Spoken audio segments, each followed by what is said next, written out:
The wealth-obsessed immortal emperor from the immortal realm, having failed to overcome the divine tribulation, finds a remnant of his soul descending into a bustling metropolis on earth, where he seizes control of a new life as a high school student. Being bullied is of no consequence. He shall retaliate with a series of powerful blows. The scarcity of spiritual energy is irrelevant, for he possesses an abundance of spirit stones and elixirs. Suffering losses? Absolutely out of the question. It is inconceivable that he would ever endure hardship in this lifetime. Chapter 1. The Rebirth of the Wealth-Obsessed Immortal Emperor. In the immortal realm, specifically the glorious immortal domain, amidst an expanse of void, the wealth-obsessed immortal emperor stands upon a motionless floating meteorite. He is of modest height, somewhat portly, and his face, adorned with a few wisps of long beard, is currently etched with tension and apprehension. He tilts his head slightly, gazing skyward, awaiting the arrival of the divine tribulation. Indeed, he must face this trial. Should he succeed, he would ascend to divinity and soar into the divine realm. To enhance his chances of success, he has sacrificed two supreme imperial artifacts, enlisting the aid of the esteemed Yuanshu Immortal and the Jade Dragon Immortal to withstand the impending lightning strikes. These supreme imperial artifacts, in essence, are mere pseudo-artifacts, or rather quasi-artifacts, representing the pinnacle of treasures in the immortal realm. The term immortal refers to those powerful beings who, having failed their divine tribulation, retain a fragment of their soul while existing in the immortal realm. In a world teeming with myriad races, the number of supreme imperial artifacts does not exceed 20, mirroring the scarcity of immortal-level beings. The strength of an immortal is comparable to that of a peak latest-stage immortal emperor, placing them among the elite in the immortal realm, albeit having lost the opportunity to ascend due to previous failures. Because immortals cannot invoke a divine tribulation again and will not be sensed by it, they are able to assist other powerful beings in overcoming their trials.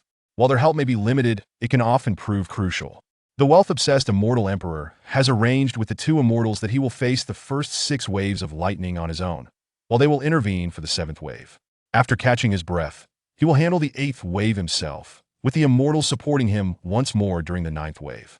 Should he survive all 9 waves, he would successfully transcend, with the tribulation cloud showering divine light upon him, purifying him for a complete transformation.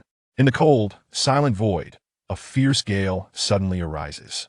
A black vortex materializes high above the wealth-obsessed immortal emperor, crackling with flashes of lightning and thunder. A mighty aura, imbued with the majesty of the cosmos, cascades down from the heavens, enveloping him.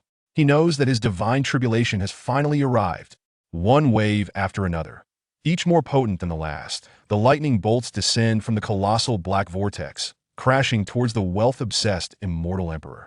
He endures the first 6 waves with sheer determination, while Yuanshu Immortal and Jade Dragon Immortal fulfill their agreement, collectively shielding him from the 7th wave. Due to several alterations in his cultivation methods, his foundational cultivation is far from solid, relying solely on himself. His chances of success are less than 20%. In truth, even with the assistance of the two immortals, that likelihood barely exceeds 50%. The power of the 8th wave nearly reaches his limits of endurance. He withstands it, but is left gravely injured and on the brink of death. However, if the two immortals can help him withstand the 9th wave, he may yet achieve his goal. He is confident that the immortals would not dare to hold back, for many powerful beings from the immortal realm are observing nearby. Since immortals cannot ascend to the divine realm and are bound to remain in the immortal realm, their reputations are of utmost importance. Failing to act after accepting benefits would surely tarnish their names. Yet, unbeknownst to the wealth-obsessed immortal emperor, the two immortals he has summoned do indeed intervene, but merely in a perfunctory manner. They do not exert even half of their strength. Ultimately, he fails to transcend, his divine essence shattering, and his immortal body reduced to ashes. Only he, being closest to the two immortals, understands that he has fallen victim to their scheming. As his consciousness fades, he bitterly reflects, "These two old geezers must have deliberately orchestrated my failure to seize all my wealth." His failure to transcend will undoubtedly raise suspicions among the powerful beings of the immortal realm, and some may even deduce that the two immortals have acted deceitfully. Their reputations may suffer, but so what? Who would dare to stand up for him? Who would confront the two immortals? His disciple? Certainly not now, as she is still a child, just beginning her cultivation journey. Perhaps in the future, for her potential is extraordinary, and with the considerable treasures he has left for her, she could become a top-tier powerhouse in the immortal realm if she works diligently. My dear disciple, you must avenge me, he thinks hopefully as his consciousness dissipates entirely. To prevent any unforeseen circumstances, he had not allowed her to witness the tribulation, instructing her to hide instead. Had he succeeded, he would have sought her out before ascending, personally bequeathing all his treasures to her. If he failed, the storage ring containing all his riches would automatically vanish into the void, silently finding its way into her hands. On Earth, in Huaxia, Jiangnan Province, Shuanghe City, on the athletic field of the first high school, a group of boys from Class 2 of the third year, clad in blue and white uniforms, encircle and point at a frail boy lying on the ground. This boy, after twitching and foaming at the mouth, ultimately lies still, appearing to have lost all vitality. One boy, slightly bolder than the rest, crouches down and probes the motionless boy's nose with a finger. Moments later, he suddenly stands upright, retreating several steps in alarm. As he backs away, he exclaims in terror, "Bai Qiu has no breath. Bai Qiu is dead. Ji Mingyang, you've killed him." Bai Qiu is the name of the boy sprawled on the ground. Ji Mingyang, tall and handsome, furrows his brow and crouches down, checking Bai Qiu's pulse with his finger, his expression growing increasingly complex. Rising slowly, he surveys the crowd, striving to maintain his composure, and addresses his classmates solemnly. "You were all present, I merely pushed him lightly. His death is unrelated to me." The other boys fall silent, their eyes flickering as they dare not meet Ji Mingyang's gaze, nor do they wish to look at the lifeless Bai Qiu. Just then, a girl dressed in the same blue and white uniform, sporting a student hairstyle, approaches. She kneels beside Bai Qiu, touches his neck, and her previously slightly yellow round face pales instantly. Her hands tremble, and her deep red, somewhat purplish lips quiver. Looking at Ji Mingyang, she adjusts her black-framed glasses and stammers, You not only pushed Bai Qiu just now, but did so with force, otherwise he wouldn't have fallen. After he fell, you even kicked him a few times. You are the murderer." The surrounding boys glance at Ji Mingyang with strange expressions, remaining silent. They merely cast a furtive glance before shifting their gazes elsewhere. "After he fell, I did not kick him. We only gathered around to help him up," Ji Mingyang protested. "Hua Duoer, did you witness me kicking him? Do you have any evidence? Look closely, are there any shoe prints on his body?" This girl, known as Hua Duoer, is an exemplary student in her senior year at Shuanghe City's first high school and Bai Qiu's deskmate. Her facial features are relatively decent, but her yellowish complexion, large black-framed glasses, and braces give her an unremarkable appearance at first glance. Upon hearing Ji Mingyang's defense, she responds angrily, "You are truly despicable. Bai Qiu merely bumped into Su Xia while running by accident, and you." Whoa. As she speaks, tears begin to stream down her face, rendering her inconsolable. Bai Qiu, while academically average, is known for his honesty and kindness, having been her deskmate for nearly 3 years. They have always shared a harmonious bond. Hua Duoer, Bai Qiu did not accidentally bump into me, he deliberately took advantage of me. Perhaps you didn't notice, but he always stares at me during class.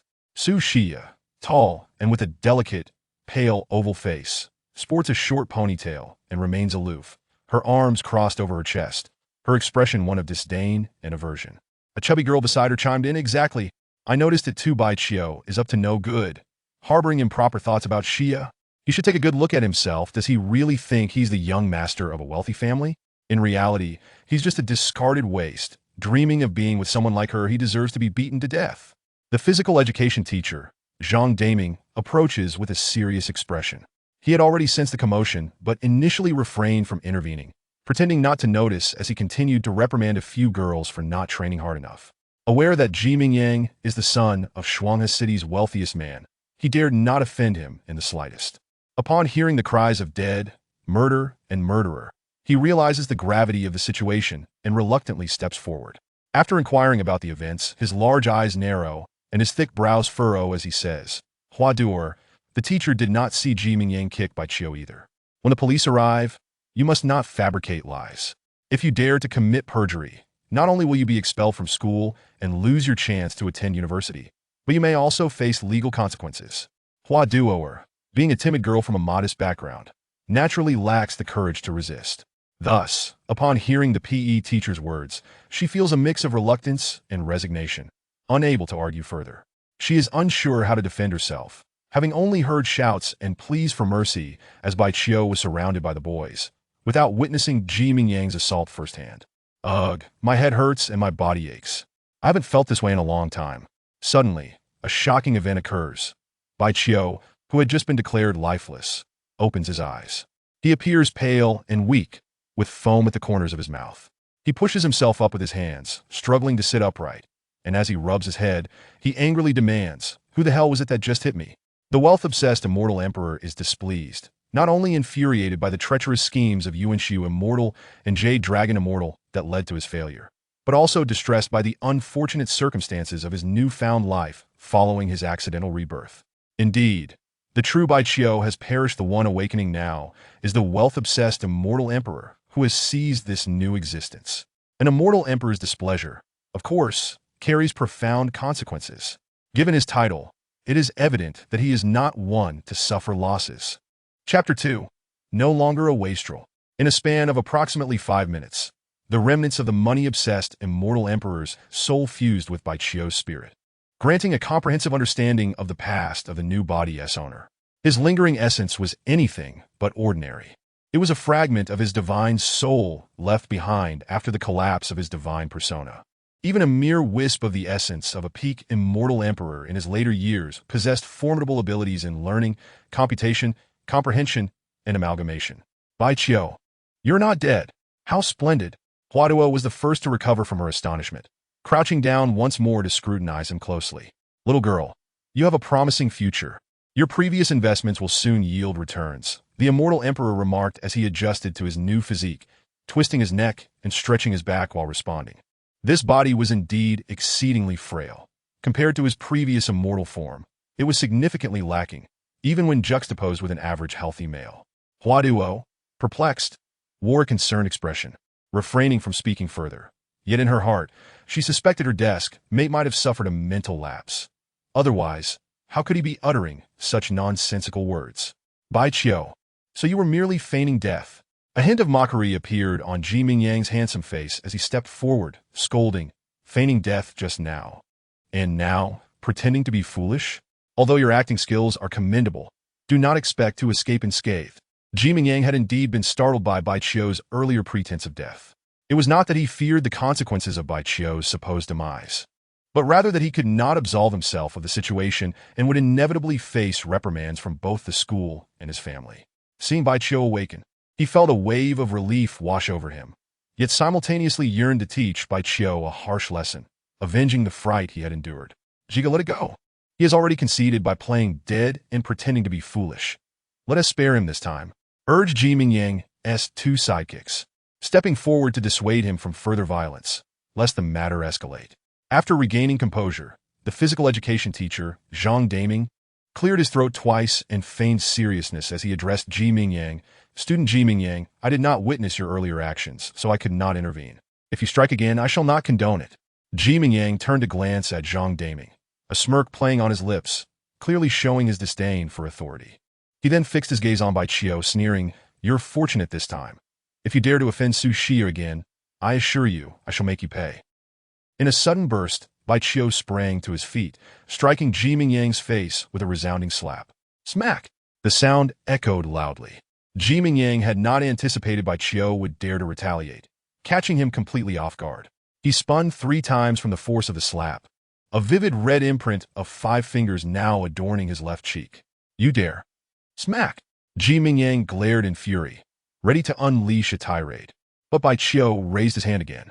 This time, despite his attempt to evade, he received another solid slap, spinning once more before collapsing onto the ground. It was then he realized just how scorching the earth was on that summer afternoon. You dare strike me? Are you tired of living? Ji Mingyang's cheeks bore the unmistakable marks of the slaps, swelling visibly. Dazed and disoriented, he found it difficult to regain his footing. At that moment, all present, including Huaduo, Su Xia, and Zhang Daming, were left dumbfounded. The typically docile Bai Qiu, who had always been bullied, had audaciously struck back at Ji Mingyang. And such an act of defiance was truly unbelievable. What is wrong with hitting you? The money-obsessed Immortal Emperor brushed off the dust from his clothes, looking disdainfully at Ji Mingyang. To quote those arrogant powerhouses, you are but an ant. Should I choose to crush you, It would be the greatest honor of your life. Insanity. Bai Qiu has lost his mind. He truly has. Zhang Daming and the others stood in stunned silence, unable to comprehend the Immortal Emperor's words. Yu Yimingyunk, enraged, struggled to control his breathing, shouting, "You're nothing but a discarded wastrel. What right do you have to mock me here?" Wastrel? No longer. The money-obsessed Immortal Emperor replied with an air of indifference, ignoring Ji Mingyang as he turned to Zhang Daming, asserting, "You, as a teacher, are excessively biased and incompetent." Zhang Daming was taken aback, ready to reprimand his student, only to find him already turning away. The Immortal Emperor then regarded Su Xia, appraising her critically before remarking, "Little girl, no matter how stunning your appearance, it is merely a fade. Moreover, you are hardly as beautiful as you believe. Your gaze is perpetually scrutinizing others, and every inch of your being exudes an air of superiority. Even if you hail from a wealthy family, you lack both refinement and insight." Su Xia's fair, oval face flushed with anger, and after taking a deep breath, she retorted with a wry smile, "Am I to understand that you are merely envious of what you cannot attain? Whether the grapes are sour or sweet, the grapes themselves should be aware." The Immortal Emperor replied nonchalantly, shifting his attention once more. His gaze landed on Huaduo, and he smiled, saying, "Huaduo, yes indeed, that is a lovely name. A beautiful name for a beautiful person." Huaduo adjusted her glasses, feeling a mix of confusion and delight at his compliment, her round face flushing with bashfulness. "Xia, do not be upset. This fellow has undoubtedly been struck senseless," remarked the chubby girl beside Su Xia in a hushed tone. "He dares to claim you lack beauty while praising Huaduo. If his eyes are not deceived, he must be utterly foolish." The Immortal Emperor, overhearing her words, turned to look at her, saying, "Little chubby girl, do you believe Su Xia is more beautiful than Huaduo? Who are you calling little chubby girl?" The plump girl, incensed, quivered with indignation, retorting, "Su Xia is the universally acknowledged top beauty of our school, a goddess in the hearts of all male students. While she may not excel academically compared to Huaduo, in terms of looks and figure, Huaduo pales in comparison. Your perspective is truly lacking." The Immortal Emperor shook his head, then added with keen interest, "Here is a wager. Within 3 days, Huaduo will become the school's top beauty. Is that so?" "I accept that bet." The chubby girl laughed heartily. "Even if Huaduo were to undergo plastic surgery now, 3 days wouldn't suffice." Su Xia, striving to calm herself, interjected, "Bai Qiu, since this is a bet, we must have stakes. What do you propose we wager?" The Immortal Emperor pondered momentarily before responding, "Aren't your families quite affluent? Why not wager 10 or 8 billion? Everyone's expressions darkened, silently lamenting that Bai Qiu's current state warranted a visit to the hospital without delay. "Bai Qiu, you're doomed."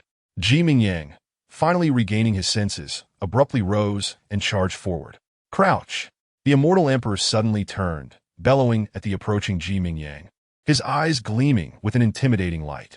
No one anticipated that Ji Mingyang, filled with bravado, would freeze momentarily as if struck by lightning, and then, astonishingly, he actually crouched down. Chapter 3. Bai Qiu's origins. In that instant, those present perceived Bai Qiu as a transformed individual. The usual timidity and clumsiness had vanished, replaced by an overwhelming aura of dominance and authority. Despite his frail physique, a single shout compelled the once arrogant Ji Mingyang to obediently obey. It appeared as though Ji Mingyang had become a mere lapdog, while Bai Qiu took on the guise of a fierce tiger. Ji Mingyang had just crouched down when he realized something was amiss. How could he possibly be intimidated by a seemingly honest and inept individual? He was utterly perplexed, unable to comprehend how he could be so submissive, even when reprimanded by his father. What had come over him just moments ago? Ji Mingyang stood up, still bewildered. Yet he dared not lunge at Bai Qiu again. Something felt distinctly off. Could it be that Bai Qiu had truly been rendered foolish by his actions? It was certainly a possibility. Otherwise, how could his demeanor have shifted so drastically, so much, so that he was now rashly wagering amounts like 10 or 8 billion? Well, it was best not to quibble with a fool. Ji Mingyang thought quietly to himself, finding solace in his own reasoning. Seeing Ji Mingyang had settled down, the money-obsessed Immortal Emperor turned his attention once more to the plump girl and Su Xia, inquiring, "What do you think? Are you willing to gamble?" "We're willing to bet, but we don't boast. We can't possibly conjure 10 or 8 billion, Su Xia replied, gently brushing a strand of hair from her forehead. her lips curling into a crimson smile. Moreover, what grounds do we have to believe you can actually produce 10 or 8 billion? The Immortal Emperor mused internally, acknowledging that he indeed could not produce such sums at the moment. Yet he was far from boasting. During his recent soul fusion with Baiqiu, he had discovered that the storage ring he intended to leave for his disciple had not vanished after his failed tribulation. Instead, it had accompanied a fragment of his soul to this place. Let us be realistic. 10 or 8 billion is out of reach. How about we wager 100,000 instead? The plump girl interjected. If we lose, we will dutifully hand over the money. But if you lose and cannot produce sufficient funds, you must run 10 laps around this playground, barking like a dog as you do. Barking like a dog? The Immortal Emperor momentarily froze, only to recall from Baiqiu's memories that such an act was deemed exceedingly humiliating on this planet. Very well, as you wish. He knew he would never lose this bet, thus he didn't mind the particulars. The treasures within his storage ring were all of considerable worth, though he could not easily exchange them for currency in this world. Earning some quick money was indeed a pressing matter in his new life. Baiqiu, let us make a trip to the school infirmary. Huaduo felt that Baiqiu had sustained some mental damage and was quite worried, tugging gently at his sleeve. Since Baiqiu had suddenly regained consciousness, no one had called the authorities, and thus no police arrived. There is no need. Although this body is somewhat weakened, it's not severely harmed and requires no treatment, the Immortal Emperor replied, shaking his head. With less than half a month until the college entrance examination, we cannot afford to be careless, Huaduo kindly reminded him, aware that Baiqiu's grades were not particularly stellar. However, due to her consistent assistance, he should be able to at least secure a place in a second-tier university, provided he did not attend the exam in his current state, for fear he might not even qualify for a vocational college. Don't worry. Wherever you go to university, I will follow, the Immortal Emperor asserted confidently. A dignified Immortal Emperor could not possibly be thwarted by the challenges of mundane examinations. What a farce. Oh, here he goes again, boasting. I can almost see countless cattle flying in the sky. The plump girl couldn't help but tease.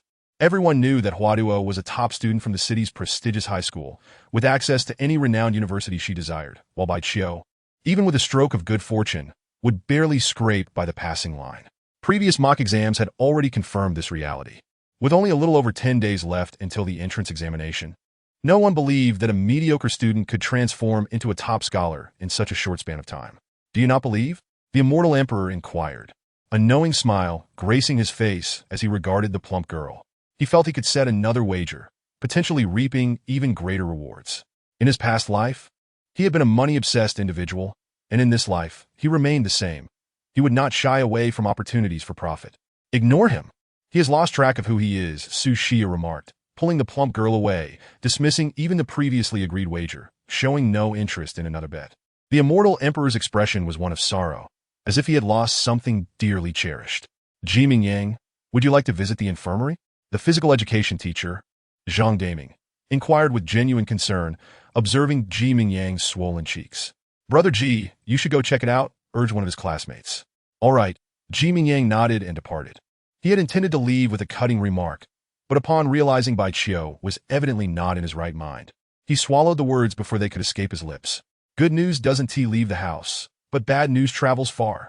The events of earlier swiftly spread throughout the entire Shuanga City No. 1 high school, and everyone speculated that even if Baiqiu had not truly lost his mind, he must have been mentally unhinged. The homeroom teacher of Class 2, senior year, sought out Baiqiu. This notoriously strict and earnest Chinese language teacher was quite concerned about Baiqiu's condition. Despite Baiqiu's repeated assurances of his well-being, he was still taken to a hospital for various examinations. During this process, the Immortal Emperor resolved to adopt the name Baiqiu moving forward. In his past life, he had been solitary and friendless, enduring much hardship, which had ingrained in him a frugal lifestyle. This habit persisted. In his childhood, he was often referred to as a miser, and the name stuck, remaining even as his power and status grew. In this life, however, it was time for a change. When a student is hospitalized for examination, the homeroom teacher must naturally notify the parents. Speaking of parents inevitably led to mentioning the deceased Baiqiu's background. Originally, Baiqiu resided in the capital, being the eldest son and grandson of the ancient martial arts clan, the Long family. One would expect him to lead a life of luxury and abundance, yet he had never experienced such privileges. His mother, Bai Weiwei, hailed from Shuanghe City and had gained admission to a renowned film academy in the capital, majoring in directing. After graduation, she naturally embarked on a career in filmmaking. It is well known that in the entertainment industry, connections and funding are paramount. By chance, she met Long Xiyu, the young heir of the prestigious Long family. Their rapport blossomed, and the Long family, a powerful clan in the capital, lacked neither wealth nor connections. Long Xiyu professed his willingness to assist Bai Weiwei, leading to increasingly frequent encounters. Bai Weiwei, being somewhat naive, was unguarded around the dapper Long Xiyu, falling under the spell of his sweet words and becoming ever more enmeshed in a web of affection. Eventually, she became pregnant. Long Xiyu urged her to terminate the pregnancy, but she stood firm in her decision to bear the child, leading to a fierce confrontation between them. From that moment, her heart began to grow cold. The Long family, protective of their reputation, feared that Bai Weiwei, a director, might use public opinion to their detriment, so they reluctantly brought her into their family.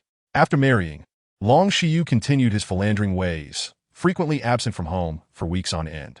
Moreover, the Long family was displeased with Bai Weiwei's background and firmly forbade her from returning to the film industry, causing her frustrations to mount.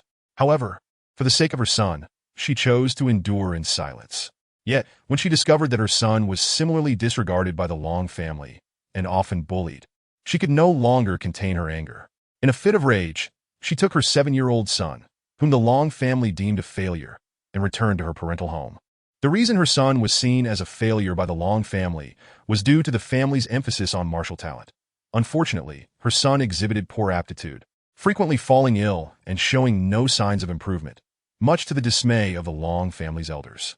Upon returning to her family, she had hoped Long Xiyu's attitude would change, but she was sorely mistaken.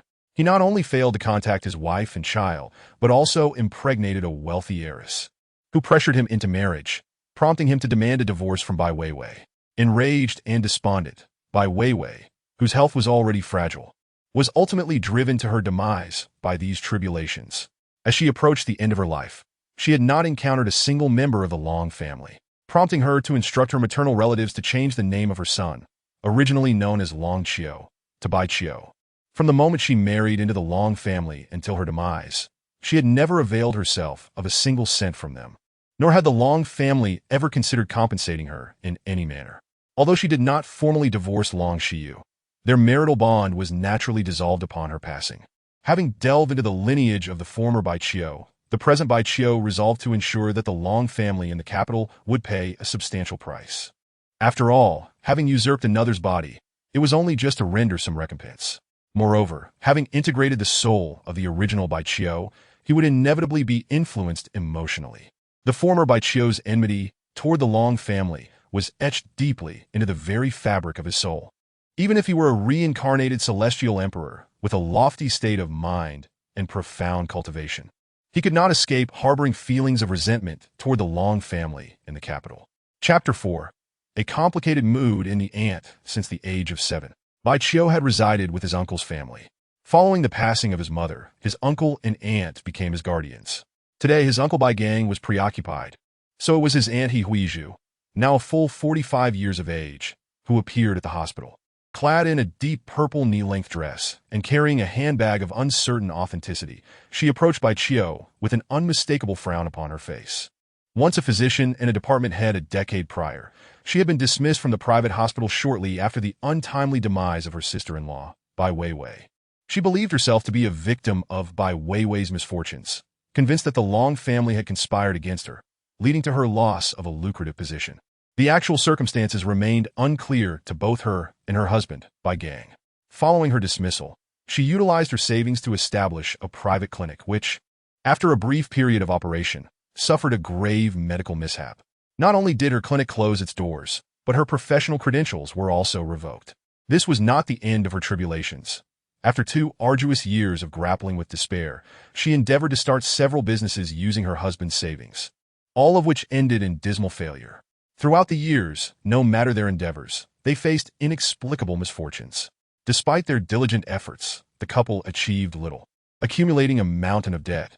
Many friends and relatives opined that if they were not suffering under the Long family's covert machinations, they were surely afflicted by Bai Qiu's supposed ill fate.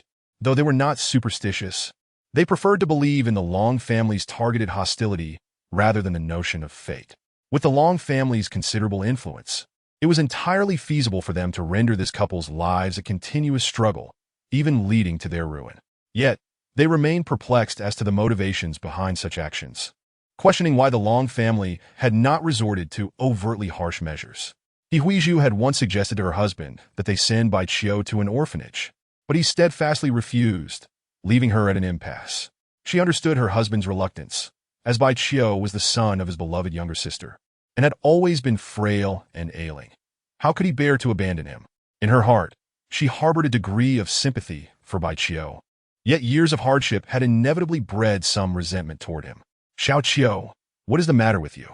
Huizhu exclaimed, gazing at Bai Qiu, who sat on a chair awaiting his examination results. "Haven't you always been a well-behaved student?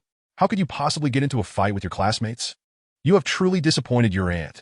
Miss He, you may be misunderstanding the situation, or perhaps I did not articulate it clearly over the phone." Bai Qiu was the one who was attacked first before he retaliated, interjected the class teacher, Zhou Ping, who was known for her earnestness and attention to detail. This 50-year-old educator was aware of Bai Qiu's family circumstances and felt compassion for him, viewing him as a pitiable child. Thus, when the school year began, she reluctantly acquiesced to Flower's request to sit next to Bai Qiu. "Oh," Huizhu remarked, her expression skeptical. "He actually learned to fight back?"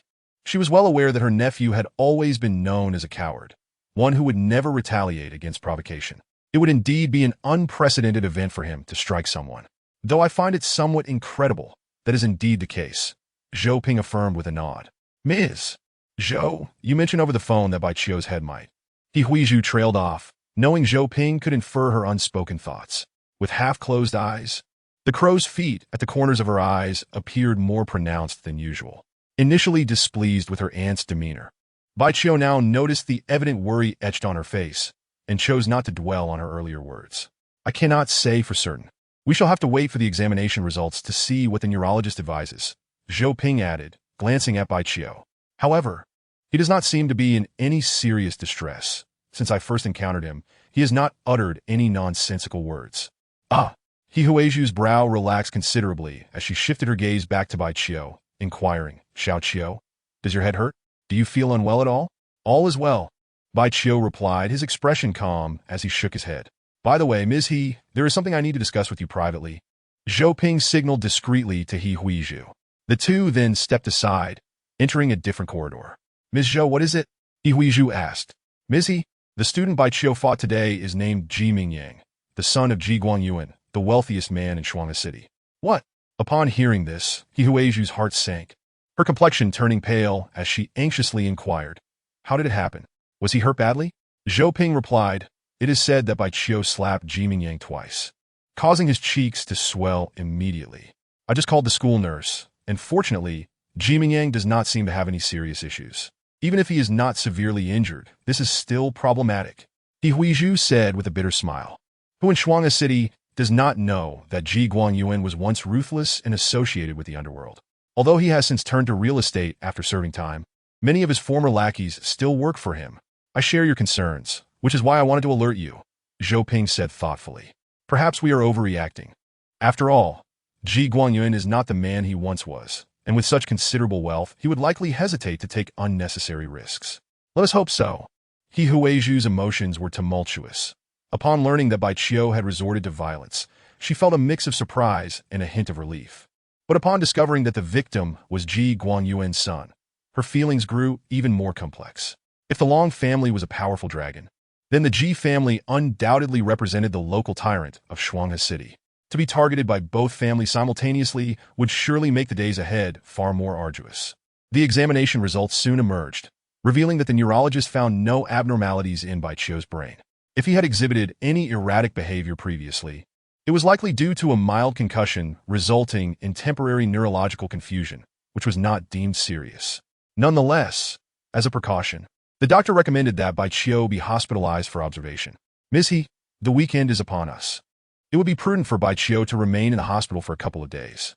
Zhou Ping agreed with this cautious approach and discreetly pulled Huizhu aside, whispering, "If Ji Guangyuan learns that Bai Qiu's condition is severe, perhaps in his quest for balance, he may refrain from seeking vengeance for his son."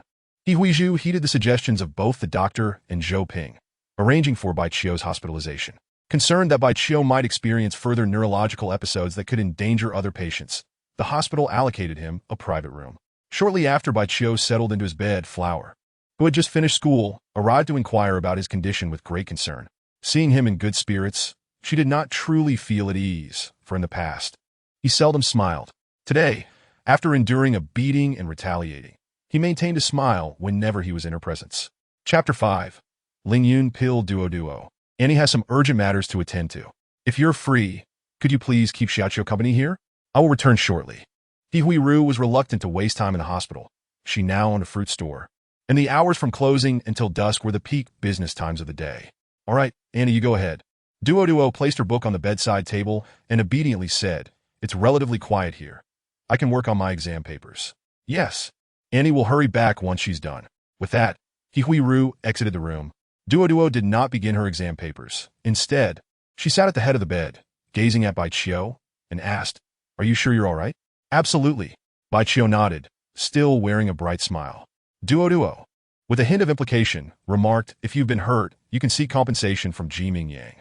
Whether I've been injured or not, I want to easily let that brat off the hook," Bai Qiu replied calmly.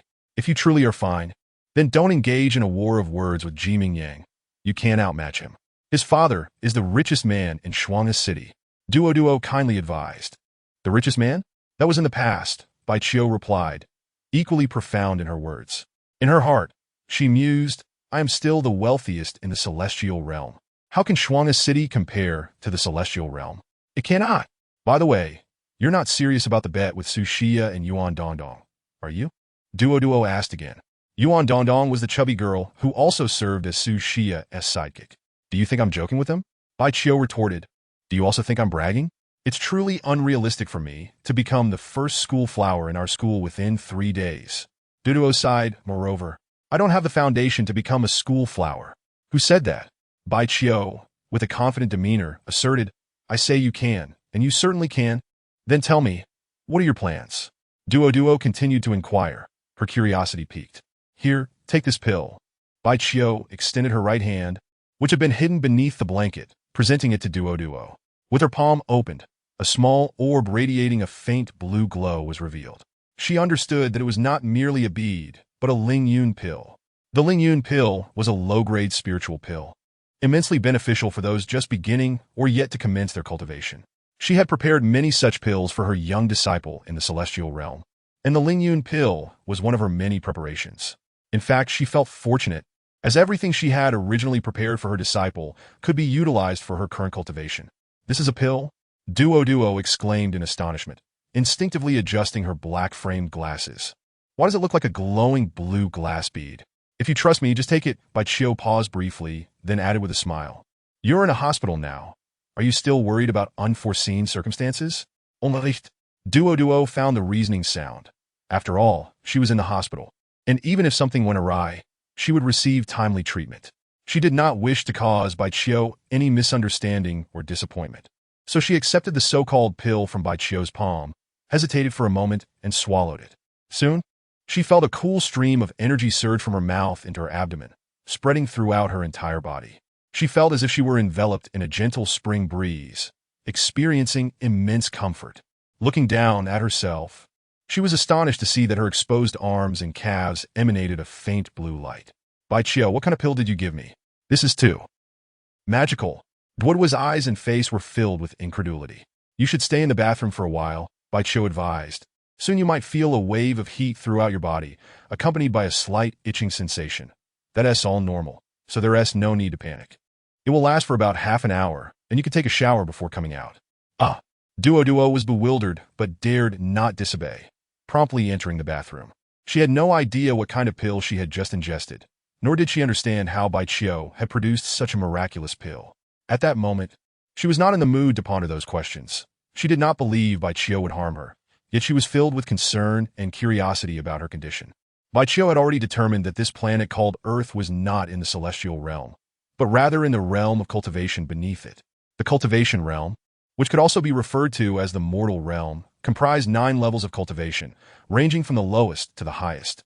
Spirit motion period, foundation establishment period, purple mansion period, golden core period, nascent soul period, harmonization period, nirvana period, profound passage period, and pre-celestial period. Upon reaching the pre-celestial period, one must begin to face the trials of celestial tribulation. Overcoming 9 tribulations would allow one to ascend to the celestial realm. Even those born in the celestial realm must undergo this cultivation process and face the trials of celestial tribulation, but they cultivate at a faster pace, with a higher likelihood of success. Currently, both Bai Chio and Duo had yet to commence their cultivation. In such a state, consuming the relatively gentle Lingyun pill would not only cleanse their bodies, but also enhance their affinity with spiritual energy, allowing them to enter the spirit motion period of cultivation more smoothly and promptly. Having both turned 18, their initiation into cultivation was a bit late. However, a single Lingyun pill could remedy this shortcoming. Even a low-grade spiritual pill, when wielded by a powerful celestial emperor, possesses immense value and miraculous effects. After spending about 5 minutes in the bathroom, as Bai Chio had predicted, Duo felt her body gradually heating up. 2 minutes later, a slight itch spread throughout her body, heightening her anxiety. Following Bai Chio's advice, she tried to calm herself and grit her teeth to endure it. Before long, she felt as though all the pores in her body were opening, expelling some impurities. A foul odor soon permeated the bathroom. Only then did she understand why Bai Chio had suggested she wash up afterward. What perplexed her was Bai Chio's sudden change in demeanor and how she had managed to produce such an extraordinary pill. She surmised that this must be one of Bai Chio's well-guarded secrets. Being privy to such a secret indicated Bai Chio's trust in her, and she resolved never to divulge it. Without further delay, she quickly removed her clothing, turned on the shower, and while silently feeling her condition, began to wash herself. Indeed, half an hour passed, and the unusual sensations in her body subsided. Once she had calmed her emotions, she turned off the water and began to carefully examine herself. To her immense delight, she discovered that although her skin no longer glowed with a faint blue light, it had noticeably become fair and delicate, subtly radiating a gentle luminescence. This faint glow was nearly imperceptible unless closely observed, yet it undeniably existed. At first glance, she couldn't help but think of the phrase ice skin and jade bones. She had intended to put on her glasses to look in the mirror and see her face, but soon realized that she was no longer nearsighted at all. Chapter 6. Teaching the breathing method. Duo put on her glasses, only to find her vision blurred. She removed her black-framed glasses once more and continued to gaze at her reflection in the mirror. To her astonishment, her hair, which had just brushed her ears, now cascaded to her shoulders, appearing lustrous and bouncy. Her once sallow complexion was now fair and tender, and even her lips, which had been a deep crimson tinged with purple, had transformed into a vibrant pink. Her eyes sparkled with clarity, akin to stars in the night sky. Her eyebrows were slender, straight, and thick, resembling 2 willow leaves. What shocked her even more was that her bosom had significantly rounded and become fuller. My heavens, is this really me? The flower girl stood in a daze before the mirror, lost in thought for an extended period before finally regaining her composure. She dressed herself once more and approached the bedside, feeling a twinge of anxiety and shyness as she gazed at Bai Chio. Bai Chio glanced at her and nodded in satisfaction, saying, "I told you, your foundation is actually quite good, and indeed it is. It is not my foundation that is commendable, but rather the miraculous effects of that pill." The flower girl replied, her head bowed, resembling a bashful young bride. "Your previous state of malnutrition was the cause of your ill health and poor complexion," Bai Chio remarked with a smile. "Furthermore, your intense dedication to your studies has left you fatigued, even impacting your physical development. Otherwise, had you been nurtured properly, you would have blossomed into a little beauty long ago." His gaze was filled solely with admiration, devoid of any hint of frivolity. In his past life, he had encountered countless stunning beauties, which is why he considered Su Xia merely average in beauty. Upon hearing the term development and recalling how much her chest had grown, the flower girl lowered her head even further, her cheeks and neck flushed with crimson. She had previously doubted her ability to become the top flower of the city's first school, yet now she truly believed it. Suddenly, she remembered the first words Bai Chio had uttered to her after awakening during afternoon gym class. "Little girl, you have great potential. Your previous investments will soon yield returns." She recalled this statement vividly, though at the time she had dismissed it as mere nonsense. Now, however, it felt entirely different. She could surmise that the pill she had just consumed was likely the return he had mentioned. "Bai Chio, I know I shouldn't ask, But I'm genuinely curious about you. If you know you shouldn't ask, then refrain from doing so. Before the flower girl could finish her sentence, Bai Qiu interjected, all you need to understand is that I will never harm you, and that is sufficient. Very well, the flower girl nodded, aware that prying into others' secrets was inappropriate. Now, allow me to teach you a breathing technique that will be immensely beneficial for you. Bai Qiu instructed her to sit on the hospital bed, beginning to impart a breathing method from a cultivation manual known as the Tao Sutra. The so-called breathing technique involves controlling the rhythm of one's breath. Most cultivation techniques include a breathing method that allows practitioners to draw in spiritual energy and regulate its flow within the body. This is the foundational aspect of entering the realm of cultivation. Although the Tao Sutra is not considered the pinnacle of cultivation methods in the celestial realm, it holds a significant status in the realm of spiritual cultivation. Furthermore, it boasts a substantial advantage. It is suitable for any human cultivator, even those with less than stellar aptitude. Consequently, the Tao Sutra is highly regarded in both the spiritual and celestial realms, with many prominent sects and powerful factions venerating it as a classic of cultivation, even if they do not practice it themselves. The flower girl excelled in her studies, demonstrating commendable learning ability and comprehension. With Bai Qiu's guidance, she quickly grasped the foundational breathing technique of the Tao Sutra, despite her lack of prior cultivation experience. By 8 o'clock that evening, He Huizhu and Bai Gang arrived at the hospital room where Bai Qiu was resting. Upon seeing the flower girl, He Huizhu, not having scrutinized her appearance closely, inquired, "This young lady, are you also a classmate of Xiao Qiu?" The flower girl, transformed in both appearance and demeanor, was momentarily taken aback before responding, "And I am Hua Duoer." "Ah?" He Huizhu was momentarily stunned, then regarded the flower girl with incredulity. How did this girl undergo such a dramatic transformation in the blink of an eye? "And Uncle Bai, it is getting late. I must take my leave now." The flower girl politely acknowledged them, casting one last glance at Bai Qiu, who lay quietly on the hospital bed, before departing with her books in hand. "Xiao Qiu, your uncle was busy negotiating with an important client this afternoon, so he couldn't come. Do not take it to heart," Bai Gang, tall yet as thin as a stick, said apologetically as he settled at the head of the bed. His complexion appeared somewhat sallow, with many strands of white hair, and his eyes were filled with fatigue, clearly having toiled throughout the day. "Uncle, I am fine," Bai Qiu replied with a smile. Though he was a reborn celestial emperor, he did not mind addressing others as uncle, considering it merely a matter of fitting in. He was a shrewd individual, yet he also understood the importance of gratitude and reciprocity. If others treated him well, he would not repay them poorly, nor would he act aloof as a powerful celestial emperor. "I heard you fought back when someone bullied you this afternoon, and to be honest, I am quite pleased," Bai Gang said kindly. "However, you fought the son of the richest man in Shuangha City, which complicates matters. To avoid potential retribution, Bai Gang suggested that Bai Qiu remain in the hospital for a while longer and feign greater injury. They intend to retaliate? It would be far more merciful of me not to retaliate against them," Bai Qiu replied, his smile fading as he declared, "I will be discharged tomorrow. Let us see how they choose to retaliate." Upon hearing this, He Huizhu's forehead creased with worry, and she disapprovingly remarked, "Xiao Qiu, if you continue to disregard our advice, your uncle and aunt will no longer concern themselves with you." On the way here, she had argued with her husband, and although she now appeared composed, her mood was quite poor. "Aunt, to show fear before the battle even begins is a grave mistake."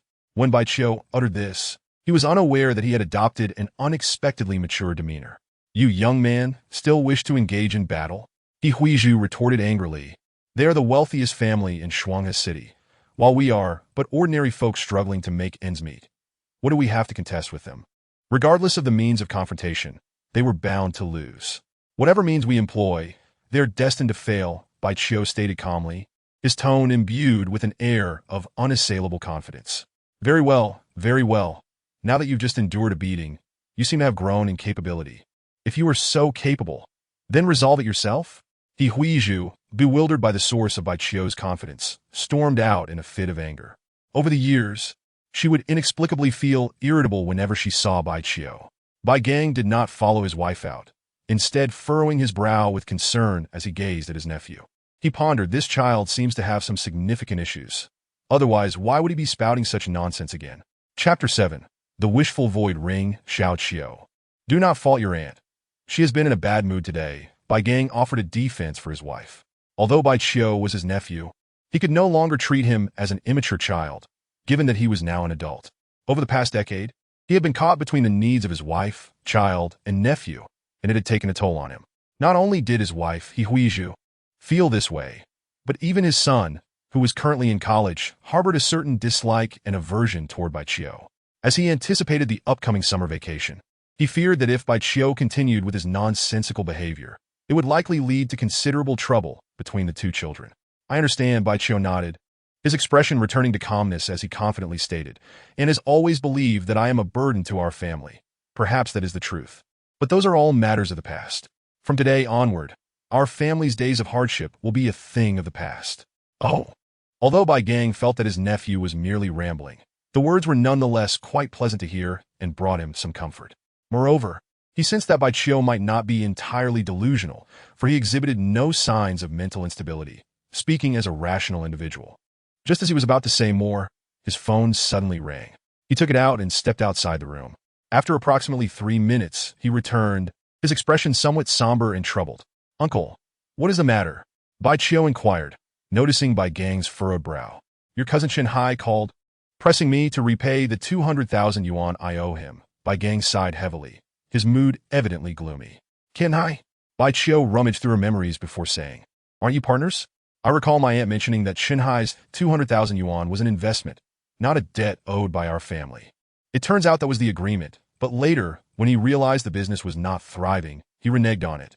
Bai Gang forced a bitter smile and replied, "I was quite furious at the time. After all, new ventures are typically challenging. How could one simply give up?" He insisted on pulling out his investment, and I couldn't persuade him, nor could I return the amount he had contributed. In a fit of anger, I wrote him an IOU. Is this how one conducts business with partners? Bai Chiu also felt that Shenhai was shameless. Had the business been prosperous from the start, he undoubtedly would not have sought to withdraw his investment. If it is indeed a partnership, one must share in the losses. Yet that fellow was quick to shift all the risks onto his partners at the first sign of trouble. Even though he had been a money-obsessed individual in his past life, he would never engage in such unscrupulous behavior. The greedier one is, the more one adheres to principles. Sometimes, an excessive fixation on principles can come across as miserly, leading others to perceive one as merely greedy. I had promised him that I would repay the money swiftly, but given the current state of our business, which has not landed any significant contracts, I can only postpone it for now. Bai Gang continued, "He has not pressured me for repayment before.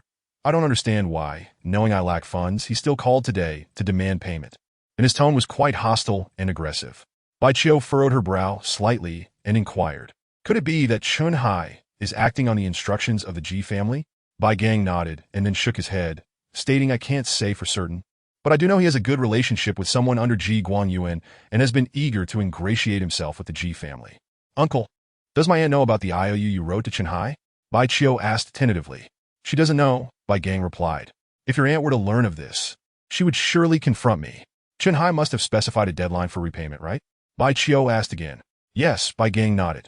"He demanded that I repay him within 3 days. Otherwise, he would take that IOU and sue me." "Oh," Bai Chiu fell silent, her eyes half closed as if deep in thought. "By the way, Xiao Chiu, you should have your dinner now." Bai Gang opened a paper bag he had brought and took out a meal box. Although the meal was ordinary, it was quite generous, featuring a few stir-fried vegetables, a braised egg, and some red braised pork. Bai Chiu was indeed hungry. She picked up a pair of disposable chopsticks and began to eat heartily. Bai Gang instructed her a few more times before leaving the ward.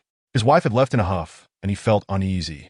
Before departing the hospital, he did not forget to remind the nurse on duty for the night. After dinner, Bai Chiu finally experienced genuine tranquility after her rebirth. She entered the bathroom, undressed, and while showering, examined her own physique. Alas! This body is indeed frail.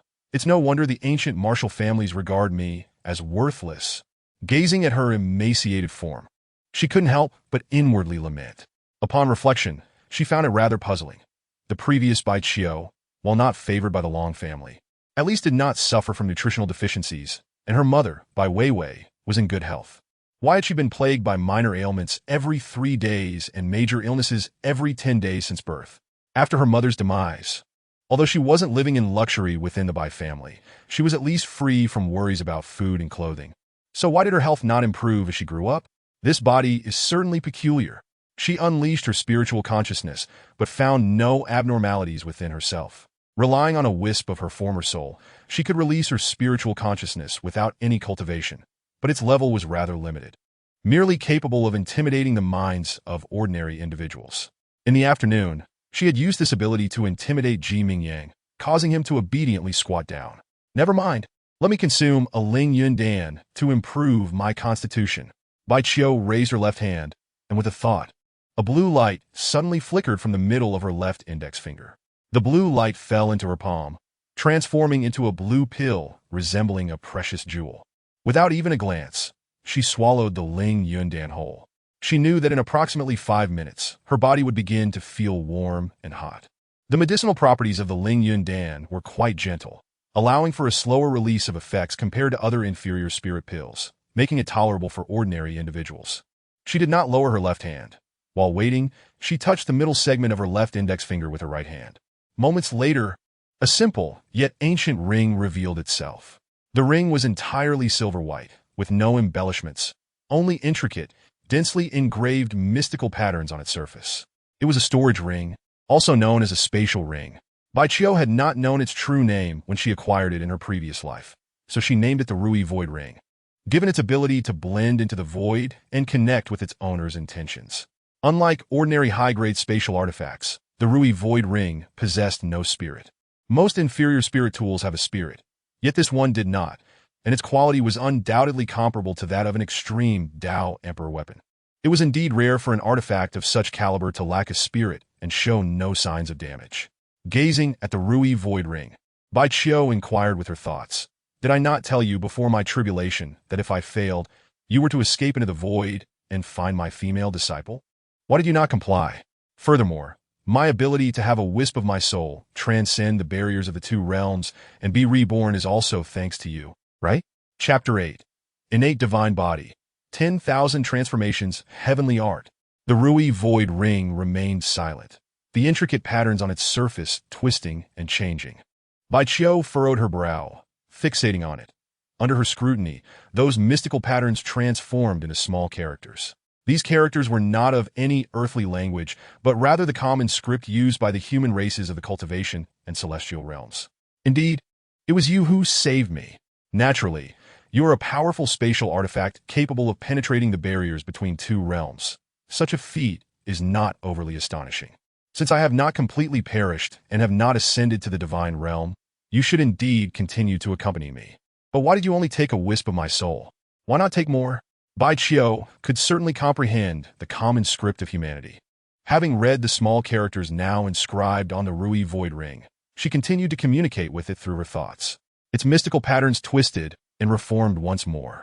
Upon seeing the newly revealed characters, Bai Qiu's expression suddenly darkened. The reason the Rui Void Ring only took a wisp of her soul was that after her consciousness was obliterated, the two celestial beings had struck together to destroy her divine essence, causing the soul contained within to collapse instantaneously. Thus, she lost the possibility of becoming a celestial being after failing her tribulation. The two celestial powerhouses had acted with the force of thunder, swift as lightning. In that fleeting moment, the Rui Void Ring could only take a wisp of her soul. Yuan Su, Yulong, I shall ensure that you face utter annihilation in this lifetime. Bai Qiu thought bitterly. The mystical patterns on the Rui Void Ring returned to normal, and the ring quickly vanished from sight. 5 minutes swiftly passed. Bai Qiu's body began to grow increasingly hot, and soon, every part of her was engulfed by a sensation of pain and itchiness. Normally, this sensation would not be too intense due to the gentle properties of the Ling Yun Dan. However, in Bai Qiu's case, it was an exception. As the pain and itchiness began to manifest, they intensified, becoming increasingly unbearable. It felt as though countless fine needles were piercing her body, and swarms of ants were gnawing at her flesh. This torment was such that an ordinary person without any cultivation would undoubtedly be driven mad by it. I knew it. This body is indeed peculiar. Bai Qiu could endure this ordeal because her soul was far stronger than that of an ordinary person, and her willpower was naturally formidable. The torment of pain that does not touch the soul merely caused him to furrow his brow slightly, rendering even the clenching of teeth in perseverance unnecessary. He once again released his consciousness to observe the changes within himself. The medicinal power of the Lingyun Dan radiated throughout his body, nourishing his flesh and expelling impurities through his pores. All of this was quite normal. What was not normal, however, was that the impurities within Bai Qiu's body seemed to be more abundant. Even more surprising to him was the presence of a mysterious force that appeared to have been concealed within this body, now elicited by the potency of the Lingyun Dan. This mysterious force similarly permeated his entire being. Although weak, it was remarkably tenacious and exhibited a strong aversion to the medicinal power of the Lingyun Dan. The two forces clashed violently within every part of his body, which was the reason for the intensifying sensations of pain and itch. What could this mysterious force be? It felt familiar, as if he had sensed or encountered it before. Bai Qiu pondered carefully, and soon his face broke into a joyous expression. That force exuded divinity, akin to divine power, yet it was not divine power itself. The reason it felt familiar was that he had experienced this power during the tribulation of the gods. The might of the divine tribulation not only contained the power of the great Tao, but also bore the essence of divinity. The emergence of such a force within a seemingly frail and afflicted body could only lead him to one conclusion. Given his knowledge, this seemingly weak body was, in fact, a congenital divine body. He quickly recalled that his Ru-E void ring had brought his fragment of soul to this planet, landing within this body for a reason. It was likely that the Ru-E void ring had spent some time selecting a suitable vessel. Haha, splendid, truly formidable. I initially thought I would have to expend considerable effort to transform this waste into a genius, but it seems that will not be necessary. Bai Qiu felt immensely proud and gratified. If this body were entirely a waste, he could only strive to improve it, making it exceedingly difficult to effect any fundamental change. Not to mention the members of the Long family. Even many powerful figures in the realm of cultivation would struggle to discern a congenital divine body, as they had never encountered the essence of divinity. The only regret was that the spiritual energy on this planet was too thin, and the polluted atmosphere of both the capital and Shuanghe City caused an excessive accumulation of impurities within this body, resulting in the gradual weakening of the innate divine power and rendering the body so frail. The innate divine power must be continuously nourished to strengthen it. Otherwise, it would turn against its host. A person with a congenital divine body who does not begin cultivating from a young age and lacks suitable methods and a conducive environment for cultivation would indeed struggle to live long. Fortunately, my Ru-E void ring contains ample resources for cultivation, more than sufficient to nurture a congenital divine body. This innate power is quite averse to the strength of pills produced through postnatal refinement. Only natural treasures birthed by heaven and earth serve as its most favored nourishment. Bai Qiu had already devised a plan for his future cultivation methods. Even though the potency of the Lingyun Dan would be rejected, he still consumed another pill half an hour later. The impurities within this body were far too numerous, and its capacity for endurance rather poor. Thus, he could only use the mild-acting Lingyun Dan for multiple purifications. It was wise to first purify his body before commencing cultivation.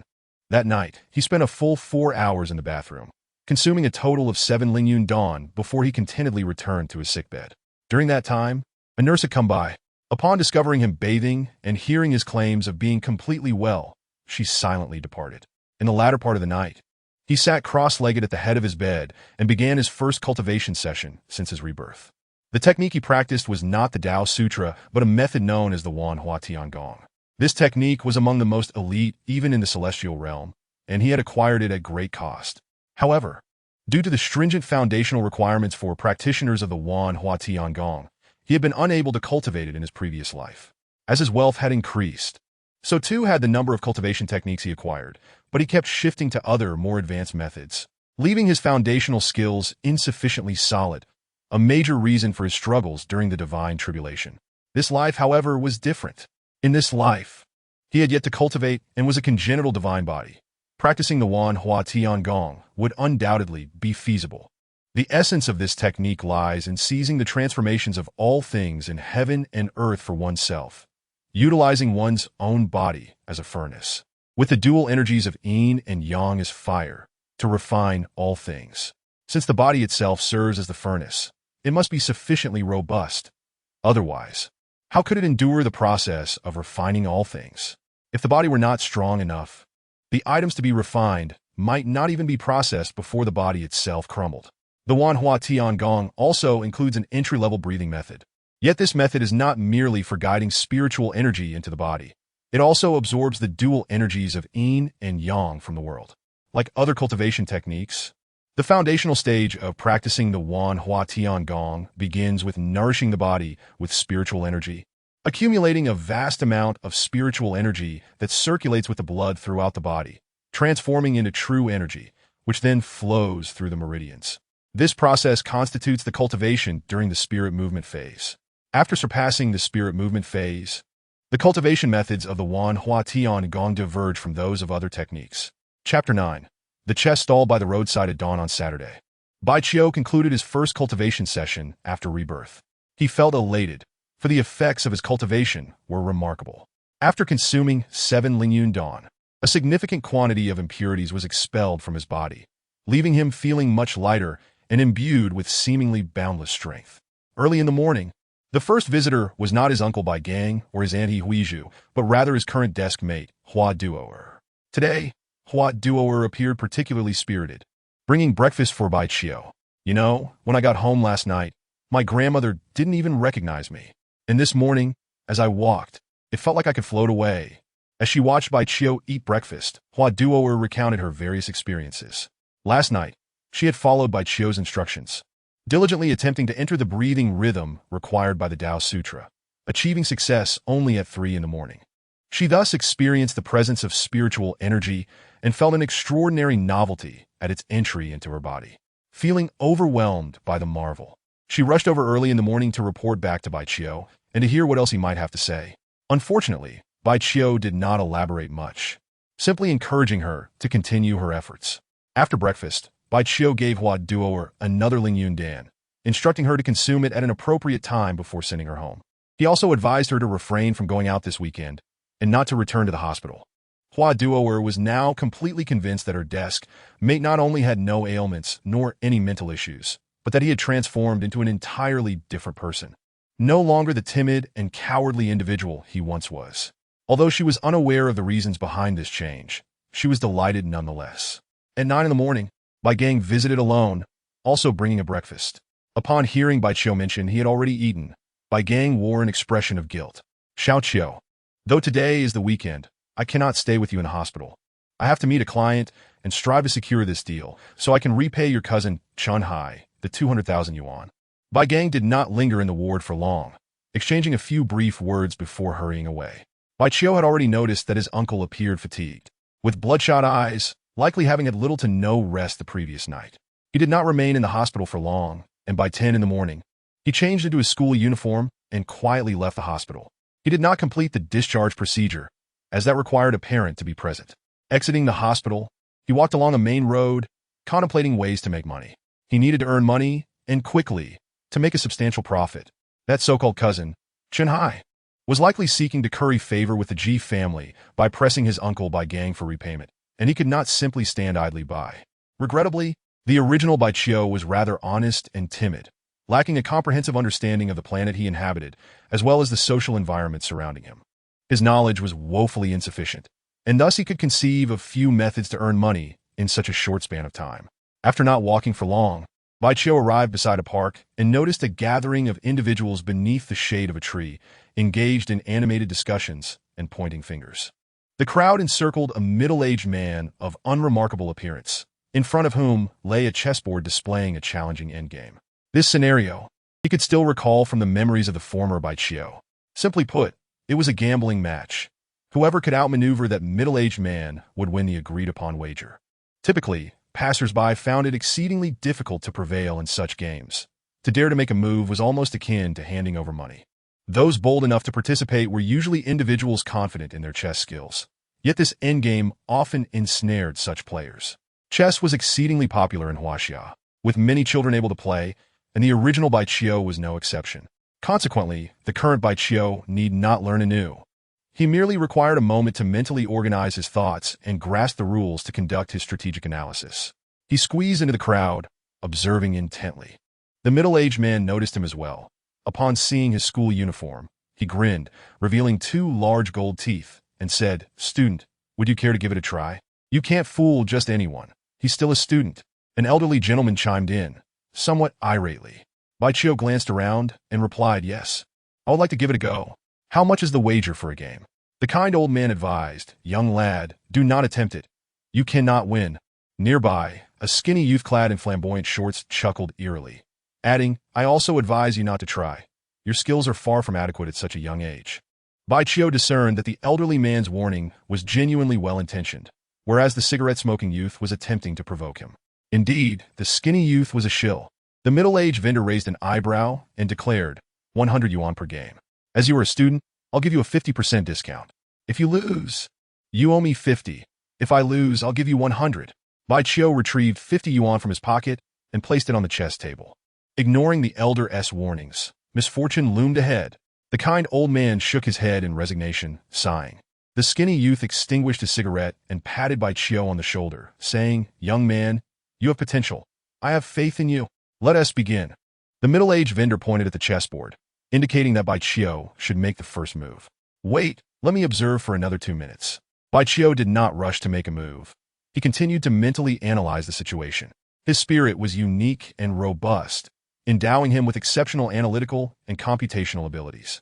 He understood that in the realms of cultivation and the celestial world, many sects or factions employed similar chess games to hone their disciples' analytical skills and comprehension. In his past life, he had dabbled in the art of chess, and compared to the games he had studied, the chess on this planet seemed quite elementary. To attempt a move without careful consideration was indeed foolish.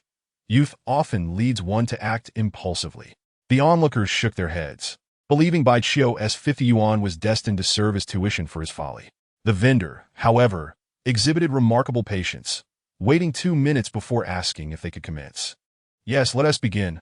Baichio had already calculated all possible moves of the endgame and reached out to shift the general on the chessboard 1 step. Young man, do you truly lack understanding? The kind old man interjected. That move is utterly pointless. Your opponent has 2 moves to checkmate, and by making that move, you enable him to checkmate you in 1. Alas, I had hoped this young lad could make a few more moves, but it seems he is merely a novice. Others echoed in agreement. Baichio paid no heed to the crowd. He gazed at the vendor and smiled. Your turn. He had noticed a fleeting glimmer in the vendor's eyes when he made that move. Chapter 10. Unable to afford defeat, Baichio played swiftly. Regardless of how the vendor moved, he would act in the next second. The vendor's earlier smile had vanished, replaced by a furrowed brow and beads of sweat dotting his forehead. The surrounding onlookers fell silent, equally focused on the chess table, mentally calculating their own strategies. They soon realized that Baichio's first move was not haphazard. It was, in fact, a brilliant maneuver. Endgames often require few moves, and this one was no exception. After both sides had made approximately 20 moves, Baichio picked up the 50 yuan from the table, smiling as he declared, You've lost. The vendor stared at his chess setup for a long while, disheartened, before shaking his head and pulling a 100 yuan note from his pocket. He handed the bill forward while saying, Impressive. Student, if we switch roles, and you play black while I play red, would you dare try again? The skinny youth beside Baichio lit another cigarette and provocatively remarked, Brother, do you think he is foolish? He just defeated you playing red. Why would he dare to switch to black? If I play black, does red still move first? Baichio accepted the red bill without answering, instead posing a question. In this endgame, it was only logical that red would move first. The vendor hesitated momentarily before replying, Of course. If I switch to red, I want to move the general first. What do you think? The young man urged. You should know when to stop. This endgame only requires the right moves for red to win. Young man, don't fall for it. The kind old man and others cautioned again. Baichio's previous victory had caught them off guard, and recalling their earlier words, they felt a twinge of shame. Nevertheless, they remained skeptical of Baichio's ability to win with black pieces. After all, red had just secured a victory. The vendor, confident in his understanding of the endgame, was certain that winning with red was already a challenge, and with black, it seemed almost impossible. Fine, I'll play black. Let us have another game. Baichio nodded, then inquired, What shall we wager this time? If you lose, you give me your 150 yuan. If I lose, I'll give you 300. The vendor maintained an air of generosity and confidence. Let us do it. Baichio placed his money on the table. The vendor reset the pieces. The skinny youth took a long drag from his cigarette, a knowing smile lingering on his lips. The elderly gentleman and other spectators shook their heads, whispering to themselves that this naive student had fallen into a trap. Yet, within 5 minutes, They felt another wave of embarrassment as Bai Qiu emerged victorious once more. It's truly hot today. The middle-aged vendor wiped the sweat from his face and neck, shaking his short-sleeved shirt. Having lost another game, he felt discontented, yet dared not backtrack in front of the crowd, pulling out 300 yuan bills. Young man, I didn't realize you were such a skilled player. The skinny youth extinguished his cigarette with a firm stomp, his smile now strained. The vendor, curious, asked, student, have you encountered this endgame before? Yes, I have. Bai Qiu replied, not wanting to raise suspicion. Shall we switch to a different endgame? The vendor, reluctant to let go of the opportunity to regain his losses, pressed on. If I win, will you still pay double? Bai Qiu countered. The vendor hesitated for a moment, sensing the young man's overwhelming confidence, which unnerved him. The gambler's psychology kicked in. After a deep breath, he replied yes. In order to recoup his losses, he had to accept the terms. Otherwise, if the young man walked away, he would have no chance left. Then let us proceed. Bai Qiu appeared indifferent. The elderly gentleman and others ceased their attempts to dissuade him, not wishing to feel shame once more. The robust young man has triumphantly secured victories in 2 consecutive rounds. Who can guarantee that he will not win even more? In the following hour, Bai Qiu engaged in 4 additional matches with the stall owner, each one culminating in his victory. The middle-aged stall owner, having lost the 3,000 yuan he possessed, finally realized that the imposing figure across from him was a master of chess. He could not help but feel as though he had lifted a stone only to drop it on his own foot. The onlookers, upon observing Bai Qiu, began to regard him with newfound respect. They no longer dared to challenge him, and thus, Bai Qiu quietly rose to leave, clutching the 3,000 yuan in cash that he had just won. A mere 3,000 yuan was insufficient. As he felt the stack of bills in his pocket, a look of dissatisfaction crossed Bai Qiu's face. He was reluctant to sell anything from his Rui void ring, for he understood the principle that possessing wealth can invite envy and trouble. His cultivation journey had only just begun, and he was unaware of the true caliber of the formidable individuals on this planet. Thus, it was prudent to keep his wealth concealed. As he pondered his next money-making scheme, he suddenly halted and turned around. He spotted the stall owner and the gaunt young man, who had momentarily hidden behind a large tree at the roadside. He cast them a fleeting glance, a cold smirk playing on his lips, before continuing onward. In the sweltering heat of this midsummer noon, with the sun blazing overhead, the weather was undeniably oppressive. Yet, he strode forth under the scorching rays without breaking a sweat.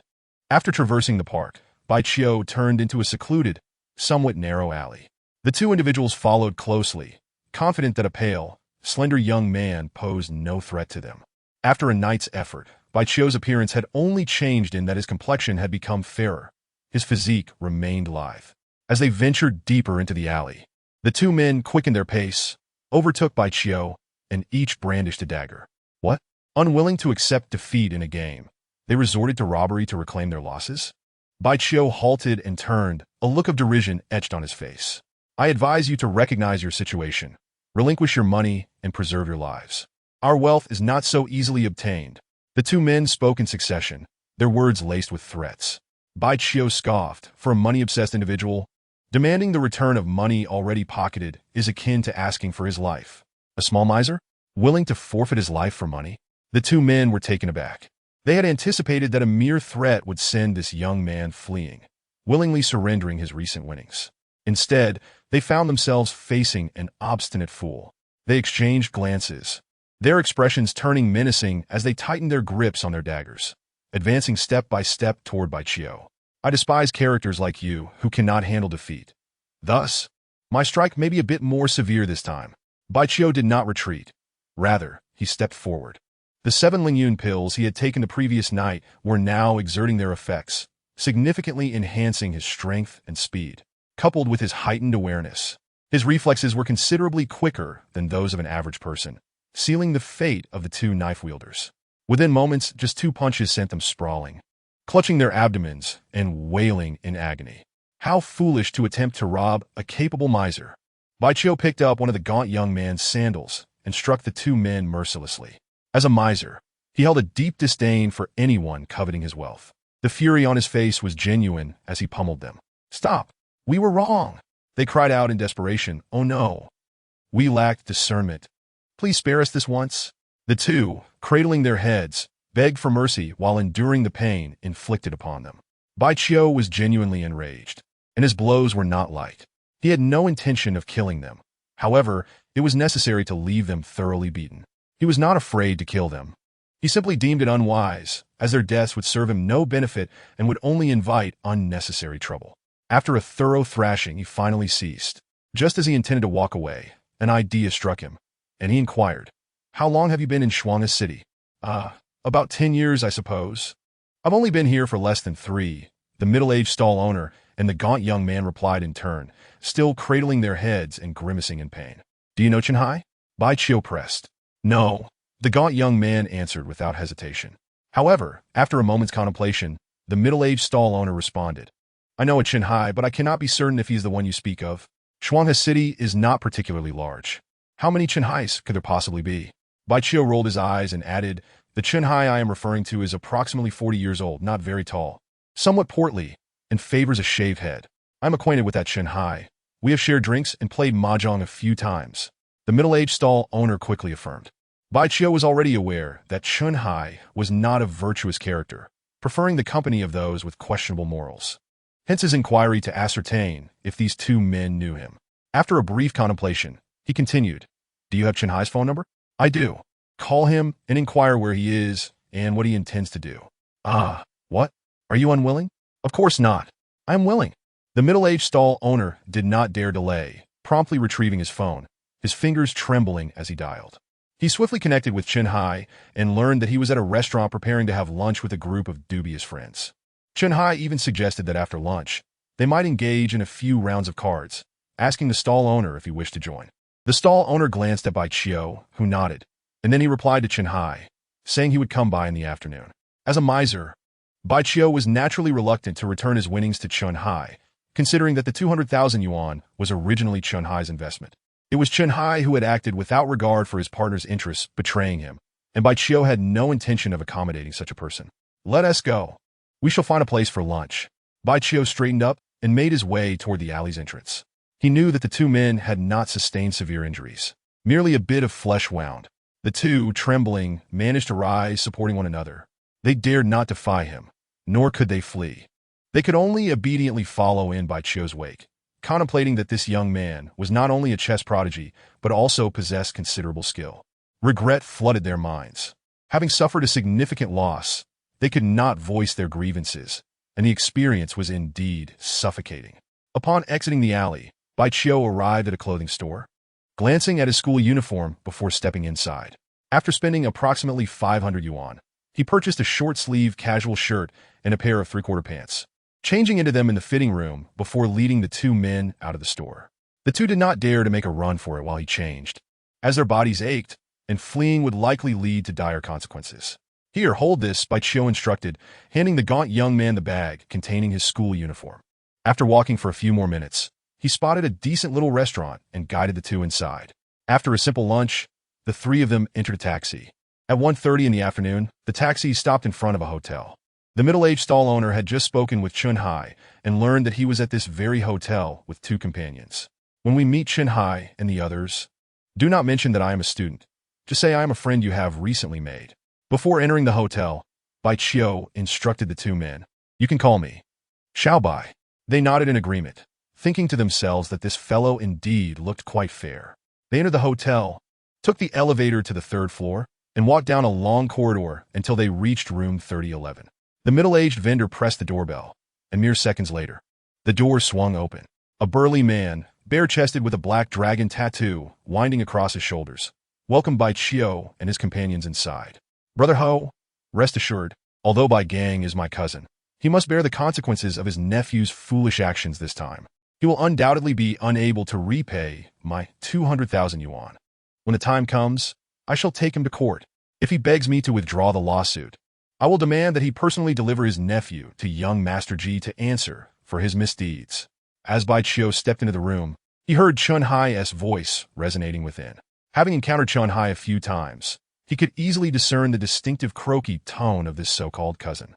Upon hearing these words, a surge of indignation welled up within Bai Qiu, yet his expression remained composed.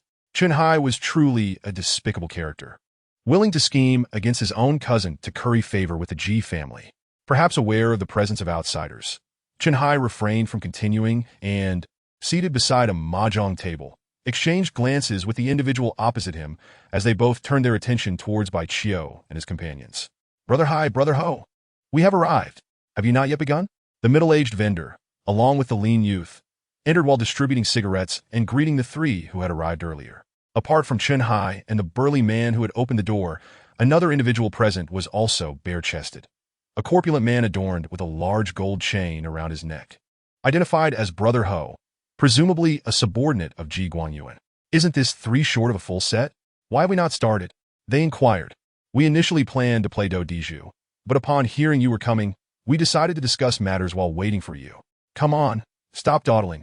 Which of you 3 will play?" Upon hearing this, the middle-aged vendor and the lean youth turned their gazes to Bai Qiu. Chen Hai and his companions also looked towards him, with Brother Ho impatiently urging, "Young man, if you wish to play, take your seat quickly." Without uttering a word, Bai Qiu promptly sat across from the burly man. The short, plump Chen Hai cheerfully asked, "Brother Ho, how much shall we wager?" It was evident that Chen Hai had not recognized Bai Qiu. Given their limited encounters and Bai Qiu's significant changes in complexion and demeanor, it was entirely reasonable for Chen Hai not to identify him. The old rules apply. Only self-draw wins. No eating but allowing for touching. A base score of 100. Clean hands, a dragon sequence, and all doubling for a flower on the board. Brother Ho responded while lighting a cigarette for himself.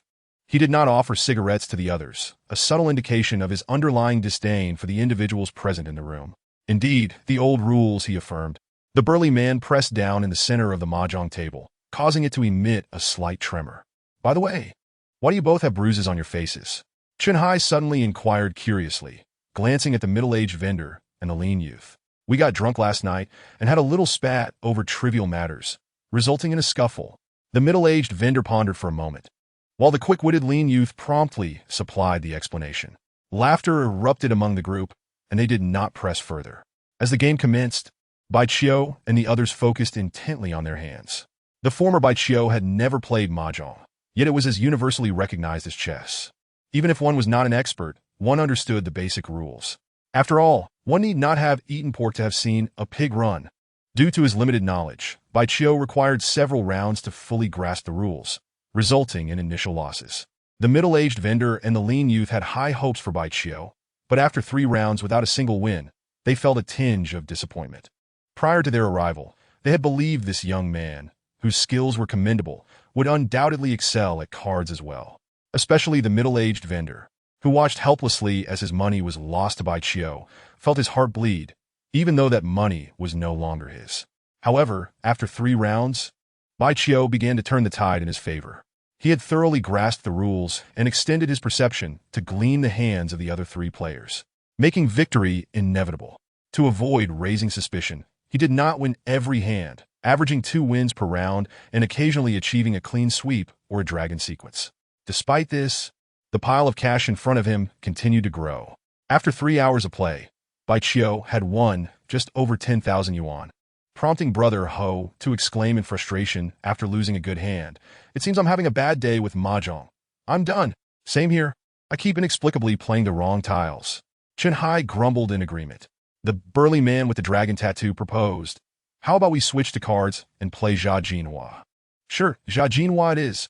A change of pace might bring us better luck." Chen Hai and Brother Ho nodded in succession. Bai Qiu had no objections either. Thus, they dismantled a deck of cards and began to play Jia Jinhua at the mahjong table. The former Bai Qiu had no understanding of Jia Jinhua, and now he was learning while playing. His lack of knowledge led to initial losses, much to the delight of Chen Hai and his companions, who believed their fortunes had turned.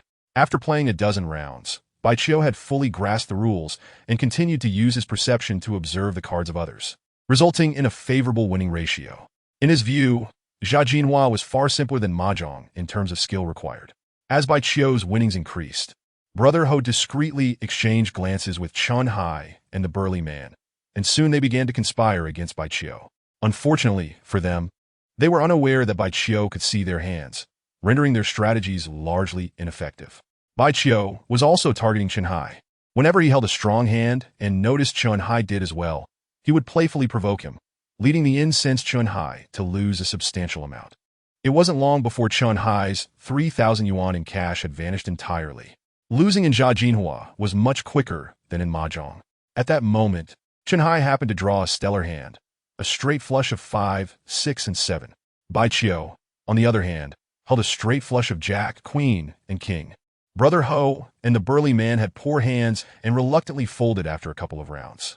You cannot win this round, young man, Ken Hai Ekalim, believing he had found the opportunity to recoup his losses. That remains to be seen, Bai Qiu replied with a smile, having awaited such an opportunity for quite some time. He knew that in a game like Jia Jinhua, given sufficient time, one would inevitably encounter a situation where both players held substantial hands. Only under such circumstances could significant winnings be determined. I don't have cash on hand, but I assure you I will not default, Chun Hai said, setting down his 3 cards and retrieving a mahjong tile to extract a 10,000 yuan note from the pile, declaring, "This time I wager 10,000. Brother Hai, quite generous," the burly man remarked, surprised. He could not see Chun Hai's cards but could infer that they were likely impressive. "I've won so much already. It would be remiss not to indulge you in a game," Bai Qiu retorted promptly. "I'll raise you another 10,000. Chun Hai tossed another tile into the pot. Through the previous rounds, he had discerned that this young man referred to as Xiao Bai was not particularly skilled at Jia Jinhua, believing his prior wins were merely luck. And luck could not favor one person indefinitely. He intended to recoup his losses and would not easily part with such a strong hand. Thus, the stakes escalated, and in no time, Bai Qiu's previous winnings of several thousand yuan were all in the pot. Just as he was about to reveal his hand, Chun Hai threw in 2 red tiles, announcing 1 red tile counts as 100,000. "This time I bet 200,000. Brother Hai, that is a hefty wager." Brother Ho frowned, cautioning, "Xiao Bai might just be holding a 3 of a kind." "Brother Ho, let us not assume he is holding a 3 of a kind. Even if he is, I'm not afraid." Chun Haiqiang feigned calmness, presenting an air of unwavering confidence. In truth, he harbored a tinge of anxiety, which prompted him to wager 200,000 to intimidate his opponent into folding. "Fine, I will match your 200,000, Bai Qiu said, his expression unruffled. "Young man, I'm afraid if you wish to continue, you must present the funds." Chun Hai followed up, stating, "Even if you cannot produce cash, you must be able to offer something of equivalent value as collateral." Bai Qiu furrowed his brow slightly, displeased as he retorted, "If you can use mahjong tiles as currency, why can't I?" Before he could finish, Chun Hai interjected, "Because everyone knows my wealth. I can certainly produce that amount. And it's well known that I never default. You, however, remain an enigma to us. Why should we trust you?" Brother Ho then turned to the middle-aged vendor and the gaunt youth, inquiring, "Can either of you vouch for Xiao Bai?" Chun Hai also directed his gaze toward the two, chuckling as he remarked, "Even if they were willing to vouch, they couldn't possibly muster 200,000 together." Both men wore expressions of bitter amusement, remaining silent. They understood the stakes of the game. Hence, they had refrained from participation earlier. Now, asking them to guarantee a wager of such magnitude was indeed too much. Bai Qiu, not wishing to pressure them, reached into his pants pocket, retrieving a moment later a smooth, translucent piece of jade in a vibrant green hue. The jade emitted a faint luminescence, measuring about an inch long, half an inch wide, and a finger's thickness. It was evident to anyone that it was no ordinary object. "This piece of jade has been passed down through my family. An expert once offered me $1 million for it, but I declined." Bai Qiu casually placed the jade on the mahjong table. "If you doubt its authenticity, feel free to examine it closely." Brother Ho was the first to take the jade into his hands, nodding. "This jade is indeed valuable. Merely holding it brings a refreshing current flowing into the body." Chun Hai and the burly man also took turns handling it, confirming Brother Ho's earlier words. Chapter 13. Never treating guests. Bai Qiu realized that these individuals had limited knowledge. They could merely discern the jade's considerable worth, but were oblivious to its true material, presenting it was not an act of flaunting wealth. In this world, an item worth $1 million was hardly remarkable. Chun Hai hesitated. He had intended for his opponent to fold, yet Bai Qiu had countered with a piece of exquisite jade, which vexed him. At that moment, he noticed Brother Ho cast a knowing glance his way. It was clear that Brother Ho wanted him to win that jade. Chun Hai then contemplated that if he did win, gifting the jade to Ji Guangyuan would undoubtedly endear him, garnering him further favor. Thus, he steeled himself and nodded in agreement to Bai Qiu's proposal of using the jade as collateral. "Young man, shall we reveal our hands?" Chun Hai inquired. "As you wish." Bai Chiu replied nonchalantly. Hi Z, since the jade is valued at 1,000,000, why not wager 1,000,000? Brother Ho suggested. If you cannot produce that sum momentarily, I can vouch for you. Very well. Chen Hai understood that Brother Ho's so-called guarantee was merely for show. If he lost, Brother Ho would undoubtedly side with him, absolving him of the debt. This fair-skinned young man likely lacked the audacity to disrespect Brother Ho. All eyes turned to Bai Chiu, who smiled and remarked, I have no objections, 1,000,000 it is. If I lose, the jade remains with me. Should Chen Hai lose and be unable to pay, he will simply write me an IOU. Is that agreeable? Absolutely. Chen Hai readily agreed. Let us reveal our hands. Brother Ho and the others were filled with anticipation. Chen Hai and Bai Chiu wasted no time in revealing their cards simultaneously. Chen Hai's countenance darkened momentarily, while Brother Ho and the others couldn't help but frown. I'm afraid I've won.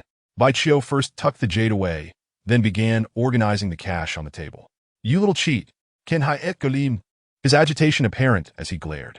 How is it that you always win against me? Every time we gamble, your cards are superior. Whenever yours are inferior, you never play. What a coincidence.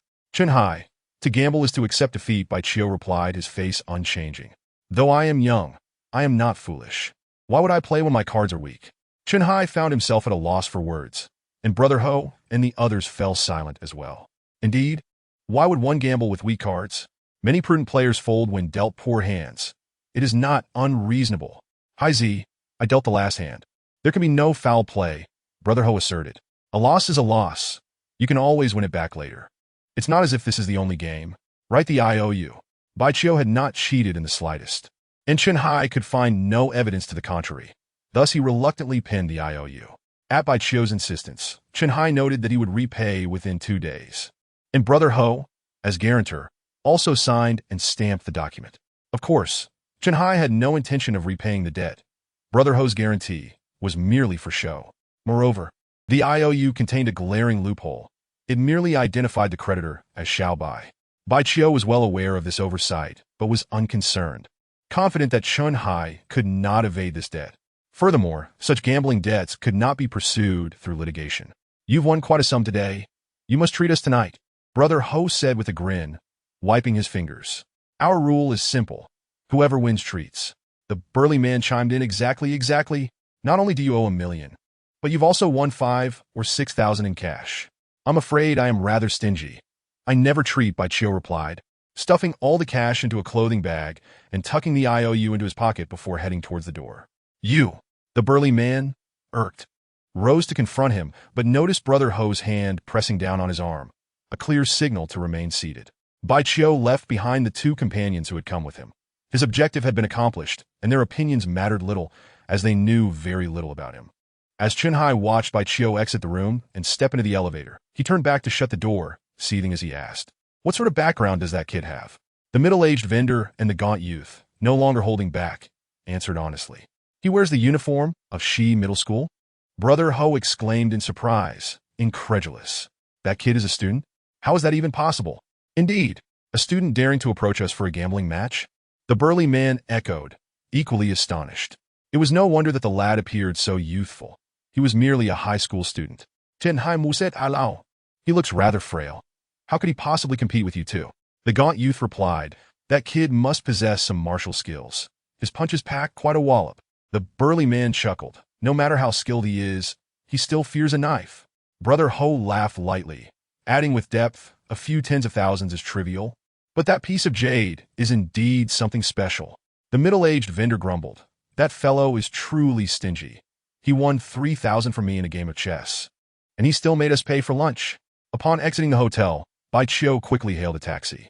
He surmised that Brother Ho and the others were likely discussing him, and he anticipated they might plot against him, yet he felt no fear. Ordinary people, even those armed with blades and possessing robust physiques, posed no threat to him. He did not return to the hospital, but directed the taxi to the entrance of his residential community.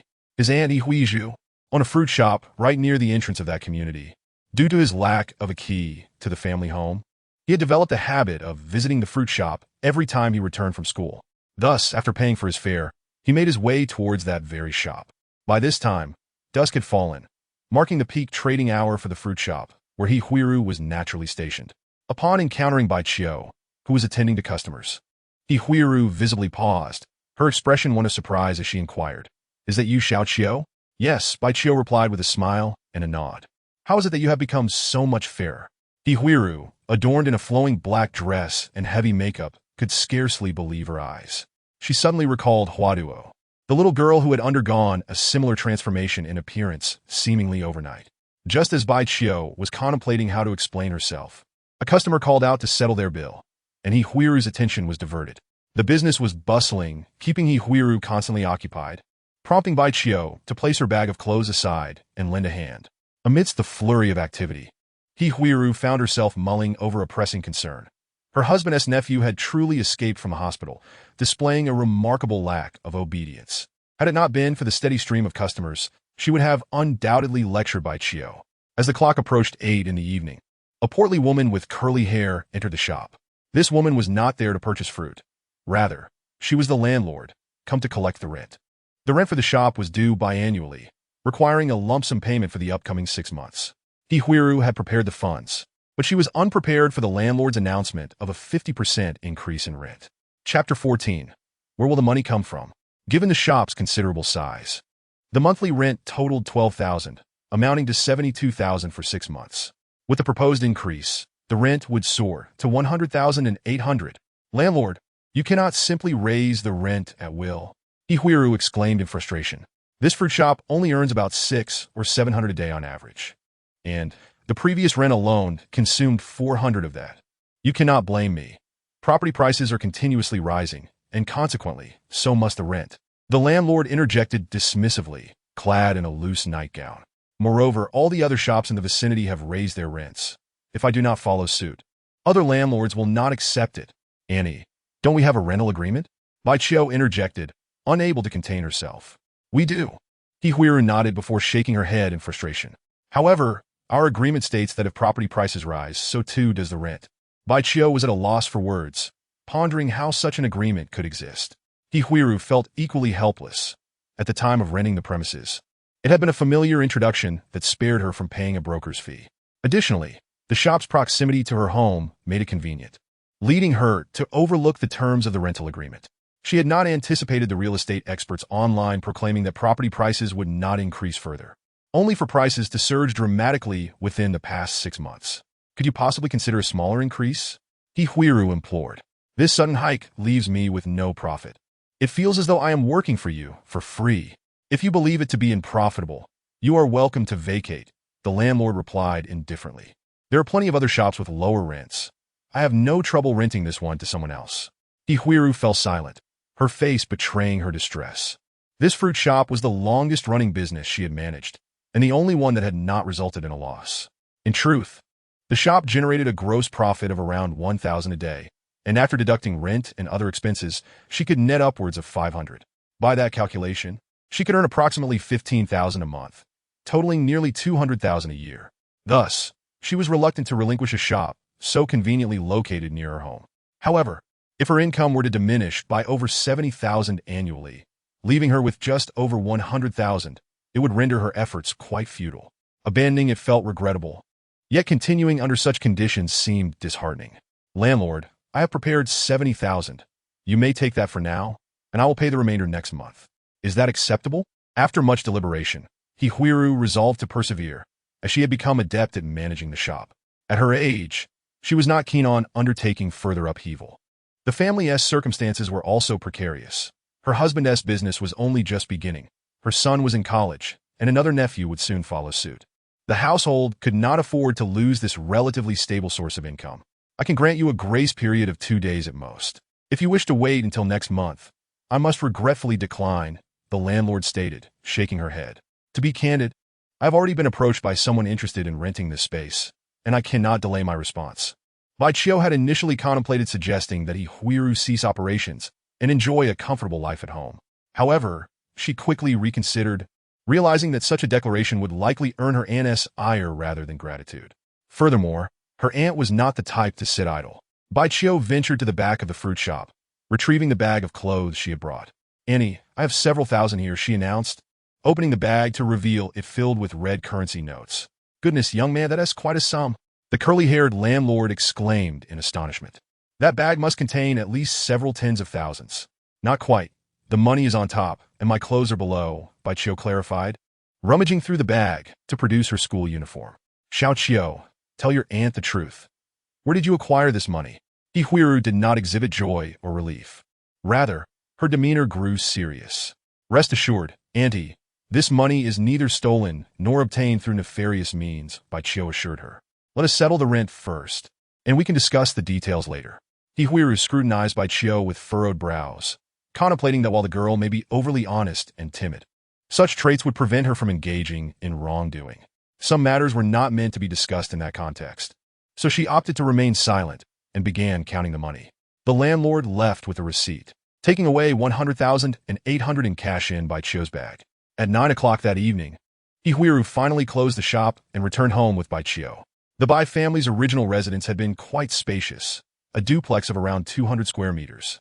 However, due to subsequent financial decline, they had been forced to sell that house.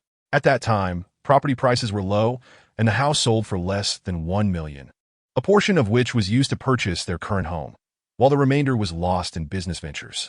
The Bai family's current residence was considerably smaller, featuring only 2 bedrooms, one for Bai Gang and Ihuiru, and the other shared by Baiqiu and her cousin.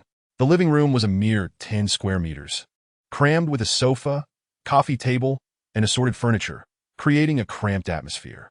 This modest abode reflected the family's struggles over the years. In reality, Bai Gang had mortgaged the house to invest in his new business. Should it fail, the family would have no choice but to seek rental accommodations.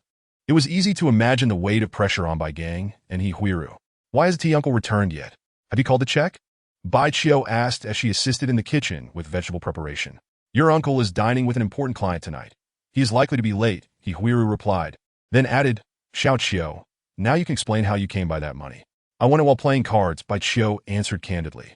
This morning, I played chess by the roadside and won 3,000. Later, I joined the same person at a hotel where we played several rounds of mahjong and some poker. You won all that money? Ihuiru paused her task, narrowing her eyes as she questioned her.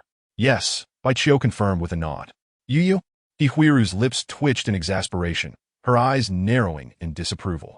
Even if we are in dire straits, there is no need for you to resort to gambling for money. Your grades are poor, and rather than striving to improve them, you choose to gamble instead.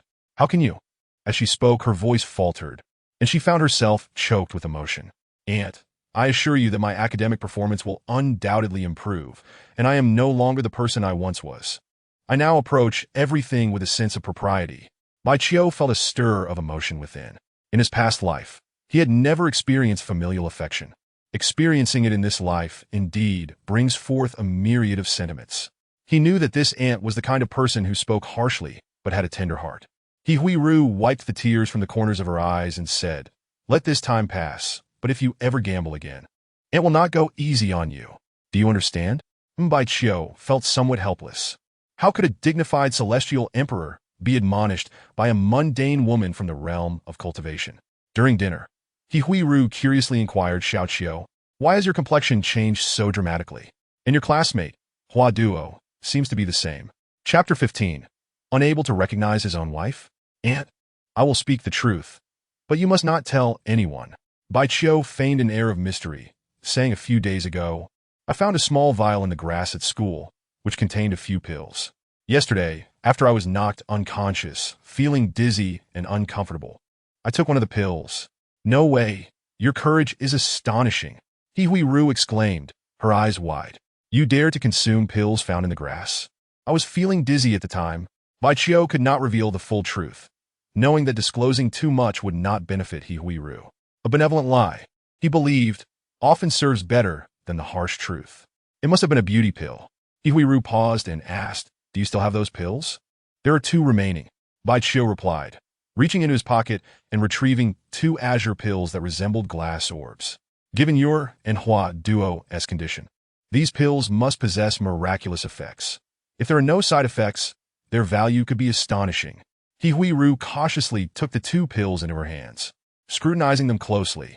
Neither Hua Duo nor I experienced any adverse reactions, and we feel quite well. Baiqiu smiled and remarked, Not only is my hearing acute, but my body also feels imbued with strength.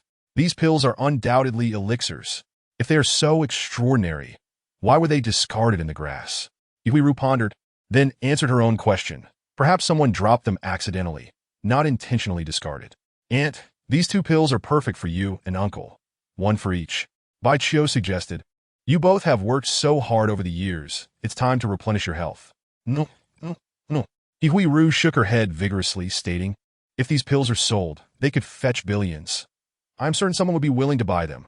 And these 2 pills are mine, and I have the right to do with them as I please, correct? Bai Qiu suddenly inquired. Ihuiru's expression shifted slightly. After a moment of contemplation, she returned the 2 pills to Bai Qiu's hands, forcing a smile. You found them, so you certainly have the right to dispose of them. Bai Qiu recognized her misunderstanding. He picked up one of the pills and tossed it into a glass of water across from him. The pill dissolved instantly upon contact with the water, turning the entire cup of brilliant azure. Xiao Qiu, what are you doing?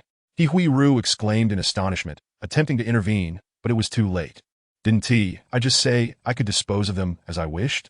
Bai Qiu pointed to the glass and urged, and if you don't drink it quickly, the medicinal properties may dissipate.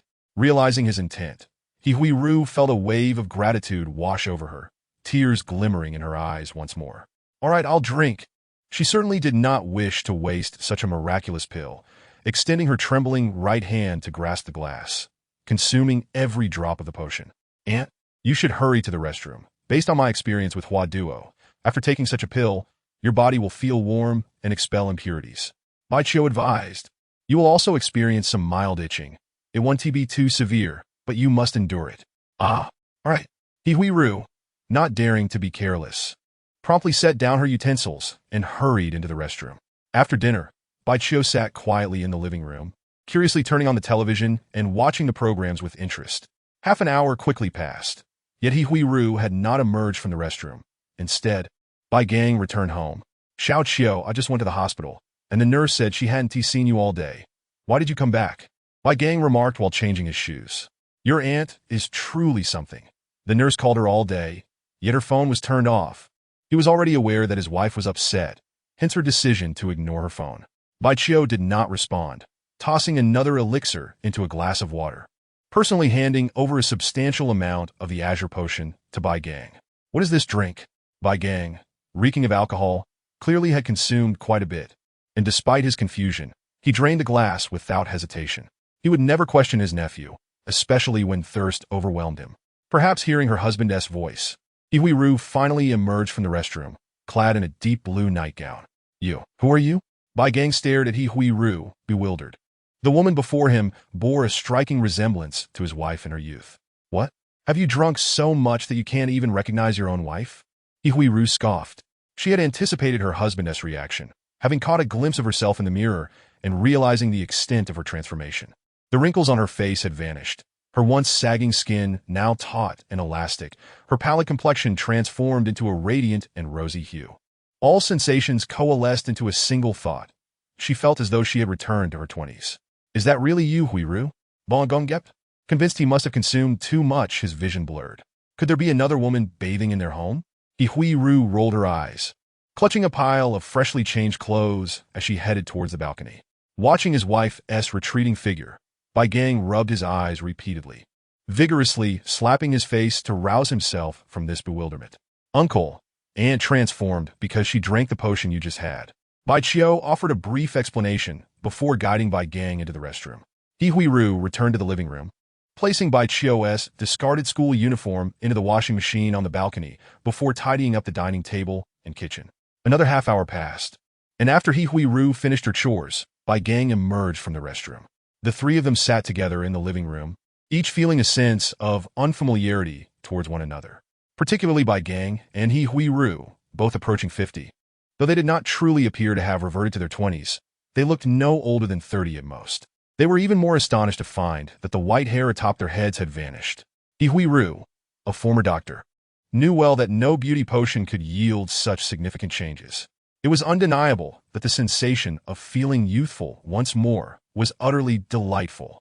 They were profoundly grateful to Bai Qiu. Such miraculous elixirs would be fiercely guarded by others, even from their own kin. What is wealth compared to the return of youth? Bai Gang lamented. Speaking of money, Xiao Qiu helped us tremendously today.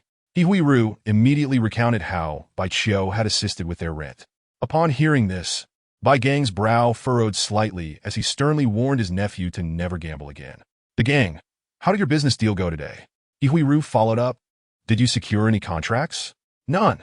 Bai Gang shook his head in frustration. The other party had initially agreed to sign, but for some reason, they suddenly backed out and even covered the cost of the banquet. He Ru bitterly remarked, it's either members of the Long family or the Ji family. Surely someone is scheming in the shadows. Bai Gang initially intended to voice a response, but upon remembering that Bai Qiu was present, he swallowed his words. Chapter 16. Only recognizing money, not people. That night, Bai Qiu immersed himself in his cultivation. Having previously used 7 Ling Yun Dan to purify himself, he significantly enhanced his affinity with spiritual energy. Coupled with the uniqueness of his innate divine body, his cultivation progressed rapidly. The following day was Sunday, and there was no need for school. He Ru and Bai Gang rose early, just as dawn broke, to head to the fruit wholesale market for supplies. By 7:30 in the morning, Bai Gang returned home alone, bringing breakfast for Bai Qiu, while He Ru remained at the fruit shop. The morning was slow in business, so she would not be overly busy tending to the store alone. Bai Gang did not linger at home. He also owned a storefront specializing in tile sales. Such a business heavily relies on connections, as substantial profits can only be made with large orders, particularly from significant real estate development projects that require vast quantities of tiles. A single successful contract could yield considerable earnings. Over the years, Bai Gang had cultivated a network of contacts and had even worked as a project manager in construction, which gave him the audacity to use his house as collateral for a bank loan to finance his current tile business.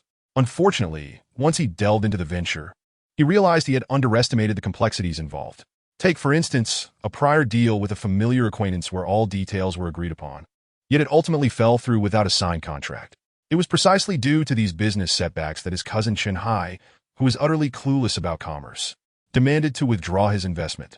Throughout the day, aside from returning home for lunch with He Ru, Bai Gang left Bai Qiu alone at home. Instead of practicing, Bai Qiu devoted his time to reading extensively, intent on accelerating and deepening his understanding of this planet.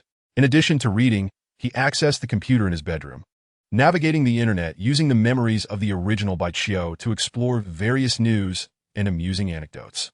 Naturally, he also conducted searches for information related to cultivation. From his research, he discerned that this planet, now lacking in spiritual energy, was far from ordinary.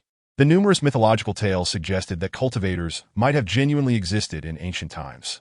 Indeed, it was possible that cultivators still resided on this planet, albeit rarely revealing themselves.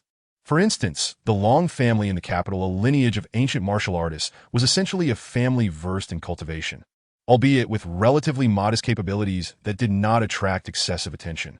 At 5:30 in the afternoon, before the sun had set, Bai Gang returned home. His expression was grim, for his cousin Chen Hai had not only called him again to demand repayment, but also claimed he would visit shortly. Being in debt, Bai Gang could only stifle his frustration and await Chen Hai's arrival. Meanwhile, Bai Qiu remained in his bedroom, engrossed in reading the Tao Te Ching. His interest stemmed from having heard a few phrases from the text in his previous life, yet he had never encountered the complete work. Upon Bai Gang's return, he sank into the living room sofa, silently smoking a cigarette while contemplating how to handle Chen Hai. Before long, the doorbell rang. He rose to open the main door, and Chen Hai arrived as expected.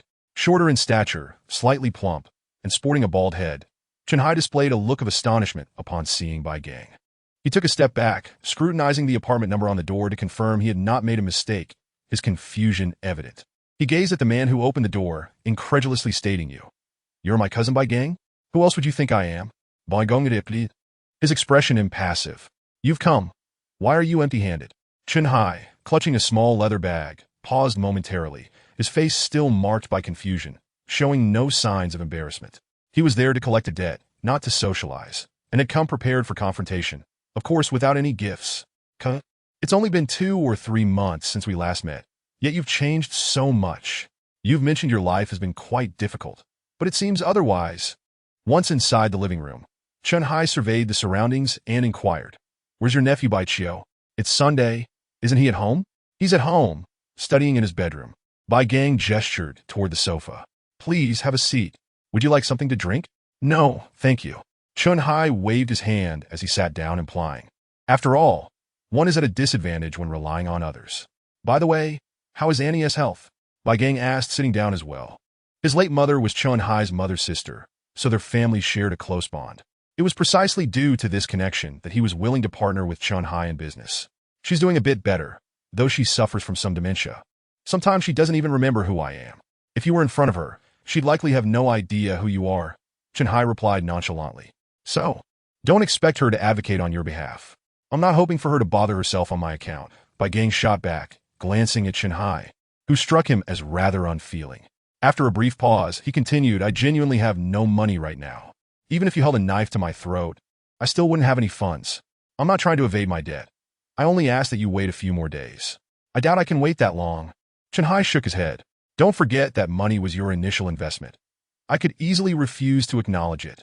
The key is that you acknowledged it and even wrote an IOU. Chun Hai countered, unyielding. Regardless, I have no money now. You can figure out what to do. I won't beat around the bush any longer, Chun Hai stated. I recently want to secure a project under Ji Guanyuan.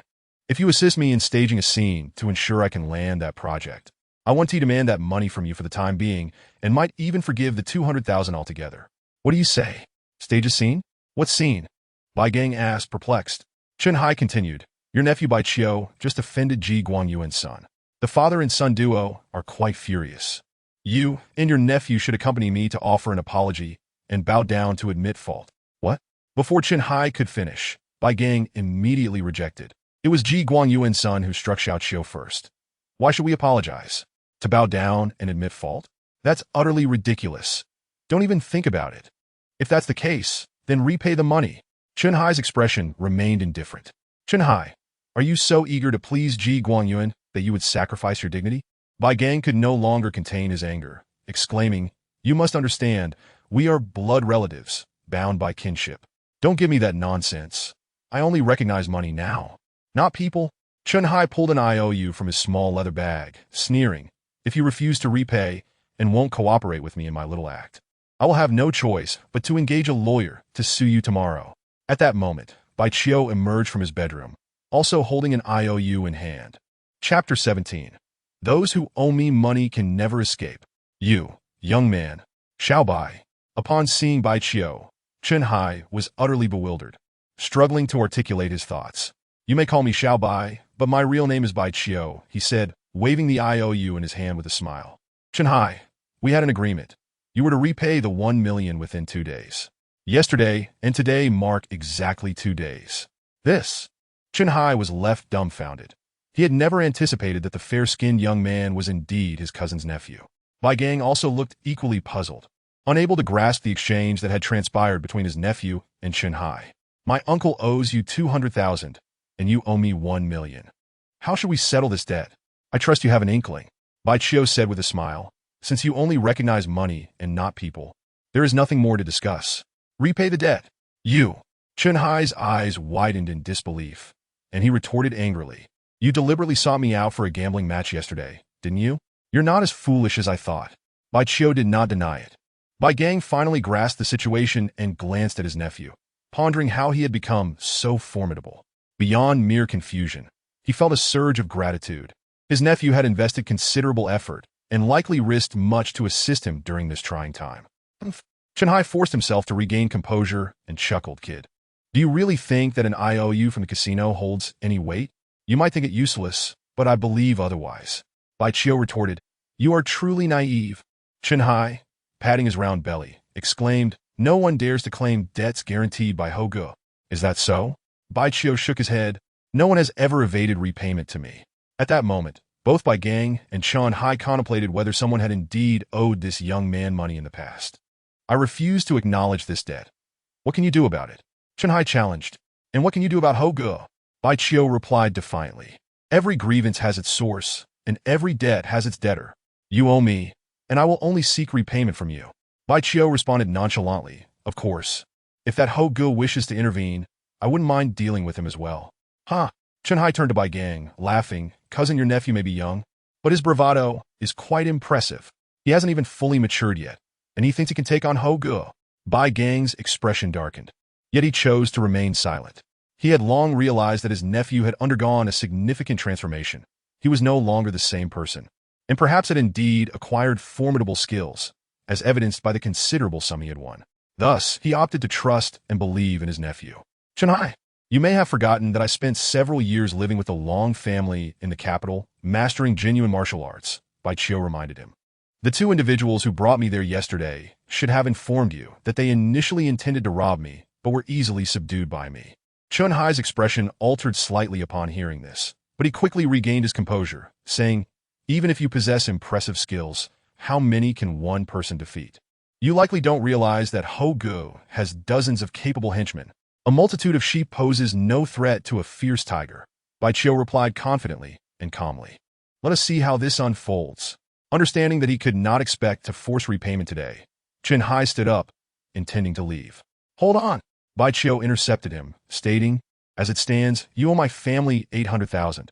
You think you can leave without providing an explanation? Spare me your nonsense.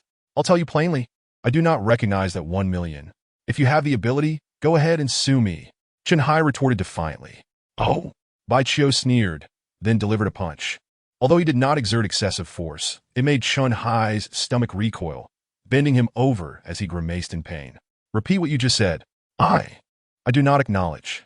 Bang!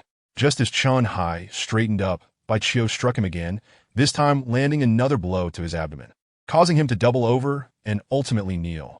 Do you acknowledge it or not? Bai Qiu asked with a stern expression. Chunhai, despite his desire to retaliate, found himself overwhelmed by excruciating pain, rendering him incapable of mustering even a fraction of strength, let alone engaging in a fight. I do not acknowledge it. If you have the guts, kill me. Chunhai gritted his teeth. I want to kill you, but I can certainly introduce you to the infamous techniques of the Long family from the capital, Bai Qiu said with a chilling smile. Uncertain whether the Long family truly understood the so-called techniques, Bai Qiu was unaware that the torturous methods he referenced were merely something he had come across online, lacking any substantive detail. Bai Gang, frowning, remained silent, observing the exchange. He felt no sympathy for this cousin, who only recognized money and not people. Kid, you're intentionally inflicting harm, which carries legal consequences. Chunhai trembled as he spoke, sweat pouring down his face. Rest assured, even if I leave you half dead, there will be no trace of injury left on you. Even the most advanced medical examinations will reveal nothing amiss, Bai Qiu assured him. Knowing that mere verbal threats would not suffice to compel compliance from this man, Bai Qiu understood that he must demonstrate a firm hand. Thus, after articulating this statement, he quickly jabbed several pressure points on Chunhai's body. This would induce temporary spasms in Chunhai's meridians, but would last only a few minutes. No. Moments later, Chunhai writhed on the ground, howling in agony. Bai Qiu, this isn't right, is it? Bai Gang expressed concern. Don't worry, he won't die. He'll return to normal in a few minutes, Bai Qiu replied calmly.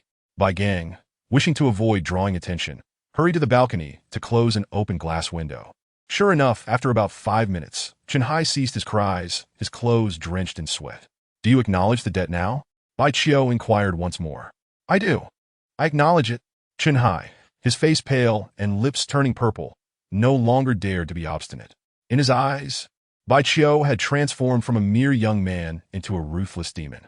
Get up and draft a receipt for 200,000, Bai Qiu instructed, patting Chunhai's shoulder before retrieving paper and pen from his bedroom.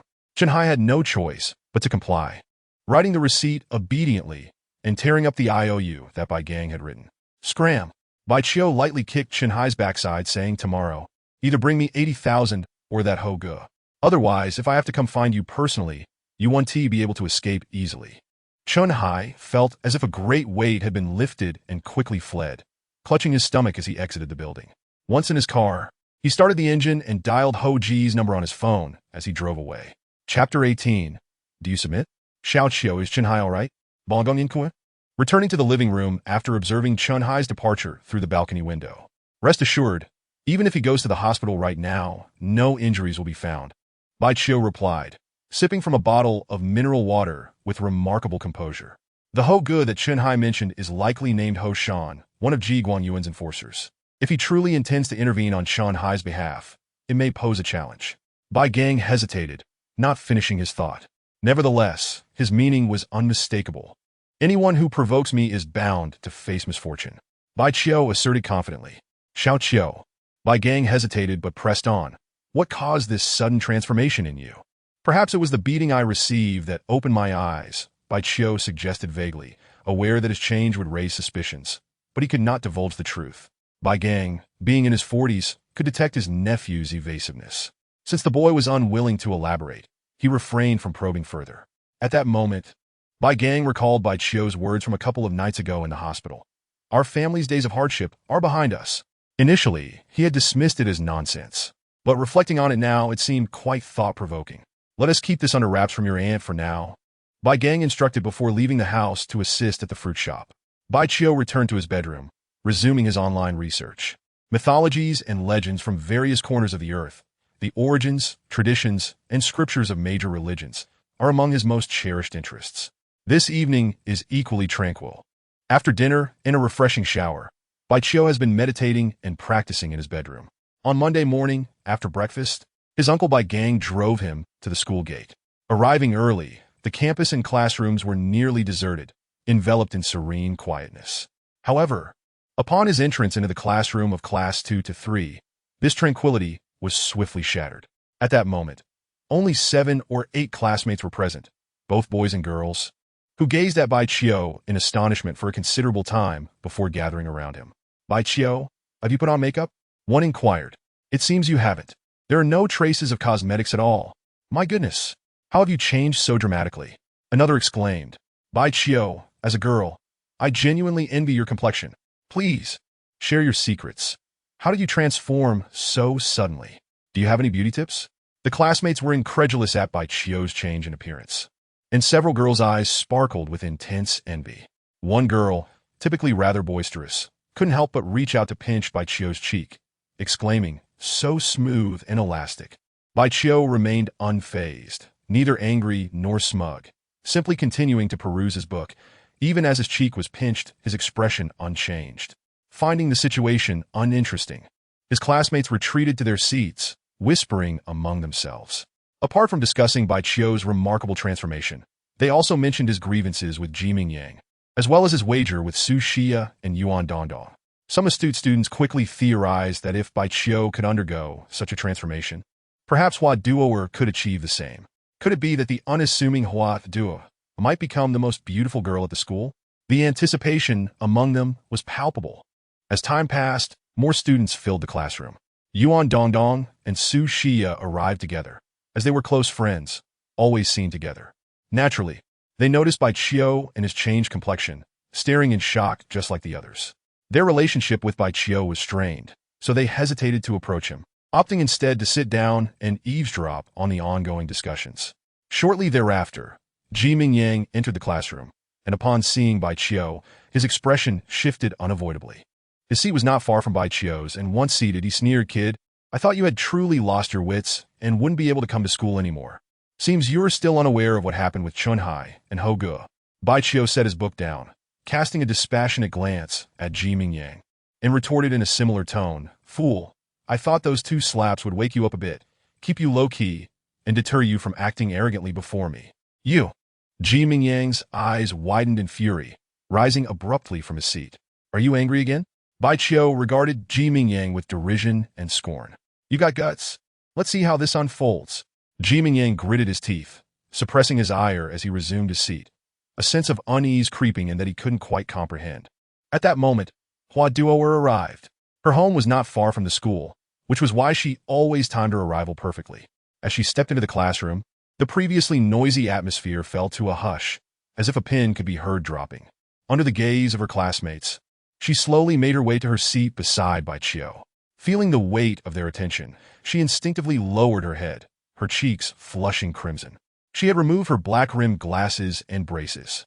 Though she had only consumed 2 Lingyun pills, her appearance and demeanor had transformed remarkably. Her skin resembled exquisite jade, radiating a soft luminescence, imparting an ethereal quality. Her eyes sparkled with clarity, and their deep gaze suggested wisdom. The slight roundness of her cheeks had diminished significantly, resulting in softer, more graceful contours. Even her hair had grown longer, appearing shinier and darker. Surprisingly, she had also gained at least 3 centimeters in height, her figure seeming more developed. "Don't be shy, Be confident, Bai Qiu softly encouraged. You can't just keep your head down during class, can you? At his urging, Hua Duoer nodded and gradually lifted her gaze. The classroom remained silent, all eyes still fixed on her. If it had merely been a change in looks, it might not have caused such astonishment. After all, makeup can achieve such effects. However, the transformation in Hua Duoer's aura was truly astonishing. With her lively brows and clear skin, even in a school uniform, she resembled a celestial being untouched by the mundane world. Her presence exuded an otherworldly grace, akin to a snow lotus flower. The boys in the class were all entranced, while the girls felt a mix of envy and self-doubt. Susi, Zan Dong Dong, do you concede? Bai Qiu suddenly inquired, pulling everyone back to reality as they recollected the wager. All gazes shifted to Su Xia and Yuan Dongdong, who were seated together. Chapter 19.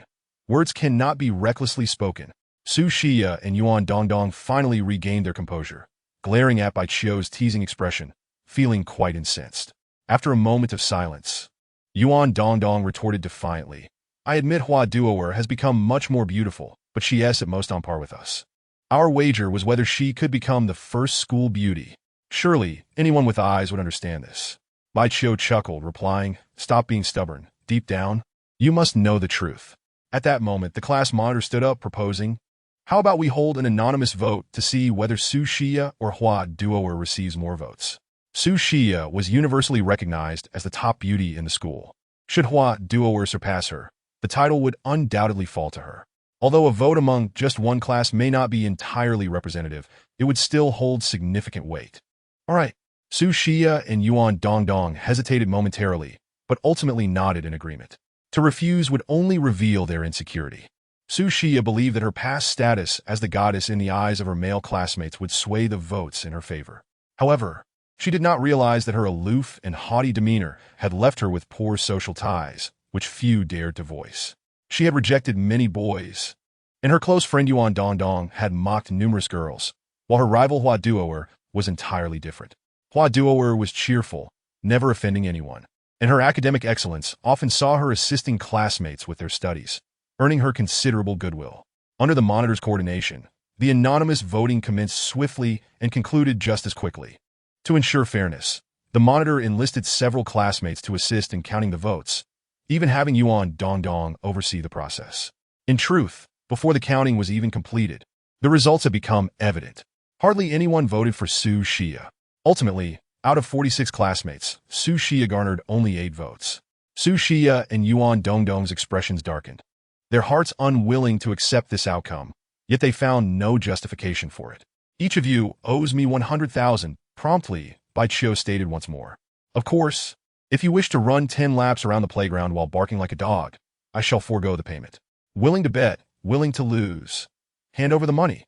Su Xia and Yuan Dongdong spoke in succession. Although they feigned indifference, they were inwardly distressed. Though they both hailed from affluent families and were not short of money, they had always spent lavishly, leaving them with little savings. The money they lost could only be sought from their families, yet it required a plausible justification, for after all, no household's finances are simply blown in by the wind. A poor lad? Huh. Bai Qiu let out a peculiar laugh, choosing not to argue further. The bell for class rang. The middle-aged, balding mathematics teacher, wearing glasses with lenses as thick as bottle bottoms, entered the classroom clutching a stack of papers. As usual, he went straight to the podium, not sparing a glance at the classroom, and declared, Wang Jian, 105 points.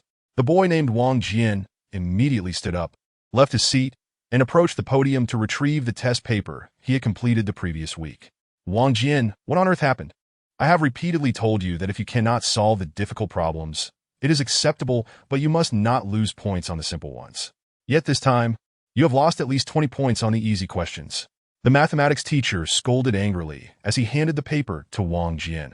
Do you consider my words mere background noise, or is it impossible for you to amend your careless habits? Wang Jian trembled, too afraid to speak. Everyone knew that the mathematics teacher was not only strict but also had a fiery temper. It was best not to explain or retort when reprimanded, as silence was the wisest response. Yuan Dongdong, 65 points. The mathematics teacher did not waste time on Wang Jian and continued distributing papers. As Yuan Dongdong stood up from her seat, she was met with the teacher's booming voice. Yuan Dong Dong. Your performance has become increasingly unacceptable. Not once have you passed the recent tests, and your scores keep declining. Can you not dedicate more effort to your studies? Yuan Dong Dong, too, dared not say a word, bowing her head to collect her paper. The mathematics teacher continued his distribution. He would not praise those with good grades, while those who performed poorly would inevitably face his wrath. Even Huadwer, who scored 146 points, received not a single compliment from him, nor did he even glance in her direction. Bai Qiu, 96 points. At last, it was Bai Qiu's turn to collect her paper. She rose and walked towards the podium. This time, the mathematics teacher slightly lifted his head and cast a look at Bai Qiu, his face registering clear surprise. He was indifferent to the changes in his students' appearances, so the look of astonishment quickly vanished. He regarded Bai Qiu with a neutral expression and remarked, "Bai Qiu, you have finally managed to pass. Although I am aware that you copied Huadwer's paper to achieve this, it is still an improvement compared to your previous failures." Such small classroom tests were not strictly monitored. Students could easily copy from one another while seated. However, Bai Qiu was well aware that the former Bai Qiu had never resorted to copying. Reflecting on the fact that the original Bai Qiu had passed away and was now wrongfully accused of cheating, the current Bai Qiu could not help but respond. "Teacher, one may indulge in a chaotic meal, but one must not speak recklessly. My progress is the result of my own efforts, not plagiarism. As a teacher, it would be prudent for you to choose your words with care." Upon hearing this, the mathematics teacher's expression darkened immediately. The entire class held their breath, first in astonishment, then in anticipation. They were amazed that someone dared to retort against the mathematics teacher and eager to see how this volatile educator would react. The mathematics teacher did not disappoint. His response was indeed fierce. He glared and shouted, "Do you think I have wronged you? Are you not aware of the level of your own performance?" Bai Qiu, however, calmly replied, "It is a fact that my grades are not commendable, but it is equally true that I did not cheat." Good. The mathematics teacher was visibly agitated. He pulled out a blank test paper from his desk and said, "Here, I will give you an opportunity to prove yourself. Do this test alone, and I will see if you can score above 90. Bai Qiu took the blank paper and seated herself at an empty desk beside the podium, while the mathematics teacher tossed her a ballpoint pen. As she worked on the test, the teacher resumed distributing papers. Compared to before, the mathematics teacher's voice grew louder, and his reprimands towards the underperforming students became even more severe. It was clear that Bai Qiu's defiance had soured his mood. In the past, after distributing the previous test papers, the mathematics teacher would explain each question, briefly touching on the simple ones while thoroughly analyzing the difficult ones. But today, he refrained from discussing the papers, as Bai Qiu was still completing her test. He wrote a few representative problems on the blackboard for the class to tackle. He did not glance at Bai Qiu, and after waiting 20 minutes, he began explaining the problems on the board. The first class passed in this manner, and the second class was still mathematics. The schedule for the third year was predominantly filled with test-taking and reviewing. Thus, important subjects typically spanned 2 consecutive periods to allow sufficient time. During the break, the mathematics teacher remained at the podium but permitted the students, except for Bai Qiu, to leave the classroom. Many students from Class 2 of the third year stepped out during the break, spreading news of the earlier events to other classes. Bai Qiu had won her wager against Su Xia and Yuan Dong Dong, and Huer had become exceptionally beautiful. Bai Qiu had stood up to the mathematics teacher. These occurrences rapidly circulated throughout the third year of Shuanghe High School, eventually reaching the entire school. Numerous students from other classes in the third year, driven by curiosity, gathered outside Class 2, peering through the windows at Huadwer and the still-working Bai Qiu. Even some teachers, upon hearing of these events, could not resist coming to witness the spectacle. The entire Shuanghe High School was stirred. The incident where Bai Qiu had slapped Ji Mingyang twice was once again brought up, and the wealthy scion, alongside the previously top-ranked school beauty, Su Xia, inevitably became the subject of ridicule. Boys mocked Ji Mingyang, while girls derided Su Xia. Of course, this was all done discreetly, with classmates quietly discussing amongst themselves, as they would not openly speak of such matters. As the second class commenced, the mathematics teacher continued to pose questions on the blackboard, then meticulously explained them. With 10 minutes remaining before the end of class, he addressed Bai Qiu. "Bai Qiu, although this time you have not been given as much time as last, it is your second attempt, and you should be quicker. I believe it is not unreasonable for me to ask you to submit your paper now." Bai Qiu stood up, handed her test paper to the teacher's desk, and returned to her seat. The mathematics teacher then began grading the papers. He was exceedingly familiar with this particular test, thus his grading speed was naturally swift. In merely 3 minutes, he had finished grading the entire paper. When he straightened up and leveled his gaze ahead, all the students in the class wore expressions of eager anticipation. 116 points. Upon announcing the score, the mathematics teacher unexpectedly smiled and said, "Bai Chiu, I owe you an apology. I indeed wronged you before, and I am sorry." In the midst of his words, he even bowed to the class. Such was his character, strict with his students, yet equally so with himself. If he was in the wrong, he would admit it sincerely, not brushing it aside simply because he was the teacher. "How did you manage to score 20 points more than last time?" Someone whispered. The mathematics teacher heard the murmur and replied gently, "Compared to last time, Bai Chiu solved one more major problem, hence the additional 20 points. It is perfectly normal for a student to grasp previously difficult questions over time. After all, several days have passed since the last test, during which Bai Chiu had the opportunity to consult Huaduer. Realizing this, the mathematics teacher and the students no longer found it peculiar that Bai Chiu had scored 20 points higher. In fact, Bai Chiu had not consulted Huaduer at all. The reason she managed to solve an additional major problem was due to a significant enhancement in her calculation skills. Had it not been for her time spent delving into mathematics after her rebirth, she might have even achieved a perfect score this time.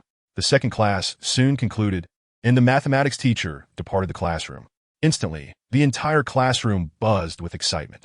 Bai Chiu gazed at the flowers, smiling as he remarked, "I have previously stated, regardless of which university you attend, I can certainly follow suit." "Oh dear." Upon hearing his words, Yuan Dongdong's plump face contorted into a mask of disdain, and she retorted in an odd tone, "You think that merely scoring 20 more points on the second exam than the first makes you capable of entering a prestigious university? Do you truly believe that such institutions are handed out freely? You seem quite unconvinced."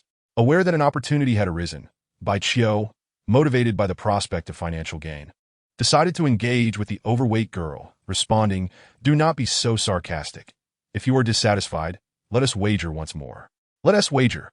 Yuan Dongdong, eager to reclaim her lost funds, declared without hesitation, "This time, we bet 200,000. Su Xia chimed in, "Bai Chiu, I wish to join your wager as well. However, Flower must gain admission to a prestigious university, and you both must be accepted into the same institution. Otherwise, even if you lose, the stakes still stand." "Agreed." Bai Chiu nodded readily, though he added with slight discontent, "A mere 200,000? Such a trivial amount renders this wager rather unexciting. Do you find it insufficient? We are merely concerned that you might not be able to produce such a sum." Yuan Dongdong scoffed. Su Xia interjected, "If either party fails to provide the wagered amount, the victorious side may demand a favor from the loser. Naturally, such a request must not involve self-harm or illegal acts. What say you? That is acceptable." Bai Chiu readily consented, before adding a reminder, "This wager will take time to yield results. Therefore, the money you lost previously must be settled promptly." While he intended to raise the stakes for a greater victory, alas, the others were not easily deceived. Yuan Dongdong replied, "Rest assured, we shall not default." The subsequent 2 periods were devoted to English class, during which the teacher distributed a new test paper, and the hours passed in focused silence. As lunchtime arrived, students living nearby returned home for their meals, while others dined in the school cafeteria or at nearby restaurants. Bai Chiu belonged to the latter group, while Flower returned home, having recently been crowned the most beautiful girl in the school, a fact that had spread widely. To spare her from undue attention, Bai Chiu escorted her to her doorstep. She invited him to join her for lunch, but he politely declined. He was aware that her parents were engaged in business in Songhai City, and she lived with her grandmother, a woman prone to incessant chatter. Reluctant to endure such nagging, he opted not to accept her invitation. After bidding farewell to Flower, Bai Chiu turned towards a nearby, small restaurant. Just as he settled in and had yet to place his order, a girl clad in the same blue and white uniform approached him, smiling as she inquired, "Excuse me, could we exchange WeChat contacts?" Bai Chiu glanced at the girl, whose features were quite pleasant, and shook his head, stating, "I'm afraid I haven't set up WeChat yet." He spoke the truth. The previous Bai Chiu had indeed never used WeChat. "How about QQ instead?" She persisted. "You must have a phone number, at the very least?" Bai Chiu pondered quietly, wondering if all girls on this planet were so forward, or if his own appearance and demeanor were sufficiently captivating to draw such interest. Just as he contemplated how best to decline the charming girl's advances, a group of menacing figures entered the small restaurant. Chapter 21. One person against a gang.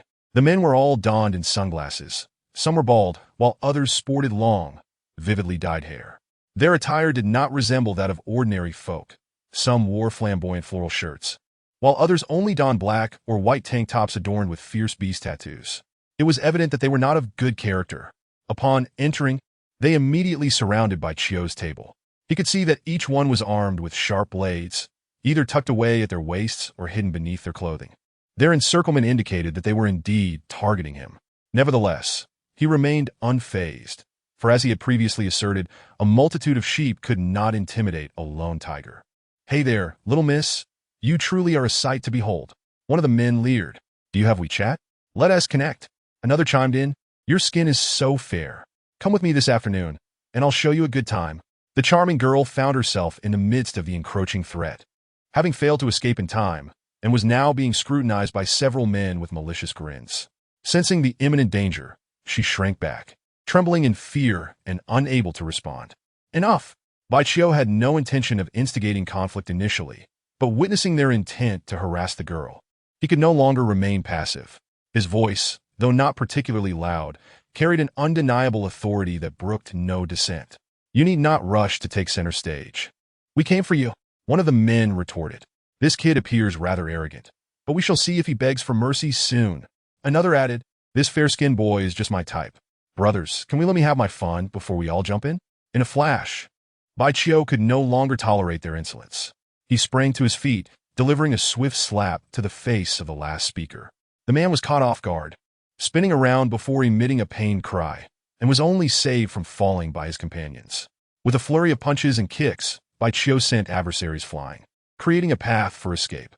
Gripping the fair girl's hand, he led her to the furthest corner of the restaurant. Thereafter, he faced the group wielding knives, daggers, and short swords with an icy glare. Despite the fact that nearly 20 armed individuals had gathered, they had underestimated their target. In approximately half a minute, Bai Chio had dispatched all of them, sending them sprawling to the ground. The restaurant owner, the chef, and the fair girl watched in wide-eyed disbelief. Bai Chio then emerged from the restaurant, methodically gathering all the weapons together. During this process, he noticed Ji Mingyang hiding behind a nearby utility pole. With a smirk, he acknowledged Ji Mingyang before stepping up to confront a particularly large bald man, placing a foot on his chest. With a cold smile, he inquired, "It was Ho Shan who sent you, wasn't he it?" The bald man, surprisingly steadfast, gritted his teeth and replied, "We simply can't stand the sight of you. It has nothing to do with anyone else." "Oh, is that so?" Bai Chio's smile grew colder as he bent down, swiftly pressing his right index finger against the man's body several times. Subsequently, the bald man began to convulse in agony, rolling on the ground and howling in distress. Bai Chio moved on to another assailant, coldly asking, "Who sent you?" I don't. No." The man gazed at Bai Chio as though he were a vengeful specter, his courage nearly shattered. Such individuals, despite their fearsome appearances, were merely bullies who preyed on the weak. Not willing to speak? Very well. Bai Chio wasted no time, pressing on the man's body several times more, eliciting cries of pain akin to those of the bald man. He continued his inquiries one by one. Not far away, Ji Mingyang, hidden behind a utility pole, was utterly bewildered. These men were not summoned by him, yet he understood their purpose. Earlier that morning, he had contacted Ho Shan, a subordinate of his father, to inform him that Bai Chio was not as foolish as he appeared and expressed his desire to thoroughly teach Bai Chio a lesson. During the call, he learned that Ho Shan held a personal grudge against Bai Chio and had already made preparations to take action that very afternoon. Thus, he lingered near the school gate after classes, eagerly anticipating the sight of Bai Chio reduced to tears. Unfortunately, he was met not with his desired scenario, but rather with the sight of all the men dispatched by Ho Shan sprawled on the ground, writhing in agony. What was happening? How could this be possible? Nearly 20 armed men had been completely overpowered by a single tall student. Ji Mingyang stared in stunned silence at the scene before the small restaurant. Regaining his senses, he dared not linger, hastily retreating while shielding half his face with one hand, fearful of being recognized by Bai Chio. A crowd had gathered near the entrance of the small restaurant, predominantly students and faculty from the first high school, with a few local residents and passers-by among them. Everyone stood at a distance, pointing and whispering, and some concerned individuals had even called the police. It was a baffling sight. Typically, One would witness a gang of delinquents bullying students. Yet today, the roles had reversed. One student was bullying a gang of delinquents. One cannot deny the peculiar loyalty displayed by these delinquents. Even when driven nearly to madness, they refrained from revealing who had sent them to commit such violence. Bai Chio was about to attempt to intimidate one of them with his mental prowess to extract the truth when he noticed two police cars parked a short distance away. Several officers approached, and he deemed it prudent to refrain from further actions. It was unnecessary to inquire. It was evident that these individuals were undoubtedly sent by Ho Shan. He felt a tinge of disappointment, for Ho Shan himself had not come. Otherwise, Bai Chio could have made him suffer on the spot. Nevertheless, this outcome was not without merit, as it meant Ho Shan would not be incarcerated, allowing Bai Chio to impose a far greater price upon him. The officers began to manage the scene while inquiring about the situation. They questioned Bai Chio, the restaurant owner, and the graceful young woman, as well as the onlookers. Ultimately, everyone was taken to the nearby police station. Although the circumstances were clear, formal procedures still needed to be followed, such as providing statements. Given that Bai Chio was still a student, his guardian, Bai Gang, was naturally summoned. The officers expressed their confusion, articulating it directly. Bai Chio, how did you manage to subdue so many individuals by yourself? Bai Chio replied calmly, I grew up in the Long family in the capital, a lineage of martial tradition. So I've been practicing martial arts since childhood and possess considerable skills. One officer interjected, we just spoke with your homeroom teacher, who mentioned that you were physically weak in the past. That was merely an appearance. It was not the reality, Bai Chio answered with composure. I appeared frail because my training was arduous. The officer continued, your teacher also mentioned that you were rather timid and avoided conflict. Your uncle Bai Gang concurs with this assessment. Bai Chio smiled slightly and said, previously, I simply wished to avoid trouble, as my skills were not yet fully developed. Curious, the officer asked, so now you consider your skills to be fully developed? One could say that. Bai Chio did not deny it, then retorted with displeasure. In the small restaurant earlier, they sought to harm me and employed weapons. I merely defended myself and injured them. There is no need for excessive explanation, is there? Of course not. The officer nodded with a smile. We merely wish to remind you to avoid the excessive use of force. Bai Chio chose not to respond further, and was subsequently escorted out of the police station by Bai Gang. Since he was uninjured, Bai Gang decided to take him back to school to prevent any disruptions to his education. On the way, Bai Gang remained visibly anxious, despite his nephew's remarkable abilities.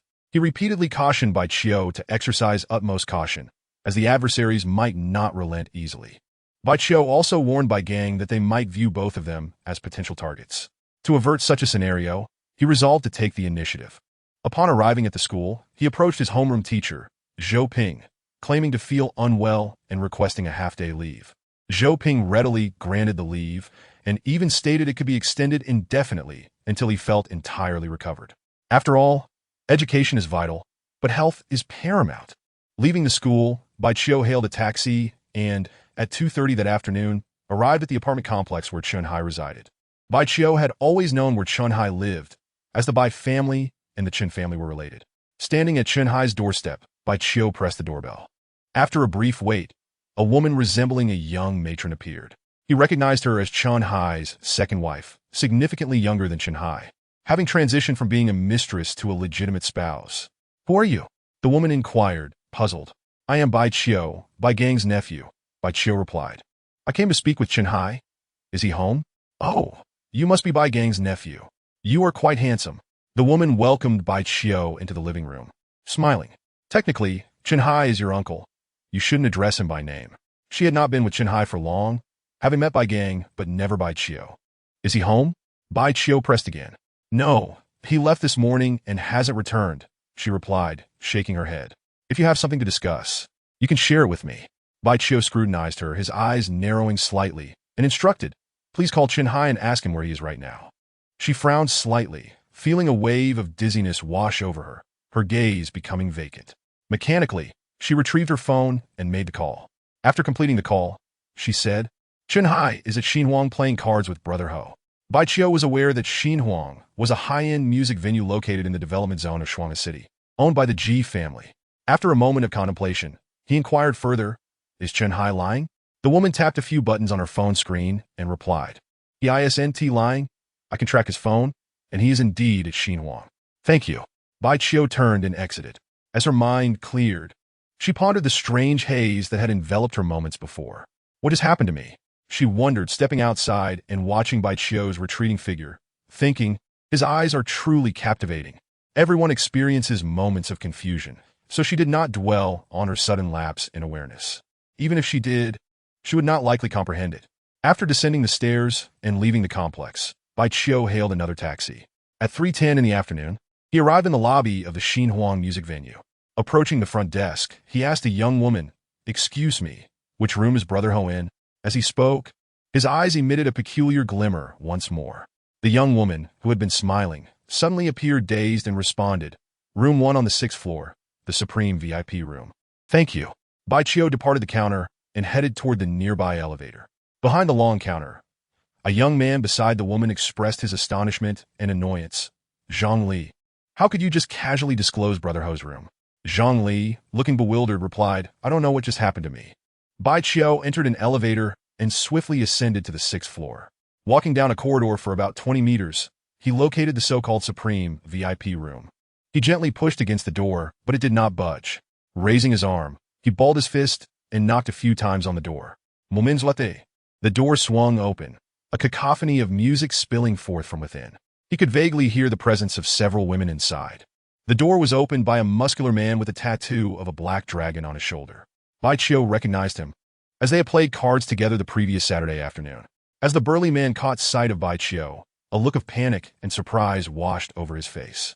"I had heard that Chunhai and Hoshan were here, so I came to collect a debt." Bai Chio bypassed the stout man and stepped into the room. The space was quite expansive, measuring at least 100 square meters, with the likelihood of additional facilities like a bathroom. Upon entering, Bai Chio furrowed his brow. The number of people present was indeed considerable. Not only were there several men with bare torsos, but also a dozen or so young women.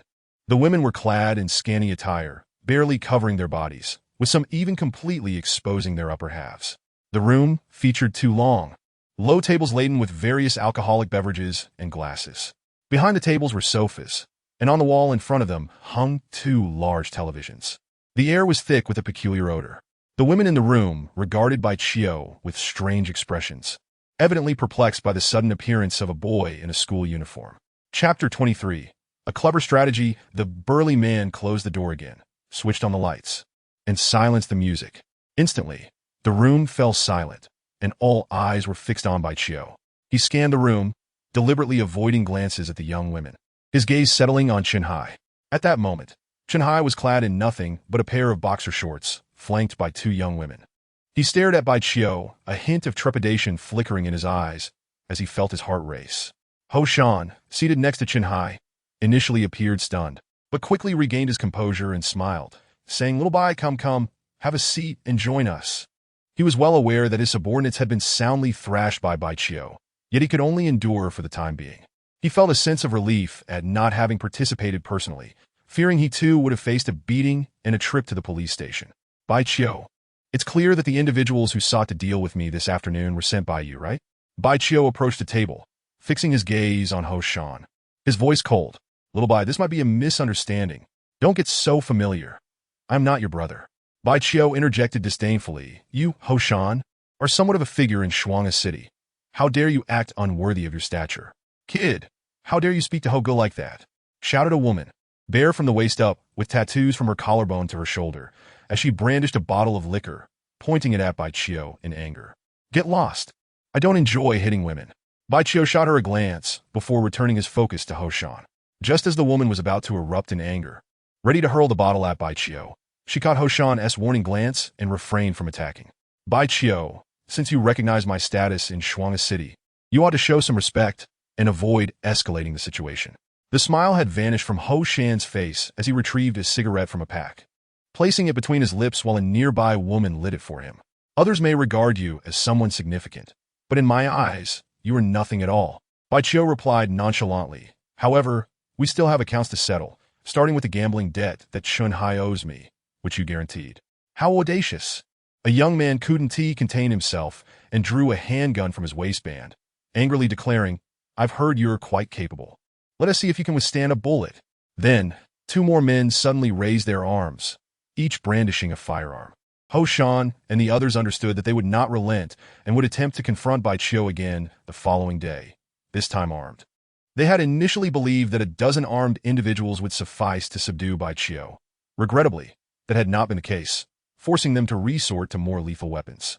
They were reluctant to act within this territory, as it belonged to their boss, Ji Guanyuan, and a disturbance would not bode well. Yet, since Bai Qiu had come seeking them out, exuding an air of arrogance, they felt compelled to disregard their hesitations. Bai Qiu found it rather curious that even as firearms were drawn, the women in the room displayed no signs of fear or anxiety. A closer look revealed that most appeared dazed, as if intoxicated, their reactions sluggish, and their faces adorned with foolish, infatuated smiles. Observing the tables, he quickly deduced the cause: scattered white powder, aluminum foil, and several drink bottles fitted with straws. In that moment, a brilliant idea struck him. He could not directly eliminate Ho Shan and the others, but he could send them to jail. Earlier that afternoon, a police officer had sternly advised him against the excessive use of force. While he was unafraid, he wished to avoid trouble. His paramount goal, after being reborn, remained focused on cultivation, free from distractions. With his mind racing, he turned to face the others, a more profound smile gracing his lips. In front of them, he retrieved his mobile phone and dialed the emergency number. "Hello, this is the 110 Emergency Service Center. On the 6th floor of the Xinhuang Music Club, in the number 1 VIP room, there are individuals gathered to use drugs, and they are also armed." Upon hearing this, Ho Shan's expression changed dramatically. After a moment of stunned silence, he shouted, "Eliminate him! Bang! Bang! Bang!" Before Bai Qiu could hang up the phone, gunfire erupted within the room. He had anticipated this, his senses already attuned to the incoming threat. He swiftly assessed the trajectory of each bullet. Even before the shots rang out, his body had already vacated the original position, moving gracefully to evade the hail of bullets. The 3 gunmen were of average skill, having consumed considerable alcohol and likely drugs, rendering them in poor condition, and they offered no resistance to Bai Qiu's assault. Not just them, but all the men present, including Ho Shan, met the same fate. Within less than a minute, every man in the room was subdued. Bai Qiu remained unscathed, save for 2 bullet holes in his loose school uniform. While he preferred not to engage with women, one woman had struck him with a bottle, prompting him to retaliate with a kick. "Classmate, could you possibly let me go? I'm not with them." A petite, youthful-looking woman approached Bai Qiu, trembling in fear as she pleaded, "Stand aside and squat down. Whether or not I can let you go is not up to me. It is the police who decide." Bai Qiu replied with an impassive expression. Another woman, her figure curvaceous, mustered her courage to approach, perhaps frightened or in a daze. She began to remove her short skirt, already bare above the waist. Not only did she quickly discard her skirt, but she also attempted to take off her underwear, declaring, "Let me out. You can do whatever you want." Bai Qiu was taken aback, never expecting to encounter such a situation. He felt no sympathy for these women of the night. Sending them to the police station might be a blessing in disguise, offering them a chance at redemption. After waiting for approximately 7 or 8 minutes, a squad of heavily armed SWAT officers burst into the room. The subsequent events unfolded simply. Bai Qiu recounted the situation, and he, along with everyone present, was escorted to the Shuangha City Public Security Bureau. Notably, the police discovered a significant amount of drugs and firearms in the room, leaving Ho Shan and his associates with no recourse for denial. Bai Qiu was summoned to the city bureau once again, followed shortly by his homeroom teacher, Zhou Ping. It was not until the night had fully descended that Bai Qiu was finally released from the bureau, and the two made their way home together. On the way, Bai Gang, looking considerably younger than before, spoke with a complex tone. "Lil Qiu, while you dealt with Ho Shan, you've also made an enemy of Ji Guanyuan. Greater troubles may loom ahead." Chapter 24. The Eccentric One. The Xinhuang Music Hall is an establishment owned by Ji Guanyuan. Given that an incident occurred there, does he not bear any responsibility? Bai Qiu's expression remained calm as he replied, "He likely has no inclination to deal with me at present. The police will surely make him feel overwhelmed. However, we must not underestimate him." Bai Gang felt it necessary to caution his nephew, despite his impressive skills. As he was still somewhat inexperienced, Ji Guanyuan is by no means an easy opponent. His rise to this point undoubtedly indicates substantial backing behind him. Moreover, he can easily claim ignorance regarding today's events. Even if he holds some responsibility, it would not significantly affect him. The police cannot simply apprehend him based on this. The fact that he employs a cadre of ruthless henchmen is a clear indication that he is not a man of virtue. Bai Qiu replied nonchalantly, "If he dares to make a move against me, I shall be doing society a service." Bai Gang furrowed his brow slightly, sensing that his nephew was perhaps too confident. After a brief pause, he inquired curiously, "Xiao Qiu, did you truly learn your skills from the Long family?" "Part of it I developed on my own," Bai Qiu deflected, aware that some matters cannot be disclosed to anyone. "By the way, Xiao Qiu, I've noticed that my strength seems to have increased significantly. Am I capable of becoming a master as well?" Bai Gang asked with a hint of anticipation. "Is it possible for me to become as formidable as you?" "Well..." Bai Qiu hesitated, fully understanding Bai Gang's intention was merely to learn the so-called skills from him. "If not, then so be it. My old limbs cannot endure much more strain." Bai Gang, of course, would not press the matter, though he felt a twinge of regret. "I do not know if it will work, but you can certainly give it a try." Bai Qiu thought to himself that he could not remain by Bai Gang and He Huizhu's side indefinitely. It would be advantageous if they could grow stronger. "Really? Can I give it a try?" "Yes." Upon receiving Bai Qiu's affirmative response, Bai Gang was filled with joy. Upon returning home, He Huizhu had already prepared dinner. The three of them shared a meal while discussing the events of the day. He Huizhu incessantly asked questions, and Bai Qiu and Bai Gang had no choice but to respond. After dinner, Bai Qiu imparted the breathing techniques from the Dao Jing to Bai Gang and He Huizhu. He earnestly instructed the couple, "This breathing method was taught to me by the Long family. Their techniques are not to be shared with outsiders. So you must not speak of it or let anyone from the Long family know, or it would spell great trouble." Bai Gang and He Huizhu nodded in agreement. "As for martial arts, there's no need for you to learn. Simply practice this breathing method, and your physical strength will continually increase, while your reaction speed will quicken. Even without any martial skills, you can still become formidable." Bai Qiu added, after each practice session, "Be sure to engage in some physical activity to acclimate to your new state." In the first half of the night, he assisted Bai Gang and He Huizhu in entering the rhythm of the breathing techniques more smoothly and swiftly. Only in the latter half of the night did he begin his own training. The next day, Tuesday of that week, after breakfast, Bai Qiu was driven to the school gate by Bai Gang. However, instead of heading directly to school, he first made his way to Huaduo's home. He took out his phone and sent a message to Huaduo, and before long, his classmate appeared, arms laden with books. The two then walked to school together.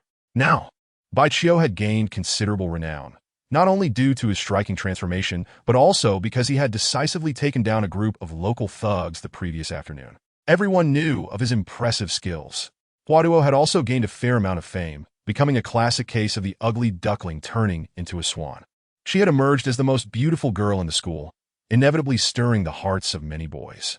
However, these boys were well aware of her close relationship with Bai Qiu and, considering his formidable reputation, dared not pursue her overtly. As the two strolled from the school gate to their classroom, countless envious gazes were cast upon them.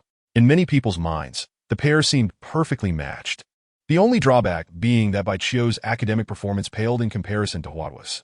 That day, Bai Qiu diligently immersed himself in his studies, meticulously exploring the knowledge across various subjects. This was not only to prepare for the upcoming college entrance examination, but also to deepen his understanding of this world. To his surprise, Ji Mingyang was absent from class, reportedly having taken a sick day. During gym class that afternoon, the PE teacher, Zhang Daming, treated Bai Qiu with exceptional kindness, his blatant flattery making Bai Qiu feel quite awkward. After school, Bai Qiu first escorted Huaduo back home before boarding a taxi alone. The former Bai Qiu would have taken the bus home after school, but now, despite being financially savvy, he no longer felt the need to scrimp. Moreover, the money he had won previously was more than sufficient for his expenses. Interestingly, today, Su Xia and Yuan Dongdong did not hand over the money they owed him. Instead, they asked for his bank card number, claiming they would transfer the funds via online banking. After all, they were still students and found it impractical to carry large sums of cash. Bai Qiu soon realized that he could not expect to recover the money owed by Qinhai. That fellow had also participated in drug use the previous day and would not be released anytime soon. Nevertheless, Bai Qiu did not feel particularly regretful. His previous gambling with Qinhai had merely been a means to clear Bai Gang's debt of 200,000. The taxi came to a halt at the entrance of Bai Qiu's residential complex. As was his routine, he first visited He Huizhu's fruit shop. The curly-haired, plump landlady was present, though she was not there to collect rent. Instead, she was helping to sell fruits. Bai Qiu found this puzzling and quietly inquired. He Huizhu chuckled softly. She came to see how I suddenly look much younger, hoping I could assist her in achieving the same. She even offered to have her rent if I could help her. Haha. Though she's not conventionally attractive, her aspirations are certainly grand. Bai Qiu laughed in response, pondering that every woman desires beauty and is willing to go to great lengths, even undergoing surgery or spending lavishly. If he could establish a business centered on helping women enhance their beauty, it would undoubtedly be a lucrative endeavor. As night fell, an eccentric figure appeared at the entrance to the fruit shop. He was deemed eccentric because, despite the warm weather, he wore a trench coat and a black round hat that seemed ill-suited for sun protection. Leaning against a large tree by the roadside, the stranger faced the door of the fruit shop. His black sunglasses obscured his features, preventing Bai Qiu from discerning his expression or gaze. After observing him for a moment, Bai Qiu exited the fruit shop, intending to probe with his spiritual awareness. Young man, if you wish to avoid involving others, follow me. The stranger spoke as Bai Qiu reached the entrance of the fruit shop. Upon finishing his statement, the eccentric figure silently walked aside. Chapter 25. Treading underfoot, Bai Qiu's spiritual awareness had swept across the stranger, allowing him to discern that this individual was indeed a master, with evident signs of spiritual energy emanating from him. The presence of spiritual energy, without any fluctuations of true energy, indicated that he had not yet reached the late stage of spiritual movement. The abundance of spiritual energy suggested he was at the pinnacle of the mid-stage of spiritual movement, close to the late stage. The inability to tightly contain his spiritual energy indicated that his strength was not overly formidable. Bai Qiu silently assessed him in his mind, and then took a step to follow. As night enveloped the world and the lights began to twinkle, the eccentric figure turned left and right before ultimately arriving at a small grove within a park, where Bai Qiu naturally followed. You have quite the nerve, young man.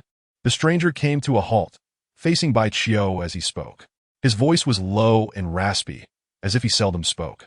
Did Ji Guangyuan send you? Bai Qiu inquired with curiosity. Do not say sent. He lacks the authority to issue commands to me. The stranger shook his head and replied.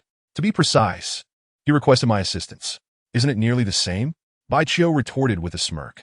Young man, your brilliance has been revealed too early, offending those you ought not to offend, leaving you without even a chance for regret.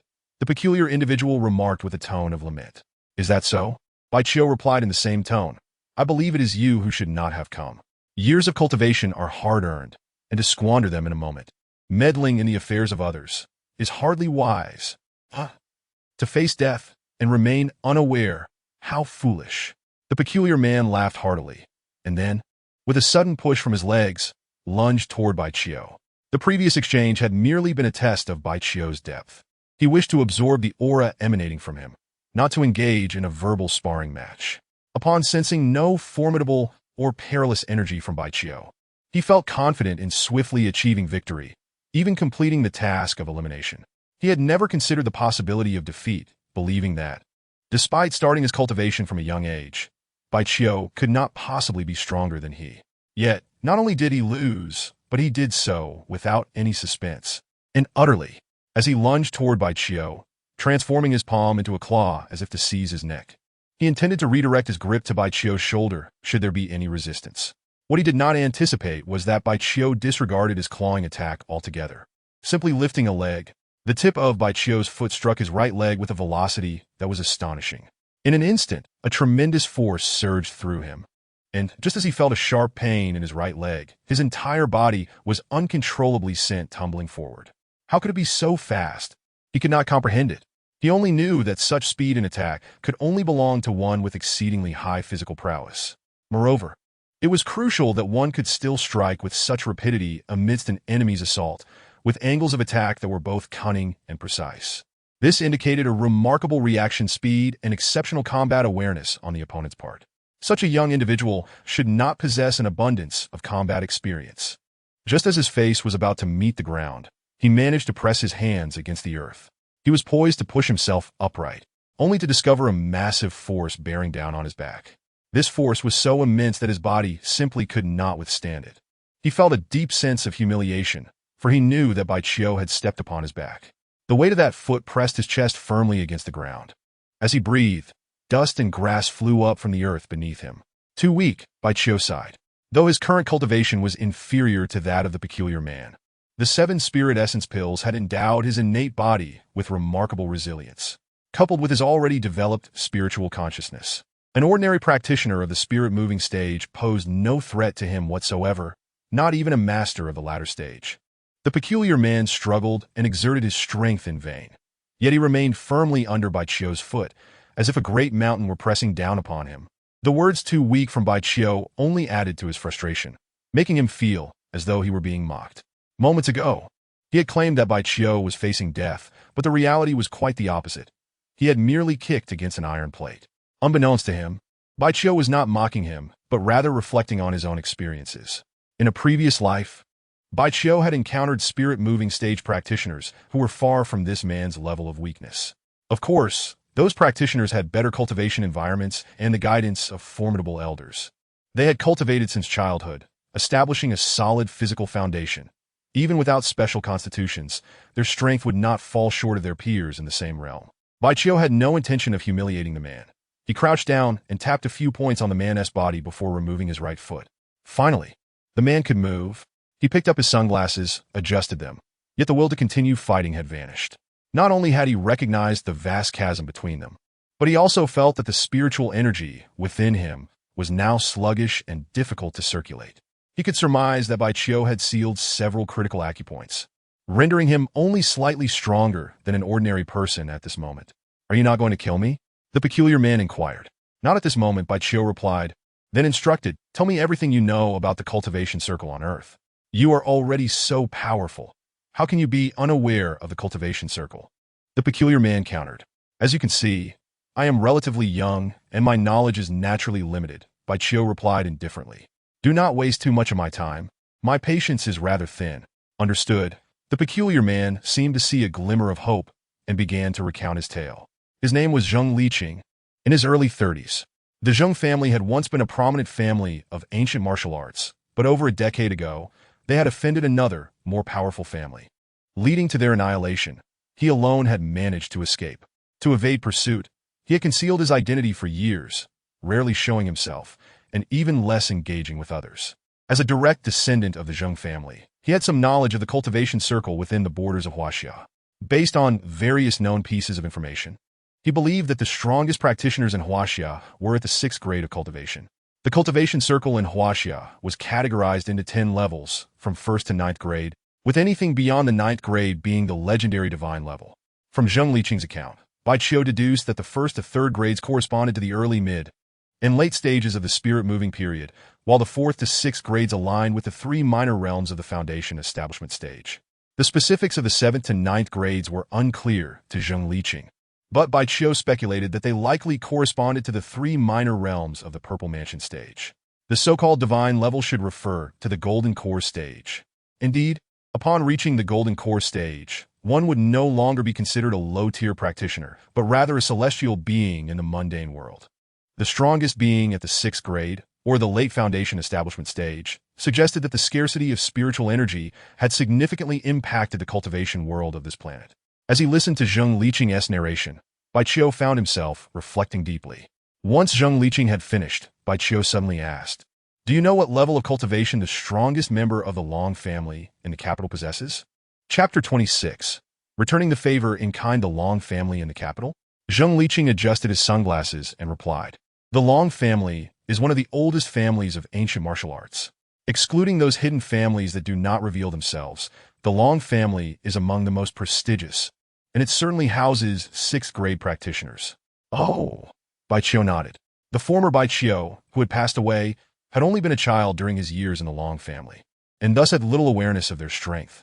"Young Master Bai," Zheng Liqing continued, "according to Ji Guangyuan, you were originally the young master of the Long family. But due to your parents' discord, you were cast aside. Given your current achievements, if you were to return to the Long family, you would undoubtedly receive great attention." "Why would I want to return to the Long family?" Bai Qiu scoffed. "Perhaps in your eyes, the Long family is a powerful and prestigious clan, but to me, they are merely a group of self-important fools." Indeed, Zheng Liqing did not argue. He understood that someone abandoned by their family would naturally feel no sense of belonging, only resentment.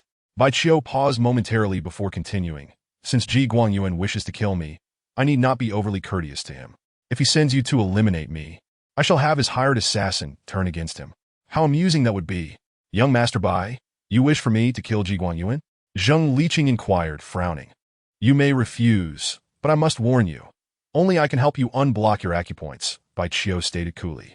If you cannot unblock them within 3 days, you will surely die from blood and energy depletion. Young Master Bai, if I eliminate Ji Guangyuan, will you let me go? Zheng Liqing asked anxiously. Death may be avoided, but living with consequences is inescapable. Bai Qiu replied, after all, you were intent on killing me just now. Although you pose no real threat to me, harboring any ill intentions towards me presents a potential problem that I cannot afford to overlook. Young Master Bai, my family's grievances remain unavenged. I implore you to spare my life and refrain from crippling my cultivation. I am willing to serve you like an ox or horse. Zheng Liqing earnestly beseeched. First, eliminate Guangyuan. Bai Qiu said little more, leaving those words behind as he turned to depart from the grove. He relished this method of revenge, repaying the same coin, which was precisely why he refrained from directly killing Zheng Liqing. Observing Bai Qiu's retreating figure, Zheng Liqing could unmistakably sense that he was indeed regarded with indifference. This feeling of being disregarded left him uncomfortable and helpless.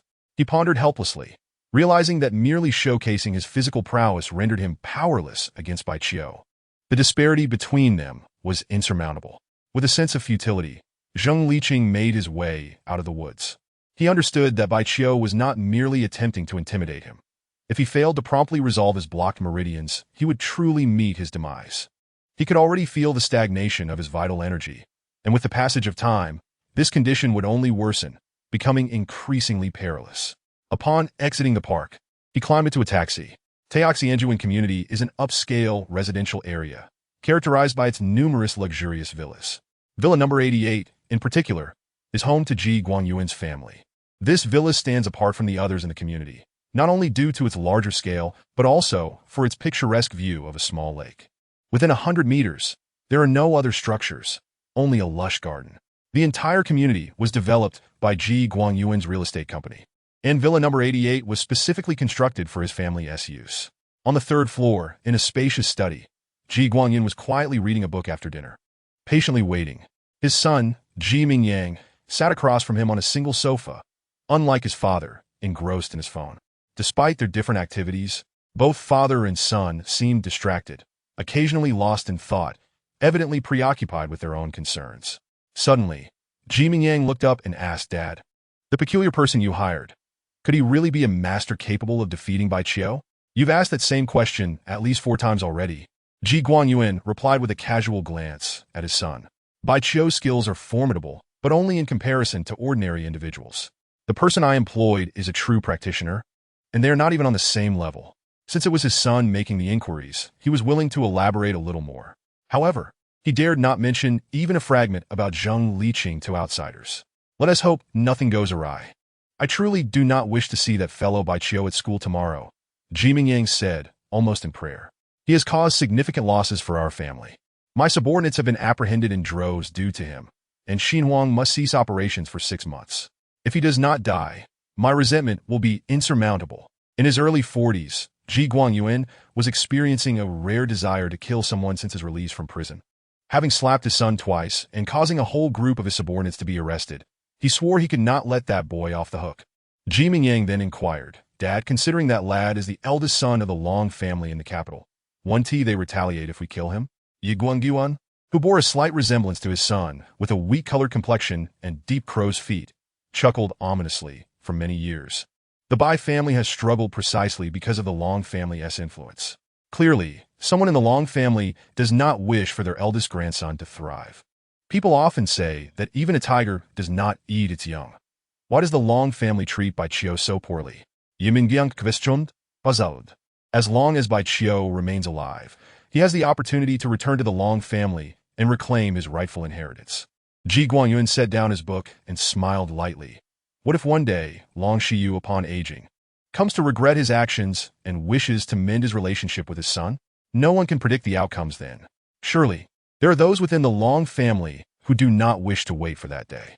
While others might not care much, Long Shiyu's second wife would undoubtedly be concerned. Ji Mingyang nodded in agreement, but then added with confusion. If they want Bai Qiu dead so urgently, why not simply assassinate him? It's quite simple. There are also those within the Long family who do not wish for Bai Qiu to die, Ji Guangyuan explained. For instance, Long Shiyu and his elderly father may not like Bai Qiu, but they are not keen on his early demise either. Even if Bai Qiu were to change his surname, the fact that he is of Long blood remains unaltered. I still don't understand. Even if Long Shiyu and the Patriarch do not want Bai Qiu dead, those who do can still send assassins, right? As long as they leave no evidence. What is the issue? Ji Mingyang, being somewhat naive, found it hard to grasp many situations. If Bai Qiu were to die under suspicious circumstances, the Long family would undoubtedly investigate. What if they uncover something? Yi Guangyuan replied. Moreover, no one knows whether Long Shiyu has secretly assigned someone to protect his son. It is not worth taking such a great risk for a waste who has been cast aside by his family. Of course, we now know that the boy is not the so-called waste. Chapter 27. The Ji family support dad. Since there are people in the Long family who do not want Bai Qiu dead, how could we possibly escape their wrath if we kill him? Ji Mingyang inquired further. Observing Bai Qiu's actions through Ho Shan, it was clear that Long Shiyu had not dispatched anyone to protect him, indicating that he did not regard Bai Qiu as significant. Ji Guangyuan drummed his fingers on the desk, squinting as he spoke. If they are not overly concerned, they would not act against our Ji family without sufficient evidence. But what if the Long family does take action? Ji Mingyang expressed his unease. If such a situation arises, I will have no choice but to call upon our family as support. Oh, who is our family support? You are now of age, so I can tell you about this matter. Our support is also an ancient martial arts family, and their strength is not much inferior to that of the Long family. Yi Guangyuan spoke calmly. Without such a powerful ally, I would not be where I am today. However, our support is not located in Shuang City, but in Songhai City. They won't send people to kill for us, but if we face a significant crisis, they will certainly come to our aid. Dad, back in your day, you were just a small-time thug. How did you manage to align yourself with an ancient martial arts family? Ji Mingyang inquired, curiosity piqued. What small-time thug? Your father was a big brother back then? Ji Guangyuan shot his son a glare before responding. Back then, I saved the life of a prominent figure from that family. He was ambushed by enemies and gravely injured, and I happened to cross paths with him. Just as Ji Mingyang was about to ask another question, a knock at the door interrupted him. He glanced at his father, who nodded, and then he stood up to open the study door. Standing outside was a peculiar figure clad in a trench coat and wearing sunglasses. He recognized this odd individual as the master his father had hired, reputed to possess profound martial arts skills. As this figure entered the study, Ji Mingyang could not contain his curiosity and eagerly asked, "So, have you killed that fellow Bai Qiu?" Zheng Liqing did not respond. Instead, he turned to Ji Guangyuan and said, "Boss Ji, could you please have your son step outside for a moment?" "Of course," Ji Guangyuan replied, moving from behind the desk and signaling to his son. Yi Mingyang, feeling somewhat disgruntled, complied and exited, shutting the door behind him. "Brother Zheng, everything went smoothly, I trust?" Though Ji Guangyuan posed such a question, he harbored a belief that matters must have unfolded smoothly. Otherwise, Zheng Liqing would not have returned unscathed. In a duel between masters, where life and death are at stake, the one who survives must be the victor. Regarding my affairs and those between us, you have not disclosed them to anyone, have you? Zheng Liqing did not respond directly, but rather countered with another question. "No, I, Ji Guangyuan, can swear to the heavens that I have not." Ji Guangyuan raised one arm defiantly and declared, "Not even to my wife and son." "Well, that is good," Zheng Liqing replied. "I do not wish to take too many lives." This statement left Ji Guangyuan somewhat perplexed. As he furrowed his brow in contemplation, Zheng Liqing suddenly grasped his neck with a firm hand. Ji Guangyuan widened his eyes in astonishment and asked, "Zheng, what are you doing?" He intended to raise his voice, yet his throat was constricted too tightly for him to do so. "I apologize, but I am faced with an unfortunate choice. Either you die, or I do," Zheng Liqing said in a calm tone. "I carry a family vendetta and cannot afford to perish just yet, so it must be you who meets your end. You did not kill Bai Qiu, but instead fell under his coercion." Ji Guangyuan, having reached this point, was no fool. In this fleeting moment, many thoughts crossed his mind. Indeed, Zheng Liqing sighed in agreement. "You need not fear him. We can devise solutions together. You know, I cannot take that risk for my time is too limited." Zheng Liqing shook his head while exerting pressure with his hand. Ji Guan could utter no more words, despite his robust physique. He felt as feeble as a child before Zheng Liqing. He had considered the possibility that Zheng Liqing might fail to eliminate Bai Qiu, yet he never anticipated that Zheng Liqing would turn and kill him instead. He felt a surge of anger, even if he had to bear the consequences of his actions. He would prefer to die at Bai Qiu's hands rather than succumb to Zheng Liqing. Such a man detests betrayal above all else. Yet here he was, meeting his end because of it. He struggled to accept this fate, yet acceptance was all he could muster. Before consciousness slipped away entirely, he silently prayed that Zheng Liqing would spare his family. Zheng Liqing laid Ji Guanyuan's lifeless body upon the nearby sofa and gently closed his eyes, feeling a twinge of remorse within. Therefore, he harbored no desire to annihilate Ji Guanyuan's entire lineage. He approached the window, opened it, and leaped down. 2 bodyguards from the Ji family spotted him, but were unable to apprehend him. In the blink of an eye, he vanished into the night. The 2 bodyguards shouted, and upon hearing their cries, Ji Mingyang quickly opened the door to his study on the 3rd floor. He soon discovered his father's corpse and, in a state of utter panic, shook his head a few times to confirm the grim reality. He was left in shock, trembling uncontrollably. He could not fathom the situation. The mysterious figure had already disappeared, and Ji Mingyang could deduce that it was that very figure who had taken his father's life. Yet, why had they done so? Was it because his father refused to pay a fee, or perhaps the amount offered was insufficient? He considered calling the police, but how could he even begin to explain such a matter to them? Even if he did report it, the authorities would likely be unable to capture the formidable figure. For a moment, Ji Mingyang felt as though the sky had fallen, his mind swirling with confusion. He certainly did not want his father to die in vain. But how could he seek vengeance? Before long, he remembered the ancient martial arts family his father had mentioned in Songhai City. He thought to himself that his mother must know how to contact that family, and she would undoubtedly wish to avenge his father. Meanwhile, Bai Qiu was dining with Bai Gang and He Huizhu. Naturally, He Huizhu inquired why he had suddenly left the fruit store earlier, to which he claimed he had gone to purchase books. In truth, he had indeed bought 2 books on his way back. Over the past few days, he had sensed a shift in He Huizhu's demeanor towards him. This aunt of his had grown significantly kinder, her smiles more frequent than before. Such changes are only natural. After all, she was not a woman of ill intent. After dinner, He Huizhu busied herself cleaning the kitchen while Bai Gang took a shower. Bai Qiu sat in the living room, waiting for his turn to shower while watching television.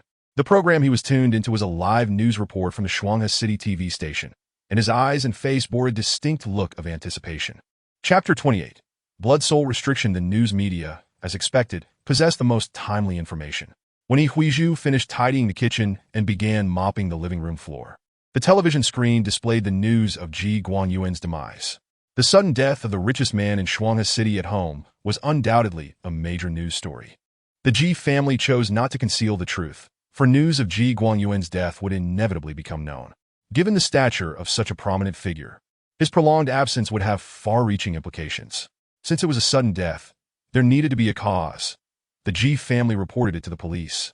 Yet the authorities disclosed no valuable information.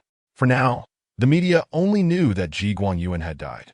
Xiao Qiu, this matter wouldn't be related to you, would it? He Huizhu paused, noticing the smile that had appeared at the corner of Bai Qiu's mouth, prompting her question.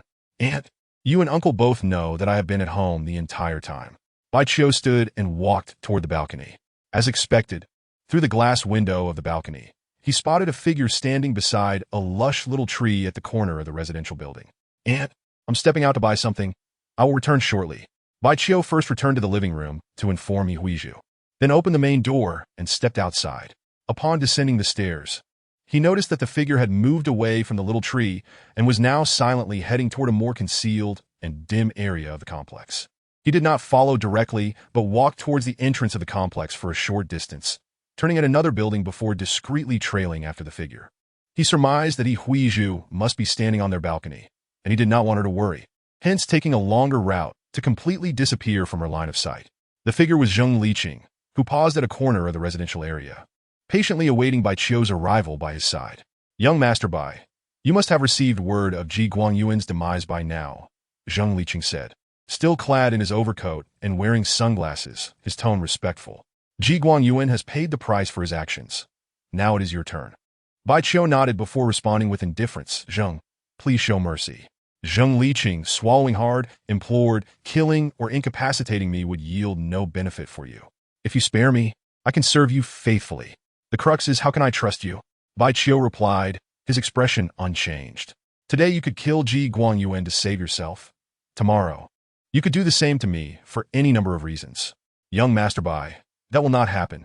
I assure you, I will harbor no ill will towards you. Zheng Liqing hastily guaranteed.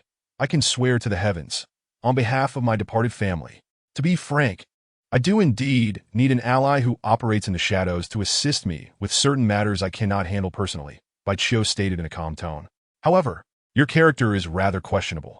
I cannot place complete trust in your oaths, thus I require a blood-soul restriction to be sown within your very soul. Blood-soul restriction? Zheng Liqing had never heard the term before, and though he did not understand, he readily replied, as long as you spare me, I will do whatever you ask. Very well.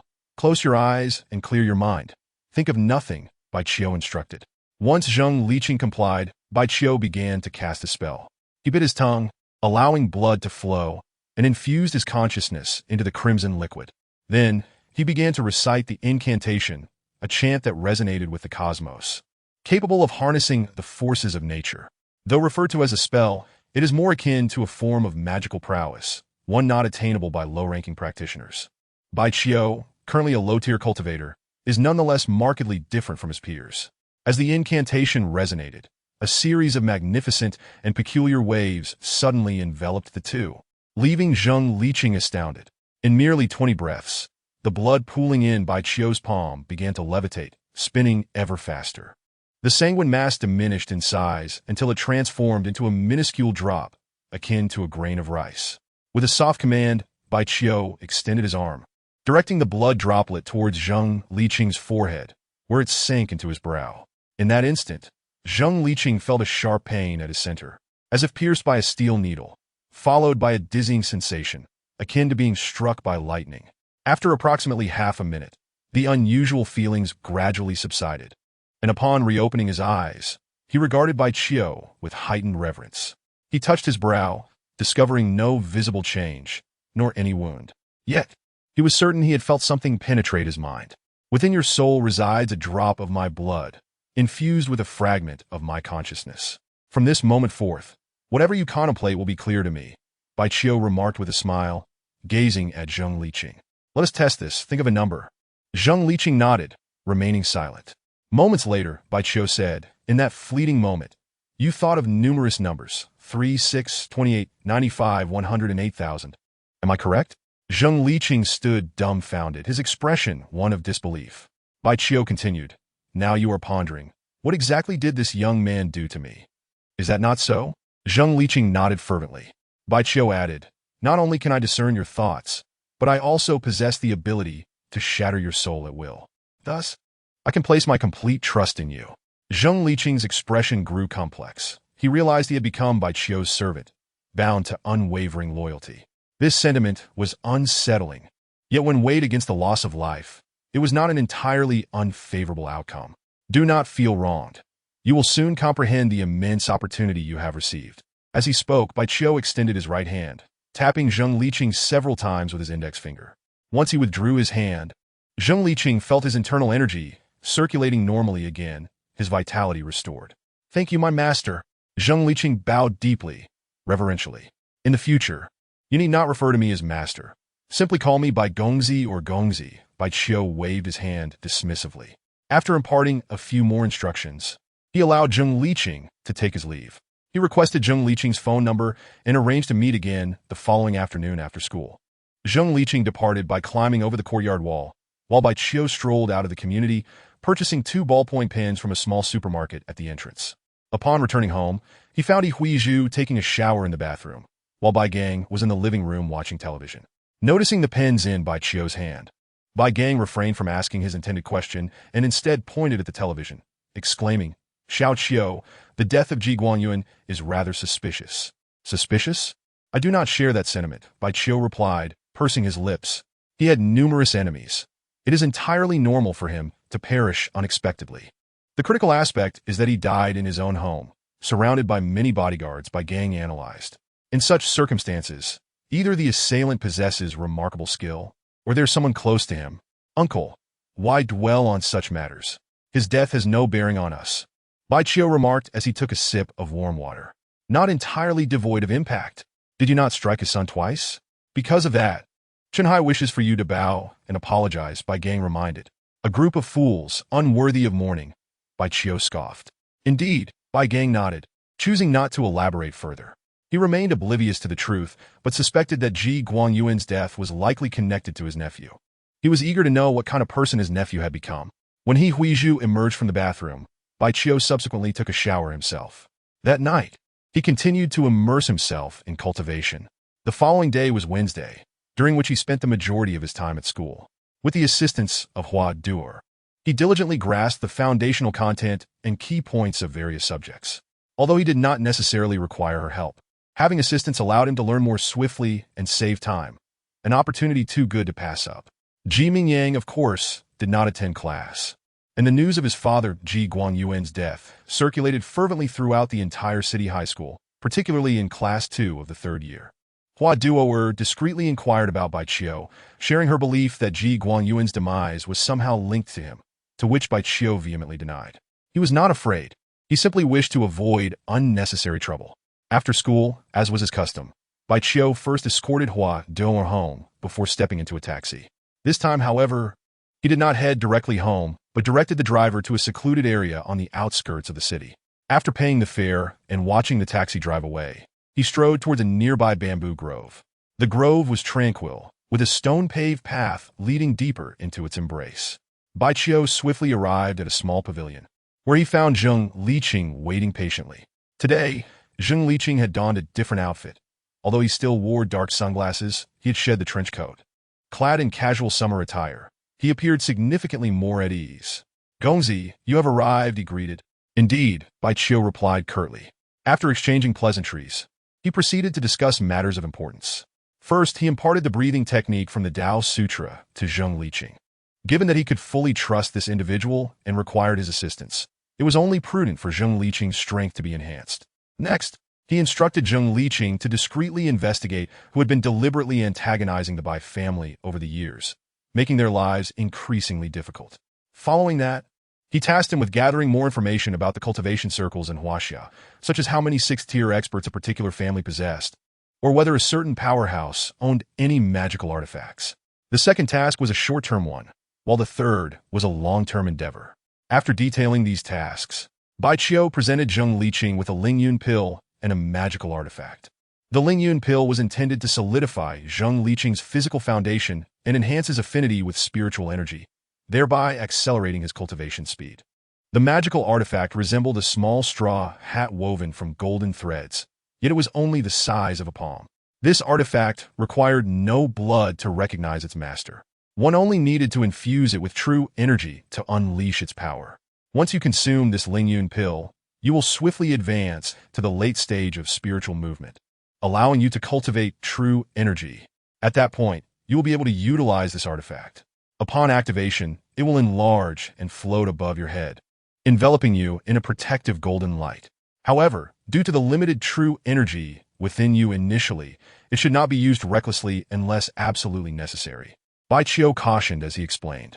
As Zheng Liqing gazed at the Lingyun pill and magical artifact in his hands, coupled with the breathing technique he had just learned, he could not help but feel an overwhelming sense of gratitude for the sudden fortune that had befallen him.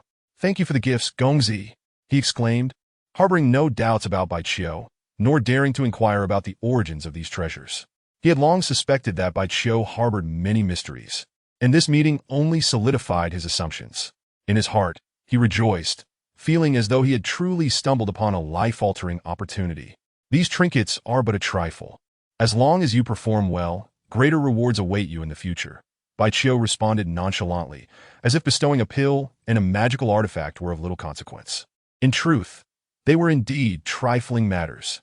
Within his Ru Void Ring, there resided not only precious artifacts but also various grades of spiritual tools, celestial instruments, and even supreme imperial weapons. However, at present, he could merely gaze upon these treasures, for his cultivation was insufficient to wield them. Even the most rudimentary artifact necessitated the use of true energy for activation, which he needed time to cultivate. If he was unable to utilize them, then naturally Bai Gang, He Huizhu, and Hua Duoer were equally incapable. I shall take my leave now, Bai Qiu stated succinctly. He refrained from elaborating further, knowing that Zheng Liqing would not dare to speak indiscriminately to outsiders, let alone betray him. There was little to worry about. As twilight descended, he arrived at Yihuizhu's fruit shop, where Bai Gang was also present. While lending a hand, Bai Qiu suddenly overheard Yihuizhu informing a customer about the beauty-enhancing and digestion-aiding qualities of certain fruits, which piqued his interest. Thus, he busied himself in the shop, personally sampling various fruits. Xiao Qiu, what are you doing? Yihuizhu questioned, noticing Bai Qiu's unusual behavior, her brow furrowing in confusion. You're wasting them after just a few bites. I'm merely trying to ascertain which fruits possess beauty-enhancing properties, Bai Qiu replied, continuing to savor the fruits on display. Yihuizhu intended to say more, but was halted by her husband, drawing from his previous life's knowledge and experience. Bai Qiu was at least certain of one thing. All consumable fruits indeed held remarkable benefits, even if they were not spiritual fruits. However, ordinary fruits required careful combinations to unveil their extraordinary effects. He intended to treat these fruits as medicinal materials, experimenting to concoct a potion of remarkable efficacy. Whether that potion could heal ailments or prolong life, or enhance beauty, it would undoubtedly become a coveted treasure in the mundane world. Since the items within his void ring could not be sold in the short term, he required a swift and lucrative avenue for profit. Of course, it would be challenging to formulate the desired potion with just these ordinary fruits. He would need to incorporate some genuine medicinal ingredients.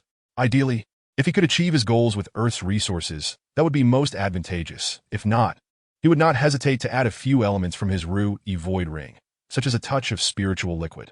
While he was engrossed in his endeavors, his phone vibrated in his pocket, signaling an incoming message. Upon checking his phone, a playful smile graced his lips. He had received 2 transfer notifications, each indicating a deposit of 100,000 yuan. It was evident that Su Xia and Yuan Dongdong had honored their wager. Chapter 30. The Wei family from Songhai City this evening. The live news report from the Shuanga City television station continued to focus on the death of Ji Guanyuan.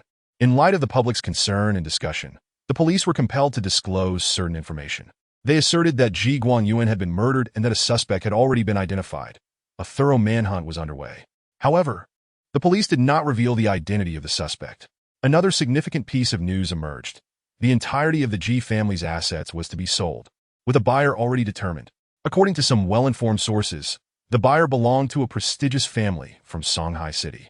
Ji Guanyuan's wife was unfamiliar with business dealings, and his son, Ji Mingyang, was merely a high school student, both incapable of shouldering the legacy he left behind.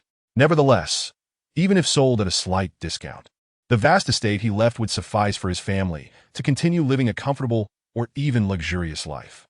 Bai Qiu was indifferent to these matters. After dinner and a bath, he resumed his cultivation. In the Peach Blossom Garden community, Villa number 88, Ji Mingyang sat side by side with his mother, Lu Ruiqing, in the large study on the 3rd floor. Both mother and son were clad in black attire, adorned with a white flower on their chests. Opposite them sat a man approximately 35 years of age, dressed in a loose silk summer outfit complemented by black cloth shoes. Uncle Wei, my father's death must be connected to Bai Qiu. Please reconsider and take action to eliminate him, Ji Mingyang implored, his complexion pale and his eyes bloodshot, clearly showing signs of fatigue. No, at least not for now. Wei Yini, who had come from Songhai City, shook his head. You are well aware that Bai Qiu is the eldest grandson of the Long family in the capital. Even if he has been cast aside, he cannot perish at the hands of the Wei family, lest it be seen as a provocation against the Long family. You are overly cautious. Our Ji family previously acted against that brat, and the Long family did not respond in any way. Ji Mingyang insisted, unwilling to relent. Zheng Liqing suddenly killed your father. Perhaps he was coerced or instructed by the Long family, Wei Yini added. Even if that is not the case, we of the Wei family cannot take action against Bai Qiu. You must understand, the Ji family is the Ji family, and the Wei family is the Wei family. The Long family may turn a blind eye if the Ji family acts against Bai Qiu, but if it were us, the situation would be entirely different. What difference could there be? Ji Mingyang questioned in confusion. I will not conceal it from you. Many are aware that our Wei family has a long-standing feud with the Long family. Wei Yini hesitated momentarily before explaining. In the past, our Wei family was also in the capital, and our overall strength was comparable to that of the Long family. For many years, the two families engaged in open and covert conflicts, but eventually, the Long family produced a sixth-grade powerhouse, forcing us out of the capital. That is why we relocated to Shanghai City. What is a sixth-grade powerhouse? Yimingyang Prest. That is something you need not concern yourself with, Wei Yini replied nonchalantly. The sixth-grade powerhouse of the Long family is by Chio's grandfather, who is still very much alive and well. Should that elder learn that his grandson was killed by someone from our Wei family, even if he has no affection for that grandson, he would undoubtedly seek retribution against us. Is the Wei family truly afraid of that elder? Ji Mingyang inquired. Mingyang, you speak too much, Lu Ruiqing interjected, having noticed the displeasure on Wei Yini's face. Fear is not the right word, but one must show the respect due to a sixth-grade powerhouse. Wei Yini cast a sidelong glance at Ji Mingyang, responding with a vague remark. Regarding the Long family, who had driven them from the capital, they harbored no respect or reverence, only hatred. They had been striving to enhance their family's strength, and even if returning to the capital was unlikely, they sought to make the Long family pay a heavy price, even to the point of obliterating them. Until they possessed sufficient strength, they had no desire to provoke or incite the Long family in the capital. Brother Yini, we do not expect you to deal with Bai Qiu, but we implore you to kill Zheng Liqing for Guan Yuan's sake. We would be willing to sell the assets left by Guan Yuan to the Wei family at a more favorable price, Lu Ruiqing continued. Wei Yini smiled lightly, saying, Sister-in-law, Guan Yuan saved my life. Even if you do not sell his assets to our Wei family, I would still feel obliged to avenge him. Uncle Wei, if Zheng Liqing acted under coercion or instructions from the Long family when he attacked my father, would you not fear the Long family's wrath if you were to kill him? Yimingyang interjected. Zheng Liqing cannot be compared to Bai Qiu, Wei Yini replied succinctly, offering no further explanation. Mingyang, killing a true member of the Long family is entirely different from eliminating someone merely associated with them, Lu Ruiqing cautioned her son.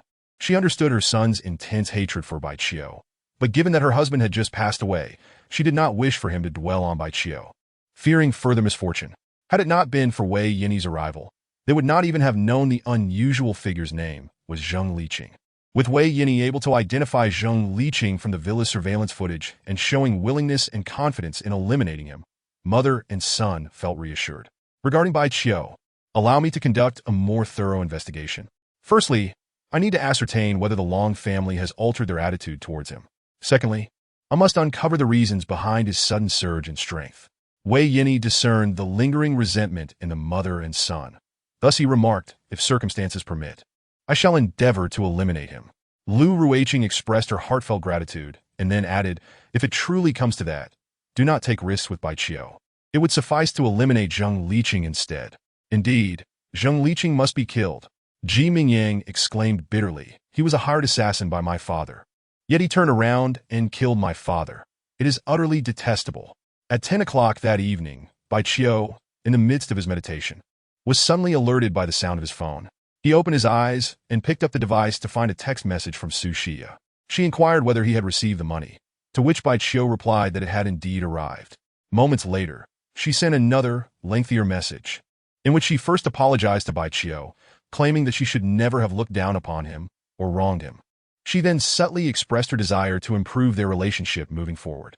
Bai Qiu chose not to respond further, placing his phone back on the bedside.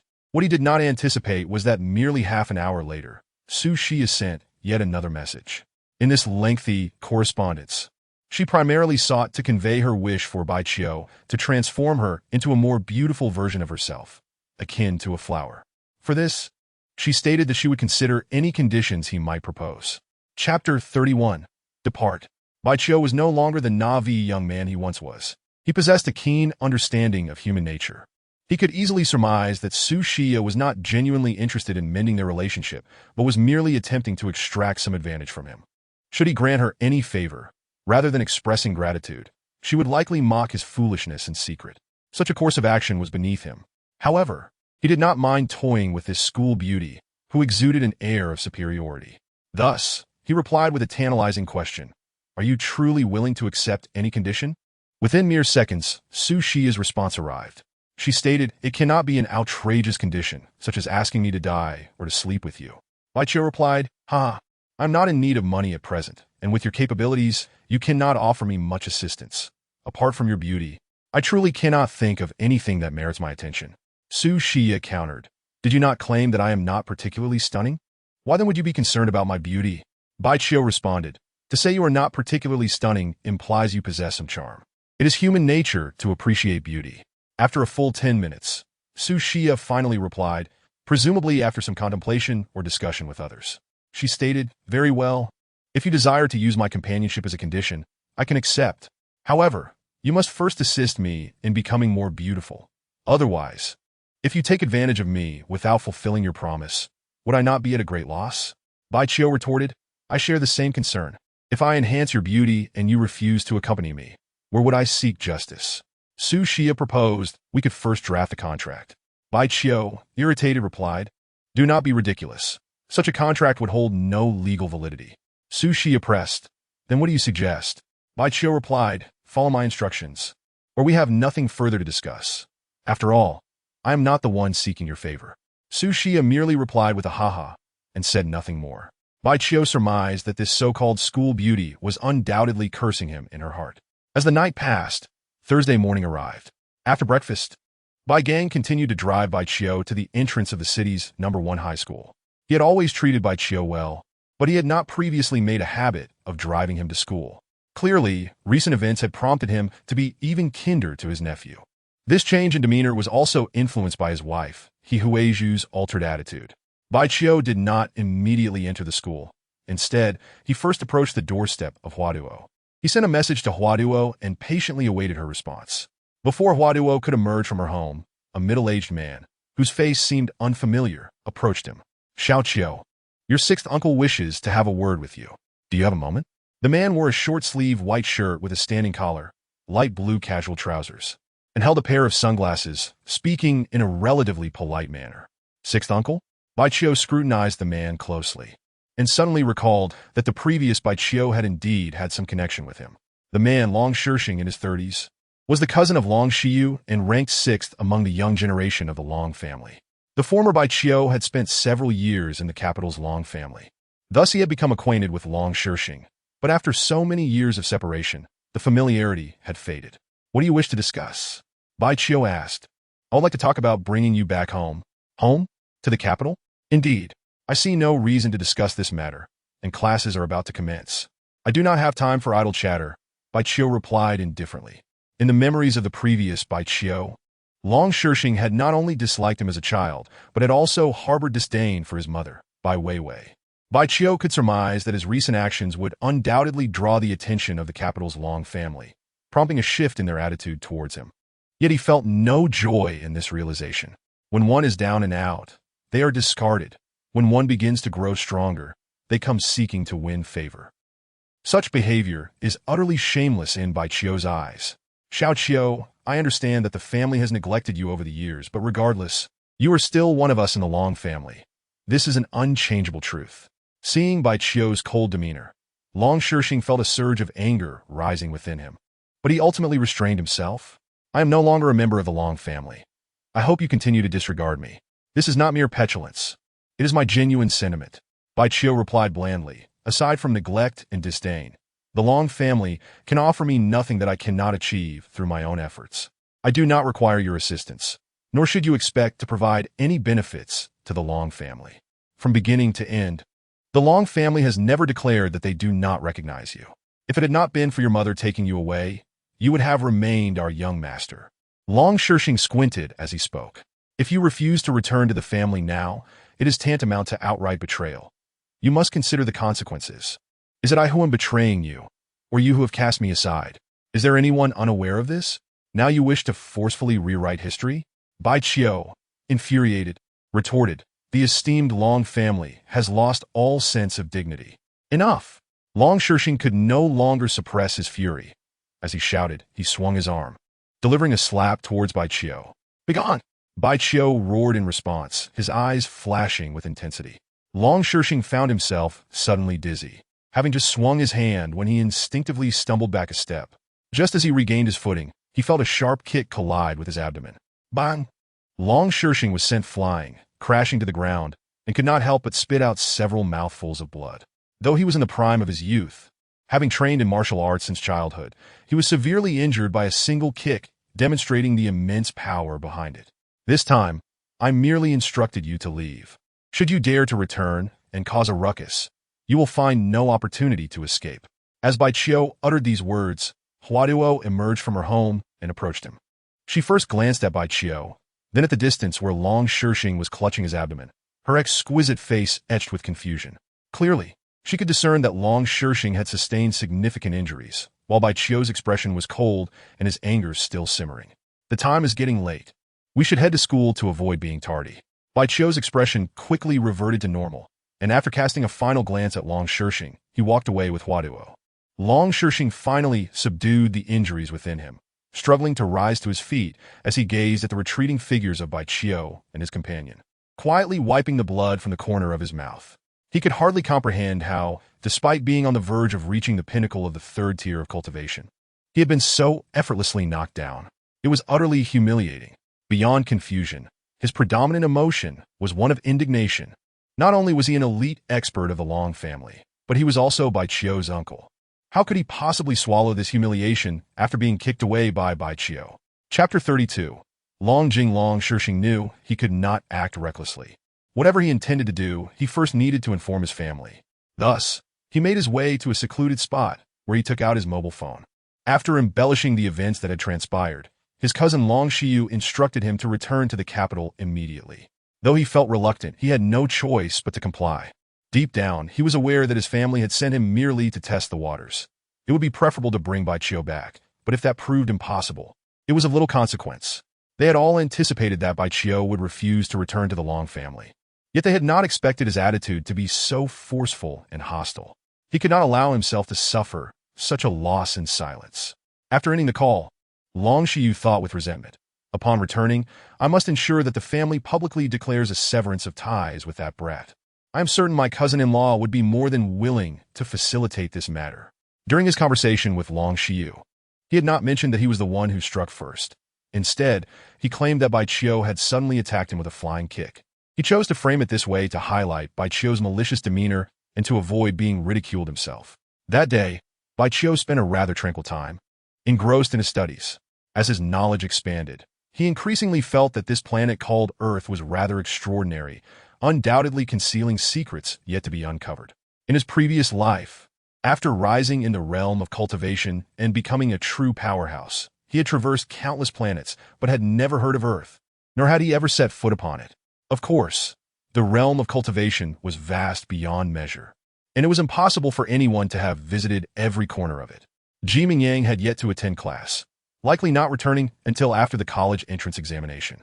Su Xia remained present, as usual, but her focus on her studies was less than diligent, frequently whispering to Yuan Dongdong. Uncharacteristically, she would occasionally steal glances at Bai Qiu and Huiduo, her expressions and demeanor peculiar. On the taxi ride home after school, Bai Qiu received a message from Zheng Liqing. Zheng informed him that he had consumed the Lingyun Dan the previous night and had since been practicing the Dao Jing breathing technique, successfully advancing to the latter stage of spiritual movement, with true qi already circulating within him.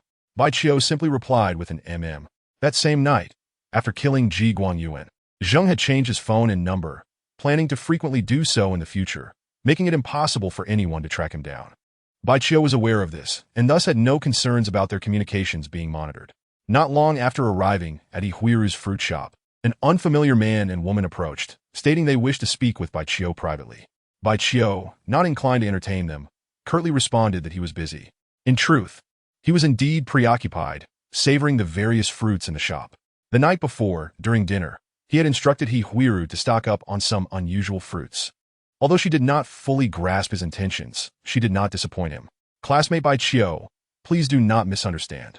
We are from the Long Police Department, and we have something very important to discuss with you.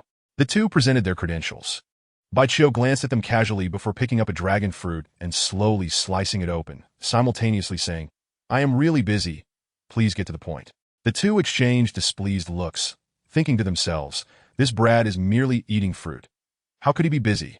The woman, appearing to be around 20, spoke with a serious expression.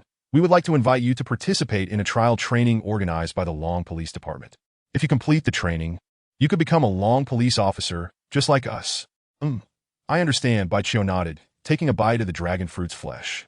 The expressions of the two Long Police officers grew darker. They felt overlooked. It was worth noting that even the director of the police bureau in Shuanga City would treat them with utmost respect, not daring to show any sign of disdain. Despite their relatively low rank, they enjoyed numerous privileges. The woman took a deep breath, suppressing her frustration, and inquired Baichio, "Do you have any interest in participating in the trial training?" "No," Baichio replied without a moment's hesitation. The man accompanying her, appearing to be around 30, restrained his irate female colleague.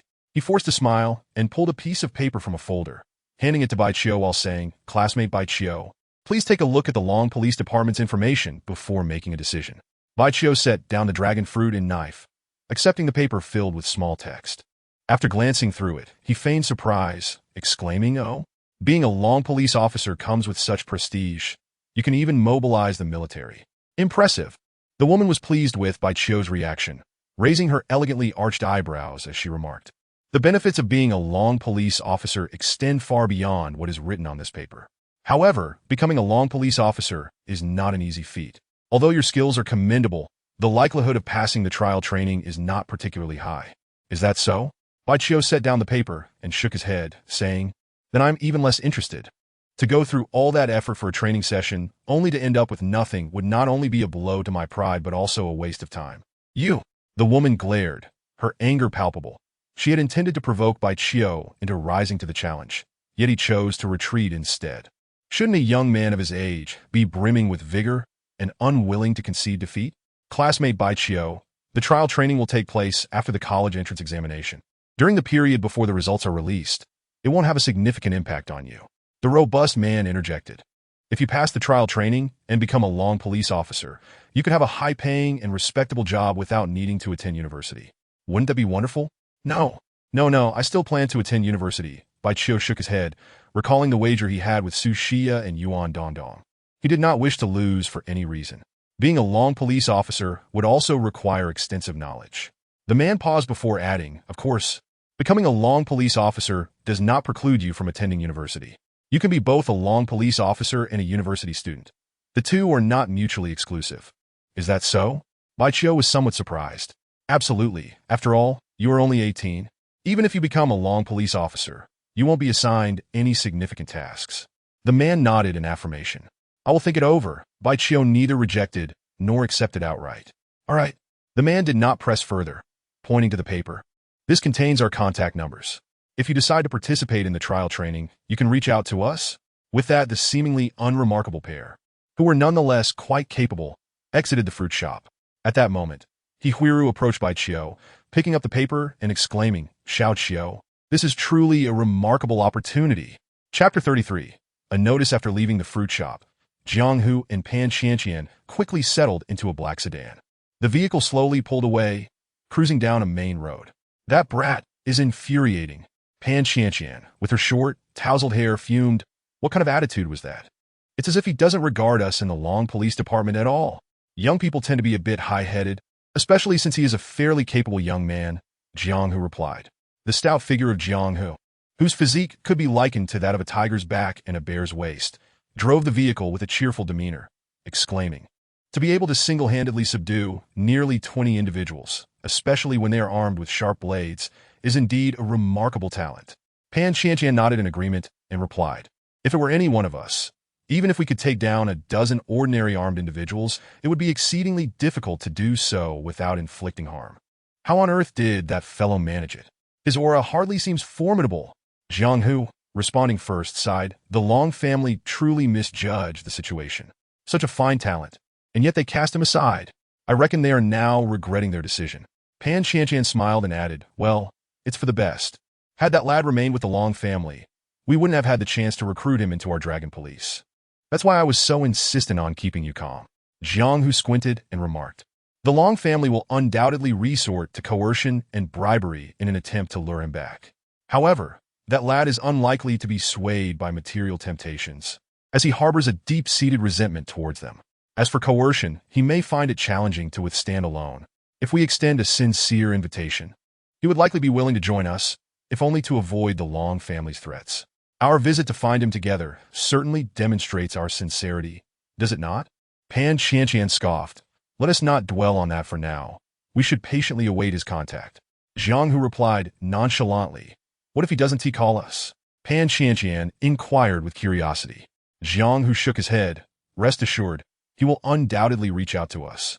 Of course, if he genuinely has no interest in joining the Dragon Police, we cannot force him.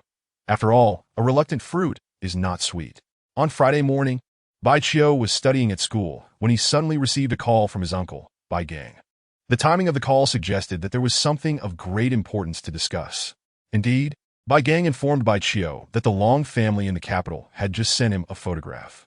It depicted a large white sheet of paper covered with numerous words, announcing the Long family's formal severance of ties with Bai Qiu. Although the Long family had not contacted Bai Gang in many years, given their influence, locating his phone number would be a trivial matter. Furthermore, this announcement from the Long family was likely disseminated beyond just Bai Gang. It should have reached many others as well. According to the customs of ancient martial arts families, at the very least, those with good relations with the Long family would receive such a notice. Should Bai Qiu, in the future, leverage his status as the Long family's eldest grandson to gain any advantage or offend someone, the Long family could easily distance themselves from him with this notice.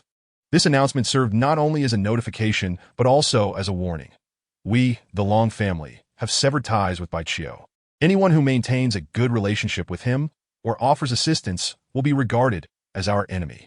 Everyone understood that such a severance notice was a definitive declaration of a complete falling out. Having been neglected by the Long family for over a decade, Bai Qiu found it curious that they suddenly chose to make this declaration now, which would undoubtedly pique the interest of those who were aware of the situation. How utterly absurd, he muttered. After ending the call with Bai Gang, Bai Qiu glanced at the photograph of the notice and scoffed. How shameless. The Long family cited Bai Qiu's alleged heinous acts of changing his surname without permission, openly attacking and humiliating clan members, and tarnishing the family's reputation. The notice concluded with the handwritten signature of Long Shiyu. Bai Qiu, of course, was unfazed by the severance. In fact, he felt a sense of satisfaction, as it meant he would no longer have to consider the Long family when dealing with them. He merely held disdain for their underhanded tactics. In the Taoxiang Garden community, at Villa 88, Wei Yinyi was engrossed in a book in the spacious study on the third floor when he received a text message. Upon examining the image contained within, his expression shifted through various emotions. First surprise, then confusion, followed by hesitation. He pondered whether to share this news with the occupants of the villa, a mother and son currently engaged in mourning. Considering family interests, the potential to acquire Ji family assets at a lower price, and Ji Guangyuan's life-saving grace, he resolved to convey this auspicious news to them. However, before doing so, he intended to utilize his family's resources to further investigate whether the Long family was indeed severing ties with Bai Qiu. Calculating the timeline, it had been precisely 1 week since Bai Qiu arrived on Earth, and the college entrance examination was slated to commence the following Saturday. Typically, the days leading up to this event would see the third-year students free of classes, allowing them to study at home in preparation. Shuangha City, no. One high school was no exception. From this day forth, Bai Qiu was not only severing ties with the Long family, but also formally concluding his high school education. After escorting Huaduo home, Bai Qiu sent a message to Zheng Liqing, instructing him to provide discreet protection for Huaduo. The ensuing days passed without incident. Bai Qiu did not dedicate himself to studying. During the day, he worked in Ihuiru's fruit shop, and at night, he practiced in solitude. While at the fruit shop, he spent his time reading extensively, particularly regarding medicinal knowledge, with a keen focus on traditional Chinese herbs. In addition to reading, he occasionally indulged in sampling various fruits. On the night 3 days before the college entrance examination, while meditating, Bai Qiu noticed his phone ringing. Upon opening it, he found a message from Zheng Liqing, and his expression darkened immediately. Zheng Liqing reported that someone had attempted to break into Huaduo's home through a window, but he had intervened just in time. He had been unable to detain the intruder due to an inferior skill level. The assailant, wishing to avoid drawing attention and concealing their identity, did not engage in a prolonged struggle. After exchanging a few moves, the intruder swiftly retreated. Neither party knew the other's identity, as both were cloaked in dark attire. Chapter 34. A conspiracy of 100%. Zheng Liqing, adhering to Bai Qiu's instructions, refrained from deploying the mid-grade treasure. In truth, it was unnecessary, as that artifact would not enable him to forcibly detain the intruder. Upon reading the message, Bai Qiu naturally considered the Long family, albeit with mere suspicion. Regardless of the intruder's identity, their choice to ambush the Hua family was undoubtedly motivated by a desire to extract information from Huaduo. It was not difficult to surmise that they were keen to learn why Huaduo had suddenly become so beautiful. Bai Qiu quickly deduced that the intruder's primary objective was to confront him, seeking to uncover his secrets through Huaduo. Those who had long known about Huaduo's transformation had neither the means nor the courage to threaten her. Thus, it seemed that the individual who had invaded the Hua family was someone who had only recently discovered her newfound beauty. Reflecting on this, Bai Qiu silently congratulated himself on having recruited Zheng Liqing and significantly enhanced his abilities. It had proven to be a wise decision. He did not wish to remain in a passive position indefinitely, but to take the initiative, he needed to ascertain the identity of the adversary, a task far from simple. In the study on the third floor of Villa 88, Wei Yinyi gazed at the figure clad in black standing before his desk and frowned. While I did advise you to exercise caution, you have been excessively so. You merely exchanged a few moves with the obstructive individual, and you chose to retreat immediately. The black-clad individual, holding their dark hood, respectfully explained, Second Master, the opponent is a third-tier expert, clearly a seasoned martial artist with years of experience. Even if I could subdue him, it would take time and create considerable noise. I do not wish for you to linger there for too long. Rather, I believe it would be prudent for you to engage with that individual a few more times, to discern the intricacies of his martial arts skills, thereby deducing his identity. Wei Yinyi's left fingers rhythmically tapped against the tabletop, as though this motion could render his thoughts more coherent. Second Master, shall I attempt again tomorrow evening? The man in black inquired tentatively. No need. Wei Yinyi waved his right hand dismissively, stating, Tonight has already stirred the grass, and the serpent will surely be on guard. Should you go again tomorrow night, it would likely be akin to walking into a trap. Surely not? The man in black queried, perplexed. The one covertly protecting that girl poses no threat to me, and as for that young man from the Long family, he cannot do much against me, can he? That young man is no longer of the Long family. He is now merely a member of the Bai clan, Wei Yinyi reminded, then continued, We must not underestimate him. His strength is likely on par with ours. But how old is he? Even if he began training in the womb, he would at most be of the third tier. The man in black retorted, somewhat unconvinced. I have gathered information. The public assault and humiliation of a clan member mentioned in the Long family's announcement refers to Long Shirxing, the sixth son of the Long family, Wei Yinyi stated with a calm demeanor. We all know that Long Shirxing is at the pinnacle of the third tier. To have assaulted and humiliated him, and yet made him endure the humiliation, the perpetrator must be at least a fourth-tier expert. The man in black paused, brow furrowed, a serious expression overtaking his features as he nodded. Long Shirxing is indeed not an easy target. His temper is notoriously foul.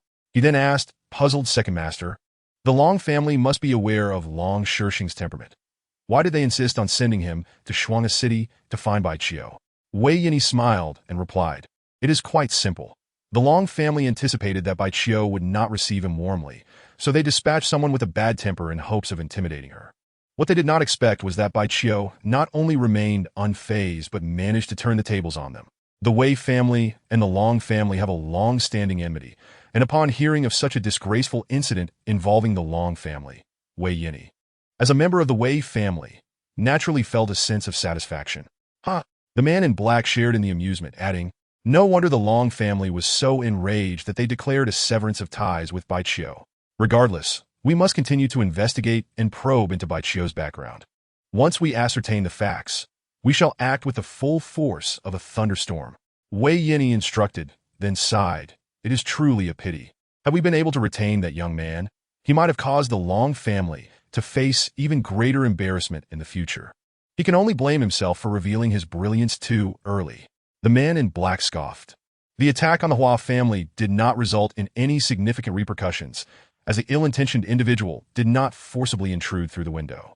Zheng Liqing's confrontation with that man was brief and relatively quiet, so neither Huaduo nor her grandmother were aware, nor did the nearby neighbors notice anything amiss. Bai Qiu refrained from alerting Huaduo, believing that doing so would only instill unnecessary anxiety in her. The following 2 days passed in tranquility. and Bai Qiu had formulated a preliminary plan for concocting the desired potion. He decided that after the college entrance examination, once summer vacation commenced, he would begin acquiring the necessary medicinal materials and attempt to concoct the potion. On the afternoon before the examination, Bai Qiu received a message from Su Xia. To his surprise, the usually self-important school beauty agreed to his previous suggestion, expressing her willingness to sleep with him first, then seek his assistance in enhancing her beauty.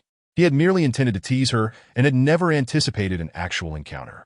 Upon reading the message, he instantly deduced that this must undoubtedly be a scheme, an unequivocal conspiracy. Su Xia was already quite lovely and had no need to trade her body for greater beauty. Moreover, she undoubtedly harbored resentment towards him. How could she possibly wish to share a bed with him? The timing of her message was also suspicious, as the examination was merely a day away. It was clear to anyone with half a brain that something was amiss.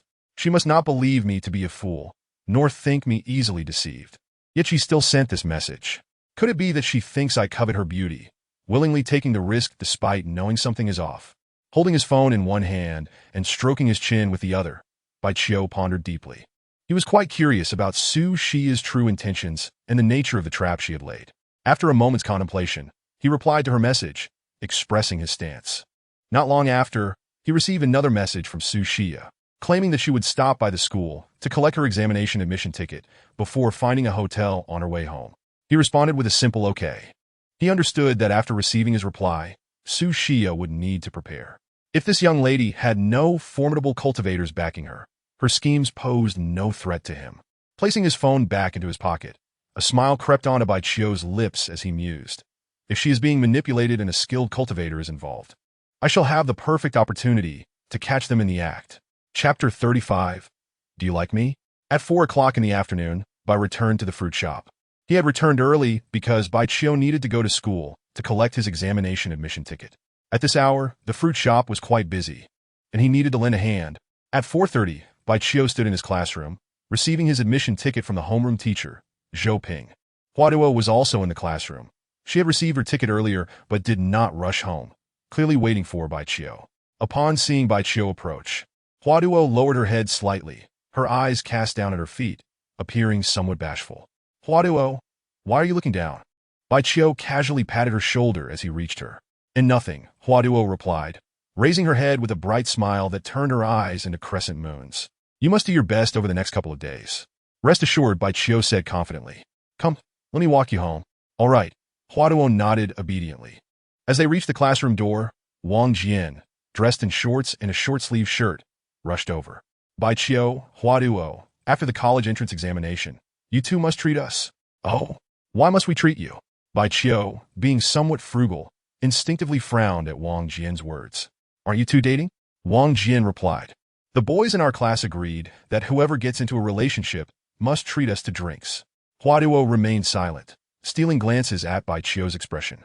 Bai Qiu continued to frown, replying without hesitation. Who told you we are dating? Does it really need to be said? Wang Jian rolled his eyes. Isn't it obvious? Don't be shy about it. It's perfectly normal to date now that we're about to enter university. Bai Qiu merely shook his head, continuing to walk forward without further comment. Bai Qiu, don't think that shaking your head and remaining silent can deny it, Wang Jian persisted. If you two aren't dating, why are you always together? Arriving and leaving school together? Wang Jian, you might be mistaken, Hua Duo interjected, unable to contain herself. Wang Jian, perplexed, asked, what do you mean might be mistaken? Is it possible or is it true? Hua Duo could not answer that question. She was unsure how to respond. Even for her, it seemed that she and Bai Qiu might truly be in a relationship, though the feeling felt somewhat contradictory. Yet, it was precisely this strange sensation that lingered between them. However, she knew that neither had confessed their feelings to the other. She had never felt this way before, merely considering her relationship with Bai Qiu as that of good classmates and desk mates. However, after Bai Qiu's recent hospitalization, her emotions towards him began to subtly shift. Throughout the past week, not having seen him, she found herself inexplicably preoccupied with thoughts of him. Consequently, she arrived at school early this afternoon, promptly collected her examination permit, and then waited in the classroom. She was astute and not at all dull. Deep down, she was aware that she had likely developed feelings for Bai Qiu. She harbored no resistance to this newfound emotion, though she felt somewhat bashful. Yet, She remained oblivious to Bai Chio's thoughts on the matter. Naturally, she was eager to know, but her shyness prevented her from inquiring. She speculated that he must also have feelings for her. Bai Chio, you just won 100,000 from Su Xia and Yuan Dongdong each. Treating us shouldn't cost you much, so stop being so stingy. Wang Jian insisted. Everyone knows I've always been frugal, Bai Chio replied disinterestedly, casting a glance at Wang Jian as a warning. Don't follow us. Be careful or I might hit you. Wang Jian, dissatisfied, walked away in a huff. As Bai Chio reached the school gate, his phone buzzed. He glanced at it before slipping it back into his pocket. Upon arriving at his doorstep, perhaps influenced by Wang Jian's earlier remarks, Hua Duoer suddenly asked, Bai Chio, do you like me? Ah. Bai Chio frowned momentarily before breaking into a smile and replying, of course, I do. Hua Duoer, initially anxious and apprehensive, brightened at his response and asked, so does this mean we are now a couple? Bai Chio nodded, certainly. You're a girl, I'm a boy. If we're not a couple, then what are we? With her head bowed, her cheeks flushed, Hua Duoer clarified, I mean a romantic couple. Bai Chio reached out his right hand, ruffling her hair, and said, isn't it a bit early to discuss this? It was evident she wished to say more, yet hesitated. I'll head home now. Be careful on your way back, she said after a moment, gently nodding before turning to leave. As she walked home, her mind raced with thoughts. What did he mean by saying it was a bit early? After watching Hua Duo enter her house, Bai Chio hailed a taxi, providing the driver with an address. Reflecting on Hua Duoer's words and expressions, he couldn't help but smile and shake his head. Undeniably, the former Bai Chio harbored feelings for Hua Duoer, albeit merely as secret admiration. In his past life, he had been timid and somewhat insecure. Even though Hua Duoer was not particularly beautiful at the time, he did not dare to pursue her due to their significant academic disparity. Now, the current Bai Chio, infused with the essence of his former self, inevitably found his feelings for Hua Duoer influenced. However, this influence was not substantial enough to lead the present Bai Chio to secretly admire her. His kindness towards Hua Duoer primarily stemmed from a desire to repay her past kindness and care. To him, those gestures of goodwill and assistance were investments, and the time had come to reap the rewards. Since his rebirth, he had consistently sought to protect her from harm. Clearly, others had misunderstood, and so had Hua Duoer. In his previous life, he had no romantic partner. In this life, he would not mind having one, but he needed to tread carefully in this regard. Hua Duoer was quite remarkable, at least possessing a good character. While he pondered these thoughts, the taxi came to a halt, and he paid the fare before stepping out. Nearby, a budget hotel caught his eye. He took a brief glance before walking inside. This modest establishment, chosen by Su Xia, had been communicated to Bai Chio via text message. After traversing the lobby, Bai Chio quickly entered an elevator, eventually arriving on the 4th floor. He walked down a corridor, turned a corner, and halted at the door of room 409, pressing the doorbell. Moments later, the door swung open, revealing Su Xia. Dressed in a pristine white knee-length dress and adorned with a delicate butterfly-shaped hairpin in her softly curled hair, she exuded an air of innocent charm. Come in, she smiled, stepping aside and waving him in. Chapter 36. Two plans. Bai Chio first extended his consciousness outward before stepping into the room. His awareness was keenly attuned to fluctuations in energy, and although he detected no immediate threat, he noted the room's atmosphere was somewhat chaotic. Clearly, several individuals had occupied the space not long ago. From this, he deduced that Su Xia had indeed set a trap for him. He held no inappropriate thoughts about this classmate, yet was curious about the performance she intended to present to him. If practitioners aimed at him were involved, he would welcome it. The room was modest, a standard double, complete with a wardrobe and a bathroom. After inviting Bai Chio in, Su Xia gestured towards the bathroom, saying, you should take a shower first. All right, Bai Chio nodded, proceeding into the bathroom and shutting the door. After waiting for a minute, he turned on the shower, not bothering to undress, leaning against the wall with his arms crossed, patiently waiting. Meanwhile, Su Xia stood silently outside the bathroom door, straining to listen attentively. Upon hearing the sound of running water, a peculiar smile crept onto her face. She took out her phone, sent a message, and then opened the door to the adjacent room. She knew that Ji Mingyang and a group of skilled individuals were in the next room. According to their plan, if Bai Chio was willing to shower first, she would notify Ji Mingyang. Consequently, the group of experts in the neighboring room would burst in, forcibly break down the bathroom door, give Bai Chio a beating, and capture a few photos.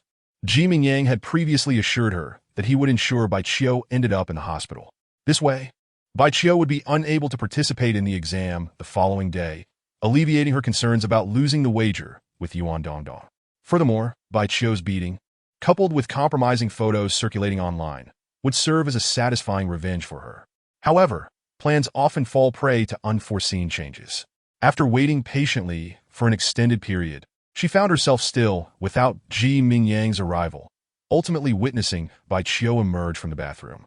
Bai Qiu, growing impatient, deliberately dampened his hair before stepping out. Earlier, his consciousness had detected Su Shiya's presence just outside the door, as well as her action of sending a message from her phone. He was puzzled as to why the anticipated commotion had not occurred. Observing Bai Qiu, who was ostentatiously drying his hair with a towel, Su Shiya quickly regained her composure and asked, "You took a shower, yet you're still in your clothes? There are bathrobes in the bathroom. The bathrobes in such a budget hotel are unclean," Bai Qiu replied before asking, "Would you like to take a shower as well?" Noticing the door to the guest room slightly ajar, he refrained from mentioning it. "No, I've already showered earlier." Su Shiya, not having received a response from Ji Mingyang, was hesitant to wash up.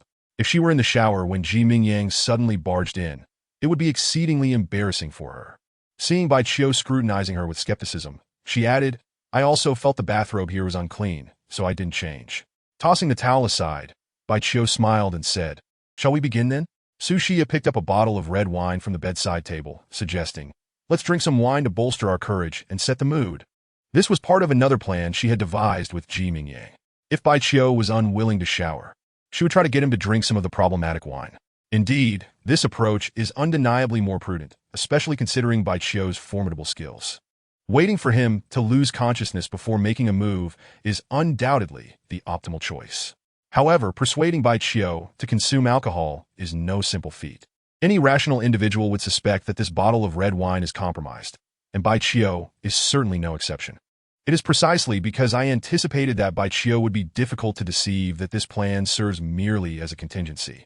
This bottle of red wine was pilfered from my father's wine cabinet, hence it contains only half a bottle. Su Shiya approached the television cabinet, seized a glass, poured a small half glass of red wine, and then drained it in one swift motion. This act was intended to reassure Bai Qiu that the wine posed no threat. Unbeknownst to him, the wine was laced with a substance capable of inducing unconsciousness and hallucinations, yet she had already consumed an antidote.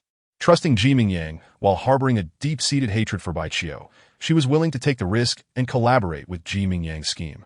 Bai Qiu accepted the glass from Su Shiya, in which another small half-glass of red wine was poured. He surmised that if he refrained from drinking, he would likely fail to draw out the mastermind orchestrating this affair. After a brief moment of hesitation, he too consumed the wine in one gulp. He was acutely aware that his innate divine body would not succumb easily to poisoning, and the essence of a fragment of his former self was embedded within his soul, ensuring he would not lose his consciousness. Thus, this obviously tainted wine posed no threat to him. "Come, let us indulge further." Su Shiya acted in accordance with the plan, which aimed for Bai Qiu to drink as much as possible. Not wishing to prolong the affair, she drank swiftly. Yet, to her astonishment, it was she who began to feel dizzy and flushed, while Bai Qiu remained unaffected. What troubled her further was the onset of hallucinations. Retaining just a sliver of awareness, she quickly realized that Ji Mingyang's so-called antidote was utterly ineffective, a mere ruse. No sooner had she grasped this grim truth than she lost all self-awareness. Her expression, one of complete intoxication. Struggling to maintain her balance, she leaned against Bai Qiu's shoulders, swaying unsteadily. Bai Qiu understood he had to play along. Any semblance of normalcy would surely raise suspicions. Given that the other party had previously entered this room, they must have made some preparations. It was highly likely that the mastermind was observing everything through surveillance equipment. He too began to sway, deliberately wearing a foolish grin, his arms encircling Su Shiya's waist.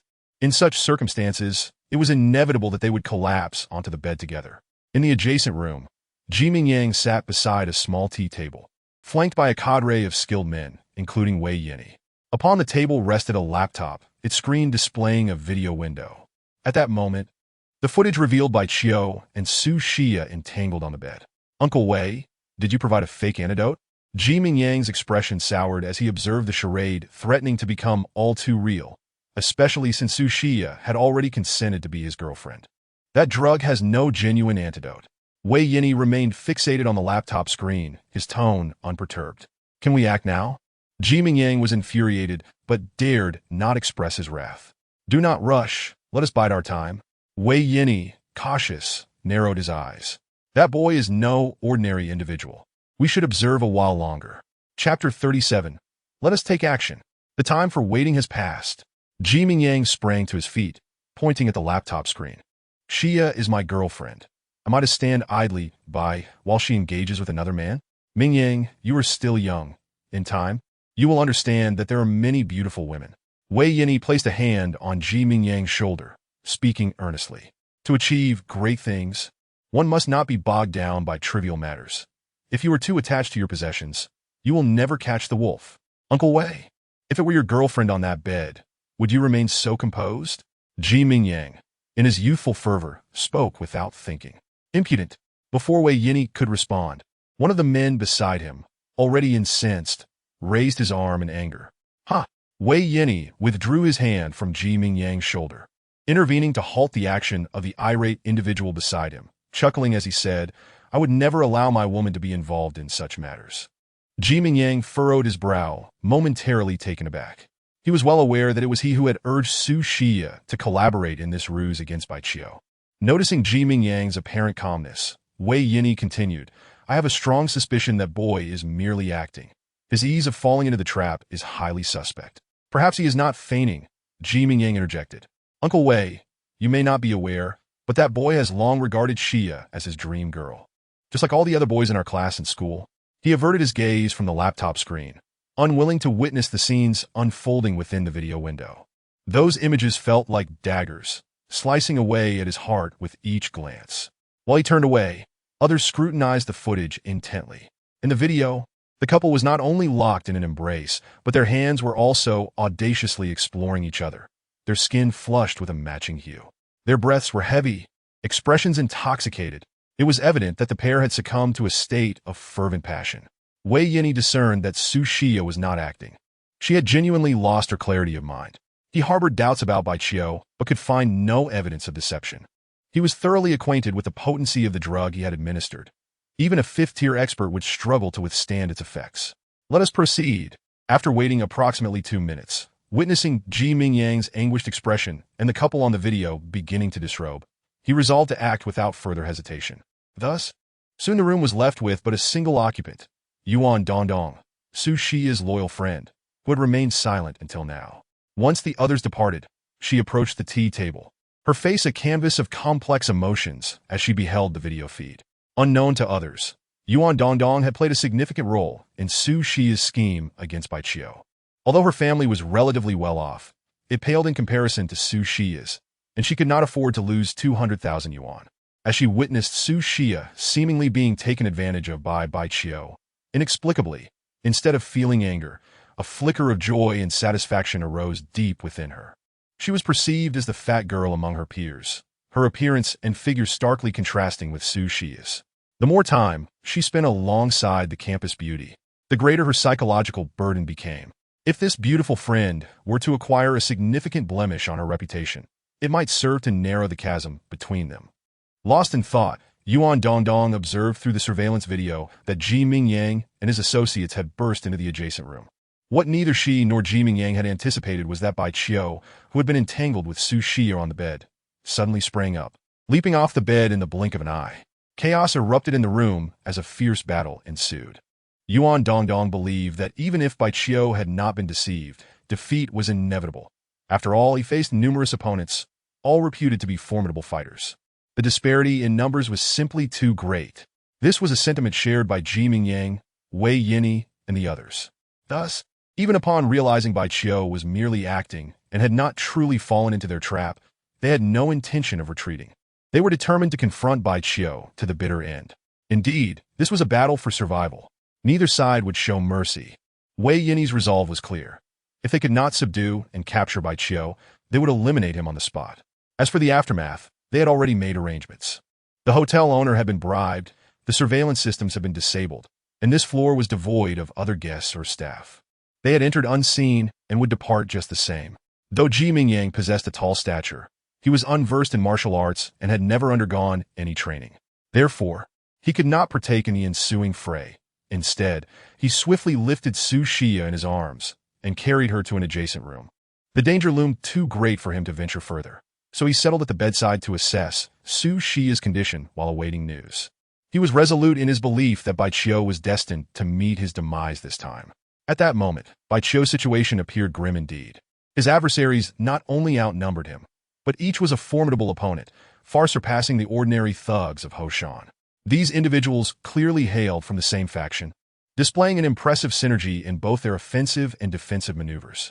Bai Qiu soon observed an intriguing detail. One of his foes clutched a treasure resembling a turtle shell. Indeed, that turtle shell-like object was a magical artifact, albeit merely a low-grade one. A cursory glance sufficed to reveal that the artifact was clearly damaged, lacking a complete form. Given that low-grade artifacts already possessed limited power, their efficacy would be further diminished in a flawed state. Such a magical item might prove effective against ordinary cultivators devoid of artifacts, but it posed little threat to Bai Qiu. The wielder of the turtle shell artifact was Wei Yini, who did not own the item. It belonged to the Wei family, passed down from an esteemed ancestor. Although it was not the only artifact the Wei family possessed, it was nonetheless considered one of their prized possessions. Following the failed nocturnal raid on the Hua family, he had returned home specifically to retrieve this artifact for added assurance in subduing Bai Qiu. As the battle raged within the confines of the room, Wei Yini realized that Bai Qiu's agility made it difficult for his subordinates to secure a swift victory. Thus, he began to infuse his magical artifact with his vital energy. As a fourth-tier cultivator, his internal energy was relatively robust, allowing him to effectively wield the artifact with minimal expenditure. Unfortunately for him, Bai Qiu did not grant him the opportunity to utilize the artifact. At the very moment his vital energy began to surge forth, Bai Qiu, besieged, suddenly reached into his pocket and produced a small, white orb. A chilling aura instantly enveloped the entire room. In that instant, all present were rendered completely immobile, frozen in place, including Bai Qiu himself. However, the object Bai Qiu had summoned posed no threat to him. Otherwise, he would not have employed it. The white orb was a low-grade ice spirit pearl, not a magical artifact, yet it possessed certain artifact-like capabilities. Its emanating cold could freeze everything in the surrounding space, impervious to all but the most formidable beings or treasures. Even Bai Qiu's innate divine body succumbed to the frost, while the others found themselves entirely incapacitated, their bodies rigid with astonishment and fear. Employing the low-grade ice spirit pearl was his strategy to contest the physical resilience of his adversaries. Although he had an abundance of magical artifacts within his Rui Void Ring, he lacked the vital energy to activate them, leaving him no choice but to resort to this desperate measure. It was precisely because he had such formidable support that he dared to confront the known trap without trepidation. In the face of the freezing conditions, his innate divine body naturally exhibited superior endurance. The full might of the low-grade ice spirit pearl had not yet been unleashed. The cold aura alone could not maintain its grip on Bai Qiu for long. He expended a modicum of inner strength, accelerating the circulation of his vital and spiritual energies. And within half a minute, he regained his mobility. He returned the ice spirit pearl to his pocket and swiftly stowed it within the Rui Void Ring. He needed to conceal it quickly. Otherwise, not only would his enemies suffer, but he too would face the dire fate of being frozen alive. With a countenance marked by icy determination, Bai Qiu regarded his frozen foes, a palpable aura of murderous intent radiating from him. Though the low-grade ice spirit pearl had been retracted, his adversaries remained unable to regain their mobility, still ensnared in their frozen state. They had not perished nor lost consciousness. Their eyes were wide with shock and dread. In the adjacent room, Yuan Dongdong watched the scene unfold through the video window, utterly astonished. She quickly regained her composure and called out to Ji Mingyang. He glanced back, equally stricken with fear. "We must leave," he exclaimed as he once more scooped up Su Xia and dashed for the exit. Yuan Dongdong hesitated for merely half a second before following suit. As the doors to both rooms stood ajar, Bai Qiu, noticing the departure of Ji Mingyang and the others, chose not to intervene. To do so would afford his captors the opportunity to regain their freedom in that brief span of time. Particularly those with vital energy would not remain frozen for long. Bai Qiu harbored no mercy for his enemies. He moved swiftly among them, employing both fists and feet, delivering crushing blows to each adversary in his path. Their bodies shattered like ice sculptures struck by a heavy hammer, fracturing into grotesque pieces. Watching his subordinates disintegrate before his eyes, Wei Yinyi was consumed by terror. His vital energy gradually restored, allowing his internal energy to flow once more, but he still required at least several more seconds before he could move. At that moment, he was powerless to stop Bai Qiu. He had no knowledge of the nature of the white orb Bai Qiu had just produced, nor did he understand how Bai Qiu had been able to wield it. What he did know was that Bai Qiu had deliberately chosen to leave him for last, and he had little hope of escape. As death approached, Wei Yinyi was filled with regret. Although he had held Bai Qiu in high regard, the truth had proven he had underestimated him. Underestimating an enemy's strength is perilous and often leads to dire consequences. In the end, Wei Yinyi found himself face to face with Bai Qiu, who regarded him with a mocking expression. The room bore no bloodshed, for the remains had yet to thaw completely. With a swift motion, Bai Qiu struck Wei Yinyi's arm with great force, severing the hand that clutched the turtle shell artifact. Wei Yinyi lost an arm, yet curiously, he felt no pain. Bai Qiu then crushed the fallen hand beneath his foot and seized the turtle shell artifact. At this point, Wei Yinyi finally regained the ability to move, albeit with caution. He feared making any sudden movements, lest he lose control and suffer ruin. I have heard it said that Ji Guangyuan has powerful backing, allowing him to swiftly ascend to the status of the richest in Shuanga City upon his release from prison. Bai Qiu inquired nonchalantly. If I am not mistaken, his so-called backing must be you lot. Am I correct? Wei Yinyi did not deny it. He cautiously opened his mouth to retort. Is there any chance for mercy? Ha! Bai Qiu chuckled lightly, shaking his head. Having slain so many, how could I possibly let the strongest among you go free? I am Wei Yinyi, a member of the Wei family from Songhai City, second in line among the younger generation. My father is the current head of the Wei family. If you kill me, you will be at odds with the entire Wei clan. Wei Yinyi had never been fond of invoking his family background, but in the face of death, he felt compelled to do so, hoping to instill fear in his adversary. Beyond that, he had no better recourse. I see. Bai Qiu nodded, then delivered a powerful punch to Wei Yinyi's chest.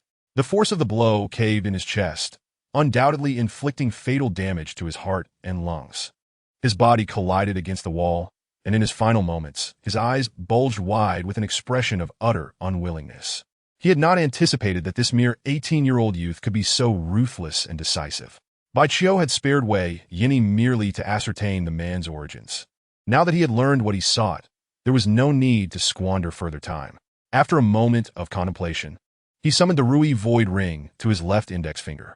In an instant, the bodies and remains within the room vanished without a trace. Stepping out, he noticed the door to the adjoining room was ajar and entered to investigate. It was easy for him to spot the laptop on the small tea table, realizing it belonged to Ji Mingyang and the others. He casually collected it, knowing it might prove useful later. Descending the elevator, Bai Qiu came to a halt in front of the reception desk in the lobby, where he posed several inquiries to a cashier behind the counter. Employing his mental prowess to subdue her consciousness, the answers he received were undoubtedly truthful.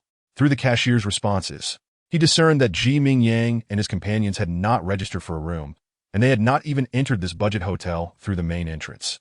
Furthermore, all surveillance equipment in the establishment had ceased operation earlier that morning, with the precise cause yet to be determined. At least, the cashier was unaware of it.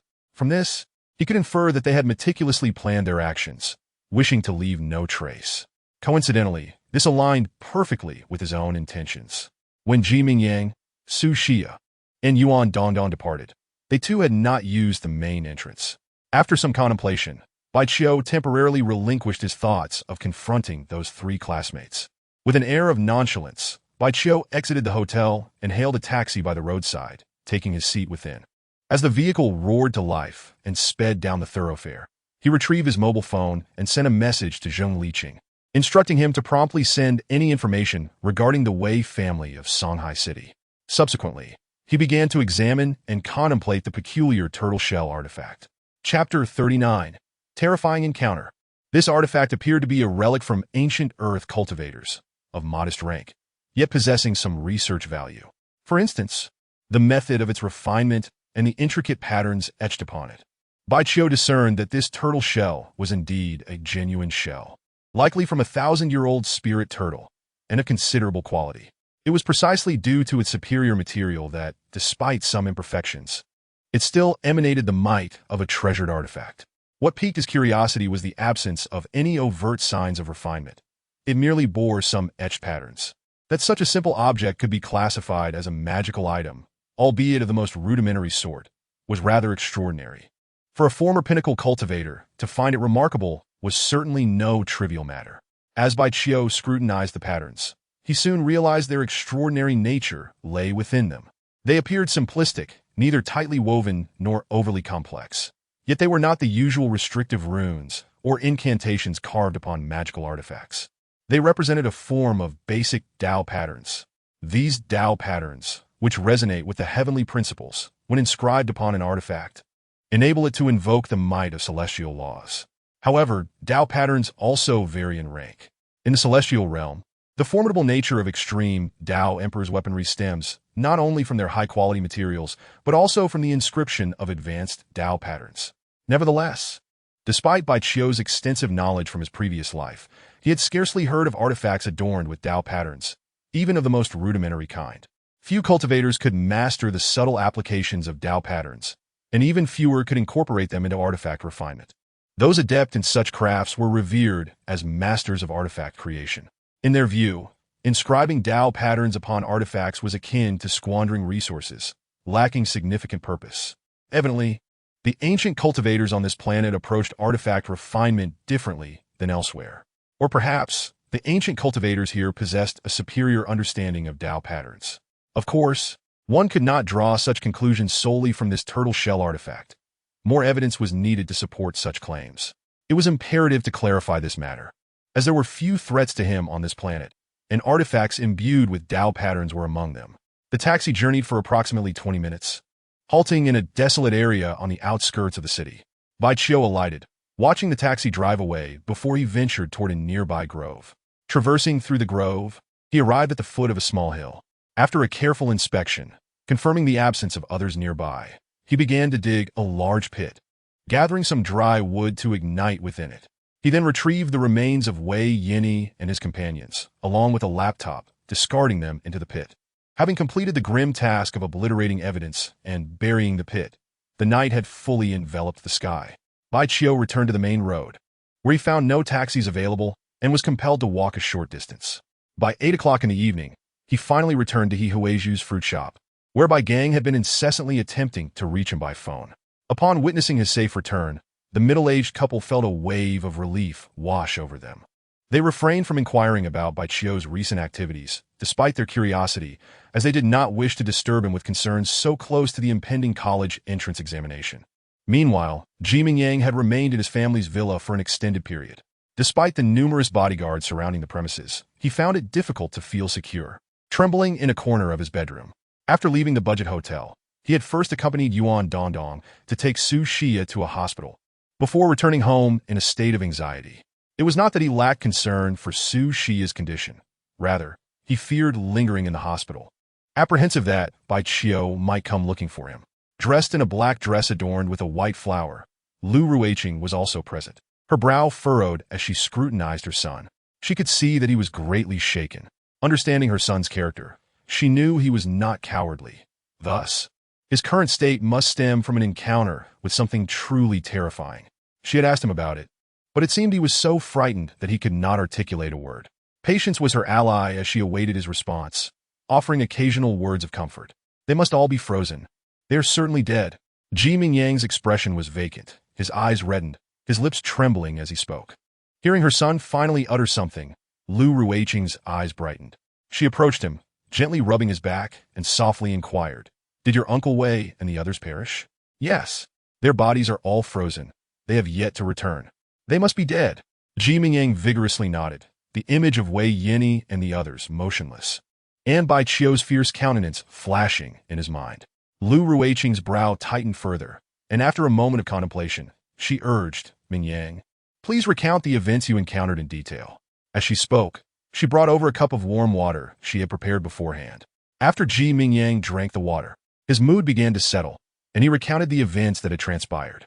Following his narrative, Lu Ruiqing reflected for a moment before stating, You did not witness your Uncle Wei and the others being killed.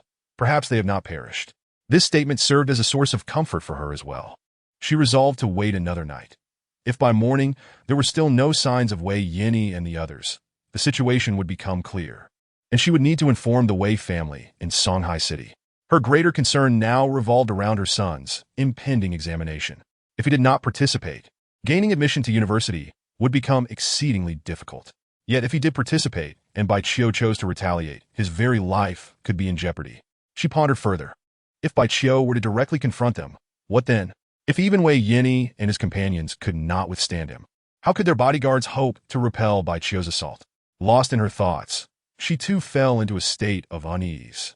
Other than instructing her bodyguards to remain exceptionally vigilant, there was little else she could do. Unbeknownst to her and her son, Bai Qiu had not given them a second thought, nor did he harbor any intentions of launching a midnight assault. After dinner and a refreshing shower, Bai Qiu entered a meditative state, his mind serene. The earlier violence had not stirred even a hint of turbulence within his heart. In his past life, he had preferred commerce and wealth accumulation over violence. However, after such a long existence, countless lives had inevitably fallen to his hands. As his amassed wealth grew, so too did the number of those who harbored ill intentions toward him. In such circumstances, how could bloodshed be avoided? He never engaged in indiscriminate killing, firmly believing in the merits of amicable dealings. Yet he would show no mercy to his enemies. The night swiftly passed. At dawn, he was roused by gangs knocking at the door. Today marked the entrance examination, necessitating an early rise to prepare adequately. By 8:30 in the morning, after a hearty breakfast, Bai Gang and He Huizhu drove Bai Qiu to the entrance of the examination venue. The venue was the Shuanghe City Experimental Primary School, where candidates were already able to enter with their admission tickets. From 9 in the morning until 11:30, the examination for the Chinese language was held. Under the watchful gaze of Bai Gang and He Huizhu, Bai Qiu strolled confidently into the examination hall. Just yesterday afternoon, he was embroiled in chaos. Yet this morning he appeared entirely like a diligent student. Chapter 40. The Wei family holds some utility value at the entrance of the third high school of Shuanghe City. Lu Ruiqing, accompanied by a group of bodyguards from the Ji family, observed as Ji Mingyang entered the examination hall. After a night of mental adjustment, Ji Mingyang's mood had completely stabilized, and he and his mother felt prepared to participate in the examination, particularly because Bai Qiu was also taking it. Lu Ruiqing had made an agreement with her son to submit his exam paper at least half an hour early, thereby minimizing the chances of encountering Bai Qiu. Regardless of the outcome, as long as he scored, she could ensure her son would gain admission to a respectable university. Watching her son's figure vanish from sight, Lu Ruiqing settled into a black Mercedes-Benz, retrieving her phone. After much hesitation, she decided to call the Wei family in Songhai City. Although she did not receive any news from Wei Yini and the others, she felt it necessary to inform the Wei family of the situation. As she anticipated, the Wei family expressed grave concern and vowed to send someone to investigate thoroughly. This news brought her considerable relief. Relying solely on herself and her son would not suffice to contend with Bai Qiu, even though their family remained the wealthiest in Shuanghe City. Once the Wei family became fully involved, it would not only avenge her late husband, but also ensure greater safety for herself and her son. Reflecting on this, she couldn't help but feel a moment of daze. Her husband, a formidable figure with wealth and influence, had been undone by a mere high school student. Was this what they called retribution? The 2.5 hours of examination swiftly passed. Bai Qiu emerged from the hall, joining Bai Gang and He Huizhu, his face alight with a smile. "Xiao Qiu, how did you fare?" He Huizhu, shaded by a sun hat beneath a tree, inquired eagerly. Bai Gang also wore a concerned expression. "The Chinese language was rather challenging, but I conservatively estimate I should score above 100, Bai Qiu replied confidently. "That's splendid. Scoring over 100 in Chinese is quite commendable." He Huizhu expressed her satisfaction, adding, "Your cousin Bai Feng only managed to score in the 90s during his college entrance examination. Let us hurry home for dinner. There's another exam to prepare for this afternoon," Bai Gang remarked, simultaneously opening the door of a nearby van. This van belonged to the Bai family, typically utilized for deliveries. Although Bai Gang had turned on the air conditioning beforehand, the interior remained stifling and the seats uncomfortably warm. He Huizhu couldn't refrain from complaining, wishing they could afford a more upscale private vehicle. Bai Qiu shared her sentiment, believing it was time for the Bai family to enjoy a better quality of life. He had plans in motion and felt no urgency to voice them just yet. During lunch, Bai Qiu received a message from Huadwer inquiring about his morning examination. He replied that it had gone well. The afternoon subject was mathematics, and Bai Qiu completed the entire paper nearly an hour early. He did not review his answers, simply submitting the paper and exiting the hall. Given his formidable and meticulous calculation skills, it was virtually impossible for him to have made any mistakes during the exam. Bai Gang and He Huizhu felt a twinge of worry at his early submission, yet seeing his confident demeanor, they refrained from questioning him further. After the afternoon examination, the family of three returned to their fruit store. Bai Gang and He Huizhu busied themselves with business, insisting Bai Qiu not assist, but rather return home to study, as it was quieter there. However, Bai Qiu chose to stay at the store, wary of any unexpected developments. He sensed that members of the Wei family might be arriving from Songhai City. While they were unlikely to act hastily, it was prudent to remain vigilant. Having suffered significant losses the previous day, even if the Wei family dispatched formidable individuals, they would likely proceed with caution to avoid further setbacks. Bai Qiu was well acquainted with the operational styles of prominent families and powerful factions. Not long after he returned, Huadwer sent another message, again inquiring about his examination performance. This time, instead of modestly replying that it had gone well, he asserted that barring any unforeseen circumstances, he should have achieved a perfect score in mathematics. Huadwer explicit skepticism, to which Bai Qiu encouraged her to wait and see. He also sent a message to Zheng Liqing, instructing him to ensure Huadwer's safety and to report any unusual occurrences directly to him. Zheng Liqing quickly replied, providing a detailed document about the ancient martial Wei family from Songhai City. It turned out that this Wei family harbored a long-standing enmity with the Long family of the capital. How intriguing. After perusing the document, Bai Qiu narrowed his eyes, contemplating. This Wei family possesses a certain utility. Rather than exterminating them, it may be more beneficial to use them as pawns. As dusk fell in the Taoxiang Garden community, at Villa number 88, Ji Mingyang had just returned home after his exam, accompanied by his mother, Lu Ruiqing, as they entered the spacious study on the third floor. The Wei family members from Songhai City had been waiting there for some time. Leading the group was an elder named Wei Changshu, the fifth uncle of Wei Yini, who was nearing his 60s. "Child, come here," Wei Changshu beckoned, his graying hair and thin face giving him a venerable appearance. After Ji Mingyang approached and bowed respectfully, the elder continued, "Child, recount everything you witnessed yesterday in great detail." "Understood," Ji Mingyang nodded, clearing his throat slightly before beginning his account. No one interjected. They all listened patiently until he finished. The chilling aura emitted by the white orb was capable of penetrating walls, allowing even those next door to feel its icy grip, freezing not only Yini and others, but even Bai Qiu himself. It seemed unlikely to be an ordinary treasure. Wei Changshu squinted slightly, a hint of puzzlement crossing his features. Why was Bai Qiu not frozen when he carried that white orb previously? Fifth uncle, Bai Qiu likely possessed a jade box or some similar item in his pocket that contained the white orb, thereby preventing the cold from escaping, a youthful expert, appearing to be in his late 20s, suggested.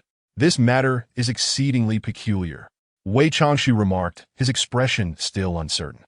Bai Qiu's sudden rise from being a mere waste to a dazzling genius must have some underlying reason. We should ascertain this before taking any rash actions, lest we suffer substantial losses. Fifth uncle, could it be that the Long family is secretly orchestrating this? Someone proposed, speculating. I suspect Bai Qiu's sudden strength may be attributed to assistance from the Long family. Otherwise, it simply doesn't add up. Indeed, Bai Qiu is likely a pawn deliberately placed by the Long family. A burly man in his 40s concurred. After being abandoned by the Long family for years, he suddenly grows stronger, only for the Long family to announce their severance of ties with him. This is exceedingly suspicious. Are you suggesting that the Long family is preparing to target our Wei family again, using the Ji family of Shuanga City as a pretext for conflict, with Bai Qiu as the vanguard? Wei Changshu furrowed his brow as he spoke. Fifth uncle, have you forgotten that years ago in the capital, the Long family manipulated a trivial matter to ensnare us? The young expert's words trailed off as Wei Changshu raised a hand, silencing him. Chapter 41. The profit plan at 10 o'clock that night. Bai Qiu was pleasantly surprised to receive another text from Su Xia. This message was brief, consisting of fewer than 10 words. "I'm sorry. I truly regret it." Bai Qiu did not respond, but simply smiled. feeling that Su Xia had every reason to be immensely remorseful. She had cooperated with Ji Mingyang's actions, yet it was clear that he had betrayed her. Bai Qiu surmised that Ji Mingyang must have explained the events of the previous afternoon to Su Xia. However, replacing Su Xia with anyone else would likely not lead to Ji Mingyang's forgiveness. Not long after, Su Xia sent another message, inquiring whether Bai Qiu could let her off the hook. She further expressed her willingness to pay any price should Bai Qiu choose to forgive her. Bai Qiu remained unresponsive, having resolved to ignore this so-called campus beauty, unless she were to provoke her own demise. At 10:30, Su Xia sent a third message, asking Bai Qiu if he had taken Ji Mingyang's notebook and whether it contained a particular surveillance video. It was then that Bai Qiu realized her intentions were not aimed at seeking his forgiveness, but rather at the fear of that video being leaked. For a beautiful young girl in her blossoming years, the circulation of an indecorous video would undoubtedly be a source of considerable distress and turmoil. Bai Qiu deemed Su Xia's predicament as a consequence of her own actions. Thus he chose to remain silent. Su Xia refrained from sending further messages. The remainder of the evening was spent in tranquil cultivation by Bai Qiu, in pursuit of rapidly enhancing his prowess, cultivating true energy, and mastering his magical artifacts. He was unwavering in his dedication to his training. As of today, following over 10 days of diligent practice, he had stabilized at the mid-stage of spirit motion, with the advancement to the later stage imminent. Possessing a congenital divine body, having purified himself with 7 spirit essence pills, and bolstered by an extraordinarily rich reservoir of training experience, his cultivation speed was naturally swift. Were it not for the thin spiritual energy on Earth, and his inability to utilize spirit stones for his cultivation, his progress would have been even more accelerated. On the second day of the college entrance examination, Bai Gang and He Huizhu still engaged in no business, but instead escorted Bai Qiu to the examination venue, where they patiently awaited his return. The morning examination consisted of the science comprehensive test, followed by the English test in the afternoon. Bai Qiu completed both papers swiftly, submitting them ahead of schedule and returning home early. Notably, during the morning examination, someone approached Bai Gang and He Huizhu at the entrance of the examination hall for a brief conversation. Bai Gang described the individual as a vigorous elder, exuding an aura of profound strength. Having cultivated for a period himself, Bai Gang's perceptive abilities had greatly improved. The elder appeared to be probing for information, yet the cautious Bai Gang and He Huizhu refrained from divulging any pertinent details. Whether it was due to the presence of numerous police officers at the entrance or the elder's awareness of the spiritual energy within Bai Gang and He Huizhu, he maintained a courteous demeanor, replete with a warm smile. In the afternoon, a similar encounter occurred, only this time it was a robust middle-aged man, likely in his 40s, who initiated the conversation with Bai Gang and He Huizhu. This man also emanated a formidable presence, claiming to be the parent of a candidate, and proceeded to inquire about Bai Qiu's situation using his own child as a topic of discussion. Strangely, the man left before the examination concluded, clearly not the parent of a candidate. Bai Qiu understood that the individual was caught in a dilemma, wanting to act but hesitant to do so. With the entrance examination concluded, the candidates were left to await their scores. Typically, the results are announced towards the end of the month, necessitating a wait of around 10 days. During this period, apart from his cultivation, Bai Qiu was determined not to squander time idly. That evening, during dinner, he shared his money-making plans with Bai Gang and He Huizhu. What? Upon hearing Bai Qiu's plan, He Huizhu exclaimed in astonishment, "If you truly believe you can succeed, this is indeed an excellent business opportunity. Xiao Qiu, even if the kind of medicinal liquid you speak of possesses miraculous effects, it still requires extensive clinical validation and approval from health authorities." Bai Gang, not swayed by excitement, cautioned, "Huizhu, you used to be a doctor. You should know well that developing a pharmaceutical product from inception to market involves numerous processes and considerable time."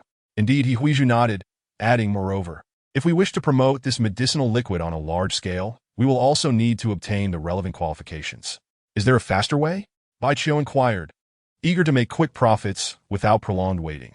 "There's only one expedited method," He Huizhu replied, "which is to directly purchase a pharmaceutical factory. To buy a pharmaceutical factory would require at least tens of millions, if not hundreds of millions." Bai Gang lamented, "Where would we acquire such a sum? Even if our family isn't burdened with bank loans, we couldn't possibly secure such a large loan all at once. I merely mentioned it casually. without any genuine expectation of directly purchasing a factory.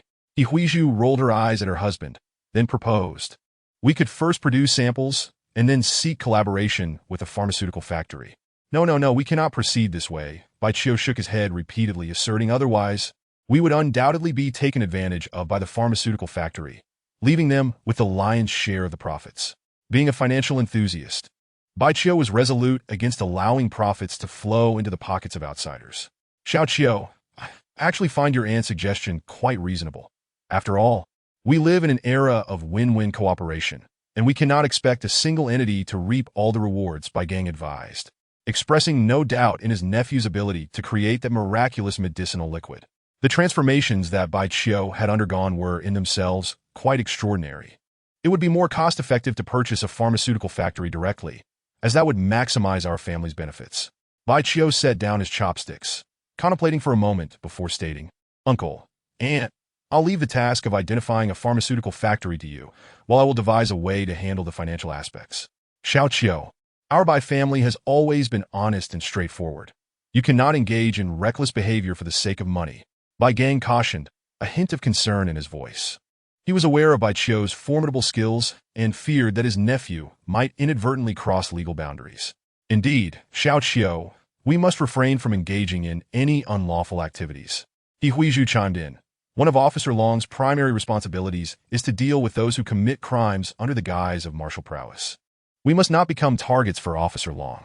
Upon hearing his wife mention Officer Long, Gang promptly asked, By the way, Xiaoqiu, have you given any thought to the training invitation from Officer Long? Chapter 42. Not a fight, but an exchange of skills. To be honest, I have little interest. Baiqiu replied, I prefer the tranquility of cultivation, earning a bit of money, and leading a comfortable and leisurely life. This was his honest sentiment. Huizhu and Gang exchanged glances, refraining from further discussion. After all, a nephew is not the same as a son. The couple felt unable to impose decisions regarding his future. In Baiqiu's view, while there were numerous advantages to becoming a dragon officer, there were also considerable complications. This world places great emphasis on the balance of rights and responsibilities. The privileges one enjoys often come with corresponding obligations. Take the dragon officers, for instance. They possess many privileges, but are also tasked with executing perilous missions. They must confront wayward cultivators within the country, while also guarding against foreign experts creating chaos domestically. And, at times, they even have to venture abroad for assignments. Constantly walking by the river, one cannot avoid getting wet. The risks associated with executing dangerous tasks are significant. A moment's carelessness or misfortune could lead to losing one's life. He did not mind contributing to the nation, but it had to be within his capabilities and entirely voluntary. After all, he was a reincarnated being of a late-stage Immortal Emperor, unwilling to be constrained by rigid rules, and even less inclined to act merely on others' commands. He scoffed at the notion of training. No one on this planet had the qualifications to test or train him. Should he be tasked with evaluating or training others, he might be amenable. In the following 2 days, Baiqiu remained indoors, not permitting Gang and Huizhu to venture outside either. The three of them spent their time together at home. Gang and Huizhu were naturally perplexed by this, but complied wholeheartedly. This couple is certainly not foolish. They can sense that there is a looming danger surrounding their home. They are not mistaken.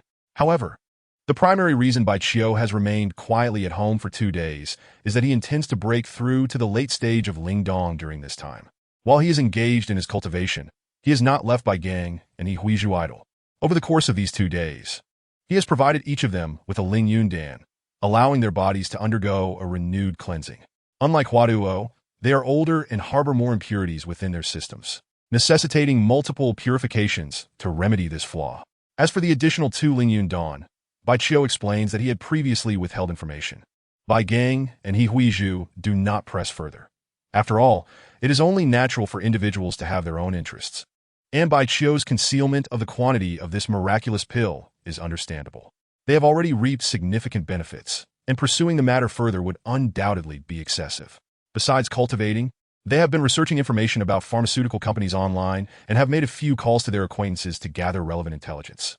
During these 2 days, the family of 3 has indeed led a fulfilling life. On the 3rd day after the college entrance examination, Baiqiu successfully ascended to the late stage of Lingdong. his body brimming with spiritual energy, which began to be continuously refined into true energy. The fruit shop has reopened. On that afternoon, two dragon police experts, a man and a woman, arrived once more.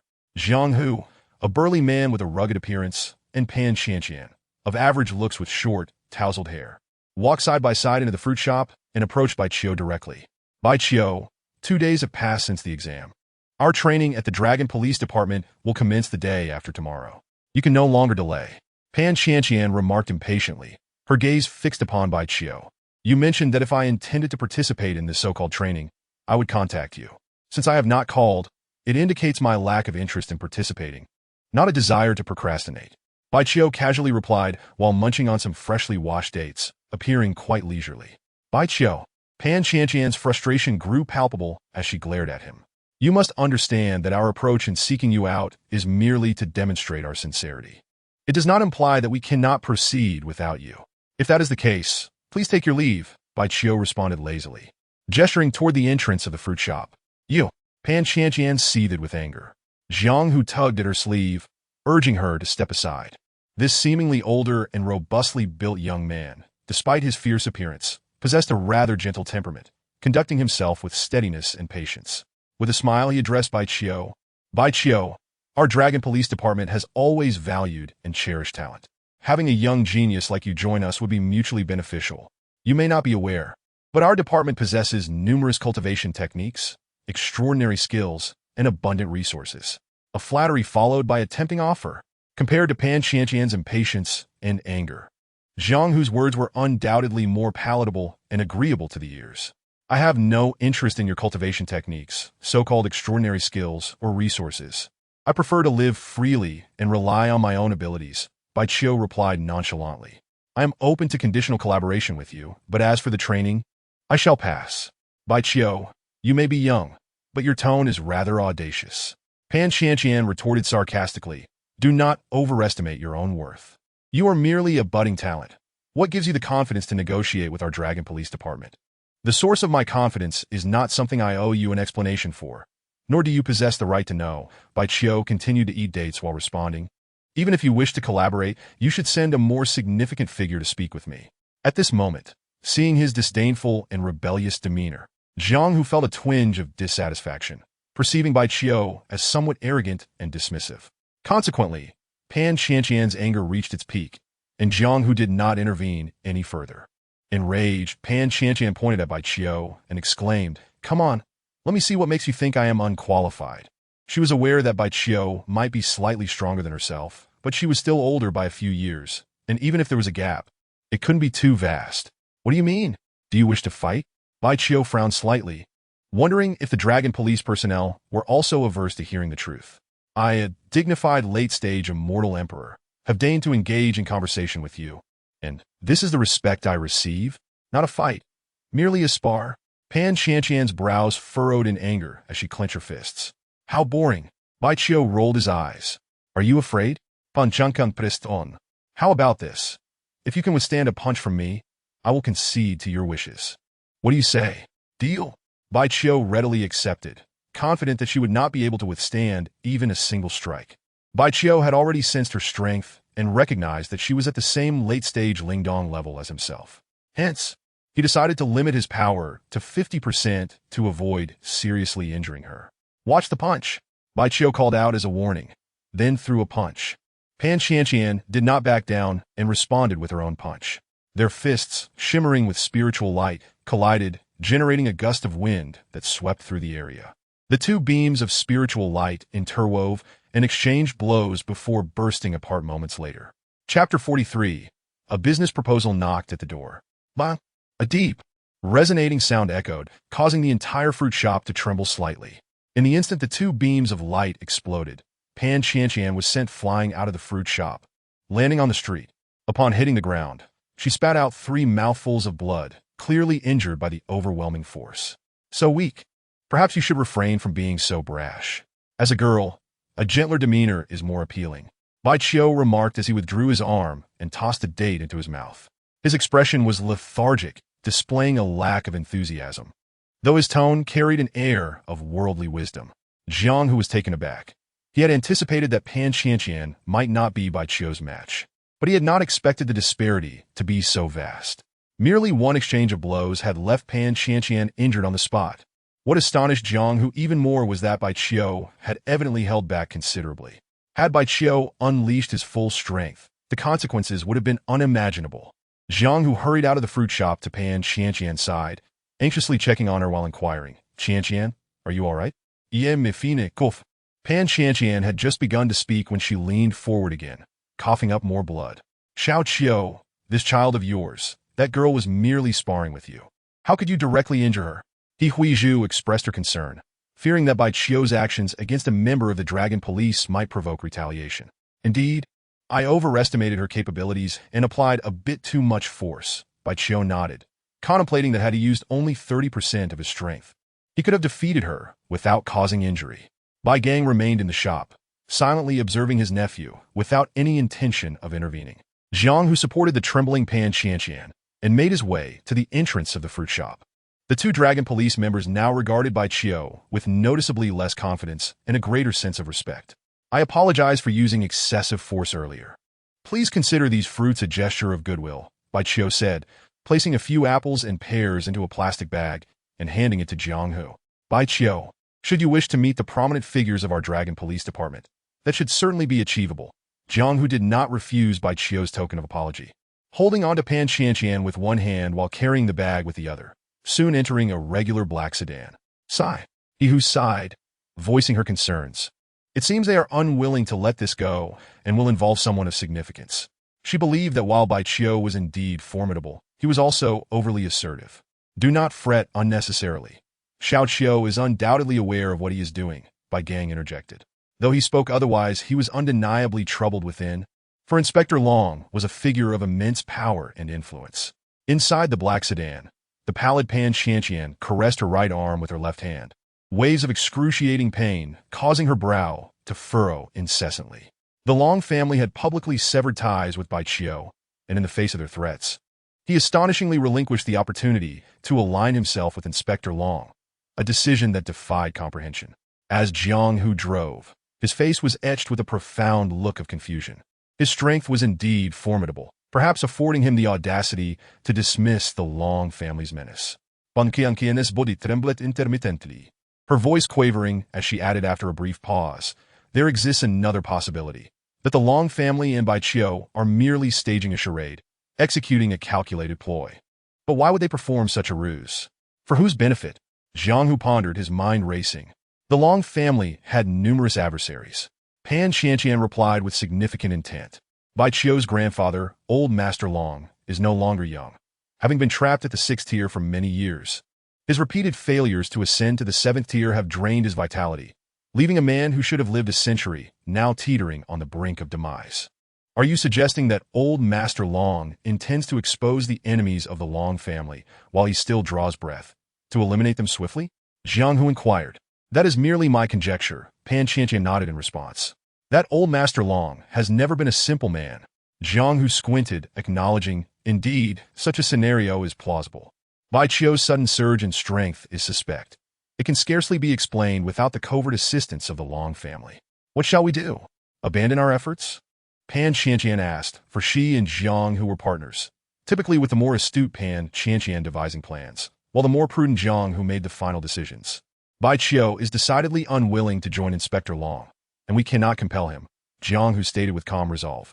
"However, I am confident that the prominent figures within the precinct must possess a keen interest in Bai Qiu, and they shall not allow you to suffer the indignities of earlier." At 10 o'clock that evening, Bai Qiu quietly slipped through his window and stealthily departed from his residential complex. By 10:30, he arrived outside the entrance of the Taoxianjuan community and, retrieving his phone, sent a message to Ji Mingyang. Despite their fraught relationship, they were classmates, and thus he naturally had access to Ji Mingyang's contact number. Within Villa number 88, Ji Mingyang received the message and promptly sought out his mother, Lu Ruiqing. Together, the mother and son ascended to the expansive study on the 3rd floor. Upon encountering Wei Changshu, Ji Mingyang placed his phone upon the desk. Wei Changshu glanced at the message, narrowed his eyes in contemplation for a moment, then rose to his feet. "You may follow me, but do not draw too near." Upon exiting the study, he instructed the skilled individuals behind him. Shortly thereafter, he appeared at the entrance of the upscale community, where he spotted Bai Qiu beneath a nearby tree. He had not anticipated that Bai Qiu would approach him directly. However, since he was here, there was no reason to avoid an encounter. Stopping approximately 5 meters from Bai Qiu, Wei Changshu assessed him while stating, "I am the steward of the Wei family here in Songhai. You sent a message requesting to meet.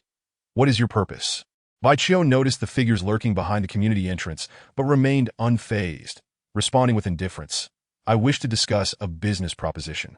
"Oh." Doinleton Witingsa said, stroking his beard, maintaining a facade of composure. Bai Qiu produced the tortoiseshell artifact, stating, "You should recognize this item, yes?" Wei Changshu's brow furrowed, his expression shifting as he replied, "This is one of our family's treasured artifacts, recently brought here by my nephew, Wei Yini. The fact that you possess it indicates that either my nephew has been killed by you or you have captured and imprisoned him. To speak candidly, Wei Yini is dead. If he wished to kill me, he must have been prepared to face the consequences," Bai Qiu declared, his countenance unchanged. "If your Wei family persists in its vengeance, you too must be prepared to pay a grievous price. I could have sworn you mentioned you were here to negotiate, not to declare war upon my Wei family." Wei Changshu remarked, his vast experience keeping his emotions in check. "What do you believe this artifact is worth?" Bai Qiu suddenly inquired. Chapter 44. Sealing Artifacts. Externally calm, Wei Changshu simmered with anger internally. He understood that Bai Qiu intended to sell the tortoiseshell artifact back to the Wei family. What he framed as a business transaction was laden with mockery. Their kin had been slain, yet they were expected to pay to reclaim their own treasure. "While our Wei family's artifacts may be few, they are not limited to this one alone," Wei Changshu replied, taking a deep breath, his voice laced with derision. "We possess the confidence and capability to recover what we have lost." "Is that so?" Bai Qiu scoffed, shaking his head. "Once something has come into my possession, unless you are willing to pay, I fear there is no other means of reclaiming it." "Huh, you have brought it here, and tonight, both you, and it must remain." With that, shadows surged forth from behind the community's entrance, swiftly advancing.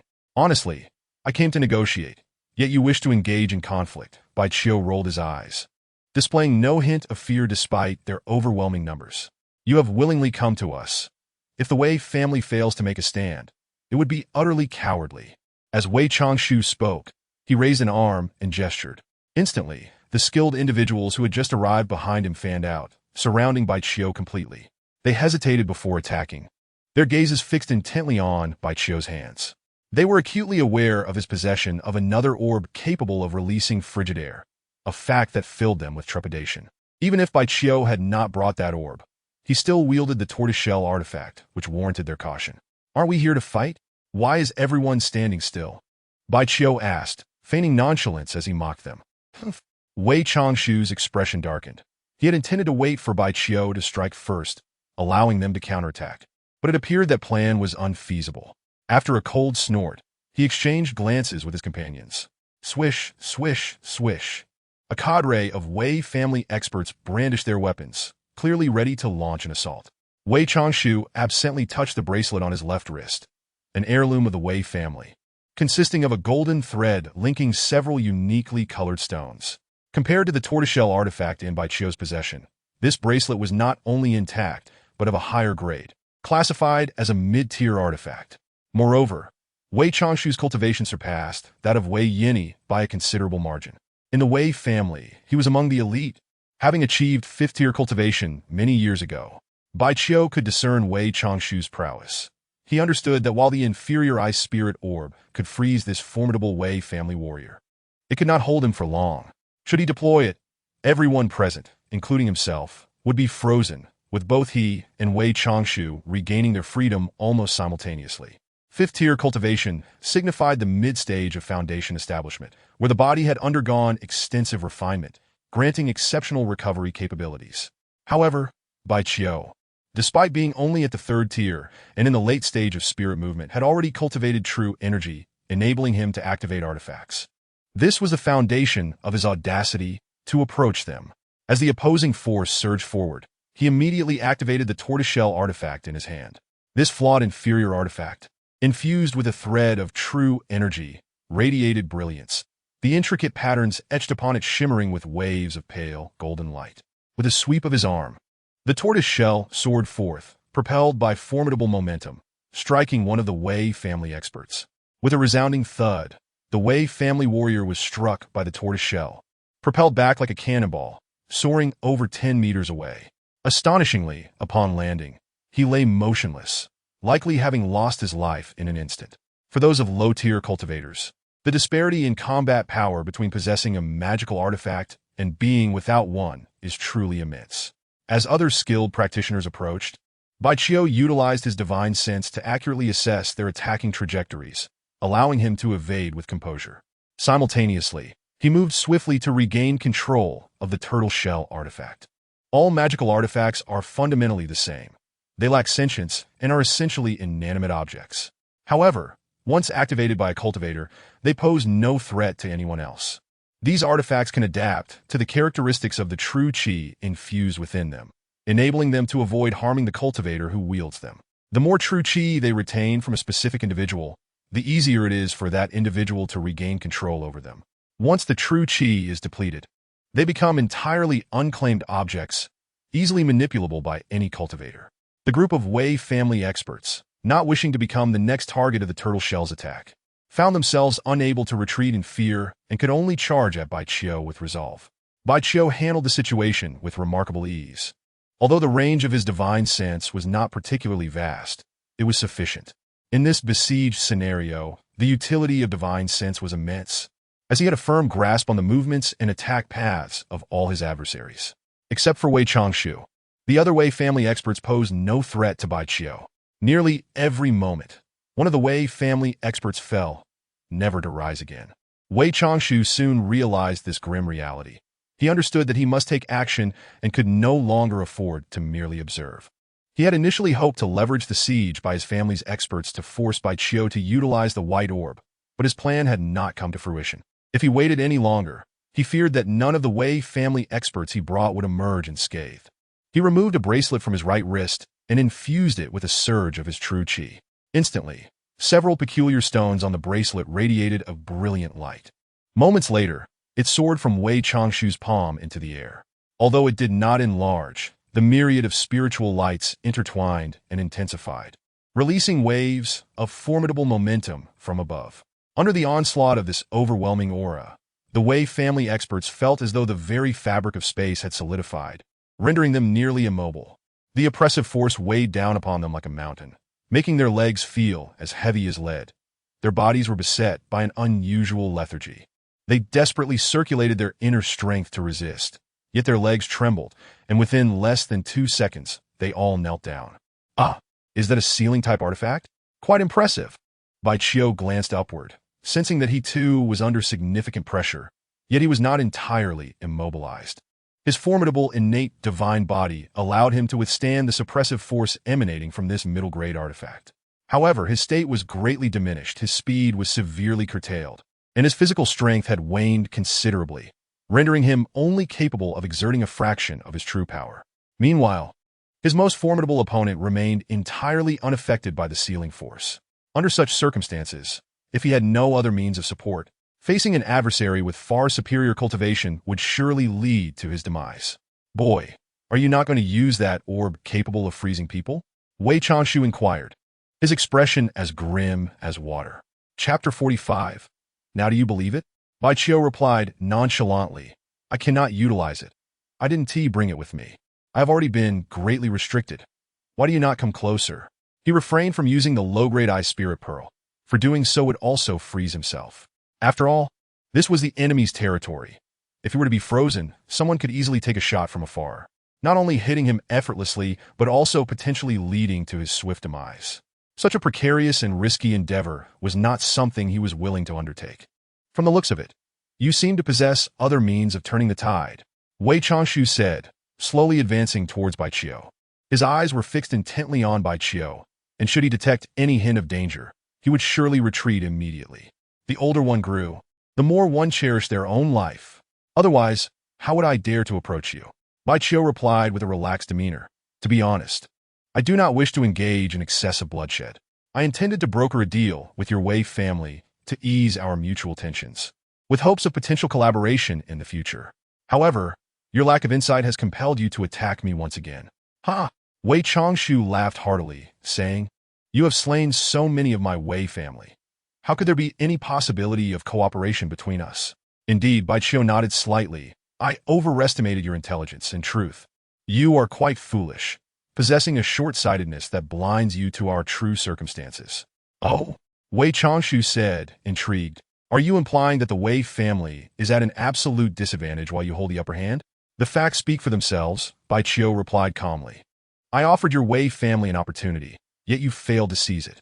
I am afraid I truly failed to see what advantage you possess, Wei Changshu said. His eyes narrowed. Even if you have not genuinely severed ties with the Long family, and are merely playing along with them, we cannot contend with the entirety of the Long family. Dealing with you, their pawn, is more than sufficient. Playing along with the Long family? A pawn of the Long family? Bai Qiu paused in surprise before chuckling. They are hardly worthy. Youth, I admit you are quite extraordinary, but your arrogance is truly excessive.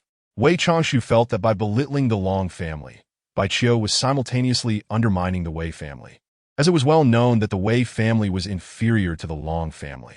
Is that so? Bai Qiu slowly reached into his pocket, and when he withdrew his hand, he evidently held something extra. Upon witnessing this, Wei Changshu's eyes nearly narrowed to slits. He refrained from attacking directly, wary of what powerful support Bai Qiu might produce. Bai Qiu retrieved a specialized artifact designed to counteract sealing effects from his Rui Void Ring, silently contemplating. I suppose this qualifies as a counterattack? He had refrained from utilizing any artifacts other than the turtle shell earlier to observe what the opponent might wield, allowing him to strategize accordingly. Engaging in conversation with Wei Changshu served a purpose. He wished to buy time to deplete the true qi within the bracelet. With a smirk, he glanced at Wei Changshu and opened his left hand.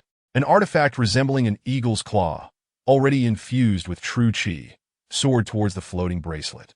To Wei Changshu's utter astonishment, the eagle claw artifact seized his bracelet, attempting to pull it down from the air. The bracelet trembled violently, akin to a captured bird struggling to escape its captor.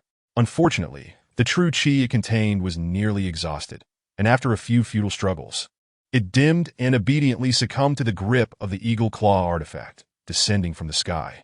The eagle claw artifact was destined to land in Bai Qiu's grasp, and at this moment, the area was no longer plagued by the oppressive sealing force. Witnessing the power of the eagle claw artifact, Wei Changshu's heart raced with trepidation, and he dared not rush at Bai Qiu, retreating several steps instead.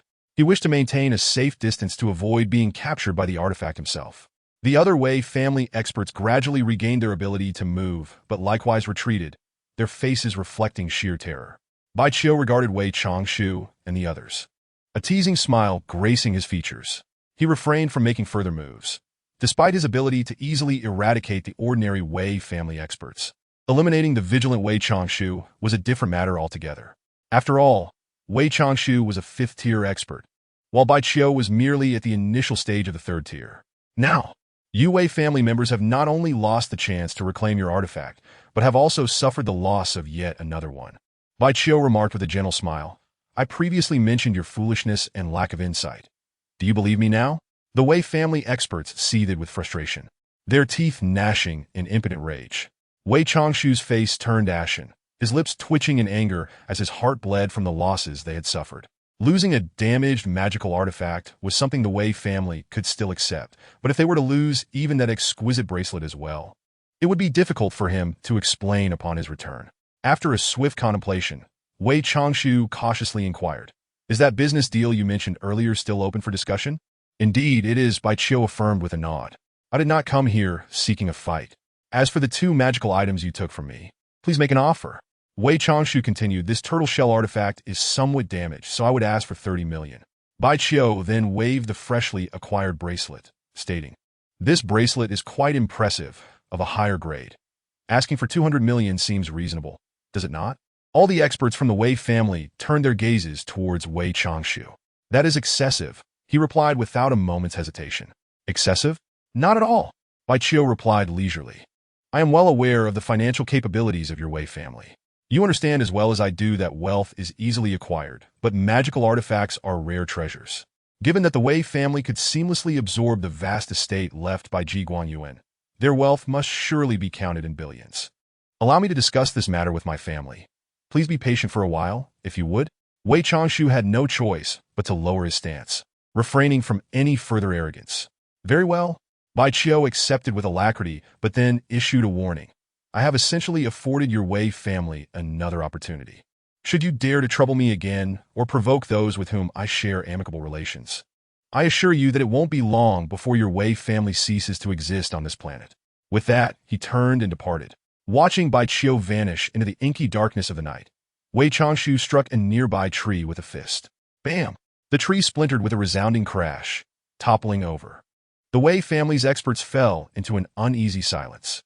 At 11 that night, Bai Qiu returned to his bedroom, feeling quite satisfied with the evening's endeavors. Beyond merely negotiating business, he had intended to instill a sense of fear within the Wei family. After all, the Wei family was not to be underestimated. He could not directly obliterate them, but needed them to regard him with trepidation, thereby preventing any rash actions. While he felt no fear of the Wei family himself, Bai Gang, He Huizhu, and Hua Duo lacked strong self-defense capabilities. Even if this intimidation did not completely deter the Wei family, it would at least ensure their compliance for a time. This interval would provide the necessary buffer until Bai Gang and the others could wield magical artifacts, alleviating some of Bai Qiu's concerns. Chapter 46. The Experiment of the Elixir the following day. Bai Qiu chose not to remain at home or the fruit shop, but instead roamed the various pharmacies in Shuanghe City. Utilizing the 200,000 yuan he had won from Su Xia and Yuan Dongdong, he purchased a plethora of medicinal herbs and remedies. The herbs were primarily traditional Chinese medicinal ingredients, while the remedies were largely Western in nature. In addition to these medicines, he acquired numerous implements for experimentation. Among the diverse array of herbs, there were indeed some precious items, making this expenditure no trifling matter. Thankfully, his previous wager had yielded a significant sum. Otherwise, he would have had to concern himself with fundraising before even commencing his experiments. Before acquiring a pharmaceutical factory to mass-produce the elixir he envisioned, he first needed to create a sample. Regardless of his confidence, he needed to conduct trials to ensure peace of mind. Using various fruits as the primary ingredients, supplemented by an assortment of herbs and remedies, Bai Qiu embarked on the endeavor of concocting his marvelous elixir. To him, this process resembled alchemy, albeit far simpler and more leisurely than traditional methods. In his past life, although he favored the pursuit of wealth and was preoccupied with cultivation, he had lived for what could be considered an extensive period, inevitably encountering intervals of leisure. During those times, he, like other practitioners, delved into various other disciplines, such as alchemy, artifact forging, and formation restrictions. Even if he was not particularly skilled in those areas, lacking innate talent, he still achieved considerable proficiency through dedicated study and the superior deductive abilities of the powerful. In terms of alchemy, even a late-stage Celestial Emperor would undoubtedly surpass any Grandmaster Alchemist in the cultivation realm by many folds. That evening, Bai Qiu successfully concocted the elixir he had envisioned. Taking a small sip, he found it to have little effect on him. After confirming that the elixir posed no side effects, he invited He Huizhu and Bai Gang to partake, only to discover similarly lackluster results. Clearly, he needed to seek out ordinary individuals for trials to gauge efficacy. Moreover, he suspected that even among the common populace, the effects would not be pronounced. At the very least, consuming this elixir would not yield results as conspicuous as taking a Ling Yun Dan. If the effects did not manifest swiftly and dramatically, it could hardly be deemed a miraculous elixir, failing to create a sensation and, consequently, hindering rapid profit. Tomorrow, I shall seek an ordinary person to test it. If that fails, I might consider adding some spiritual liquid to the concoction, Bai Qiu mused, then proceeded to take a shower before quietly cultivating in his bedroom. On the 5th day following the college entrance examination, at 10 in the morning, the previously clear skies unexpectedly turned overcast, and heavy rain began to pour. Bai Qiu was in the fruit shop, savoring fruits, striving to refine and enhance his formula when the plump landlord entered the store. Lately, this landlord had been frequenting the establishment, hoping to undergo a transformation akin to He Huizhu's sudden rejuvenation. Bai Qiu thought it would be challenging to persuade others to try the elixir, so he naturally turned his attention to this overweight landlord. Approaching the plump landlord, he held a transparent glass vial and smiled. Landlord, the reason my aunt underwent such a remarkable change is due to this elixir. If you desire a similar transformation, I can sell you a small bottle. Is that so?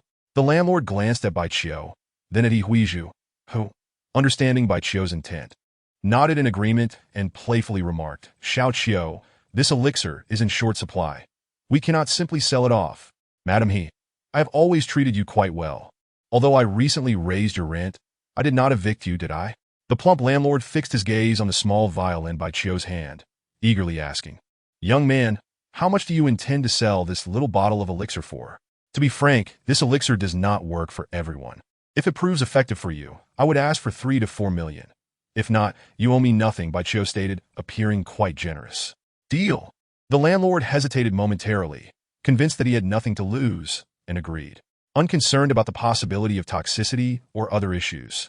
She took the vial from Bai Qiu and drank its contents in one go. Bai Qiu and Huiju watched with anticipation as the landlord pulled out a small mirror from her bag. Initially, the landlord felt a warm sensation throughout her body after consuming the elixir.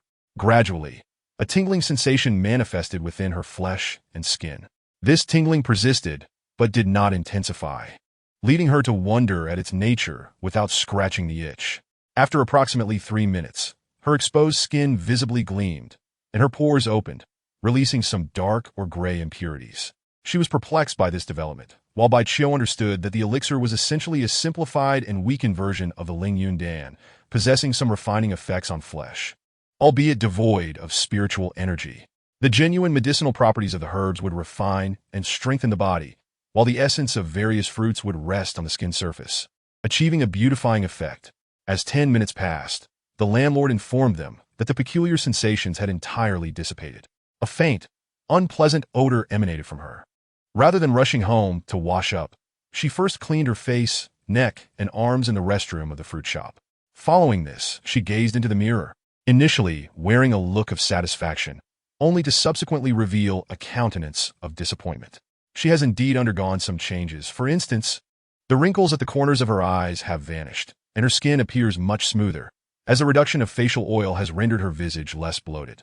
Moreover, she feels as though her entire being has become significantly lighter, a sensation she has not experienced for many years. She is quite satisfied with these transformations. However, in comparison to Huiru's changes, she finds herself feeling rather discontented. If Huiru seems to have instantly reverted to her 20s, she perceives that she has only regained a few years at most. Bai Qiu, on the other hand, is somewhat content, for although the effects are not overtly pronounced, they are nonetheless tangible. That is sufficient. If one desires a more pronounced effect, it would necessitate the addition of some essence. However, one must understand that such essence is of considerable value. Even a single drop is more precious than a subpar treasure. Bai Qiu contemplates categorizing the concoction into 2 tiers, a standard version and an enhanced version. Should anyone be willing to pay a hefty sum for the enhanced version, he would not hesitate to add a drop of essence. The portly landlord, gazing into the mirror, inquired, How should this be calculated? Should I pay? And if so, how much? If the results were as dramatic as Huiru's, she would not mind spending several million. The yearning for beauty among ordinary women is an insatiable desire, often unspoken. Even many young and beautiful girls aspire to enhance their allure, with Su Xia being a quintessential example. Chapter 47. One old. One young Bai Qiu pondered for a moment and replied, Landlord, the efficacy of this potion has yet to be fully realized. You will experience further changes in the upcoming days. Let us do this. I want to ask for much more. You can simply provide 1 million. 1 million? The portly landlord furrowed his brow, responding cautiously, If the effects dissipate quickly and I revert to my original appearance, then spending such a sum would be unjustifiable. It won't happen. Bai Qiu pointed towards Huiru and stated, Look at my aunt. She hasn't reverted to her original state. Huiru chimed in, Landlord, you wouldn't be trying to renege on this, would you? What nonsense. How could I possibly renege? The portly landlord retorted, Our family owns over a dozen properties. With 7 or 8 storefronts like this, would I jeopardize my integrity for a mere million? Indeed, I understand your family is quite affluent, Huiru replied nonchalantly. It is precisely because of this that we allowed you to consume the potion first, before discussing payment. Good that you know. The landlord rolled his eyes and continued, Let us wait for 2 days. As long as I don't revert in that time, I'll transfer the funds to you. Huiru looked at Bai Qiu, who nodded in agreement. The landlord then inquired, Young man, do you have any more of that potion I just drank? What's the matter? Bai Qiu countered, The landlord raised an eyebrow and responded, "If you have more available and are willing to sell, I could assist in finding a buyer." Ihuira chuckled, "Landlord, are you looking to become a middleman and profit from this?" The landlord remained silent, still gazing at Baichio. "There are indeed some left. Selling them isn't out of the question," Baichio considered before adding. "However, anyone wishing to purchase must come to this store and consume it in my presence." He was certainly eager for more individuals to test the potion. He could make appropriate adjustments based on the various changes observed in the testers. "All right, I understand," the landlord stated before departing the fruit shop, feeling the need to cleanse himself of the grime accumulated. Once the landlord had left, Hihuiru spoke to Baichio. "Xiao Qiu, your uncle and I have identified a rather promising pharmaceutical factory in the suburbs of Songhai City. Their business is struggling, so if we make a suitable offer, they should be willing to sell. Then let us negotiate with them," Baichio replied, acknowledging Hihuiru's intentions. Money is not an issue. He had also come to realize that not everyone on this planet can produce and sell medicine. To widely promote his concoction, investing in a pharmaceutical factory would be a prudent choice. "Your uncle has already contacted a middleman to inquire about the details. Once your funds are secured, he will make a trip to Songhai City." Ihuiru smiled. "After all, we aren't too far from Songhai City. If we can indeed acquire that factory, we could relocate there." For years, she had longed to achieve something significant, but had never succeeded. Previously, she felt they were hindered by Baichio. Now, however, her perspective had shifted. She believed that because of Baichio, their family would flourish. The rain continued to pour, unabated even after lunchtime. That afternoon, at 3:30, an elderly man clad in white silk attire entered the fruit shop, accompanied by a young woman dressed in a stylish blue summer tracksuit. The young woman linked her arm with the elderly man, and they appeared to be a grandfather and granddaughter duo. The elderly man wore a constant smile, his long white hair meticulously groomed, and a 10-centimeter beard fluttering in the breeze. He not only looked amiable, with a rosy complexion and devoid of any wrinkles, but his deep and bright eyes exuded health and vitality. The young woman, youthful and strikingly beautiful, appeared to be in her early 20s. Her fitted athletic wear perfectly showcased her tall and slender figure. Standing nearly 6 feet tall, she possessed an exquisitely refined face that even Baichio couldn't help but glance at twice. Her long, thick eyebrows resembled two sharp swords, complemented by her bright, sparkling phoenix eyes that conveyed an air of determination. Her straight nose, with petite nostrils, harmonized flawlessly with her vibrant cherry-red lips. Her inverted triangular face and long, elegant neck were as delicate as porcelain, seemingly fragile enough to break with a gentle touch. Baichio, a keen observer of people, could discern at first glance that this elderly man and young woman were no ordinary individuals. After using his spiritual sense to probe further, he silently acknowledged the truth. Both of them exuded a subtle aura of true energy, indicating they had achieved a considerable level of cultivation. Naturally, such cultivated individuals would not simply be here to purchase fruit. Most notably, Baichio recognized that they were unfamiliar faces, and he could easily surmise that they did not reside nearby or frequent this area. Remaining quietly seated at the back of the shop, Baichio indulged in fresh fairy fruits while discreetly observing the newly arrived pair. With customers in the shop, Hihuiru approached them to extend her greetings. The elderly man had his hands clasped behind his back, strolling through the store while casually conversing with Hihuiru. Meanwhile, the young woman made her way directly to the innermost part of the shop, right beside Baichio. She did not glance at any of the fruits. Instead, her gaze fixated directly on him, scrutinizing him from head to toe. Her eyes carried a hint of appraisal, and the smirk on her lips made Baichio feel slightly uncomfortable. "Miss, from your gaze, it seems you have some intentions towards me," Baichio remarked, unabashedly scrutinizing the young woman as well, his tone casual. "Indeed," the young woman replied with a playful smile, "I do have some thoughts about you." "Engaging in romance is not something I have the time for right now," Baichio responded coolly. "If it's a fight you seek, I can certainly oblige if pressed." In his view, the sudden appearance of two cultivators must have some motive behind it. So straightforward, the young woman retained her cheerful demeanor, her red lips curling as she said, "Truth be told, I share your sentiments. I have no interest in romance, but I do relish the thrill of a good fight. However, those qualified to spar with me are exceedingly rare. Indeed, you do possess some degree of strength." Baichio responded with an air of calmness, remarking, "At such a young age, possessing nearly fifth-tier cultivation, One finds it rather challenging to locate a worthy opponent among peers, and competing against the elders is hardly prudent. It is indeed difficult to find a suitable rival for a spirited bout. Ah! The woman exclaimed with an unusual tone, her surprise evident. You can actually discern my true cultivation level. Therefore, I advise against engaging me in combat. Bai Qiu maintained a placid demeanor as he replied, No, no, no. The more formidable you are, the more I desire to spar with you.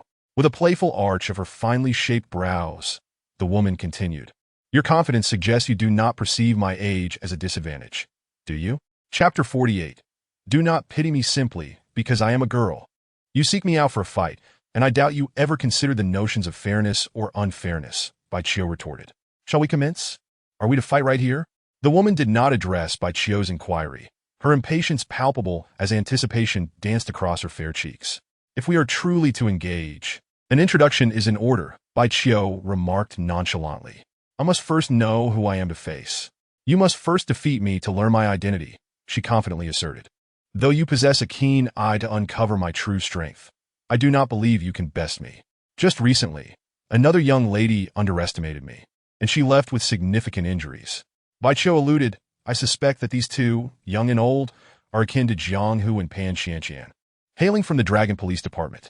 In other words, they are here seeking a match, perhaps even to avenge Pan Xianqian. Should you prevail over me, even if I were to sustain injuries, I would harbor no resentment, only profound admiration for your prowess, the woman declared resolutely. One might find themselves angering the elder by besting the younger, Bai Qiu remarked, casting a sidelong glance at the older man, his meaning unmistakable. I assure you, my intentions are purely to engage you in a duel, without involving anyone else, she promised earnestly. Are we truly to fight? It is imperative. You fear injury? I am no delicate flower confined to a greenhouse. I have endured wounds before. Very well, follow me, Bai Qiu concluded, rising and stepping out of the fruit shop. The woman playfully winked at the older man accompanying her, before following Bai Qiu outside. He Hui Ru had overheard the exchange between Bai Qiu and the woman, and concern crept into her heart. The older man, however, smiled reassuringly. Worry not, we are officials. We will exercise restraint with the student. He Hui Ru had already surmised their affiliation with the Dragon Police Department. Hearing the elder's words, she protested, You misunderstand. I fear that Xiao Qiu may not temper his strength adequately. Last time, he injured a girl from the public sector due to excessive force. Is that so? The elder stroked his beard thoughtfully. This time it should be different. Not necessarily. Hui Ru shook her head. While this girl may be more striking, I know Xiao Qiu well enough to believe he will not hold back against a pretty face either. Her heart brimmed with concern for Bai Qiu, yet her exterior exuded confidence, unwilling to show weakness. The downpour intensified, the skies darkening, streaks of lightning flickering amidst the roiling clouds. The wind howled, and thunder rumbled ominously. Bai Qiu led the woman to a park, a locale familiar to him from his previous encounter with Zheng Liqing. In such tempestuous weather, few would dare to venture outside. Neither carried an umbrella, their bodies soaked as they traversed the path, yet neither seemed to mind. In a small grove, the thick foliage shielded them from much of the rain. The two stood approximately 10 meters apart, gazing at one another, seemingly awaiting the other's move. With the rain pouring so heavily, what is delaying your desire to fight? Bai Qiu inquired with impatience. Since you are younger, I shall grant you the first strike. The woman responded with an air of generosity. Very well, Bai Qiu replied nonchalantly. However, I must forewarn you.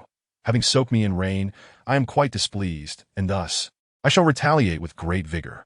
Ha! The woman laughed heartily. Come then, do not show me mercy simply because I am a girl. There are many on this planet who enjoy a good thrashing. Bai Qiu rolled his eyes before launching himself forward, his feet propelling him off the moist ground like an arrow released from a bow, hurtling towards the woman. The smile vanished from her face as her enchanting phoenix eyes narrowed in focus. As Bai Qiu closed the distance, she swiftly sidestepped, attempting to evade the direct punch aimed at her. In that fleeting moment, Bai Qiu's punch transformed into a knife-hand strike aimed at her neck. She hastily raised an arm to block, managing to deflect the blow, yet a sharp pain coursed through her arm. To her astonishment, despite channeling her true energy into her arm, she still felt pain, indicating the strength of her opponent.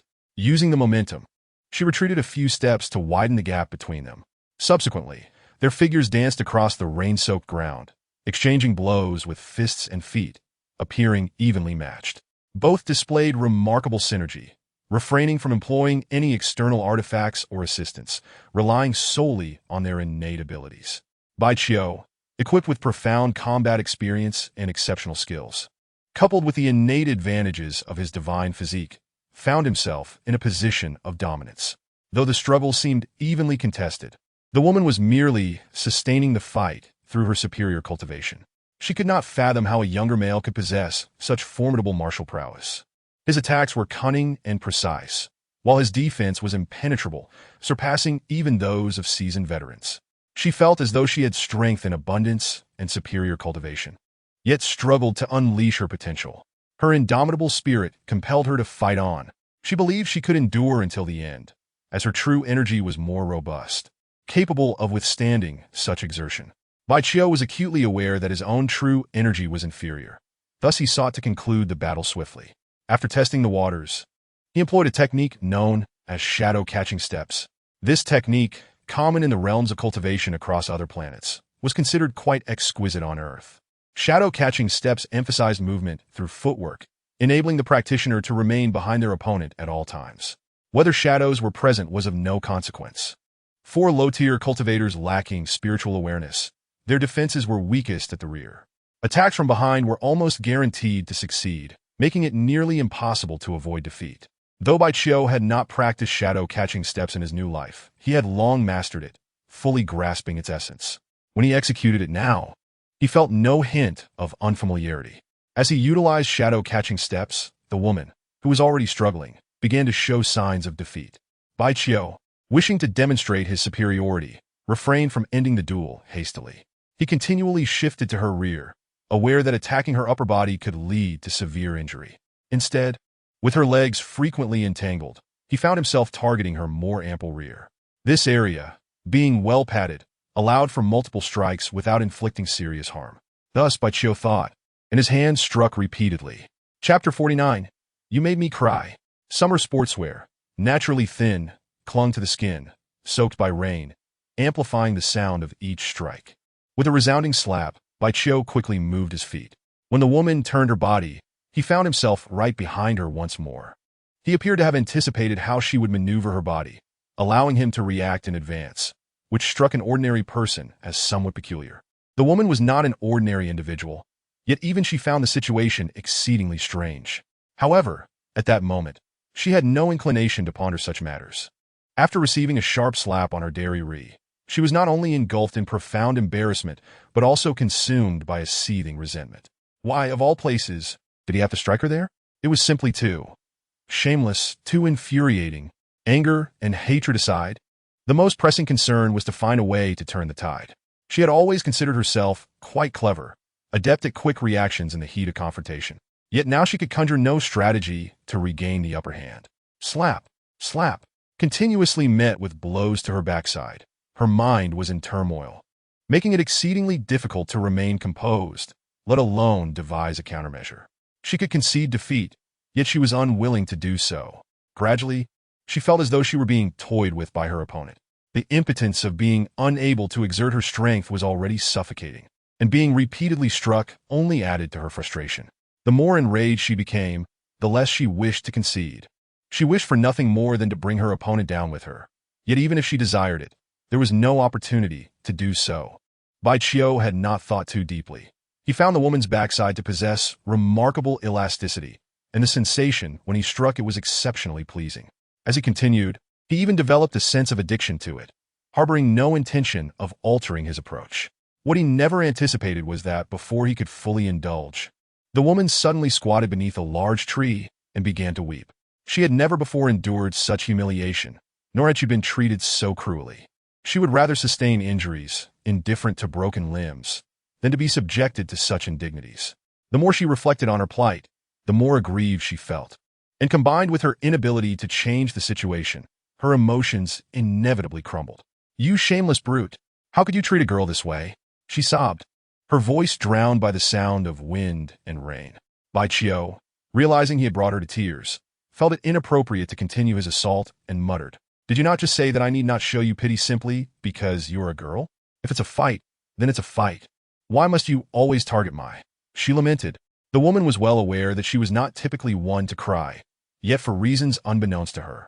Tears flowed uncontrollably now. Since it's a fight, why not strike anywhere? Baichio rolled his eyes, replying with irritation. Furthermore, I warned you beforehand not to engage with me, as you would surely lose. Yet you refused to heed my caution, and now you sit here, wailing like a distressed kitten. You are utterly despicable, she retorted vehemently. Despite her young age and her usual display of strength, she had an inherent vulnerability that emerged in this moment. You sought me out to fight. How can you accuse me of bullying you? Baichio, disinterested in further banter, strode toward the park's edge. Shortly thereafter, he returned to his family's fruit shop, using a bathroom towel to dry his head. The old man furrowed his brow at Baichio, observing his nonchalant demeanor and the absence of any visible injuries, leading him to a grave realization. A few minutes later, the woman also returned to the fruit shop. She bore no tears on her face, but her eyes were red, and her gait was awkward, her legs tightly pressed together. Yaoer, are you all right? The old man asked her softly, concern etched on his face. Yaoer held back her emotions for a moment, but ultimately could not restrain herself, tears brimming in her beautiful eyes as she threw her arms around the old man's arm, weeping uncontrollably. It seemed she had rarely experienced such grievances before. Xiao Qiu, have you been reckless again? He Hui Ru pretended to admonish Baichio, saying, look at you. You made the girl cry. Sigh. Baichio sighed, feigning gloom. I always thought those who dared to initiate trouble would be more resilient. The old man gently patted Yaoer's back and asked, did you lose the fight? Yes, she replied. Losing is losing. Why cry about it? He questioned. He hit me. Yaoer sounded like a child who had suffered a great injustice, struggling to articulate her plight. The old man narrowed his eyes at Baichio, interrogating, young man, did you bully Yaoer just now? She came to fight me, and it's not a game. If I struck her, how could that be considered bullying? Baichio replied innocently. Even if our Xiao Qiu did bully her, can we really blame him? Hui Ru chimed in, displeased. You came looking for trouble, insisting on fighting our Xiao Qiu. You can't just throw a tantrum after losing. The old man had no retort, continuing to comfort Yaoer. Baichio appeared entirely unperturbed as he grabbed a handful of already washed fairy fruits, popping them into his mouth one by one. After some time, as Yaoer's spirits began to lift, the old man spoke again to Baichio. Young man, I believe you have guessed that we are from the Dragon Police Department. We are here today to extend another invitation for you to join us. Of course, if you prefer to bypass the trial, that is entirely your choice. I have existing conflicts with your Dragon Police, and this young lady seems to harbor a desire to flay me alive. How could I dare to join? Baichio feigned helplessness. Rest assured, our Dragon Police personnel are not so petty. The old man added, given your abilities, the Dragon Police would surely hold you in high regard and offer you special privileges. I previously mentioned to 2 other members of the Dragon Police that I could cooperate with you, but did not wish to join directly. Baichio said in a calm tone, I value freedom and dislike constraints. I hope you can understand. Oh. The old man furrowed his brow again, appearing to contemplate seriously before saying, how about this? Our Dragon Police has a position for a specially appointed instructor. If you're interested, I can arrange it. What is a specially appointed instructor? Baichio inquired, intrigued. There are powerful individuals who prefer not to become Dragon Police, but are willing to collaborate with us. We offer them high salaries to serve as specially appointed instructors, the old man explained. Specially appointed instructors are not required to report to the Dragon Police and are not subject to their control, but they enjoy most privileges of a Dragon Police officer. Unless the Dragon Police or all of China face an insurmountable crisis, specially appointed instructors need not participate in any battles unwillingly. Surely, specially appointed instructors must contribute something to the Dragon Police? Baichio asked further. Of course, they do have responsibilities, the old man replied with a smile. For instance, when the Dragon Police recruits new members, they require training and guidance. If the department lacks personnel, they will seek assistance from specially appointed instructors.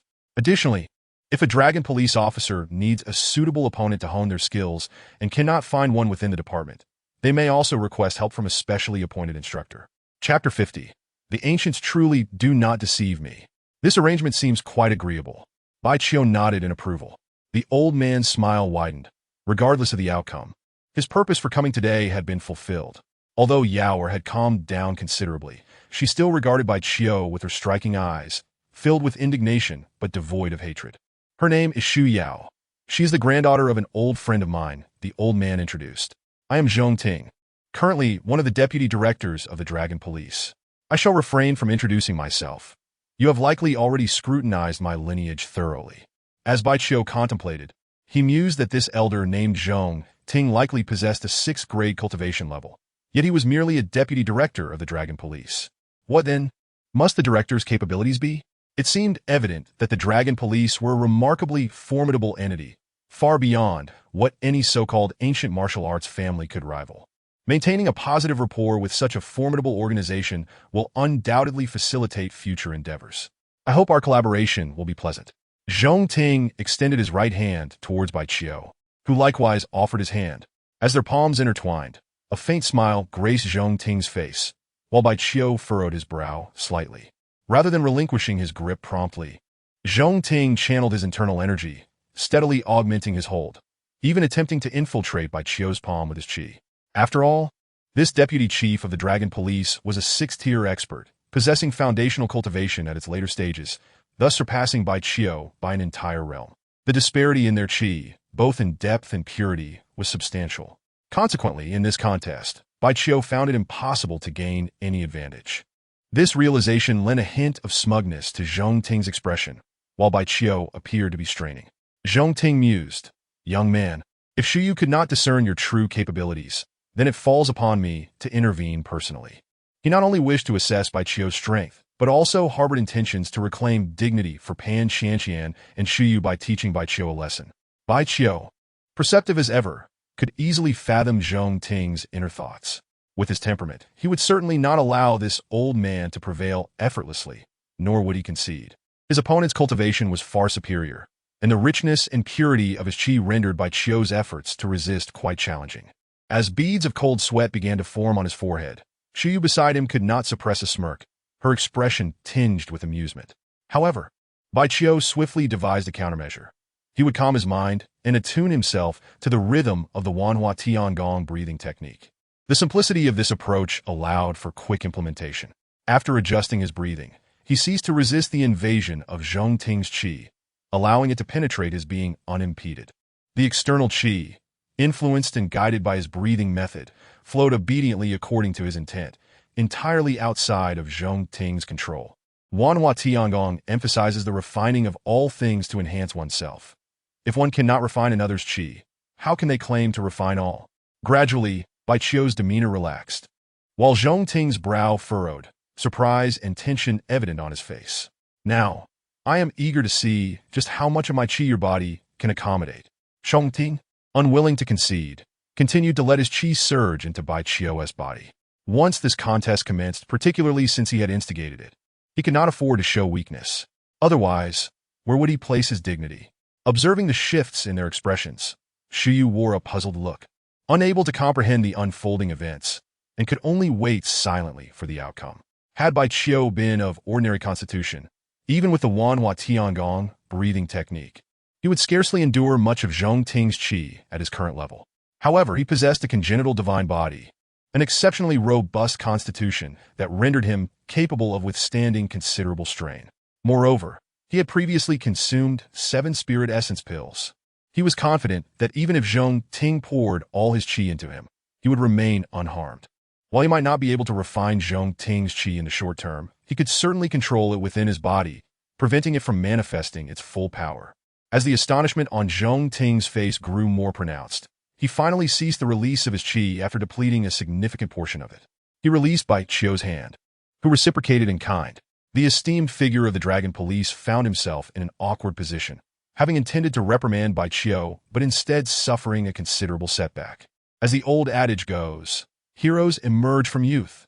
Indeed, the ancients did not deceive me. With genuine admiration, Zhong Ting noted that due to the considerable expenditure of his energy, his complexion had paled. While his cultivation was high, he was after all an elder, and his vitality could not match that of younger practitioners, limiting his ability to recklessly expend his qi.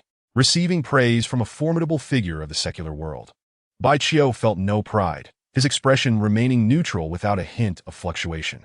"Old sir, you seem a bit under the weather. Take some fruit for the road." Hui Ru offered a bag of peaches and apples, all thoroughly washed, with a cheerful smile.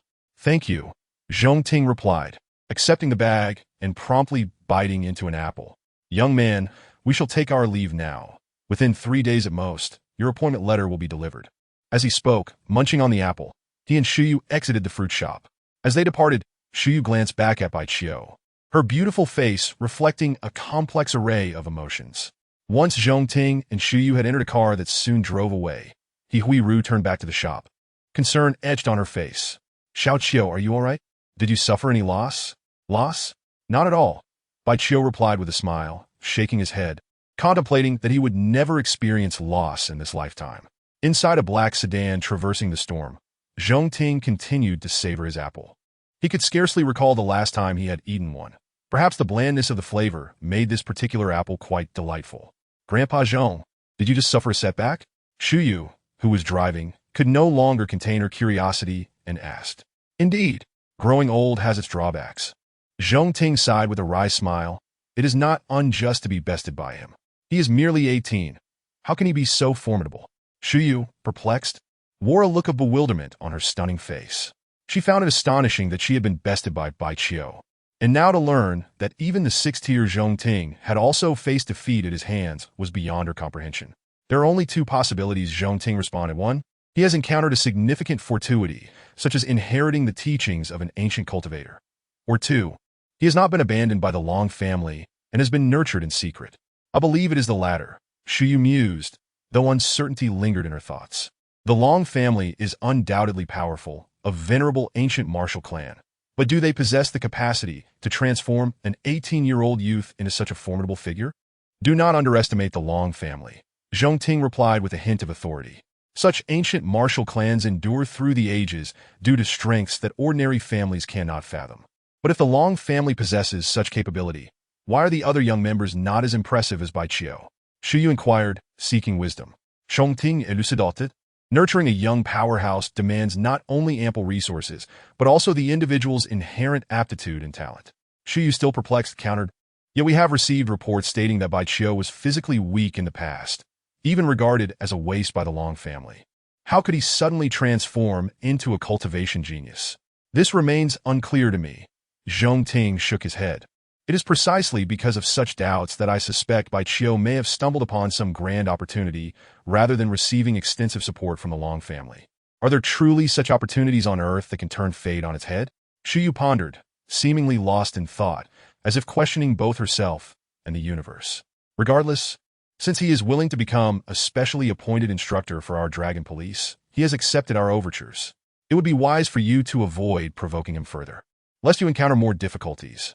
Zhong Ting cautioned, "The young man is no pushover. He not only bested Long Shirxing, but also showed no deference to the Songhai Wei family. He is unlikely to be particularly courteous towards you."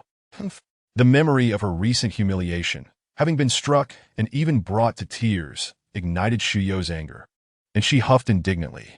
Though she was not one to hold grudges, this particular grievance was etched deeply into her heart, impossible to release. Zhong Ting recognized her indignation and embarrassment, but refrained from further admonitions, thinking that a young person's competitive spirit and desire for honor were not inherently negative traits.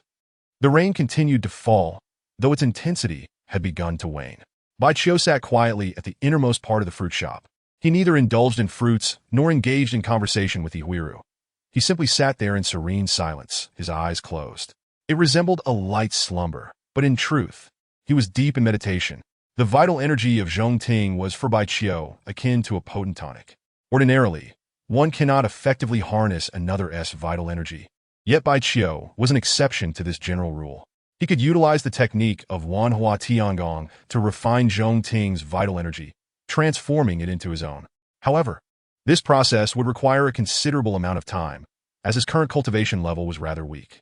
The vast and pure essence of a late-stage foundation-building expert's vital energy would, once fully refined, undoubtedly cause Bai Qiu's power to soar dramatically. The latter half of the day and the following 2 days were spent in this manner of cultivation. On the 8th day after the college entrance examination, the morning was bright and sunny, albeit somewhat sweltering.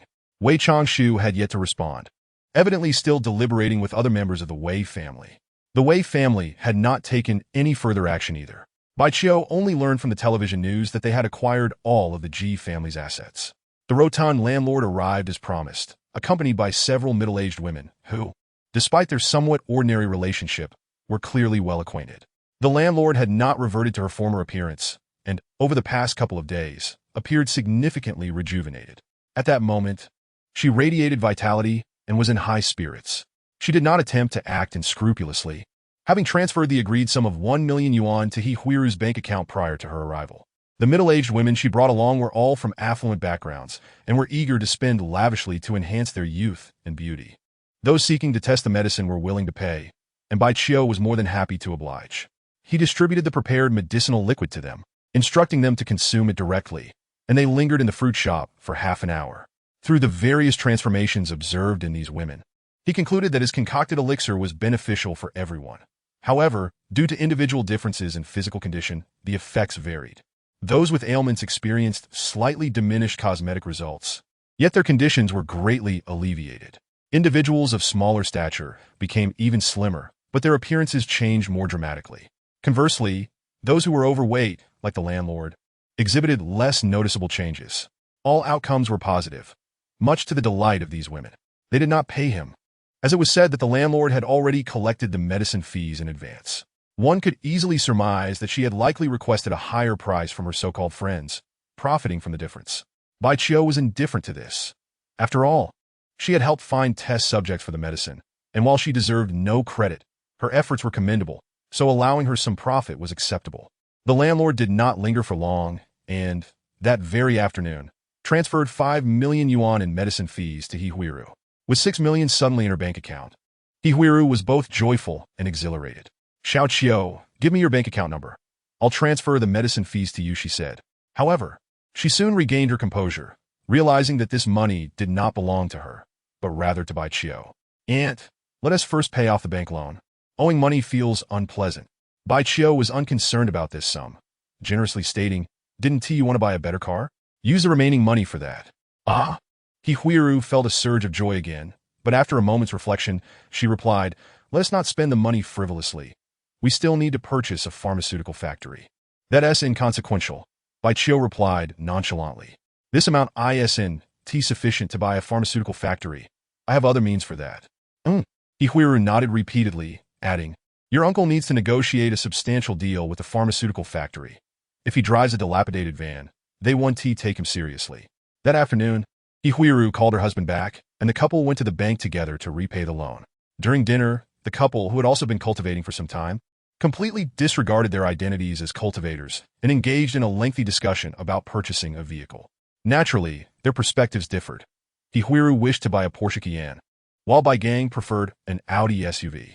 Unable to reach a consensus, they sought Baichio's opinion, to which he replied that it mattered not what kind of vehicle they chose. Ultimately, they decided to visit a car dealership the next day to browse before making any plans. After an entire night of cultivation, Baichio successfully refined all of Zhong Ting's vital energy within his body. Feeling the abundant and pure vital energy coursing through him, he realized he had reached the pinnacle of the late-stage foundation-building realm. Given the ample and refined vital energy circulating throughout his meridians, he could advance into the foundation-building stage without requiring much time. The next day, the 9th day post-examination, the weather remained bright and scorching. Baigang did not visit his tile shop, nor did He Huiru open the fruit store. Instead, they took Baichio to a luxury car dealership. After parking their van, the three entered the grand showroom of the dealership, where a neatly dressed female salesperson followed them, ready to assist. Having previously stood at the entrance, she noted their arrival in a dilapidated van and observed their plain attire, leading her to be less than enthusiastic, suspecting they were merely there to enjoy the air conditioning. "Young lady, why are you laughing?" In terms of attire, He Huiru fared better. Although she lacked designer labels, she was dressed elegantly. As a woman, she had naturally taken care to present herself well before stepping out and carried a designer handbag.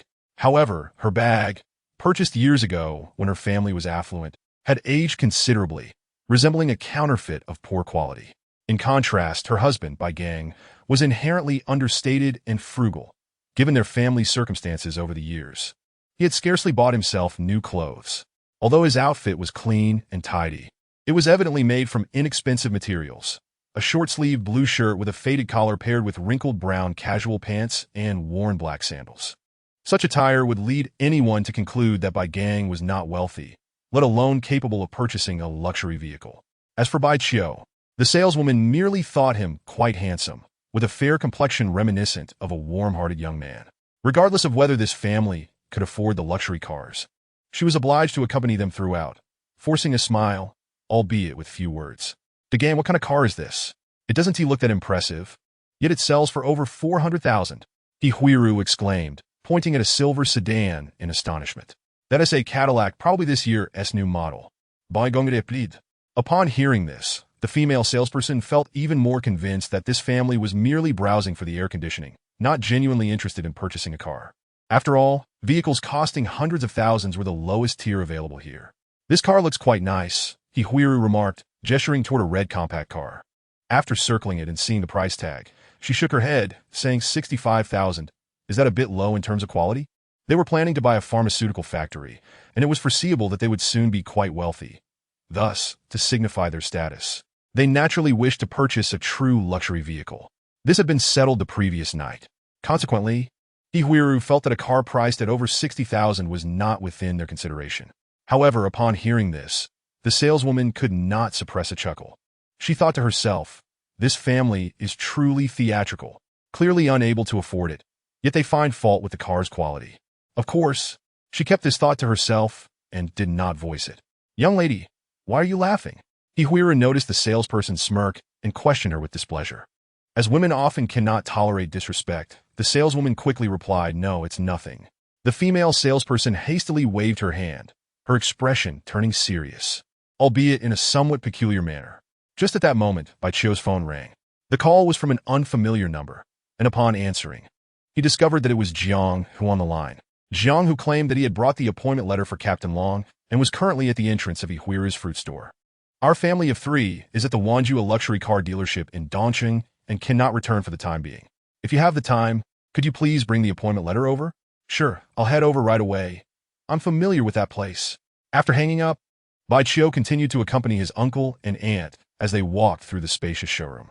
Despite Shuanghe City being merely a prefecture-level city, even in the affluent Jiangnan province, it was not particularly bustling, especially considering its proximity to the directly governed city of Shanghai. The economic level and consumer capacity of its residents were rather average, which meant that only a limited selection of luxury cars could be showcased in this city. The Wanju, a luxury car dealership, was already the largest and most influential dealership in Shuanghe City, and if one wished to purchase a reliable luxury car, this was the only place to go. Thus, even though Huiru was quite dissatisfied with the salesperson's attitude, she did not rush to leave. After wandering for another 10 minutes, she stopped beside a burgundy Porsche Cayenne, increasingly enamored with it. She had long had her eye on this model. It was indeed beautiful and quite impressive, but could the color be changed to something else?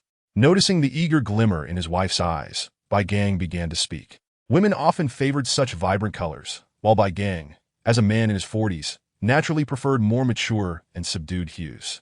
Huiru felt she should compromise a bit and not solely rely on her own preferences, so she said, "If we do decide to buy this model, I have no objections to changing the color." The female salesperson interjected appropriately, "I'm sorry, but this model is currently only available in this color, and we have just one." After a slight pause, she continued, "This vehicle is considered the top configuration, boasting a 4.8-liter twin-turbocharged engine with 570 horsepower. And even at a discounted price, it costs 2.6 million. That's quite expensive," Bai Gang instinctively exclaimed. Indeed, it was rather pricey. Huiru also felt a bit uneasy. Like Bai Gang, she had yet to adjust to the sensation of becoming wealthy, especially since they had not truly become affluent yet. The future merely held promise. While she had millions in her account, that money was not earned by her. "If you find it too pricey, we have older models of the lower spec Cayenne available for just a few $100,000. The salesperson said impassively. She had encountered countless buyers, and when a buyer remarked on the price, they usually would not make a purchase, often finding some excuse to leave. She assumed this family would be no exception. "It is indeed a bit expensive, but we can still afford it." Huiru, displeased with the salesperson's demeanor and attitude, impulsively declared, "We will buy this car today." Bai Gang furrowed his brow slightly, but did not voice any further objections. He also rather liked this model. and the somewhat ostentatious color was not a significant concern.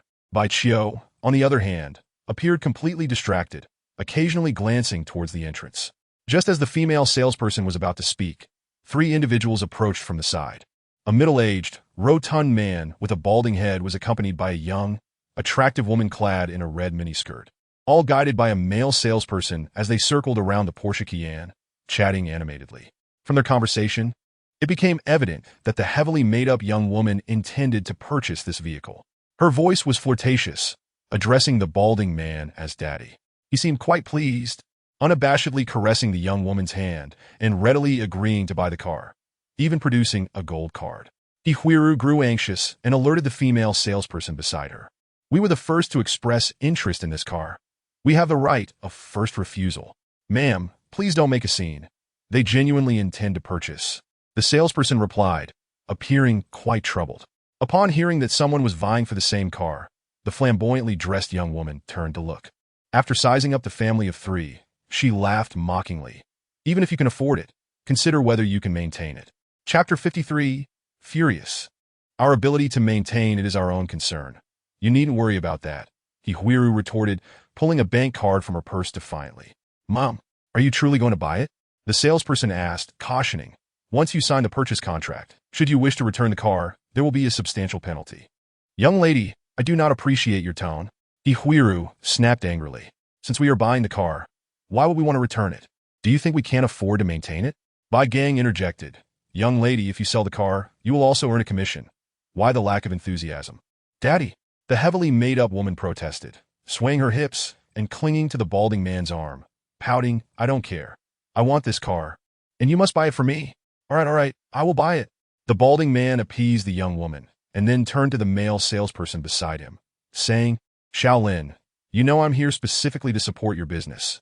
You wouldn't let me down, would you?" "Rest assured, Mr. Liu, I absolutely wouldn't." Shaolin replied, then glanced at his female colleague, signaling her. The female salesperson understood and addressed Hihuiru. "Ma'am, would you consider looking at another model? The gentleman here is not particularly satisfied with the color of this one. He was a bit dissatisfied earlier, but now he is content," Hihuiru replied, glancing at her husband and asking, "Isn't that right?" Bai Gang hesitated for a moment before nodding. "Yes, I'm satisfied now." Purchasing a car should be a joyous occasion. He did not want to create discord in the family over it. Moreover, as the husband, he felt it was his duty to support his wife. The female salesperson looked helplessly at Shaolin, shrugging to indicate her inability to resolve the situation. She understood that by assisting Shaolin, she might incur a loss in commission, but he would surely make it up to her in the future. Furthermore, if she did not give Shaolin face, it could be detrimental to her, as he was the boss's nephew. However, she needed to consider whether the buyers on her side would agree. "Shaolin, if you cannot make a decision, just call your aunt over," the balding man said sternly. "Mr. Liu, you really think it requires my aunt's personal intervention for such a minor matter?" Shaolin flattered. "This car is already yours. Let us go sign the purchase contract now." It was evident that he disregarded the family of 3 who also intended to buy the car. "What does this mean?" Hihuiru asked, visibly furious. "Ma'am, regardless of whether you are seriously buying or not, this vehicle cannot be sold to you now. Perhaps we should look at other cars?" The female salesperson replied, her expression quite complicated. "Absolutely not. I am determined to purchase this car today." Hihuiru, being a woman who had suppressed her frustrations for years, was unwilling to relent easily in the face of such an incident. "Young lady, we were the first to express interest in this car. How can you sell it to someone who came later?" Bai Gang recognized his wife's rising anger and felt compelled to assert himself, saying, "If you cannot make a decision, bring your manager over." "All right." The female salesperson, unsure how to handle the matter, could only seek her superior's guidance. In less than 2 minutes, she returned with a similarly youthful woman. "Hello, I am Luo Yin, the sales manager at our dealership." A young woman clad in a deep blue professional outfit smiled as she introduced herself, before stating, "Just now, Shaoli has informed me about the situation here. I sincerely apologize. Although General Liu arrived a bit late, he is not only a long-standing customer, but had also communicated with me prior to his arrival, indicating his intention to purchase this vehicle. Therefore, I must kindly ask you to consider other cars." "What?" Hihuiru's anger flared even more. Anyone could surmise that this young manager, Luo Yin, was lying. The so-called General Liu had undoubtedly not contacted her beforehand. While it was true that a sale could be made to anyone, it was apparent that they were far more inclined to sell to General Liu, eager to give him face. Did General Liu require face while she had to forfeit hers? Ihuiru was unable to swallow this bitter pill, seething with indignation, yet feeling utterly powerless. If they were unwilling to sell her the car, she could hardly resort to forceful means, could she? Manager Luo, could you please provide proof that General Liu contacted you in advance? Bai Gang interjected, his expression equally grim. Please forgive me, but this matter pertains to my personal privacy. I am neither obligated nor inclined to furnish any proof. Luo Yin, with a light touch of makeup, was indeed quite attractive. However, her gaze frequently swept over Bai Gang, and he Huiru with a palpable hint of disdain. Bai Qiu could no longer bear to watch. He approached the burgundy Qian quietly and pressed down on a corner of the rear. The spot he touched immediately caved insignificantly. With an air of dissatisfaction, he remarked, "This vehicle has considerable issues. A mere light touch has rendered it like this. It's practically shoddy." Saleswoman Xiao Li and Luo Yin turned their heads in confusion, initially bewildered.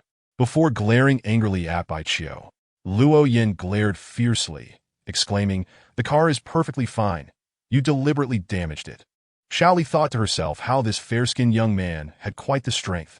Bai Qiu remained silent, lifting a leg to step lightly on the footboard of the vehicle. His movements appeared effortless and casual, yet the metal footboard bent downwards. The quality is truly subpar. Bai Qiu shook his head. "You." Luo Yin pointed at Bai Qiu, trembling with rage. "You are intentionally ruining the car. You must compensate." "Oh, no need for compensation. Let us just buy it outright," Bai Qiu replied nonchalantly.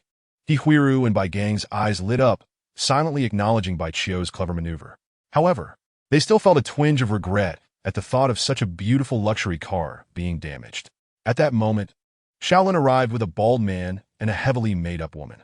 The latter held several papers, presumably the purchase contract. To avoid complications and to showcase her authority, she and her benefactor signed the contract rapidly. The trio soon noticed the damage to the car. Upon learning the truth from Luo Yin, displayed expressions of unrestrained fury. "This vehicle has already been purchased. It is our private property, and you have intentionally destroyed it. We reserve the right to sue you." The heavily made-up woman glared at Bai Qiu, nearly on the verge of madness. "Do you have the audacity to touch my belongings?" The bald Liu, pointing his wallet at Bai Qiu, scolded, "You don't even know how to write the word for death, do you?" Chapter 54. Bai Jiaoshi. Liu felt quite imposing and assertive. Yet, he was taken aback to find that the couple before him regarded him with sympathy. He was perplexed. What gave this obviously ordinary couple the right to feel pity for him? Meanwhile, Bai Gang and he Huiru were internally incredulous that this fellow dared to speak to their dear Qiu in such a manner, truly blind to the reality. The wealthiest man in Shuanga City, Ji Guangyuan, had been reduced to a pitiful state by their Bai Qiu. Who did this man think he was to act so arrogantly? Bai Qiu did not become enraged. This situation hardly warranted such a response, and he simply found it amusing. "What's wrong with being arrogant? We have our reasons to be," the heavily made-up woman declared proudly. "General Liu, what shall we do about this vehicle?" Xiao Lin interjected appropriately. "If you are dissatisfied, we can consider the previous contract null and void, or I can swiftly arrange for a new vehicle for you." "No, we will not return or exchange the car. We want this one," the heavily made-up woman insisted, waving her hand. "Whoever damaged the car must be responsible for its repair." She would rather purchase a repaired vehicle than lose face in this dispute. "This car was originally our choice, and we intended to buy it first." Ihuiru, sharing the same gender, chimed in, "Manager Luo, surely your dealership should adhere to some principles in business?" "Principles? You damaged our car, yet expect us to adhere to principles? What a joke." Before Luo Yin could respond, Xiao Lin angrily retorted, "I'll tell you plainly, this car will not be sold to you, regardless of whether General Liu wants it or not."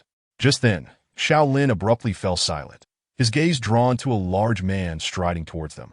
The man was robust, with a powerful physique, clad in a sleeveless denim jacket, oversized checkered pants, and flip-flops, topped off with sunglasses, exuding a rugged yet carefree demeanor. One hand held a mobile phone, while the other grasped a folder, walking with an air of commanding presence. Xiao Lin ceased speaking because he recognized the imposing figure who had approached. "Cousin, you've been coming back quite frequently lately." Xiao Lin, who had just been stern-faced, instantly transformed into a cordial presence, his face beaming with smiles. "Is there a problem with my frequent returns?" Jiang Hu shot Shaolin a glance, then turned to Bai Qiu, respectfully extending the folder while stating, Bai Jiaoxi, here is your appointment letter.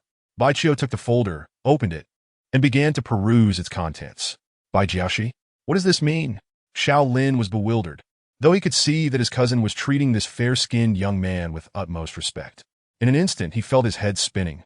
The heavily made-up woman and the bald Lu were equally perplexed, their expressions reflecting complete confusion. Are you here to buy a car? Jiang Hu asked, turning to Bai Gang and He Huiru. Yes, Bai Gang nodded. Ah, you've certainly come to the right place. Jiang Hu exclaimed joyfully.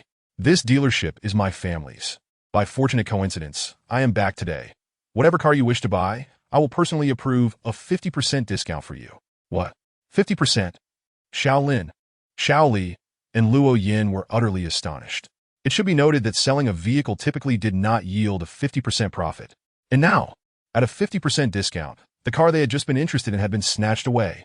He Huiru expressed her discontent. Oh, what is the situation? Jiang Hu furrowed his brow, glancing at his cousin Shaolin. Shaolin was at a loss for words, his expression awkward and embarrassed. Shaoli and Luo Yin averted their gazes, unwilling to meet Jiang Hu's eyes. Here is what happened. He Huiru proceeded to recount the events that had transpired. Jiang Hu, having listened, snorted coldly, giving Shaolin a glare. He then forced a smile, addressing He Huiru. Shaolin is my cousin. He has just started working here and is not familiar with the rules. You need not hold it against him. Shaolin felt irked but lacked the courage to retort, not even daring to argue back. He was acutely aware of his cousin's distinguished status. Seeing that He Huiru still bore traces of anger, Jiang Hu reprimanded Luo Yin. Manager Luo, what is the meaning of this? Shaolin is new here and unfamiliar with the protocols. Do you not understand the rules as well? They were the first to express interest in the car and intended to purchase it. On what grounds do you refuse to sell it? Luo Yin felt aggrieved, fully aware that she would have to bear the brunt of Shaolin's mistakes. She could not fathom why the young master of her own household would show such respect to a grown man. Godfather, what is the meaning of this? Though the heavily made-up woman had already surmised that Jiang Hu's identity was not simple, she refused to concede defeat. She tugged at the arm of the balding man beside her, speaking in a feigned sweet tone. You promised me earlier that you would buy this car. You mustn't go back on your word. The bald Mr. Lu was not well acquainted with Jiang Hu, but he had at least heard of him. He felt somewhat awkward, caught in a dilemma. We have already signed the purchase agreement. Regardless of the circumstances, this car is now ours. He cleared his throat and addressed Jiang Hu with a serious expression. You must be Mr. Zhang's son. I want to hide it from you. I am an old acquaintance of your parents, and you ought to show some courtesy. Oh, Jiang Hu narrowed his eyes, giving the bald man a scrutinizing glance before stepping aside to make a phone call to his father. From the conversation, he learned that Mr. Lu indeed had some standing. This man, named Lu Ruiqing, was the elder brother of Lu Ruiqing, the wife of Ji Guanyuan. In other words, he was the brother-in-law of the wealthiest man in Shuanghe City and also the head of a modest-sized company, a figure of some prominence in Shuanghe. However, with Ji Guanyuan deceased and the Ji family's assets sold to the Wei family of Songhai, Lu Ruiqing naturally had lost his backing. Of course, even if the Ji family had not fallen, Jiang Hu would not have felt intimidated. No connection could rival the power of Captain Long. At the end of the call, his father advised him to extend Lu Ruiqing some courtesy, as they were both doing business in Shuanghe City, and it would not be wise to create a rift. After hanging up, Jiang Hu reflected on how small Shuanghe City truly was, where influential individuals could easily cross paths. He returned to Lu Ruiqing and said, Mr. Lu, may I have a word with you in private? Lu Ruiqing signaled to the heavily made-up woman beside him, and only after she released his arm did he follow Jiang Hu to a secluded spot in the showroom. Stopping, Jiang Hu lowered his voice and said, Mr. Lu, to speak frankly, that fair-skinned young man named Bai Qiu is not someone you should provoke. If you doubt my words, feel free to ask your sister, Lu Ruiqing. Bai Qiu? Lu Ruiqing could not recall having heard that name before, but being a shrewd man, he deemed it wise to exercise caution. Thus, he took out his phone and called his sister. Chapter 55. A notification. Lu Ruiqing knew little about the events surrounding the Ji family. He was aware that Ji Guanyuan had been murdered in his home, but he did not know the reason or the perpetrator. Understanding that his sister and nephew were likely in distress, he had only visited the Ji family once recently and had not lingered long. Although he had benefited from Ji Guanyuan's status, he had never held any fondness for his brother-in-law, having even been beaten by him in his youth. Consequently, When Ji Guangyuan suddenly passed away, Lu Ruiqing felt no sorrow. Rather, he experienced a sense of relief. Once the call connected, Lu Ruiqing exchanged pleasantries with his sister before inquiring, "Sister, do you know a young man named Bai Qiu?" "What? Have you provoked him too?" No. I've merely heard of him. It is said he is quite extraordinary. I warn you, do not provoke him. If you encounter him, keep your distance. He is just a kid. Why should I fear him? Humph. That child could easily crush you with just 2 fingers. Beep, beep, beep. The call ended abruptly, leaving Lu Ruiqing astonished, his hands trembling involuntarily. He suddenly recalled how he had arrogantly claimed that Bai Qiu did not even know how to write the character for death. He had landed himself in trouble. At that moment, Jiang, who had already returned to Bai Qiu's side, the heavily made-up woman still wore a haughty expression. Noticing Lu Ruiqing approaching, she smugly declared, "The things I set my sights on have never been taken from me." Jiang, who shot her a glance but chose to remain silent, deeming it unnecessary to engage with such a gold-digging woman. As Lu Ruiqing reached his side, the heavily made-up woman once more latched onto his arm, saying, "Godfather, we." Before she could finish her sentence, Lu Ruiqing bowed to the middle-aged couple across from him and said, "I sincerely apologize for the offense caused today. Please do not take it to heart." "Godfather, how could you? We're leaving." Lu Ruiqing interrupted the heavily made-up woman and firmly took her arm, heading toward the showroom's entrance. He trusted his sister not to deceive him or wish him harm. Her warning to stay away from Bai Qiu undoubtedly had its reasons. Coupled with Jiang Hu's deference to Bai Qiu, if he remained oblivious to the implications, it would be sheer folly. It was wise to make a hasty retreat before any true anger was stirred. As he walked briskly, he thought to himself, "This woman is a troublemaker. It's best to rid myself of her sooner rather than later. No, I want to leave. I am determined to." The heavily made-up woman yanked her arm free, ready to cause a scene. "Not leaving, are you? Very well, stay here then." Lu Ruiqing thought to himself that this woman truly had a pig's brain. Did she not see the gravity of the situation? Bai Qiu, who had been observing, glanced at Lu Ruiqing. "Mr. Bai, I apologize for the disturbance." Seeing Bai Qiu look his way, Lu Ruiqing felt a jolt of anxiety and quickly adopted a servile posture. He did not wait for Bai Qiu to respond, nor did he glance back at the heavily made-up woman, striding directly toward the showroom's entrance. He had already paid for the car, and his mood was too sour to demand a refund. He could always come back tomorrow. "Godfather." The heavily made-up woman had no choice but to relent and hurried after Lu Ruiqing. Bai Qiu finally finished reading the 5-page employment contract. Finding the terms rather cumbersome but acceptable overall, he took a pen from Jiang Hu and signed both copies of the agreement. Although termed an employment contract, it resembled more of a cooperative agreement. "What about the car?" Bai Qiu inquired casually as he folded his copy of the contract. The Hezhen Shaolin, Xiao Li, and Luo Yin all lowered their heads, remaining silent. They were all internally mocking themselves. How they had underestimated others. Lu Ruiqing willingly took a step back. And with Jiang Hu's profound respect, it was clear that the family interested in purchasing the car was no ordinary family. Xiao Li, the female sales associate, regretted her decisions deeply, realizing she had not only missed a tremendous opportunity, but had also offended a significant figure. The taste of that realization was quite bitter. Xiao Lin pondered how his relatives had always looked down on him, assigning him this menial job, and now with this incident, his future would likely be even more challenging. Luo Yin felt wronged and feared losing her job. Bai Qiu, the individuals who wish to contest for this vehicle have already withdrawn. Jiang Hu smiled and said, "This car now belongs to your family. Since it belongs to us, you won't hold me accountable for any damage I caused to it, will you?" Bai Qiu further inquired. "How could you say such a thing?" Jiang Hu, ever adept at handling matters and people, replied generously, "As long as you are satisfied. This car is yours as a gift." No. Whatever the price, I shall pay it. I dislike taking advantage of others, and even more so being in someone's debt." Bai Qiu waved his hand. Thus began the car buying process, with Luo Yin and Xiao Li exhibiting unprecedented enthusiasm, and Bai Gang and He Huizhu no longer quarreling. Jiang Hu invited Bai Qiu to a nearby lounge area, where they enjoyed tea and engaged in conversation. His cousin Xiao Lin acted like a server at a restaurant, quietly attending to their needs. Through their dialogue, Bai Qiu learned that Jiang Hu was also from Shuanga City. This was precisely why Captain Long had tasked Jiang Hu with inviting him to participate in the trial and entrusted him with delivering the employment contract. It is evident that Jiang Hu has gleaned certain information from either Xu Yao or Zhong Ting, which is why he presents himself with such deference upon encountering Bai Qiu. The powerful are always to be revered, even if such strength is embodied in youth. Bai Jiaoshi, when I arrived, Elder Zhong instructed me to inform you of a matter. Zhang, who set down the glass in his hand, and continued, after the annual trial concludes, formal training is required for the newly recruited Longjing members. Our Longjing division is currently understaffed, and Elder Zhong wishes to request your assistance at the training base. When does it commence? Bai Qiu inquired, maintaining an impassive demeanor.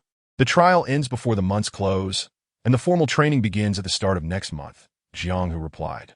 Of course, if you have other commitments, a slight delay would not pose a problem.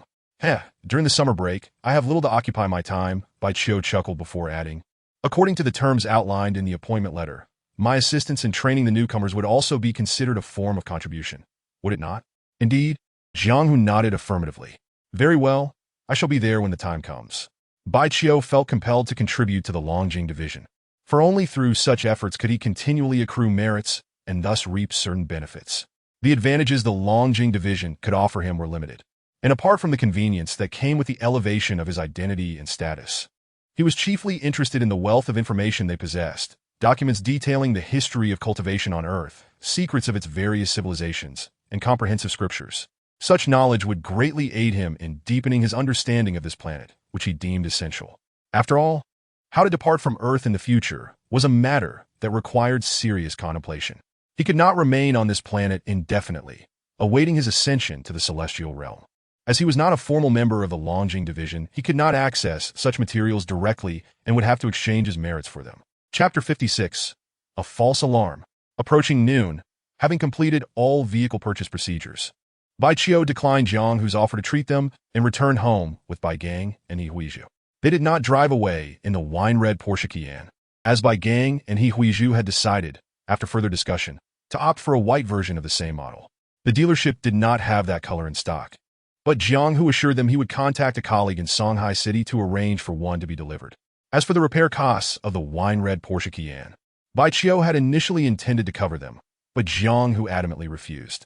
Jiang Hu insisted that the costs would be deducted from Luo Yin and Xiao Lin's wages as a form of punishment for their breach of protocol.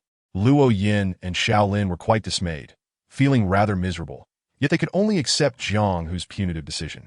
Upon returning home, and during lunch, He Huizhu tentatively inquired, Xiao Qiu, has there been any progress regarding the funds for purchasing the pharmaceutical factory?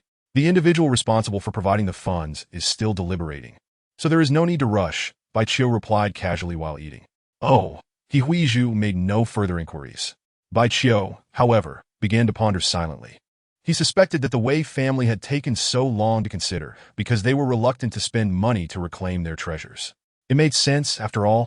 He had killed the current head of the Wei family's son, and numerous experts from the Wei family had fallen to his hands. How could the Wei family possibly be inclined to negotiate with him? That afternoon, an unexpected event transpired that took the Bai family by surprise. A group of uniformed officials arrived at their doorstep. Hailing from the Shuanghe City Public Security Bureau and the Shuanghe City Food and Drug Inspection Brigade, we have received reports from the public that your family is suspected of producing and selling illegal drugs, operating without a license, and evading taxes, involving substantial sums of money. A middle-aged civil servant delivered a lengthy speech, after which the entire Bai family was handcuffed. The trio offered no resistance, but before the handcuffs were secured, Bai Qiu sent messages to Zheng Liqing and Jiang Hu. It was to be expected that the portly landlord of the fruit shop and the testers had reaped considerable benefits. They would likely not betray the Bai family. The most plausible scenario was that they did not intentionally keep the secret, which was then uncovered by others, leading to the report. Of course, it was also possible that someone had discovered the situation and maliciously aimed to frame the Bai family.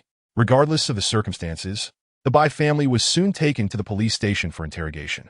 On the way, He Huizhu gathered her courage to ask Bai Qiu what they should do, to which he replied, "There is nothing to say." In truth, even if they were willing to speak, Bai Gang and He Huizhu could not articulate much of value. 3 individuals were responsible for interrogating Bai Qiu, 2 were police officers, and 1 was a civil servant from the Food and Drug Inspection Brigade. They posed numerous questions, 2 of which were paramount: the source of the drug's formula and the process of its preparation. Bai Qiu did not reveal the truth. Instead, he evaded the questions, attempting to buy time. Before long, Jiang Hu arrived. As a seasoned member of the Longjing Division hailing from Shuanghe City, Jiang Hu commanded considerable respect. Not only was he granted a private audience with Bai Qiu, but he also secured the closure of the surveillance in the interrogation room. Bai Jiaoshi, your case is rather troublesome. Jiang Hu seated himself across from Bai Qiu, a look of concern on his face. There is nothing difficult about it, Bai Qiu replied nonchalantly. The drug I sold is beneficial and harmless to people. Under these circumstances, I shall merely be fined. Bai Jiaoshi, the determination of harm cannot rest solely on your assertion. Jiang Hu shook his head. Firstly, you must disclose the formula for professional examination. Secondly, there will undoubtedly be individuals who will seize this opportunity to exert pressure from various quarters, such as the Long family in the capital and the Wei family in Songhai, who would likely revel in seeing your family imprisoned. Is the specially appointed instructor of the Longjing Division not exempt from this? Bai Qiu queried. Not at all. Given that you are not a formal member of the Longjing Division, Jiang Hu responded. Furthermore, you have yet to make any contributions. If you had not accepted money from those individuals, this matter would be far simpler. Bai Qiu narrowed his eyes and stated, that drug is indeed confirmed to be beneficial and harmless. I plan to acquire a pharmaceutical factory for large-scale promotion, which would yield significant benefits for the populace and the nation. Should I be imprisoned, the inability to promote that drug would result in considerable loss for the country. Ah! Everyone understands this logic. Yet you are the one who has broken the law. Jiang Hu replied helplessly. Bai Qiu pondered for a moment before smiling and saying, how about this? Please make a call to Deputy Director Zhong for me. I would like to discuss matters with him. Jiang Hu hesitated briefly, but ultimately obliged. Once the call was connected, he handed his phone to Bai Qiu and discreetly exited the interrogation room, closing the door behind him. After 10 minutes, he reopened the door. At this point, his phone lay on the table, indicating that Bai Qiu's conversation with Elder Zhong had concluded some time ago. Just as he picked up his phone, 2 police officers arrived to remove Bai Qiu's handcuffs. He could surmise that Bai Qiu had successfully persuaded Elder Zhong, who had personally instructed their release. His curiosity piqued. He refrained from asking further questions. Consequently, the Bai family, having barely spent an hour at the police station, returned home in Jiang Hu's vehicle. A false alarm. After Jiang Hu drove away, He Huizhu and Bai Gang naturally inquired of Bai Qiu how matters had been resolved so swiftly. Bai Qiu replied, I propose collaborating with the Longjing Division to promote that drug. With such substantial benefits at stake, how could the higher-ups of the Longjing Division remain unmoved? Collaborate with the Longjing Division? He Huizhu was taken aback. The more composed Bai Gang nodded. This is an excellent choice. With the Longjing Division as our backing, we will encounter far fewer unnecessary troubles in the future. Indeed, Bai Qiu concurred, all troublesome matters will be addressed by the Longjing Division, allowing us to reap the benefits. He was not particularly invested in amassing wealth in the secular realm. His willingness to collaborate with the Longjing Division stemmed not only from the desire to avoid complications, but also from the opportunity it afforded Bai Gang and He Huizhu to become partners of the Longjing Division. Thus, he would not need to concern himself excessively with the safety of the couple. Zhong Ting also assured that once this collaboration commenced, even if Bai Qiu were to achieve a significant accomplishment, it would be acknowledged. For Bai Qiu, this indeed represented a substantial gain. What percentage of the final profits can we secure by collaborating with Captain Long? He Huizhu inquired. 70%, Bai Qiu replied. They had expended considerable effort discussing the division of profits. Zhong Ting had initially proposed a 50-50 split, and although Bai Qiu was not particularly preoccupied with worldly wealth, given his inherent avarice, he did not acquiesce. Zhong Ting humorously remarked that if Bai Qiu refused, he would disregard him and let him be imprisoned. Bai Qiu retorted, can a prison truly confine me? Ultimately, Zhong Ting relented and ceased to insist on an equal division. Chapter 57. No evidence, but I am certain. 10 days after the college entrance examination, in the afternoon, the tall and strikingly beautiful Xu Yao arrived at the Bai residence, exuding a certain charisma. She brought with her a collaboration agreement concerning a specific medicinal liquid. The 3 members of the Bai family meticulously reviewed the agreement prepared by Captain Long and found no issues, subsequently signing it. Notably, Captain Long had named the medicinal liquid Linghua Health Essence in the agreement, indicating his intention to classify it as a health supplement. This was a relatively straightforward collaboration agreement, but many tasks remained ahead. To ensure the product's quality and to safeguard your interests, it is advisable for you to participate in the subsequent work. Xu Yao advised after folding the agreement.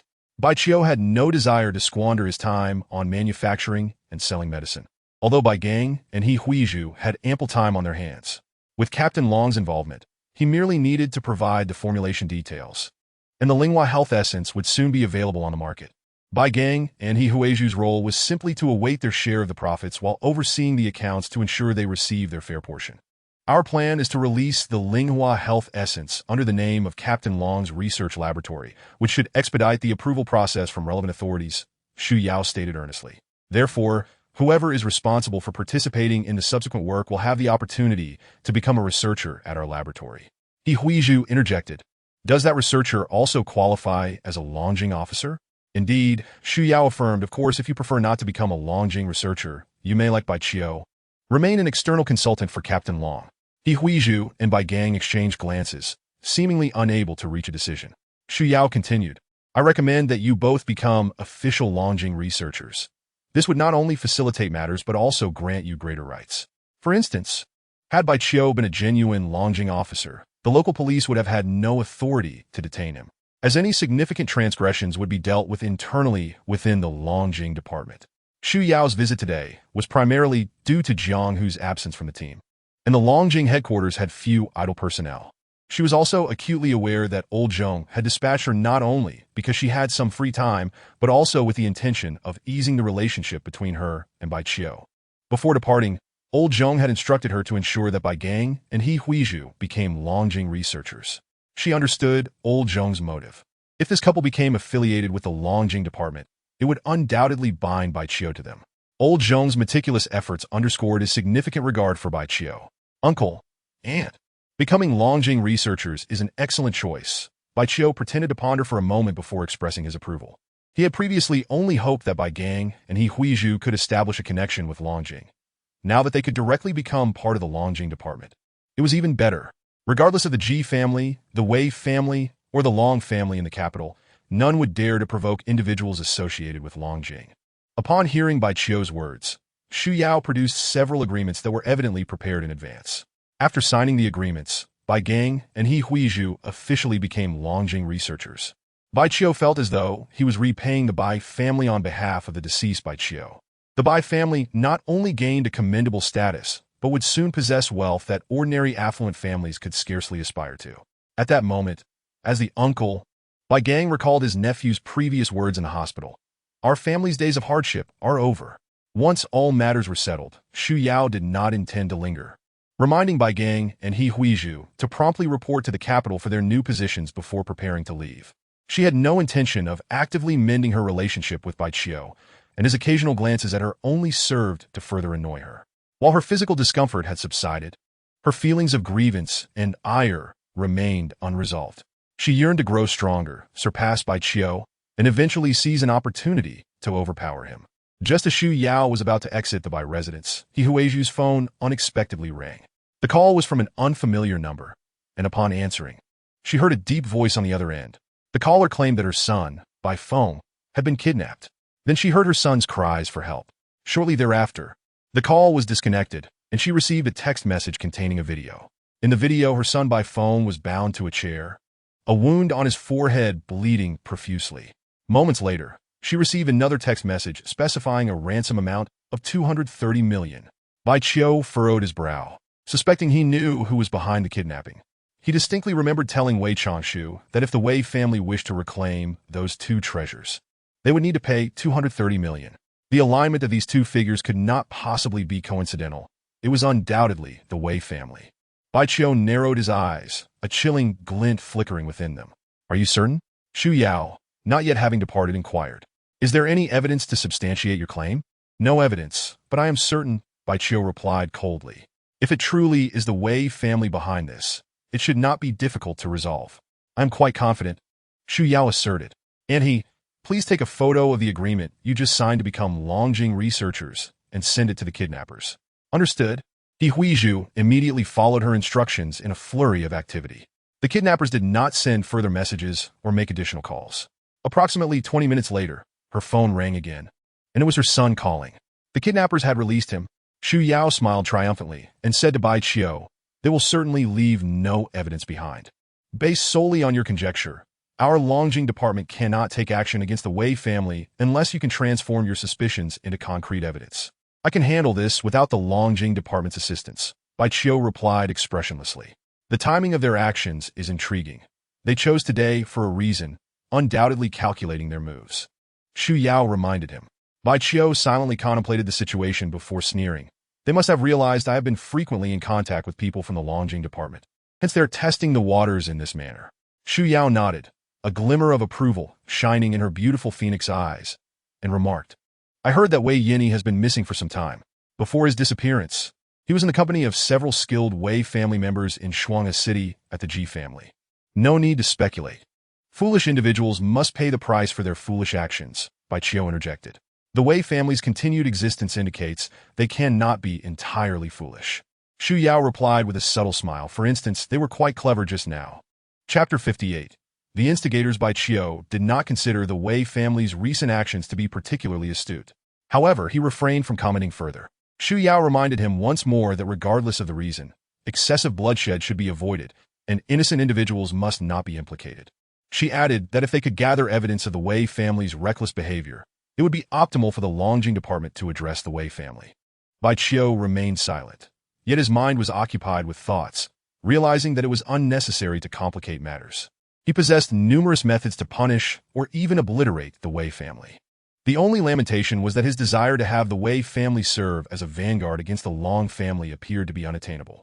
In his perspective, if the Wei family members were truly wise, despite having suffered considerable losses, they should abandon any notions of a desperate struggle against him, for such actions would only exacerbate their losses. While He Huizhu was conversing with her son by phone, Xu Yao stepped out of the Bai family's living room. That evening, Bai Qiu received a document sent by Zheng Liqing. The document contained a wealth of information, but ultimately posed a singular question. Who was orchestrating the covert machinations that had rendered the Bai family's existence so arduous over the years? Zheng Liqing had not departed from Shuanga City. For the investigation concerning this matter, he required no travel elsewhere. The clandestine manipulator targeting the Bai family was undoubtedly operating within Shuanga City. Regardless of how meticulously the adversary executed their plans, traces would inevitably remain. After locating a retired deputy director from the private hospital where He Huizhu had worked a decade prior, Zheng Liqing unearthed some truths from those years. Consequently, the genuine reason behind He Huizhu's dismissal from that private hospital was revealed. Following her departure, He Huizhu established a private clinic, and the subsequent medical mishaps were likewise the result of deliberate sabotage. The Bai family had consistently faced misfortune in their business endeavors, perpetually incurring losses, not due to Bai Qiu's supposed ill fate, but rather due to a calculated scheme. Various pieces of evidence indicated that the clandestine instigator was not a legitimate member of the Long family, but rather Jia Shirui, the second wife of Long Shiyu. Jia's maternal family, though a prominent household in the capital, was not a traditional martial arts lineage and had only risen to prominence in recent decades. The Jia family thrived in the real estate business, their scale dwarfing that of the Ji family in Shuanga City by a considerable margin. After all, real estate prices in the capital were prohibitively high. In recent years, while property prices had stabilized, land prices remained exorbitant, making the real estate market increasingly challenging, prompting the Jia family to diversify their investments. Ultimately, the Jia family now epitomized wealth rivaling nations, ranking within the top 20 on a prestigious wealth list. The alliance between the Jia and Long families was one of mutual strength, one affluent, the other influential. However, as a martial arts family, the Long family held a certain disdain for so-called wealthy merchants, particularly those lacking a profound heritage. Thus, Jia Shirui, in the traditional and conservative environment of the Long family, dared not act recklessly, even with her family's wealth backing her. She remained oblivious to the true sentiments of the Long family's patriarch towards Bai Qiu, which restrained her from launching an all-out assault on the Bai family in Shuanga City. Her intention was to employ relatively gentle tactics to keep the Bai family in a state of perpetual hardship, thereby increasing the likelihood of the frail Bai Qiu's untimely demise. Naturally, Zheng Liqing did not uncover Jia Shirui's schemes within Shuanga City. He had enlisted the help of a well-connected friend in the capital to gather the information. He was unconcerned about that friend betraying him, as he was currently without a stable residence and rarely ventured into public view. Aside from Bai Qiu, no one would be able to locate him. Upon reviewing the document, Bai Qiu let out a cold chuckle, contemplating, even if everything were orchestrated by Jia Shirue. The Long family could not absolve themselves of blame. Jia Shirue had repeatedly plotted against the Bai family. The Long family could not possibly be ignorant of her actions time and again. Yet, they had refrained from intervening. Even more infuriating was the fact that Long Shiyu, as a biological father, had remained indifferent, fully aware of his son's struggles, yet offering no assistance. Truly inhumane, abandoning his wife and enabling his second wife to conspire against his own son. Such a person was not only cold-hearted but also exceedingly selfish. It could be said that Long Shiyu was even more detestable than Jia Shirue. It would not be long before the discarded waste, whom you have forsaken, would rise to trample upon you. I eagerly anticipate witnessing the expressions on your faces at that moment. Baichio set down his phone, regulated his breathing, and re-entered a state of cultivation. The potent and vigorous vital energy surged within him, breaking through significant acupoints as successive meridians were connected. He was drawing ever closer to the initial stage of foundation establishment. In the following 3 days, everything proceeded as usual, devoid of turbulence. During this time, He Huizhu and Bai Gang made another trip to the Wanju, a luxury car dealership, returning with a white top-tier Porsche Cayenne they had purchased. The Wei family refrained from any further actions. Whether due to a lack of strategy against Bai Qiu or a hesitance rooted in the Bai family's connection to the Long police, they certainly would not abandon their pursuits. Yet after enduring consecutive setbacks, they had become significantly more cautious. On the 14th day after the college entrance examination, during the twilight of summer, Bai Feng returned home. It was precisely because they knew he would soon return that Bai Gang and He Huizhu had refrained from visiting him at school following his abduction. He had merely sustained minor external injuries, which were not serious. Unlike his parents, Bai Feng had always been chubby and short, yet his mind was particularly sharp, brimming with creative ideas. Bai Feng was 3 years older than Bai Qiu. When Bai Qiu was brought back to the Bai family by his mother, Bai Feng was 10. This year, Bai Feng was 21, attending university in Songhai City. After this summer, he would be entering his senior year. The former Bai Qiu had held a certain admiration for his cousin, as Bai Feng, despite his playful nature and lackadaisical approach to studies, consistently achieved excellent academic results. During their childhood, Bai Feng had been oblivious to his family's struggles and treated his earnest cousin quite well. Aside from the occasional teasing, he never bullied Bai Qiu due to their age difference. However, as they grew older and Bai Feng became more aware of various matters, his attitude towards Bai Qiu shifted during high school. He began to perceive Bai Qiu as a burden to their family, even believing that Bai Qiu was a calamity, which had led to the Long family's abandonment of him and the demise of his aunt.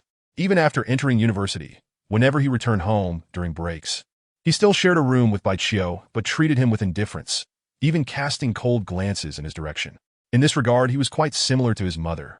He Huizhu, Dad, Mom, is that white Cayenne parked downstairs really our car? Bai Feng inquired as he opened the door, dragging a large suitcase behind him. Bai Gang replied, Indeed.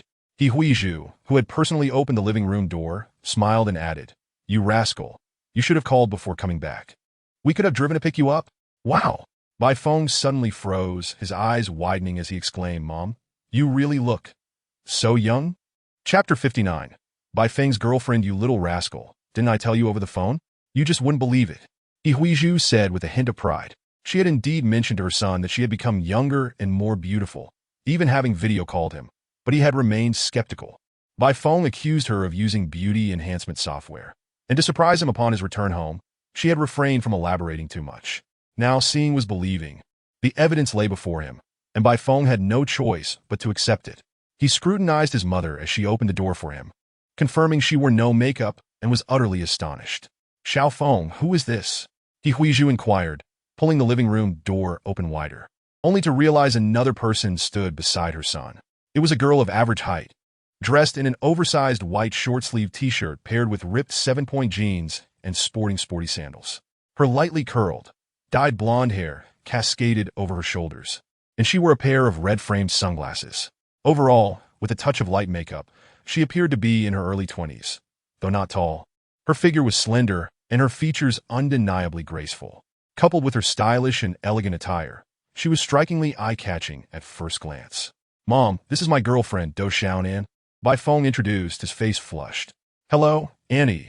Do Xiaonan greeted politely, holding a pink suitcase. Hello. You too. He Huizhu felt an immense joy in her heart. Momentarily taken aback before inviting, Come in, please.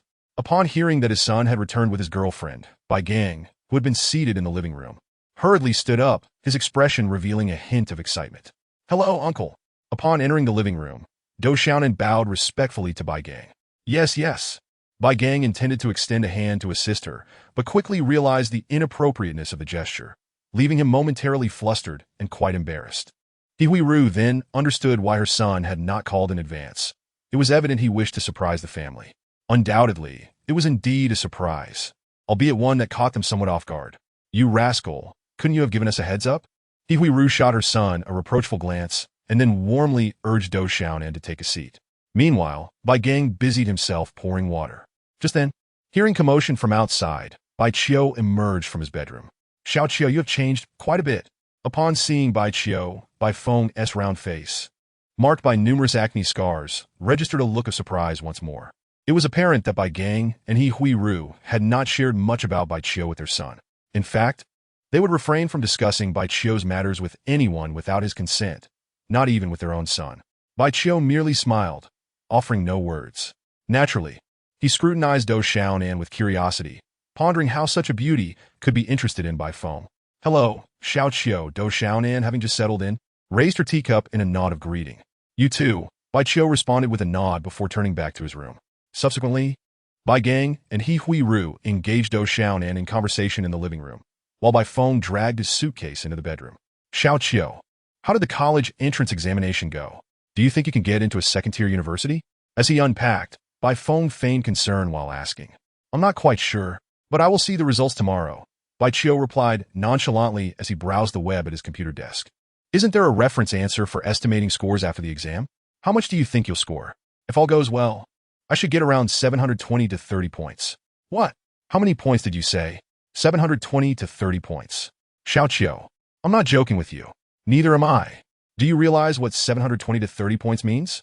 What does it mean? It's nearly perfect in every subject. Oh, with a score over 700, you can choose any prestigious university in the country. Yes, that's exactly what I want to have my pick. Xiao Qiu, if you speak like that, we'll have no way to communicate. How do you think I should speak? You should be pragmatic and not boast. How do you know I'm not being truthful? All right. I concede. Are you satisfied now? Bai Feng, slightly irritated, chose not to say more and exited the bedroom. He thought to himself, let us see how you brag once the results are out tomorrow. Bai Qiu had intended to be cordial towards Bai Feng, but was taken aback by the latter's condescending attitude and sarcastic tone. Thus he refrained from explaining. His cousin had always excelled academically, attended a prestigious university, and today returned with a beautiful girlfriend, which naturally instilled a sense of superiority in him. Bai Qiu understood this, hence he had not made any sharp retorts. Though the bedroom door was closed, Bai Qiu possessed keen hearing and could discern the conversations in the living room. As he listened, his brow gradually furrowed. Bai Feng mentioned that he had pursued Do Xiaonan for quite some time at school, and just the day before, she had finally accepted him. Do Xiaonan expressed that upon hearing about Bai Feng's kidnapping, she felt genuinely concerned for him, realizing that she had developed feelings for him. Afterward, Hui Ru sent Bai Gang to buy groceries, leaving her to converse privately with Do Xiaonan for an extended period. Do Xiaonan frequently steered the conversation toward the topic of how Hui Ru and Bai Gang had suddenly appeared youthful, seemingly seeking to glean insights. Yet even after Hui Ru provided a simple explanation, Do Xiaonan continued to inquire, which aroused Bai Qiu's suspicions. Additionally, she posed another question concerning Bai Feng's kidnapping, asking why the abductors had released him so easily. This was in fact a question Bai Feng wished to ask, as his parents had not provided him with a thorough explanation. Hui Ru suspected nothing amiss, even believing that the girl was genuinely interested in her son, hence her inquiries about their family. It is quite common for girls visiting their boyfriends' homes for the first time to gauge their partner's family background and the character of their parents. After a moment's hesitation, Hui Ru ultimately revealed that she and Bai Gang were now researchers associated with the Long Police Division. She could certainly discern that Do Xiaonan hailed from a well-off family, and in order for her son to be deemed worthy, she felt it necessary to disclose their new identities. Mom, you and Dad have kept this quite well hidden, Bai Feng exclaimed in surprise, secretly pleased, as he had always worried about their family's standing in relation to Do Xiaonan. Annie, who invented the kind of medicinal liquid your family is collaborating with the Long Police Division to produce. Do Xiaonan maintained an expression of utmost curiosity, as if her inquiry was merely casual and not a deliberate probing into the Bai family's secrets. We stumbled upon the formula in an ancient text. He Hui Ru replied dismissively. Just then, Bai Gang returned from grocery shopping, and after greeting them, He Hui Ru headed to the kitchen. Thereafter, Bai Gang and He Hui Ru busied themselves preparing dinner, while Bai Feng and Do Xiaonan settled in the living room to watch television. As night fell, Bai Qiu emerged from his room upon hearing He Hui Ru call for dinner. The four members of the Bai family, along with Do Xiaonan, took their seats to enjoy a lavish meal. Throughout the dinner, the ever-smiling Do Xiaonan refrained from asking too many questions, while He Hui Ru persistently sought to uncover details about her. Do Xiaonan exhibited remarkable poise and grace in her responses. He Hui Ru's inquiries revolved solely around the family background of her son's girlfriend. Bai Feng, naturally knowledgeable about this, occasionally took the initiative to provide insights about Do Xiaonan. Originating from Songhai City, her parents were engaged in the antique business, with her father specializing in jade artifacts and her mother in calligraphy and paintings. She mentioned that her family's antique business had been passed down through generations, and her grandfather and maternal grandfather had once excavated ancient tombs together, hence the close ties that allowed their families to intermarry. While she had a fondness for antiques, she was not keen on studying them. To avoid being pressured into learning about antiques upon returning home, she generally spent minimal time there during vacations. Currently enrolled in the fine arts department at university, she often used the excuse of going out to sketch as a reason not to return home. She had a penchant for leisure and was particularly enthusiastic about a video game called League of Legends. Coincidentally, Bai Feng also enjoyed this game and was quite skilled, being a core member of their university's esports team. Even in his freshman year, Bai Feng had already garnered considerable recognition at their university. Many female students who loved League of Legends sought his assistance to rank up, including Do Xiaonan. Beautiful girls often possessed an inherent advantage in this regard. Although Do Xiaonan was not the most beautiful girl at the university, she was the most attractive among those who enjoyed playing League of Legends. Many boys pursued her, and while Bai Feng might not have been the most handsome, he was certainly the most skilled player. He had diligently tried to help her improve her rank, fully leveraging his strengths, believing that over time, feelings would flourish, and he would ultimately achieve his desires. As of now, he felt that his efforts and dedication had indeed borne fruit. The relationship between the two seemed quite ordinary, with little to arouse suspicion. However, Bai Qiu still found the situation rather perplexing. Without further ado, one aspect certainly raises suspicion. Do Xiaonan has just agreed to become Bai Feng's girlfriend, and she immediately accompanies him to the Bai residence. Even though they have known each other for over 2 years, their romantic relationship has been established for less than 3 days. Of course, this doubt is not overtly apparent. Bai Qiu can only ponder it silently, never daring to voice it aloud, especially not in front of the young lady.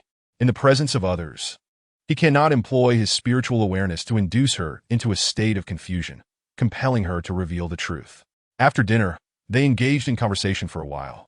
At 9 o'clock, Bai Feng took Do Xiaonan's suitcase, and they both left together. Half an hour later, he returned home alone. He found a reasonably upscale hotel near his residential complex and booked a room for Do Xiaonan. Naturally, he wished to spend the night with her, but unfortunately, his invitation was politely declined. In the living room, He Hui Zhu and Bai Gang, seeing their son return, were about to speak when he hurried into the bathroom. After showering, Bai Feng, feeling somewhat down and exceedingly fatigued, did not join his parents in conversation, but instead retreated to his bedroom and lay down on the bed. Over the past few days, he had not rested well, immersed in the excitement and joy of finally winning Do Xiaonan's affection. Upon returning home, feeling slightly more relaxed, he sensed that his body was struggling to cope. Moreover, the anticipation of sharing a bed with Do Xiaonan had been abruptly dashed when she playfully ushered him out of the room, leaving him somewhat discontented. He thought to himself that since she was willing to return home with him, she should be prepared for a more intimate encounter. They had known each other for over 2 years and had grown quite familiar. After establishing a romantic relationship, there should be no need for a so-called adjustment period. Shouldn't everything naturally follow its course? In the living room, Bai Gang whispered to He Hui Zhu, "Let's take a rest. What needs to be said doesn't have to be addressed tonight. Anything that cannot be said must be left for Xiao Qiu to discuss with Xiao Feng." Indeed, He Hui Zhu nodded. "You go wash up, I'll clean the floor." Although Bai Feng felt physically exhausted, lying in bed, his racing thoughts made it difficult for him to drift into slumber. He opened his phone, intending to send a message to Do Xiaonan. Yet he found himself at a loss for words. Bai Qiu shut down his computer, lay on his bed, and turned off the light. The room contained two narrow beds, one near the door and the other by the window, barely a meter apart. Do you also find something amiss? Bai Qiu noticed Bai Feng tossing and turning, staring blankly at his phone, and could not help but inquire. What seems off? Your girlfriend, Xiaonan? What is wrong with her? Xiao Qiu, do not speak frivolously. If she were entirely normal, why would you be so anxious? I'm just a bit muddled. I'm not anxious. Don't you think it's rather intriguing that she suddenly agreed to be your girlfriend? What do you mean? She is quite intelligent, undeniably beautiful, and comes from a wealthy family. Xiao Qiu, are you implying that I am unworthy of her? To be frank, yes. Aside from your gaming skills, what else do you think you possess that would charm her? Are you looking down on me? I am not belittling you. I am merely stating facts. Facts? I believe you are envious of me. I assure you, I'm not envious. Don't think I haven't noticed that ever since I stepped through the door with Xiaonan today, you have not shown a single friendly expression. Oh, really? According to your reasoning, if I am unworthy of her, what could she possibly gain from agreeing to be my girlfriend? Indeed, I am pondering the same thing. What could she possibly want? Out of words now. Before coming to our home, she had no idea that my parents are currently esteemed researchers in the Dragon Police. That may not be the case. There are many things that others may know that you do not. Xiao Qiu, I truly dislike your current manner of speaking, along with your pretentious demeanor. You should reflect on whether your poor exam results justify the hardships our family has endured over the years. Let us not discuss this further. Let's sleep. Bai Qiu lost interest in continuing the conversation. With an extra person in the room, he found it impossible to concentrate on his cultivation. A good night's sleep seemed a worthwhile choice. Bai Feng's mood, already not particularly bright, worsened after exchanging a few words with his cousin. Despite his earlier bravado, he was acutely aware that he indeed fell short of Dou Xiaonan's stature. It was precisely this realization that instilled in him a sense of insecurity, restlessness, and even doubt. Chapter 61. College entrance examination scores the day following Bai Feng's return home, precisely 15 days after the college entrance examination. He Huizhu knocked on the door at 7 in the morning, rousing Bai Qiu and Bai Feng from their slumber. She instructed her son to invite Dou Xiaonan over for breakfast after he finished freshening up. At 8:10, Dou Xiaonan, now clad in a light blue knee-length dress, arrived once more at the Bai residence. After breakfast, He Huizhu handed the car keys to Bai Feng, urging him to take Dou Xiaonan for a drive. Bai Feng was elated. He had long since obtained his driver's license, but had never imagined he would one day be able to drive a luxury vehicle. As he thought of the top-of-the-line white Porsche Cayenne belonging to his family, his insecurities began to diminish significantly, feeling that the gap between him and Dou Xiaonan was shrinking considerably. At this moment, he was unaware that both the luxury car and his parents' current esteemed status were gifts from Bai Qiu. When Bai Feng and Dou Xiaonan departed, He Huizhu tentatively asked Bai Qiu, Xiao Qiu, did you discuss our family's matters with Xiao Feng last night? Bai Qiu shook his head. I intended to, but his mood was poor, and he expressed his discontent with my current manner of speaking and tone, so I refrained from saying much. That child. He Huizhu seemed quite displeased with her son, muttering a soft reprimand. Bai Gang furrowed his brows slightly, but did not comment. He understood that his son, like his wife, had previously harbored a certain aversion toward Bai Qiu. While his wife's attitude had undergone a significant transformation, their son, being less informed about recent family affairs, naturally maintained a similar disposition. Xiao Qiu, what do you think of the girlfriend Xiao Feng brought back? He Huizhu inquired again. A bit suspicious, Bai Qiu replied calmly. The reason I did not say much to cousin Xiao Feng last night stems from this concern. If I had mentioned it, he might have inadvertently disclosed it to Dou Xiaonan, potentially exposing our family's secrets to our enemies. Enemies? Bai Gang asked in astonishment. Xiao Qiu, are you suggesting that Dou Xiaonan might be connected to our family's adversaries? Bai Qiu responded, I am merely speculating. It may not be the truth. Upon reflection, it does seem a bit off, He Huizhu added. Before I went to sleep last night, I pondered the same. That young lady possesses commendable qualities in all respects. So how could she be interested in our Xiao Feng? Let us not overthink it, and do not reveal anything outwardly. We shall take it step by step. Bai Gong advised cautiously. For now, we should not disclose too much to Xiao Feng about our family's affairs. Once we ascertain that Dou Xiaonan poses no threat, we can discuss things further. This couple trusted Bai Qiu's judgment. Although they were the parents, they had come to realize who truly held the reins of the family. Near midday, Bai Feng returned with Dou Xiaonan. This was quite unexpected, Shouldn't the young couple have been out for lunch? Do Xiaonan had brought many gifts and expressed her regrets for not having time to prepare anything the previous day due to her hasty arrival.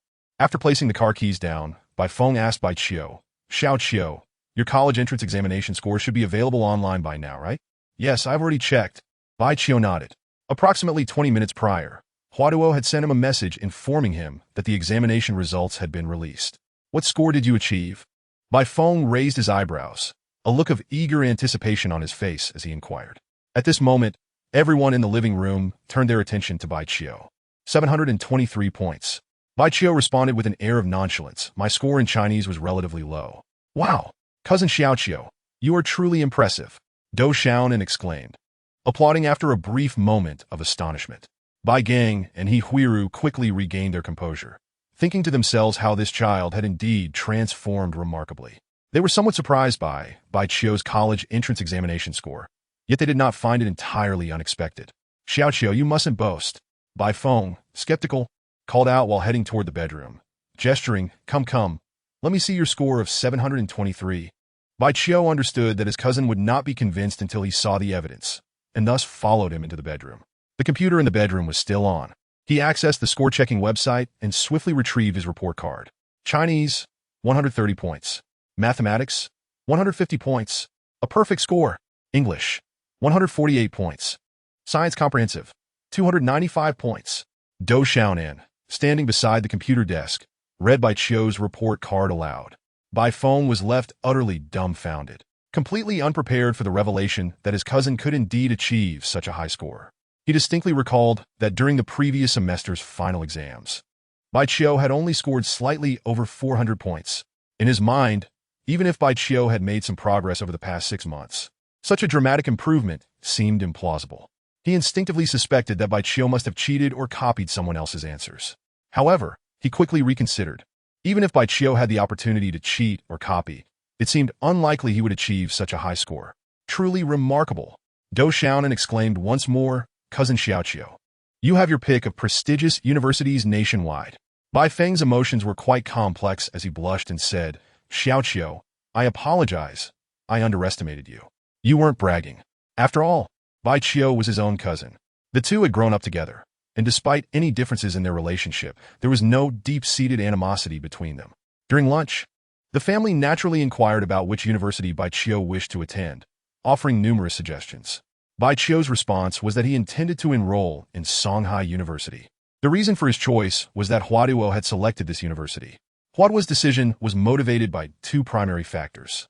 First, this university ranked among the top 5 prestigious institutions in the country, and second, her parents conducted business in Songhai City.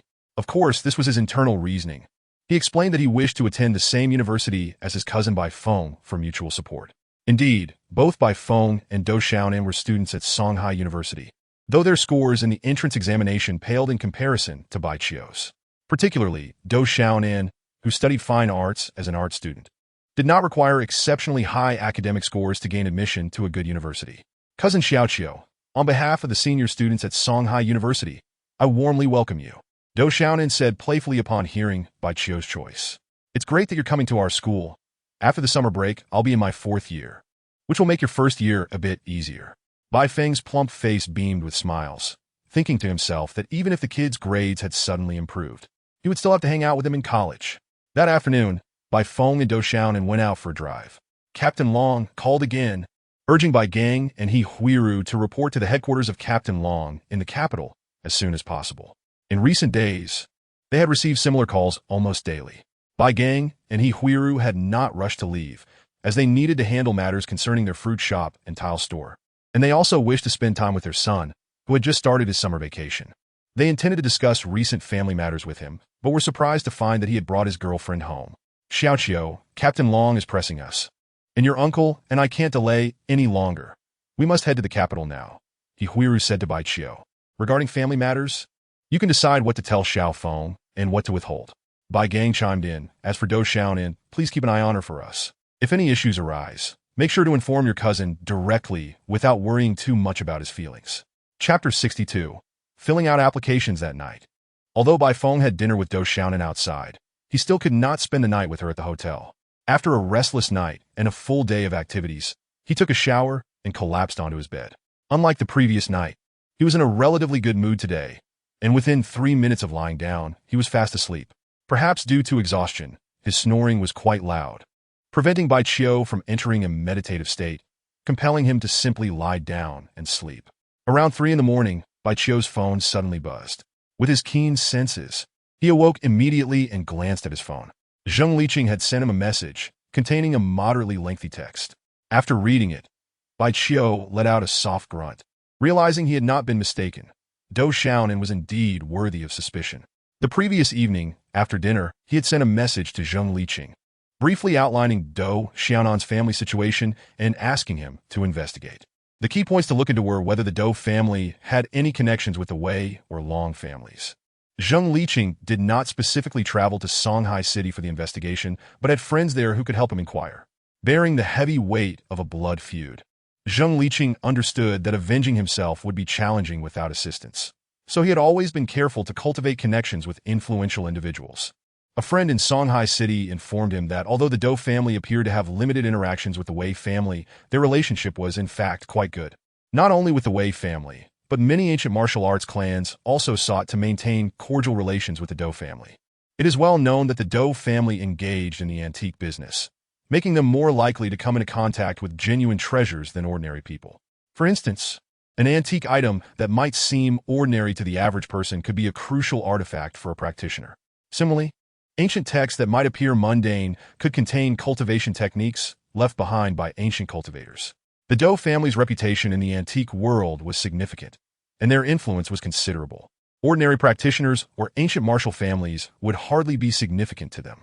However, ancient martial families like the Wei family were precisely the kind of entities the Dou family was eager to cultivate good relations with. Of course, this information alone was insufficient to prove that Dou Xiaonan posed any threat. Moreover, in a short time, Zheng Liqing's friend could not gather further details. The Wei family had kidnapped Bai Feng, and upon learning that Bai Gang and He Huiru had become affiliated with Captain Long, they promptly released Bai Feng. This indicated that the Wei family indeed held a degree of apprehension towards Captain Long. Consequently, it could be inferred that even if Dou Xiaonan had ulterior motives, she likely did not harbor any intentions of harming Bai Feng. Bai Qiu had reason to believe that she was approaching him to inquire about various aspects of his life. The following morning, Bai Gang and He Huiru boarded a train to the capital, carrying the formula for Linghua Health Tonic. They chose not to fly, both due to personal preference and the absence of an airport near Shuangha City. They left behind their white Porsche Cayenne, allowing Bai Feng to take the car to school. Bai Feng, of course, was thrilled about this. In truth, this luxury vehicle had initially been intended for Bai Qiu, but unfortunately, he did not yet possess a driver's license. After bidding farewell to his parents, Bai Feng drove with Dou Xiaonan and Bai Qiu to Shuangha City No. 1 High School. Bai Qiu needed to fill out his application, and since Bai Feng and Dou Xiaonan had no pressing matters, they were more than willing to give him a ride. The car could not enter the school grounds and had to park at the entrance. After Bai Qiu got out of the car, Bai Feng had no intention of leaving just yet. He cheerfully said to Dou Xiaonan, "Xiaonan, come, let me show you around my alma mater." Thus, the three of them entered Shuangha City No. 1 High School together. Now possessing a luxury car and a lovely girlfriend, Bai Feng felt a sense of pride. Along the way, many teachers and students cast their gazes upon the trio, with most lingering a bit longer on Dou Xiaonan, which made Bai Feng feel quite pleased. He shot a glance at Bai Qiu, thinking to himself, "Though my college entrance exam results may not be as good as yours, can you find a stunning girlfriend like me?" Upon entering the classroom of Senior 3, Class 2, Bai Qiu first spotted the class teacher, Ms. Zhou Ping, standing at the podium. On the desk before her lay a stack of application forms. In this digital age, one could typically fill out their college applications online. However, students with exceptionally high scores were an exception.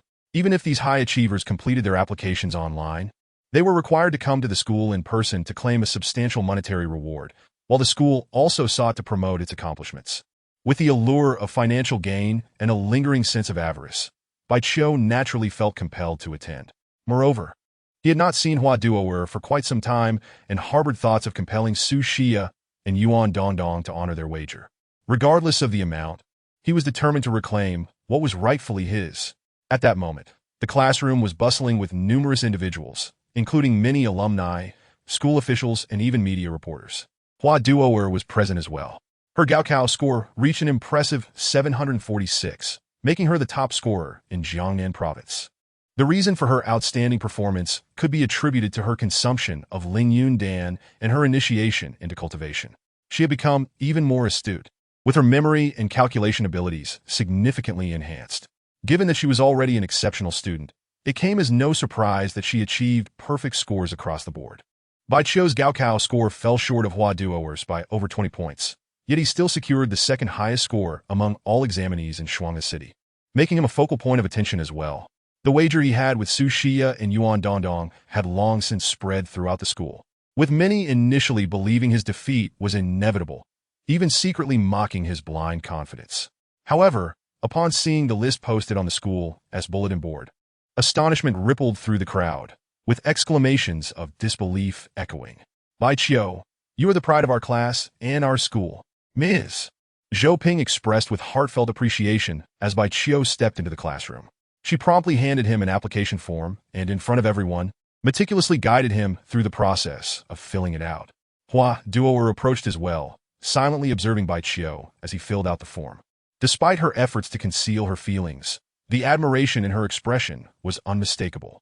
Having previously made arrangements, Bai Qiu did not need to converse further with Hua Duoer and soon completed the form. Subsequently, the leaders from the school and the Municipal Education Bureau arrived, delivering a few formal remarks while presenting awards. Following that, media reporters surrounded Bai Qiu and Hua Duoer, posing two primary questions: why Bai Qiu's academic performance had improved so rapidly, and whether the rumors of his romantic involvement with Hua Duoer were true. Bai Qiu smiled in response, offering only perfunctory replies, while Hua Duoer lowered her head, blushing, and spoke very little. Observing this scene, Dou Xiaonan remarked, as a girl myself, I can see that Hua Duoer has a great fondness for Xiao Qiu. Bai Feng squinted slightly, his expression complex. Having encountered countless beautiful women, he felt a sense of awe the moment he laid eyes on Hua Duoer. Her ethereal quality, as if she were untouched by the mundane world, captivated all men, making it difficult for them to divert their gaze. Chapter 63. This little girl dares to take advantage of me. Such an extraordinary beauty, akin to a celestial being. Harboring feelings for his cousin was a notion Bai Feng found hard to accept. Just moments ago, he had reveled in the fact that he had a beautiful girlfriend, believing himself to be superior to Bai Qiu in this regard. Now, he realized he had overestimated himself. Beyond disbelief, he felt a tinge of shame. He suspected that his cousin must also harbor feelings for Hua Duoer. Otherwise, he would not have made a point to attend the same university as her. Such an exceptionally rare beauty would surely stir emotions in any young man.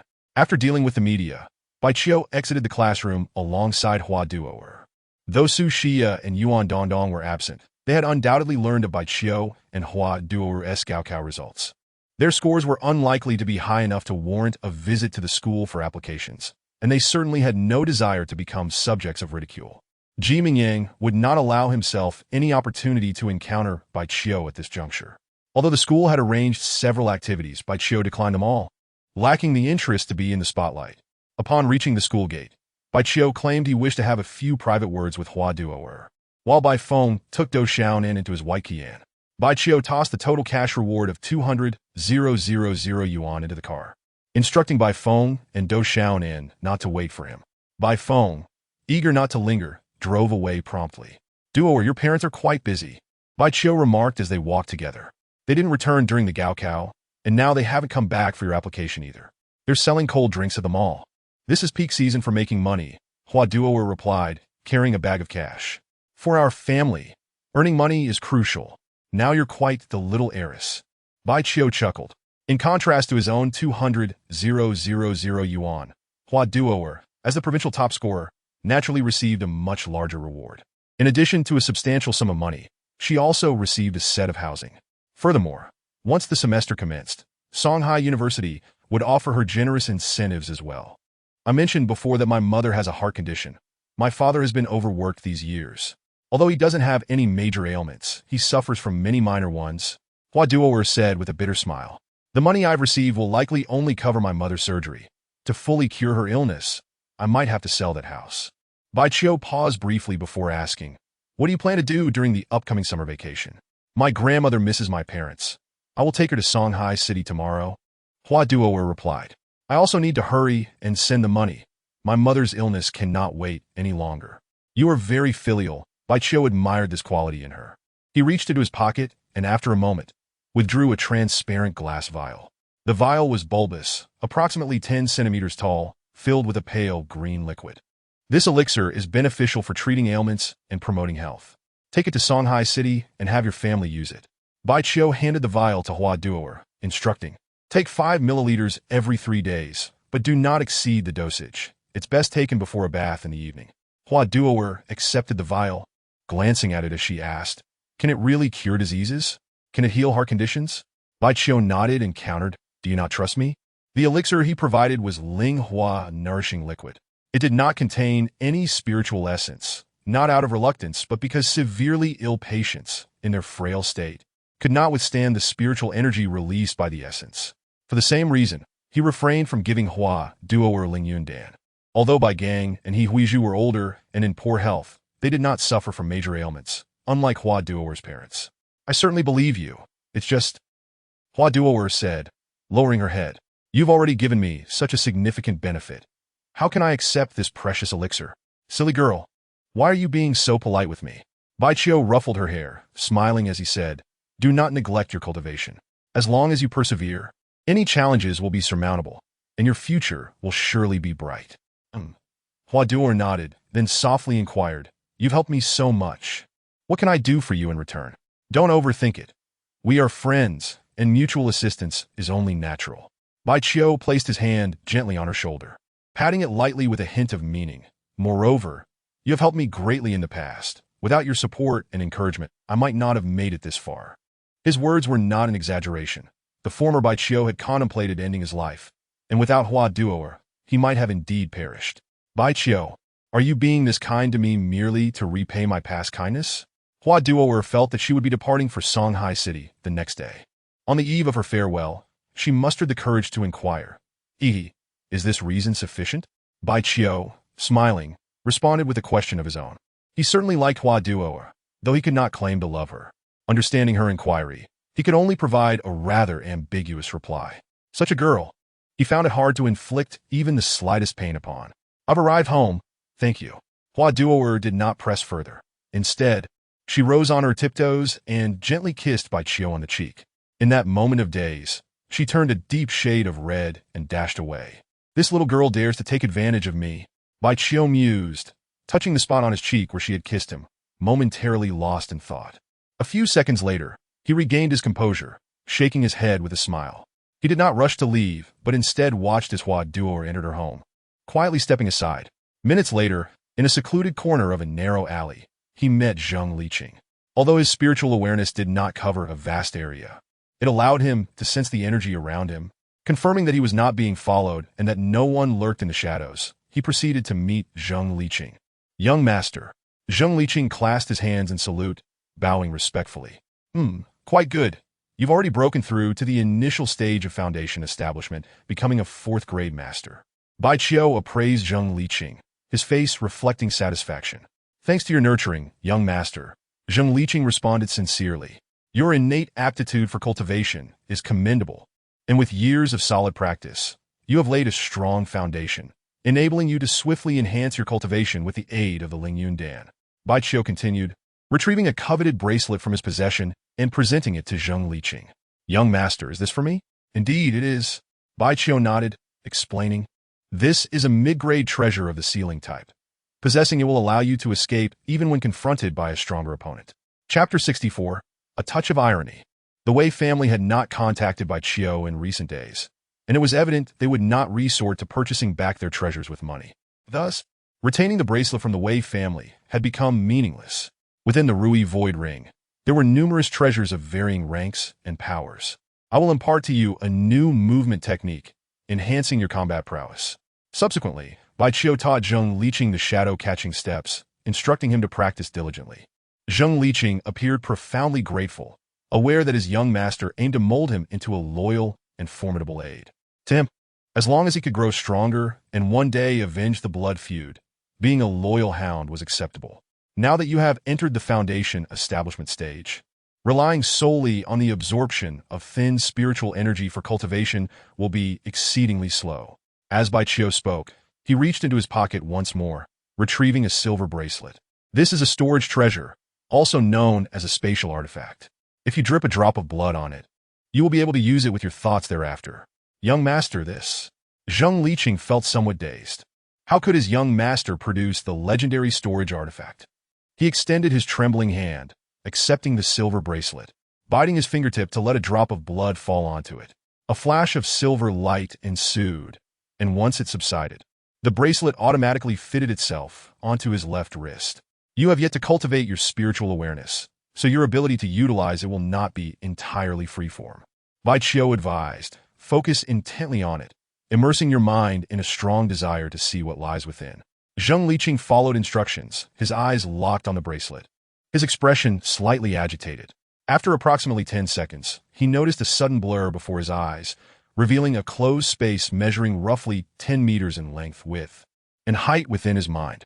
Unbeknownst to him, that space did not manifest in his mind, but rather stemmed from his intent. The luminous stones within were spirit stones, all of low grade. Bai Qiu elaborated, to retrieve anything from within, you must first lock onto it with your intent, then separate your intent from that storage space. He meticulously explained the process. Zheng Liqing practiced repeatedly, and whenever he encountered confusion, Bai Qiu was there to clarify. You can now utilize the low-grade spirit stones to enhance your true qi. However, remember, do not be overly hasty. Moderation is key. Before their parting, Bai Qiu offered a final reminder, instructing, tomorrow, Hua Duoer will travel to Songhai City with her grandmother. You should accompany them. While discreetly protecting her, gather information about the Wei family, and do not forget the long-term task I entrusted to you. Understood? Zheng Liqing replied respectfully. On the taxi ride home, Bai Qiu sent a message to Su Xia, inquiring when she and Yuan Dongdong would fulfill their wager. At that moment, the campus belle was with her confidant Yuan Dongdong in her boudoir. 200,000. What to do? Setting her phone aside, Su Xia lamented. Such a substantial amount, my parents surely will not provide it. The last 10,000 was taken from my mother's bank card. After she discovered it, she changed the password. Didn't T. Jiming Yang say he would help us out if we lost? Yuan Dongdong reminded, munching on potato chips. How could I possibly ask him for money? Su Xia retorted bitterly. He betrayed me last time, causing me to be taken advantage of by Bai Qiu. I will never forgive him. Now, other than seeking Jiming Yang's assistance, it seemed there were no alternatives. Just ask him. Yuan Dongdong urged. He betrayed you, and he should pay some price for it. That's true. After much hesitation, Su Xia finally nodded, picking up her phone once more. To her utter surprise, the call did not go through. The number she dialed was out of service. She tried several other numbers, speaking to a few people, ultimately learning that Jiming Yang had long since left Shuangha City. This led her to conclude that Jiming Yang had changed his number without informing her. She chuckled wryly, feeling a touch of irony. No wonder Jiming Yang has yet to apologize. It turns out he has completely given up on me. I think Jiming Yang doesn't want to cut ties with you. He is probably just too afraid of Bai Qiu, worried Bai Qiu might find him through you, which is why he hasn't contacted you. Yuan Dongdong consoled. Or perhaps he doesn't want to drag you down with him. What do we do now? Su Xia's face was a mask of sorrow. Losing such a large sum of money in a bet, she couldn't dare to confess to her parents. The critical issue was that she couldn't default on the debt, knowing fully well how formidable Bai Qiu had become. Last time, when she conspired with Jiming Yang and others to scheme against Bai Qiu at that budget hotel, Bai Qiu hadn't even sought retribution yet. Adding to her anxiety was the possibility that Bai Qiu might still possess an incriminating video of her. That much money, I can't possibly pay. Yuan Dongdong lamented. We can only choose not to pay. I recall our agreement with Bai Qiu stated that if the losing party cannot pay, performing a task for the winning party does not constitute a breach of the wager. After a brief pause, she added, you mentioned that the task cannot involve self-harm or illegal activities. I think we can give it a try. Of course you can try. He can't possibly do anything to you. Su Xia said, somewhat irritable. He treats me differently. Last time the hotel, the way he looked at me was intense. Well, that is beyond my concern. Yuan Dongdong felt quite displeased, realizing Su Xia was implying that her looks would prevent Bai Qiu from harboring any ill intentions. Just ask him. After deliberation, Su Xia replied, if he requests something too outrageous, we'll find another way. She then picked up her phone to send Bai Qiu a message. Both she and Yuan Dongdong anxiously awaited his response, akin to defendants awaiting a verdict in court. At this moment, Bai Qiu had just alighted from a taxi, walking while pondering what activities he should suggest for Su Xia and Yuan Dongdong. Currently, he was not lacking in funds, and the two girls could not fulfill their wager with money, which held no bearing on him. However, to let the matter rest would be too lenient on them, especially since they had initiated the challenge. For a time, he could not think of what tasks to assign them, and thus replied to their messages, instructing them to wait. Upon returning home, it was nearly noon. Bai Feng and Dou Xiaonan had not yet returned. They were likely resolving their lunch outside. Bai Qiu was not hungry and felt too lazy to cook, so he entered a meditative state in his bedroom. At 7 o'clock in the evening, as darkness descended, Bai Qiu's phone rang. It was a call from Bai Feng. Bai Feng informed him that they would not be dining at home that night, as he and Dou Xiaonan had already settled at a restaurant and invited Bai Qiu to join them in celebration. The occasion for celebration was, naturally, Bai Qiu's acceptance into a prestigious university, making him the guest of honor who must attend. As night fell, the sky turned pitch black. In the heart of Shuangha City, the streets were ablaze with lights, and the cool night breeze stirred among the many passers-by. At 7:30, Bai Qiu emerged from a taxi and surveyed his surroundings. Spotting a grand building by the roadside, with a large illuminated sign atop it, he confirmed he had arrived at the correct location. After waiting for approximately 3 minutes, he was joined by Su Xia and Yuan Dongdong.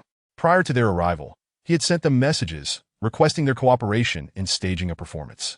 Once this act was completed, provided their performances satisfied Bai Qiu, the debt from their wager would be considered settled.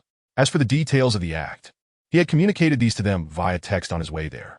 This evening, Su Xia donned a pink dress, adorned with a crystal hairpin, and wore a pair of high-heeled sandals. Her exquisite features and tall stature drew the attention and admiration of countless pedestrians. In contrast, Yuan Dongdong wore a rather loose-fitting casual outfit, coupled with sneakers, causing her flesh to jiggle as she walked.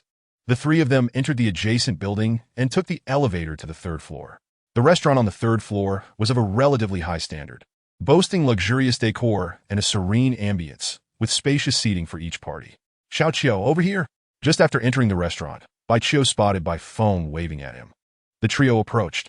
Bai Feng had initially been seated opposite Dou Xiaonan, but upon seeing Bai Qiu accompanied by two girls, he immediately moved to sit beside Dou Xiaonan. The table accommodated 6 seats, with Su Xia and Yuan Dongdong taking the seats opposite Bai Feng and Dou Xiaonan, leaving Bai Qiu with the position against the wall. Facing the aisle, "Xiao Qiu, these two must be your classmates? Please introduce them." Bai Feng smiled and inquired once everyone was settled.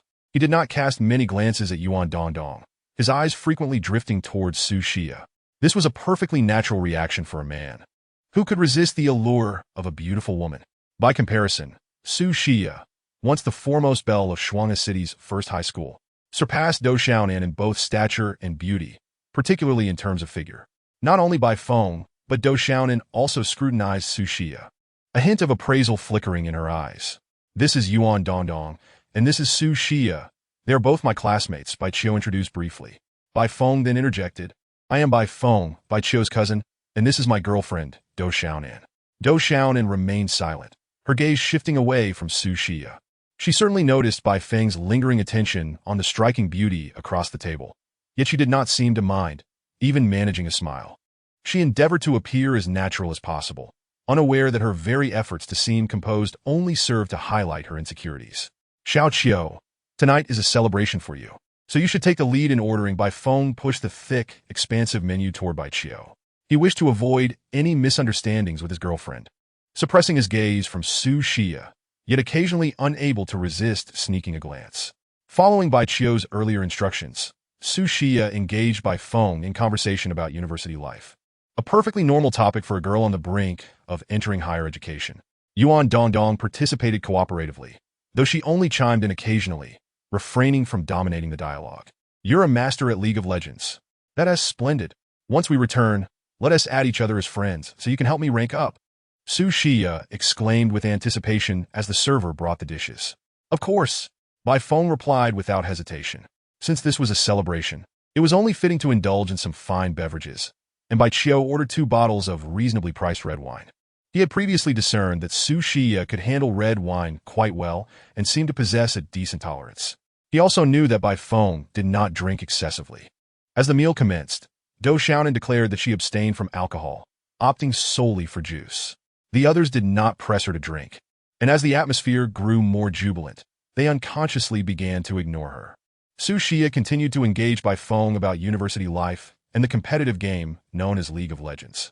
Initially, their drinking was modest, but as the evening progressed, their consumption accelerated, leading to moments of excessive indulgence.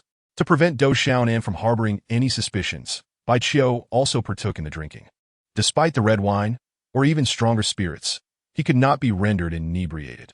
Yet, he needed to collaborate with the two girls he had invited, gradually elevating his spirits and rendering his complexion flushed. By 9:30 in the evening, they concluded their dinner. Yuan Dongdong seized the moment to suggest, "It's rare for us all to gather together like this. We should make the most of it. Let us go sing karaoke." Su Xia readily concurred, turning to Bai Feng to say, "Brother Feng, no one is allowed to be a coward tonight." Bai Feng, already somewhat tipsy, thumped his chest and declared, "The word retreat has never existed in my vocabulary." As time grew late, Dou Xiaonan glanced around and said, "I'm feeling a bit tired." The others turned to her, and she added, "It's just a little fatigue. We'll be sitting and singing, not doing any strenuous activity, so it's fine." As she spoke, Yuan Dongdong affectionately wrapped her arms around Dou Xiaonan's. Su Xia, with a playful smile, chimed in, "Sister Xiaonan, if you don't join us, aren't you afraid I might steal your boyfriend?" Dou Xiaonan quickly considered her options. The look of distress faded from her face as she smiled and responded, "Sister Xiaoya, you're so beautiful. How could I not be concerned?" She realized she could not appear overly indifferent, as that would be unreasonable. So she refrained from insisting on returning home to rest. Consequently, after leaving the restaurant, the group took the elevator to the 5th floor of the building. The 5th floor housed a karaoke venue, and given its prime location in the bustling city center, the facilities were undoubtedly excellent. The 5 of them requested a large private room, and before singing commenced, they ordered some snacks and beverages. With some singing underway, the rest could not merely sit back and listen. They inevitably raised their glasses to toast. Dou Xiaonan continued to abstain from drinking, and the others did not press her. Su Xia and Yuan Dongdong, whenever one of them found herself idle, would seek out Bai Feng to engage in a dice game.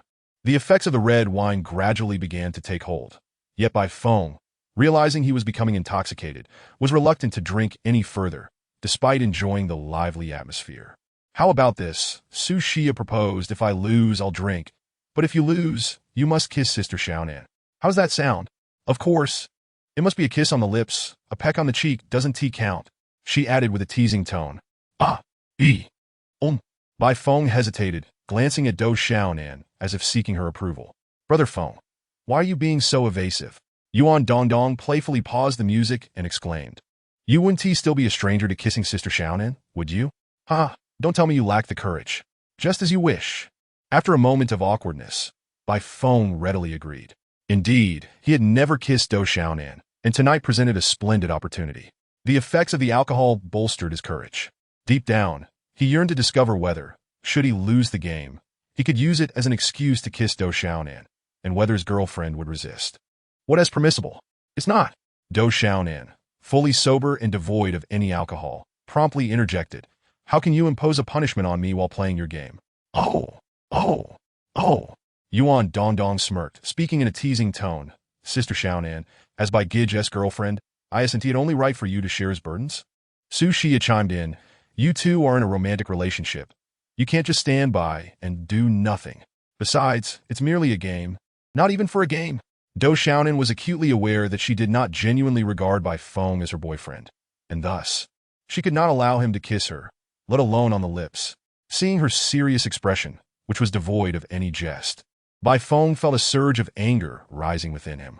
Yuan Dongdong continued to fan the flames. "Bai Gij, did you perhaps find yourself a fake girlfriend?" Su Xia seamlessly added, "It's quite possible. It's all the rage to hire a girlfriend to take home these days." Realizing the situation was turning unfavorable, Dou Xiaonan quickly forced a smile and suggested, "How about this? If Bai Feng loses, I will drink on his behalf." Yuan Dongdong inquired, "Aren't you someone who abstains from alcohol?" "A little beer won't hurt. The beer here has a low alcohol content, so I should be able to handle some."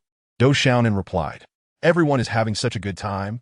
If I drink a bit of beer, it'll just be my way of contributing to the fun." Upon hearing this, although Bai Feng was still quite displeased, he refrained from expressing his frustration. Yuan Dongdong turned the music back up. while Su Xia resumed shaking the dice with Bai Feng, continuing their game of liar-esque dice. Whether it was due to the effects of the alcohol, a lack of skill, or perhaps intentional, Bai Feng found himself losing more often than winning. After losing, he occasionally drank a bit himself, but most of it was consumed on Dou Xiaonan's behalf. Su Xia and Yuan Dongdong, being freshly graduated high school girls, naturally couldn't hold their liquor well. Even though they would occasionally act spoiled and stubborn, taking turns at the game, they gradually succumbed to inebriation. Nonetheless, they felt compelled to persist. Dou Xiaonan, whose tolerance was indeed low, became flushed and dazed after merely 3 cans of beer. "I can't drink anymore. I truly cannot," she exclaimed, swaying slightly as she spoke, her body wobbling precariously. It appeared she could hardly maintain her seat. "Then let us stop. It's all in good fun, but we shouldn't harm our bodies." Bai Qiu discerned that it was time to call it a night, subtly signaling to Su Xia and Yuan Dongdong. The 2 girls felt a wave of relief, as if liberated from shackles, realizing their task was complete. They owed Bai Qiu a substantial gambling debt of 200,000, which was now settled. After lingering for a while longer, the 5 exited the KTV together, Bai Qiu supported by Feng, while Su Xia and Yuan Dongdong assisted Dou Xiaonan. Dou Xiaonan had retained some semblance of awareness moments ago, but after deciding to stop drinking and sitting for a while, the alcohol completely overwhelmed her, rendering her head heavy and dizzy. It was her first experience with drunkenness. She had no accurate gauge of her tolerance and no prior experience with inebriation. She felt the world spinning and yearned to collapse onto a bed. Nonetheless, she was a rather shrewd girl, and even in such a state, she made an effort to remain vigilant. Occasionally, she would even pinch herself discreetly to avoid succumbing to unconsciousness. Upon descending the stairs, Su Xia and Yuan Dongdong, having accomplished their task, chose not to take a taxi home. Given their alcohol-laden condition, they dared not return home. They claimed they would find a nearby hotel to book a room, and that they had already informed their families. Su Xia told her family she would be staying at Yuan Dongdong's house, while Yuan Dongdong stated she would be staying at Su Xia's. "You all have been drinking. Who's south going to drive?" As they approached a white Kian, Su Xia cautioned at this hour, "There are numerous police officers conducting sobriety checks nearby." That was indeed a concern.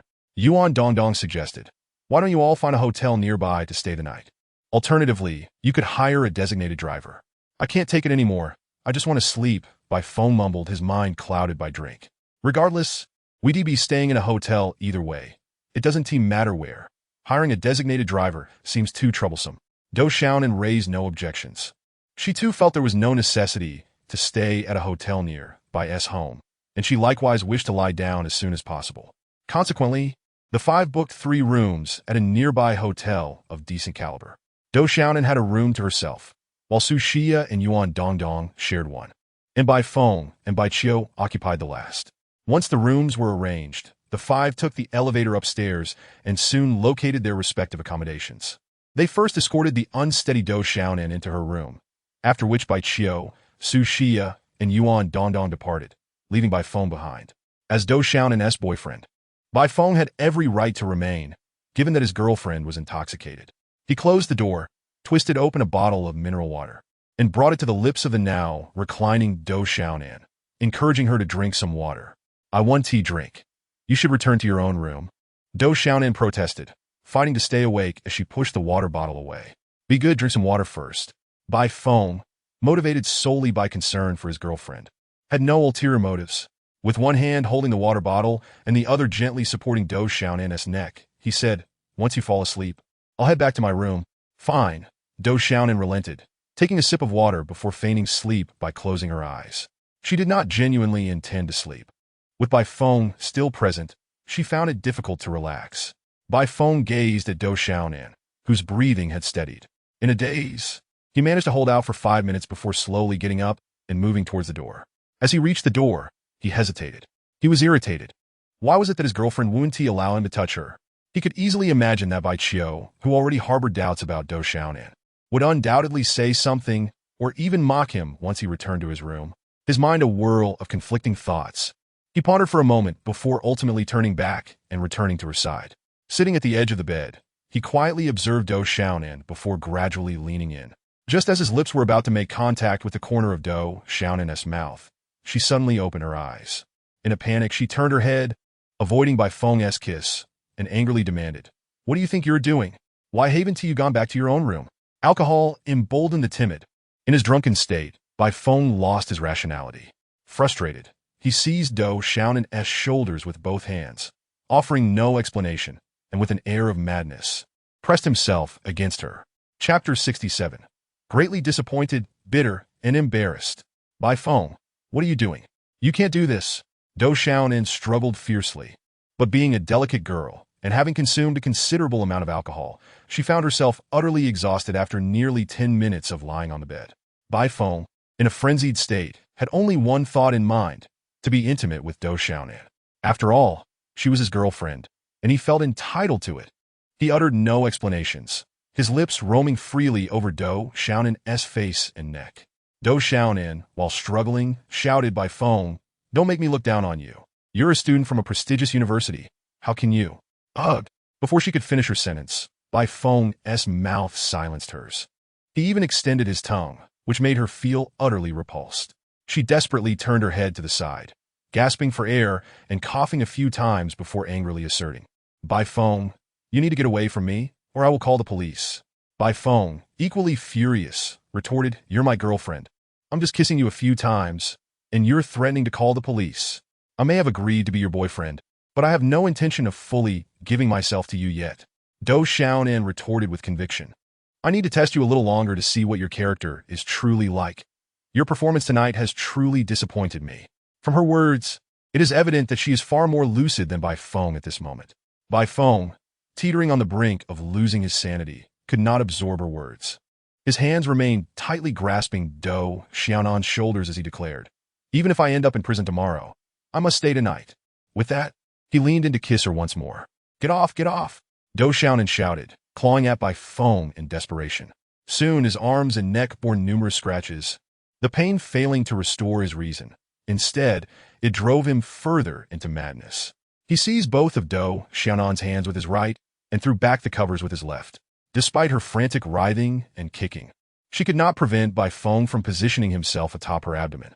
It dawned on her that the situation had spiraled beyond control. In her current state, she could hardly resist for long nor escape. If things progressed any further, she feared she might be subjected to Bai Feng's unscripted advances. "Bai Feng, wait a moment. Let me take a shower first." She quickly devised a plan to extricate herself. Unfortunately, Bai Feng did not acquiesce. He had already lifted her skirt.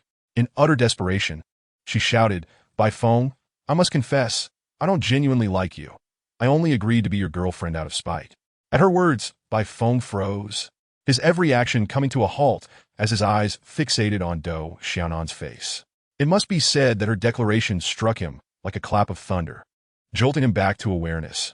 Dou Xiaonan continued, "If you truly wish to go to jail, by all means continue." Bai Feng certainly had no desire for incarceration.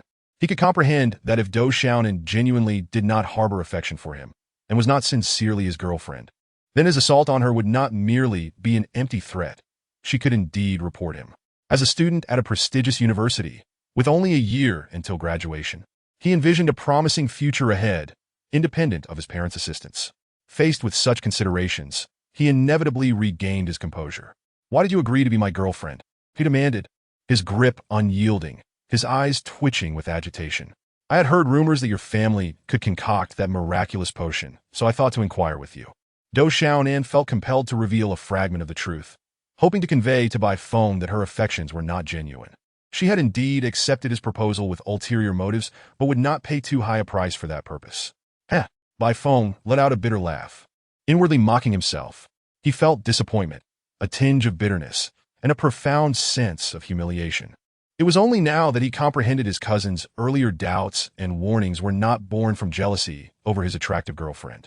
He ultimately relinquished his grip, slumping onto another bed in despair. Dou Xiaonan straightened herself, adjusting her clothing. Observing Bai Feng's expression, she felt a pang of regret for deceiving him, especially since he had always treated her well. Simultaneously, she anxiously watched him, fearful that he might once again lose his reason. Anyone would be incensed by such deceit. She merely hoped that Bai Feng could remain calmer than the average person, not overly provoked. "I can't face Xiaoqiu tonight. I'll stay here instead." After a while, Bai Feng rose and headed for the bathroom, seeking a shower to clear his mind. Dou Xiaonan, wrapping herself in a blanket, nestled into the corner of the bed. The air conditioning kept the room cool, so she did not feel overly warm. She too wished to shower, but lacked the courage to do so. A flicker of reassurance came when she saw Bai Feng, clad in a white bathrobe, lying down on another bed, quickly succumbing to sleep. He had consumed too much alcohol that night. Even in a foul mood, he could easily drift off once he calmed down. Do Xiaonan pinched herself repeatedly, attempting to stave off sleep through pain. After enduring for half an hour, she could no longer hold out, curling up with the blanket and falling asleep in the corner. At that moment, Bai Qiu was not asleep, merely resting with his eyes closed. Everything that transpired that night was of his design, and he believed only two outcomes could unfold. 1.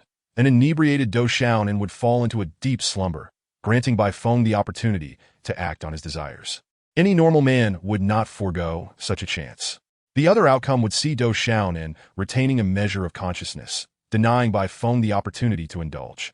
In such a case, a confrontation between the two would be inevitable, and Do Xiaonan would need to offer Bai Feng an explanation. Regardless of the outcome, Bai Qiu would achieve his goal, to make Bai Feng realize that Do Xiaonan truly had issues. This was not only to prevent Bai Feng from being deceived, but also to avoid him inadvertently revealing his family's secrets to Do Xiaonan. An hour passed, and Bai Feng had yet to return. Had he succeeded? Bai Qiu opened his eyes and glanced at the time on his phone, muttering to himself. If he truly has taken Do Xiaonan, it would still be a satisfactory outcome, at least making her pay a hefty price. When morning came, Do Xiaonan would likely be furious, yet she could only swallow her anger in silence. Lost in thought, a sudden knock at the door interrupted him. Could it be he has not succeeded? Bai Qiu, perplexed, stood and opened the door, only to find not Bai Feng, but Su Xia standing outside. Is your cousin here? She inquired, pointing toward the room, her voice tentative. He is not. Bai Qiu, also clad in a bathrobe, shook his head and asked, Are you looking for him? No, I'm not looking for him. Su Xia similarly shook her head. Could you let me in? I need to speak with you. All right, come in. Bai Qiu stepped aside as Su Xia entered the room, closing the door behind her. Bai Qiu, I owe you another apology.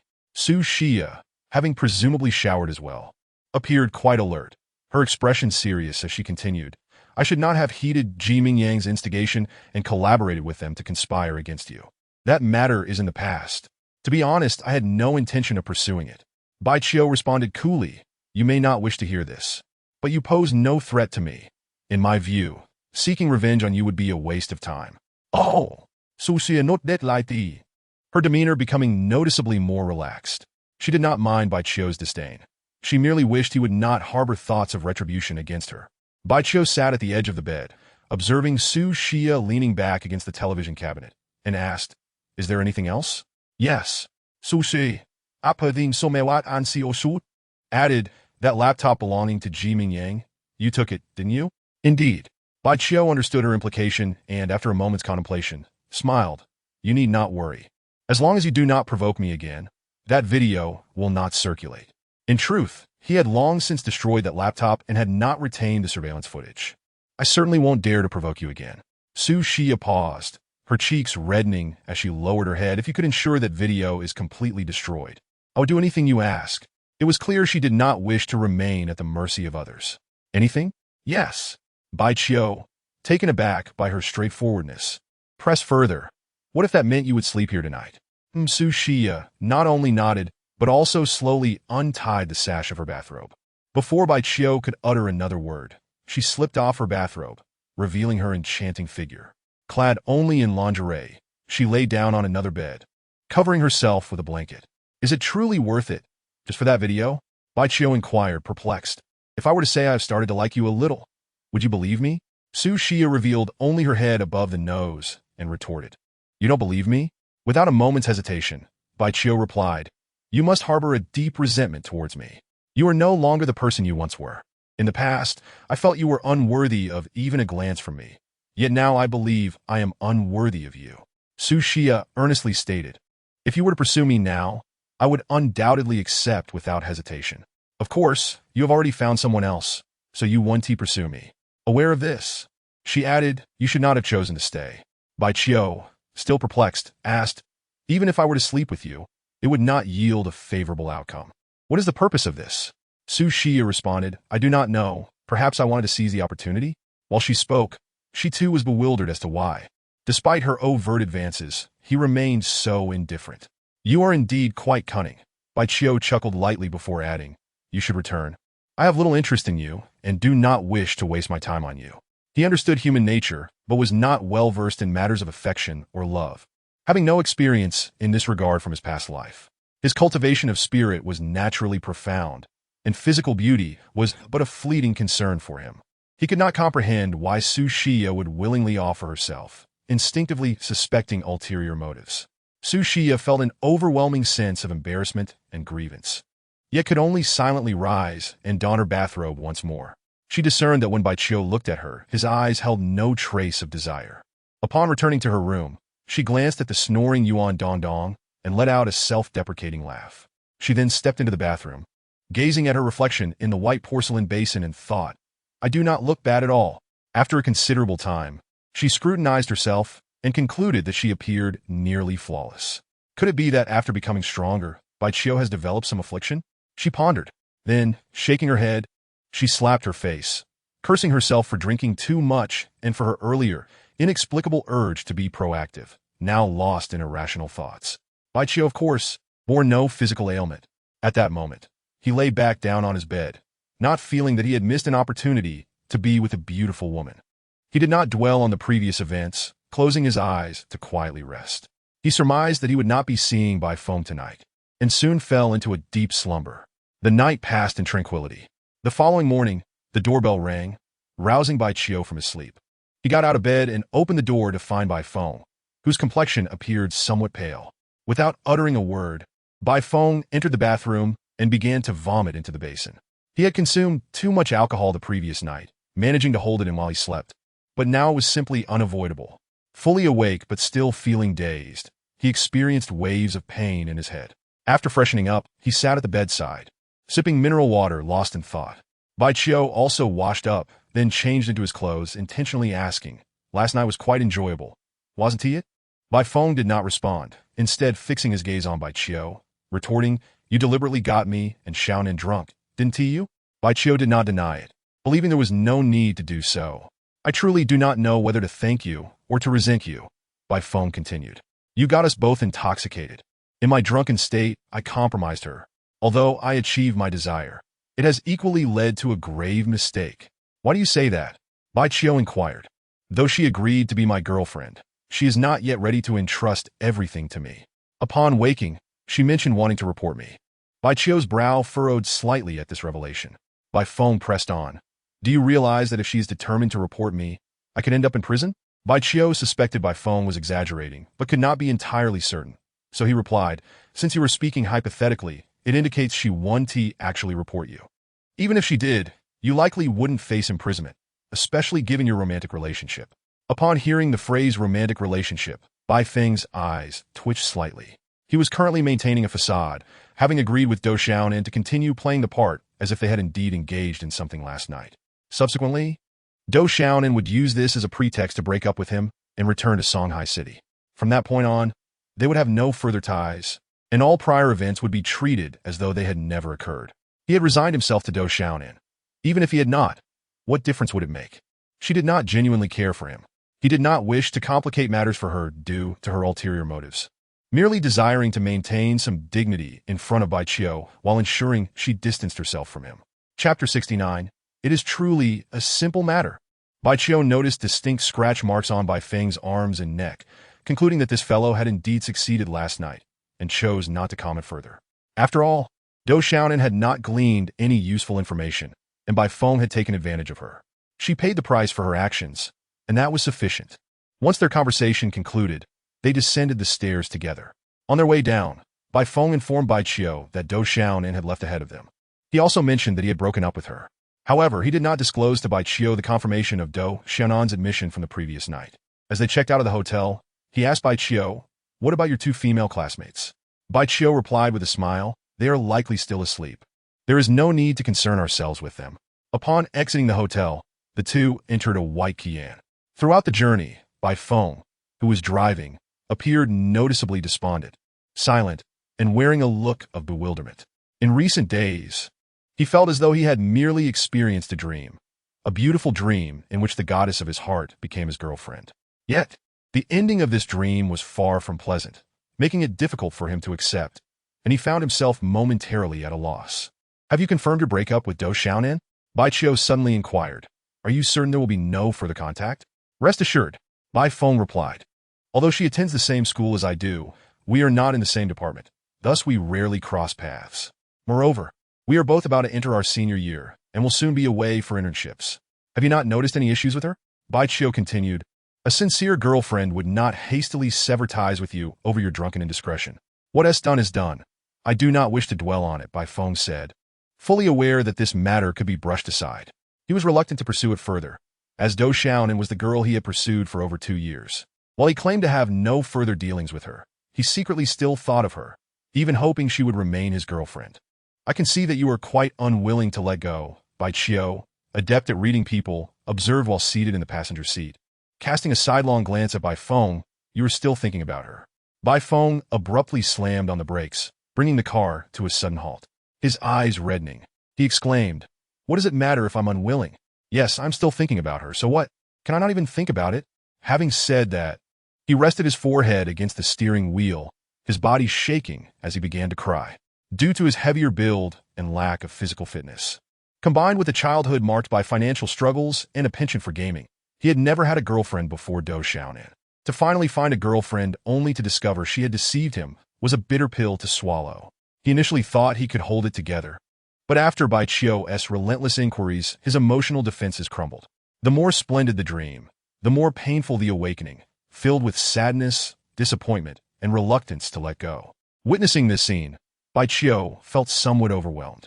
Here was a grown man in his 20s crying in front of him. He was unsure how to console him, simply feeling that this man lacked fortitude. He recalled a saying from Huaxia: "A true man has no fear of being without a wife." Fortunately, Bai Feng did not cry for too long. He quickly regained his composure, wiped the tears from his face, and resumed driving. If you truly feel unwilling to concede, there is no need to abandon hope. You may pursue her once more, striving to win her genuine affection. Bai Qiu offered this consolation. Yet internally, he pondered why this fellow, having already taken such significant advantage of the young lady, harbored any sense of discontent. Were it another man, with Bai Feng's looks and circumstances, the mere opportunity to share an intimate night would leave most quite satisfied. It is easy to speak of such matters. Bai Feng, his gaze fixed upon the road ahead, spoke. "What can I possibly offer to make her truly like me?" From this, it was evident he had realized that Do Xiaonan's affections had never been sincere. Bai Qiu, discerning the implications of his words, refrained from confronting him directly, instead responding, "In truth, it is a rather simple matter." At that moment, he recalled the tender glances from Hua Duoer and the advances made by Su Xia the previous night. "Is that so? Please, enlighten me," Bai Feng urged, wishing to divert his thoughts by engaging in further conversation with his cousin, striving to become the best version of himself. "To grow stronger," Bai Qiu replied nonchalantly, as the old adage goes, "Beauty is attracted to heroes," and this sentiment remains relevant even today. "Ha!" Bai Feng chuckled bitterly, asking, "In my current state, aside from my decent education, what other virtues can I possibly showcase? Do not underestimate yourself. For instance, your prowess in League of Legends is quite impressive," Bai Qiu encouraged. He felt it was time to share certain truths with Bai Feng. "But compared to professional players, I am leagues behind," Bai Feng replied with self-awareness. "You shall soon transform into a true scion of wealth," Bai Qiu added. "Once our family's medicinal elixir is mass-produced and sold extensively, it won't be long before we are comfortably listed among the affluent. I am aware of that. Yet money is not omnipotent," Bai Feng countered. "Do Xiaonan's family is also quite wealthy and lacks for nothing.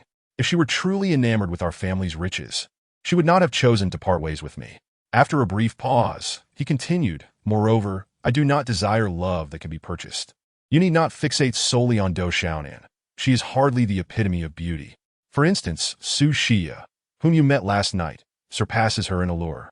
Bai Qiu suggested, "You might as well forget about her and pursue someone more beautiful and suited to you." He believed that the relationship between the Do and Wei families in Songhai City was favorable, and since he would inevitably have to contend with the Wei family, it could likely involve the Do family as well. If Bai Feng were to rekindle his romance with Do Xiaonan, it would undoubtedly pose a considerable complication. After pursuing her for over 2 years, How can I simply forget her? Bai Feng replied, a mix of resignation and bitterness evident in his tone. Indeed, you have shared a night together. It is only right that you bear some responsibility, Bai Qiu remarked with a smirk. Upon hearing this, Bai Feng fell silent, the expression of gloom on his face deepening. As for how to win over a girl, I cannot teach you that. However, I can guide you in becoming exceptional and powerful, Bai Qiu stated directly, cutting to the chase. Our family's medicinal elixir does not grant the drastic transformation seen in your uncle and aunt. Their remarkable changes stem from other factors. Oh? Bai Feng inquired, curiosity piqued. Bai Qiu then briefly recounted the events involving the Bai family, mentioning Ling Yun Dan cultivation and his encounters with the Ji and Wei families. Although he did not delve into specifics, it was sufficient for Bai Feng to grasp many underlying truths. So, this Qian and all the benefits our family has received are thanks to you? Bai Feng asked, his expression one of complexity. You could indeed see it that way. Bai Qiu nodded before adding, of course, if you doubt my words, you may call your parents to confirm. I believe you, Bai Feng assured, knowing he would never actually call his parents, especially not in front of Bai Qiu. Moreover, he trusted Bai Qiu's statements, recognizing the absence of any apparent inconsistencies. Upon returning home, he had sensed the shift in his mother's attitude towards Bai Qiu, which served as a strong testament. Just after arriving home, Bai Qiu received messages from both Hua Duoer and Zheng Liqing. Hua Duoer informed him that she and her grandmother had boarded a bus heading to Shanghai City. Zheng Liqing mentioned he was on the same bus and was seated directly behind Hua Duoer. The distance from Shanghai City to Shanghai City was not considerable, and due to the lack of high-speed rail, taking a bus was indeed a wise choice. Xiao Qiu, do you still have that pill you mentioned? Bai Feng asked eagerly, tossing the car keys and a bag of cash onto the coffee table. Is it possible for me to cultivate as well? The pills are still available. And you can indeed cultivate, Bai Qiu affirmed, before reminding him, this matter is our family's greatest secret. You must vow not to disclose it to anyone outside. Otherwise, not just you and I, but even your uncle and aunt may face dire consequences. Rest assured, I am old enough to understand the dangers of possessing something precious. Bai Feng assured confidently. If he could cultivate and grow stronger, coupled with the prospect of his family soon becoming affluent, who would dare to look down upon him? He even thought to himself, Do Xiaonan, oh Do Xiaonan, today you disregard me, but one day I shall become someone you cannot reach. His affections for Do Xiaonan remained. Yet after experiencing sorrow and tears, a sense of resentment had also taken root, a natural psychological shift. Bai Qiu retrieved a Ling Yun Dan from the Ru Yi void ring and handed it to Bai Feng. After he had ingested it, Bai Qiu instructed him to enter the bathroom. 40 minutes later, Bai Feng emerged from his home-mess bathroom, having clearly bathed. His appearance and demeanor had undergone a remarkable transformation. He had slimmed down considerably, grown slightly taller, and the blemishes on his face had vanished. His fair complexion now radiating a healthy glow. Compared to an ordinary person, he still appeared a bit plump, yet the previous greasy aura had completely dissipated, leaving him looking fresh and revitalized. At this moment, Bai Qiu realized that Bai Feng bore a resemblance to He Huizhu. The adage that boys resemble their mothers held true. He Huizhu had been quite a beauty in her youth with delicate and exquisite features, so it was no surprise that her son inherited her good looks. Xiao Qiu. Bai Feng, having seen his reflection in the mirror, was aware of his transformation. He felt a surge of excitement and wished to express his gratitude to Bai Qiu. Yet the words eluded him. Do not be overly excited, Bai Qiu chuckled softly. During the summer break, you will have ample time to cultivate diligently. By the time the summer ends, you will no longer be the same person. Ha! Excellent. I will heed your guidance. Bai Feng laughed heartily, his spirits soaring. Subsequently, Bai Qiu imparted the breathing techniques from the Tao Sutra to Bai Feng. Throughout this time, Bai Feng expressed his gratitude as well as his apologies to Bai Qiu, acknowledging that his previous attitude had been inappropriate. Bai Qiu reassured him that the past was behind them and there was no need to dwell on it. Bai Feng and his mother, He Huizhu, had previously treated Bai Qiu poorly primarily due to the Bai family's hardships. Now, Bai Qiu understood that the Bai family had indeed suffered due to his influence, often being covertly undermined by Long Shiyu's current wife, Jia Shirue. Even so, He Huizhu and Bai Feng, like Bai Gang, had always regarded Bai Qiu as family, providing for him in terms of sustenance and education, demonstrating their loyalty and affection. A drop of kindness should be repaid with a fountain of gratitude. In the following days, Bai Bai Qiu and Bai Feng did not venture outside, instead dedicating their time to cultivation at home. Under Bai Qiu's careful guidance, Bai Feng's training fell into a proper rhythm, allowing him to temporarily set aside the unpleasantness with Do Xiaonan. The Wei family remained inactive, neither contacting Bai Qiu nor reclaiming the two magical artifacts they had previously purchased. Hua Duoer had called, stating that the elixir Bai Qiu provided was highly effective, resulting in her parents and grandmother becoming increasingly healthy. Naturally, He Huizhu and Bai Gang kept in touch with the family, inquiring about their well-being and sharing updates about their experiences at the Long Police Headquarters Laboratory in the capital. The researchers at Long Police Department have conducted a meticulous study and verification of Linghua Health Potion, confirming that it poses no harm to the human body. Consequently, the higher-ups at Long Police Department have decided to commence mass production and promotion of Linghua Health Potion next month. As the end of the month passed and the beginning of a new one arrived, Jiang Hu and Pan Qianqian from Long Police Department approached Bai Qiu once more. This time, they were certainly not there to create trouble, but rather to recruit Bai Qiu. Jiang Hu had previously mentioned to Bai Qiu that the higher-ups at Long Police Department were keen on having Bai Qiu assist in training new recruits, to which Bai Qiu had agreed.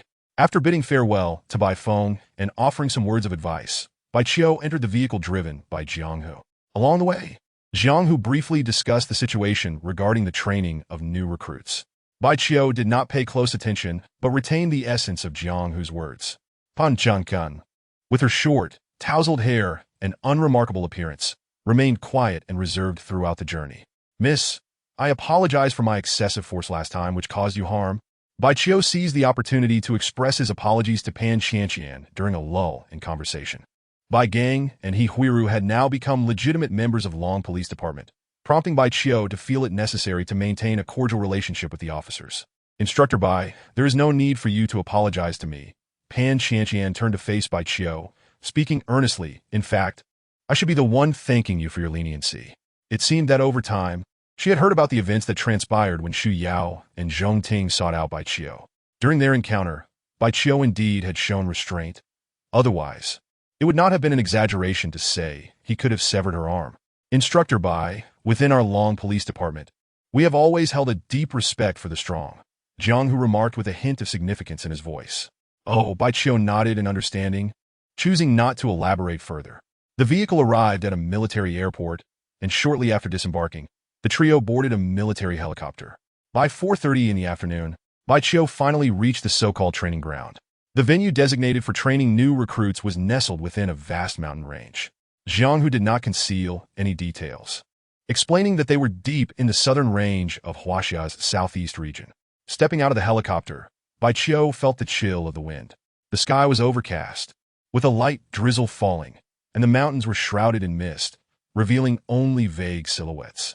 At this moment, they stood in a relatively flat, open area, with an obvious cluster of buildings in a nearby valley.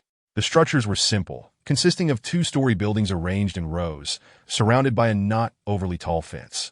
Instructor Bai, allow me to take you to meet the person in charge here, Jiang Hu said, leading the way toward the open area across from them, heading toward the small valley. Crossing the open space and passing through a fully open gate, they soon arrived at a room in the first row of small buildings. Inside, Bai Qiu encountered a familiar face, Xu Yao. Chapter 71. Respect is earned through ability, not granted by others. The room was not particularly large and appeared to be an office. At that moment, Xu Yao sat on a red wooden chair, dressed in a white summer tracksuit, smiling warmly at Bai Qiu as he entered. She slowly stood up and teasingly remarked, I thought Instructor Bai was too busy and would take a few days to arrive. Were you waiting for me? Bai Qiu inquired calmly, observing Xu Yao. No. Xu Yao shook her head vigorously in response. I too was sent here to train new recruits. Not deliberately waiting for you. Instructor Bai, thank you for taking the time to come and assist despite your busy schedule. A young man seated behind a desk also stood up, extending his right hand across the desk toward Bai Qiu.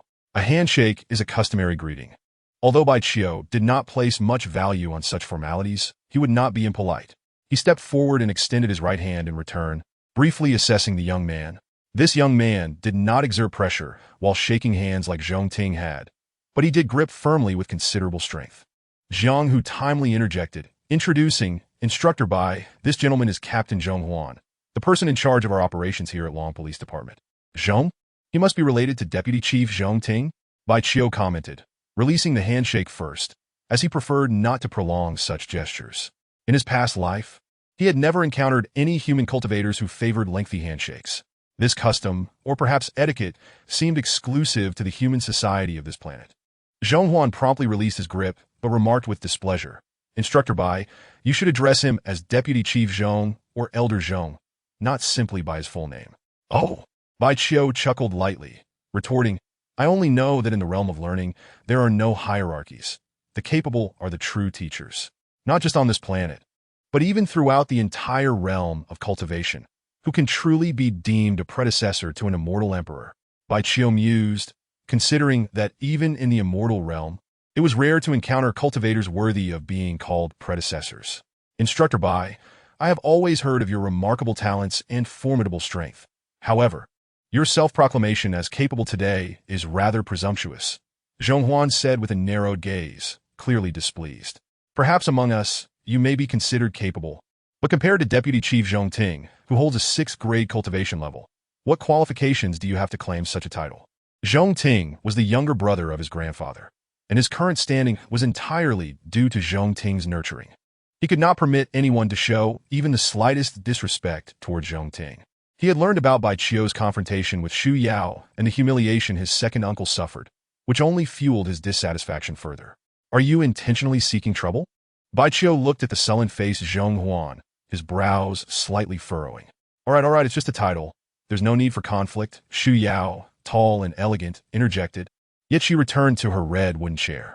The glimmer in her captivating phoenix eyes hinted at a subtle amusement, and the corners of her cherry-red lips curled upward. The expression on her exquisite oval face suggested she was eager for the situation to escalate, almost wishing for Bai Qiu to engage in a confrontation with Zhonghuan. Zhonghuan, strikingly handsome, tall, and clad in a black short-sleeved shirt, snorted coldly before taking a seat. He contemplated taking action, but ultimately decided against it, considering Bai Qiu had only just arrived. Even though he was aware of Bai Qiu's considerable strength, which surpassed Xu Yao's, he felt no fear, as he himself was a 5th grade cultivator and could easily overcome Xu Yao. It is worth noting that in all of Huaxia, the number of 5th grade cultivators is not particularly high, and those under 30 are exceedingly rare. Given the current cultivation environment on Earth, achieving 5th grade status before turning 30 requires not only exceptional talent, but also abundant resources and guidance from esteemed mentors. Jiang Hu and Pan Qianqian remained silent, feeling they lacked the standing to speak. The duo exchanged glances, their expressions revealing a hint of awkwardness. "Captain Zhong, while it's understandable that you wish to defend your family's honor, you must also recognize that you are not the only one who values reputation," Bai Qiu said, observing Zhonghuan's furious expression as he spoke flatly. "Respect is earned through capability, not granted by others. Furthermore, you must understand that I am not your subordinate. You have no authority to reprimand me. I am here to assist, not to be subjected to disdain." With that, he turned and walked toward the door. He believed that if Zhonghuan were to pursue him in anger, it would be better to engage outside, where there was ample space to maneuver. To his disappointment, Zhonghuan did not follow. Jiang Hu and Pan Qianqian exited alongside him, both urging Bai Qiu not to take offense. Bai Qiu felt somewhat irritated but was not truly angry. "I think I shall return. Staying here in this desolate wilderness, while having to read others' expressions, is quite uninteresting," Bai Qiu remarked, glancing toward the helicopter not far away. At this moment, Xu Yao approached, having overheard Bai Qiu's remark. With a smile, she said, "Bai Jiaoxi, if you leave like this, not only will Captain Long deduct your contribution points, but others may also say you are afraid." Bai Qiu cast a sidelong glance at Xu Yao and replied, "Do not provoke me. I am not swayed by such tactics." While he was indeed unfazed by provocation, he was, however, quite concerned about his contribution points. According to Captain Long's regulations, a specially appointed instructor must accumulate sufficient contribution points to access Captain Long's resources and review his materials. This is of utmost importance. Bai Jiaoxi, since you have nothing to do back home, this place is actually quite engaging, Xu Yao added. For instance, there is a unique gravity training ground, an advanced combat simulation system, and many fascinating high-tech devices. Moreover, I have heard that among this batch of newcomers, there are several talented cultivators worth our while to observe. That makes sense, Bai Qiu was persuaded. He was indeed curious about how various countries on Earth train their cultivators. As for Zhonghuan, the person in charge here, If he proved troublesome, Bai Qiu would not hesitate to teach him a lesson. He was aware that the squad leaders of Captain Long were all at the 5th rank. Yet even without relying on magical tools, a 5th rank expert would not be his match. Just a few days ago, he had connected all his meridians and advanced to the initial stage of foundation establishment. Although he was considered a 4th rank cultivator, his combat power far exceeded that of a 5th rank expert. There was no need for any formalities.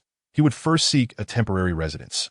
Xu Yao exchanged glances with Jiang Hu and Pan Qianqian, then waved at Bai Qiu, saying, "Come, I will take you to choose a room." "Bai Jiaoxi, we will head back first." "Goodbye, Bai Jiaoxi." Jiang Hu and Pan Qianqian did not linger, as the military helicopter would not wait for long. Chapter 72. Miss, are you feeling guilty? Bai Jiaoxi, these few houses have been arranged for us. With her hair tied in a ponytail, Xu Yao pointed towards a few houses nestled deep in the valley against the mountainside. She was tall and slender, dressed in a white summer sports outfit and white sneakers, exuding a youthful energy. Bai Qiu glanced around and asked, "Can I choose any of them?" The houses were not adjacent to one another, maintaining a distance of at least 20 meters apart, each being a standalone unit. Including the two of them, there were reportedly 4 instructors in total. The other 2 had arrived yesterday and had already selected their accommodations. Xu Yao continued walking, explaining, "Each house is identical. Choosing first does not confer any advantage. Indeed, apart from their differing locations, the houses appeared nearly identical from a distance." The 2 of them arrived at one of the houses deep in the valley, noticing that the door was wide open, and stepped inside. Captain Zhong had mentioned that an open door indicated temporary vacancy. Xu Yao surveyed the interior and asked, "What do you think of this one?" "It's acceptable. I have low standards for temporary lodging," Bai Qiu replied nonchalantly. The house contained 2 rooms, and they were currently in the living room. To the left was a partially ajar wooden door, presumably leading to a bedroom. The furnishings in the living room were quite simple, bordering on sparse: a wooden bench, a stone-carved coffee table, and 2 small stone stools, with little else to be seen. Xu Yao pushed open the left door and entered the side room, which indeed was a bedroom of about 10 square meters, not particularly spacious. The bedroom's decor was even more minimalistic, featuring only a stone bed covered with a bamboo mat, lacking any bedding or mattress. There was no nightstand by the bed, let alone a vanity or other furniture. Under the small window in the bedroom, a plastic basin was placed against the wall, containing a cup and a towel. Inside the cup were a toothbrush and toothpaste. "Did you bring nothing with you?" Xu Yao inquired, observing Bai Qiu's empty hands. "When we came, Jiang Hu said everything would be arranged here." Bai Qiu nodded. Although the conditions were quite poor, he truly did not mind at all. "Would you like to come over to my place for a visit?" Xu Yao smiled invitingly. "I reside in the house to the right." "No, thank you." Bai Qiu shook his head. "I would prefer to rest for a while. You are quite boring." Xu Yao's delicate face displayed disappointment, as she remarked with mild dissatisfaction, "Such invitations of mine are rarely turned down." Bai Qiu replied impassively, "If there is something you wish to discuss, it can be done here. If not, why waste our time?" Xu Yao's elegant nose wrinkled slightly as she responded, "It's different. I have prepared my place, and I brought some fine tea. We could chat while enjoying tea." She could sense that Bai Qiu seemed reluctant to engage with her too closely. Was it due to their previous unpleasant encounter? After all, he had not suffered any loss. Remembering how Bai Qiu had spanked her before, Xu Yao felt both irritated and her cheeks flushed slightly. Elder Zhong had suggested she try to improve her relationship with Bai Qiu. She realized that her own strength was inferior to his, so she sought to get closer to him. By doing so, she hoped that her weaker position might allow her to gain an upper hand someday. "Miss, I do not have a taste for tea," Bai Qiu said, taking a seat on the stone bed with a light smile. "If you are truly bored, you might seek out Captain Zhong for a chat. He should enjoy tea and appreciate your company." "Did Jiang Hu and Pan Qianqian say something to you?" Xu Yao asked, frowning. Bai Qiu shook his head again, replying, "They did not say much, but anyone with eyes can tell that Captain Zhong is quite fond of you." "Is that so?" Xu Yao was somewhat taken aback. While it was no secret that Zhong Huan liked her, he had not shown it in the office moments ago. She also believed that Jiang Hu and Pan Qianqian lacked the courage to say anything misleading to Bai Qiu, considering he was only half an insider at best. In truth, Bai Qiu was making an educated guess. He remembered Zhong Ting mentioning that Xu Yao was the granddaughter of an old friend of his, which suggested a long-standing relationship between their families. Zhong Huan was undoubtedly a talented young man, and Xu Yao was gifted and beautiful. Having known each other for years, Even if they were not in a romantic relationship now, it was likely that Zhong Huan harbored feelings for her. Moreover, given that Bai Qiu had just arrived and Zhong Huan had adopted a rather unfriendly demeanor, Bai Qiu had even more reason to believe that Zhong Huan might be contemplating taking a stand for Xu Yao. "Miss, I know what you were thinking." Bai Qiu observed Xu Yao with a nonchalant expression. "You are merely trying to get closer to me, hoping to provoke Captain Zhong's ire, thereby causing a conflict between him and me while you stand by to enjoy the spectacle. Am I right?" "Not at all," Xu Yao denied, though her beautiful phoenix eyes flickered momentarily. "If you do fancy him, I advise you not to use him as a pawn," Bai Qiu continued. "He cannot match me in strength and would only end up suffering greatly instead." "So confident are you?" Xu Yao chuckled. "But Captain Zhong is a fifth-rank expert. If you doubt me, feel free to test it," Bai Qiu replied with an indifferent demeanor. "In any case, I find him somewhat displeasing and wouldn't mind teaching him a lesson." Xu Yao felt a sense of uncertainty. She could not fathom why Bai Qiu was so confident. Earlier, she had been keenly attuned to the aura emanating from him. What puzzled her was that while she sensed his formidable presence, she did not perceive the unique fluctuations of true energy. Last time at the Bai residence, she had also closely felt Bai Qiu's aura, distinctly sensing the fluctuations of his true energy. Remembering how Elder Zhong's true energy had flooded into Bai Qiu during their handshake, yet had bizarrely gone uncontrolled, Xu Yao concluded that this fellow's cultivation method was anything but ordinary. Thus, she began to believe she had understood something. The reason for her complete defeat against Bai Qiu was undoubtedly due to his formidable cultivation technique. "Sister, you seem to be feeling guilty," Bai Qiu chuckled, waving his hand as he said, "You should return to your own room. As a solitary man and woman, lingering too long in one bedroom might lead others to misunderstand our relationship." Indeed, she thought, since her thoughts had been seen through, there was no need to linger any longer. She exited the house, pondering, "This young man must harbor great secrets. I shall certainly unearth his mysteries." Bai Qiu then closed the door, sitting cross-legged on the stone bed in his room, quietly regulating his breath. He could sense that Xu Yao had not given up, and he anticipated that Zhong Huan harbored resentment, but he would not waste time dwelling on such matters. Chapter 73, Staff? Perhaps. One thing Xu Yao did not misjudge was that Bai Qiu's cultivation technique was indeed exceptional. The reason she did not perceive any emanating fluctuations of true qi from Bai Qiu was that once the Wanhua Tiangong reached the Lingdong phase, it diverged from conventional cultivation methods. With all meridians connected, the dual forces of yin and yang could circulate effortlessly, utilizing oneself as a furnace. With yin and yang as the flame, the spiritual energy entering the body no longer transformed into true qi, but was directly refined instead.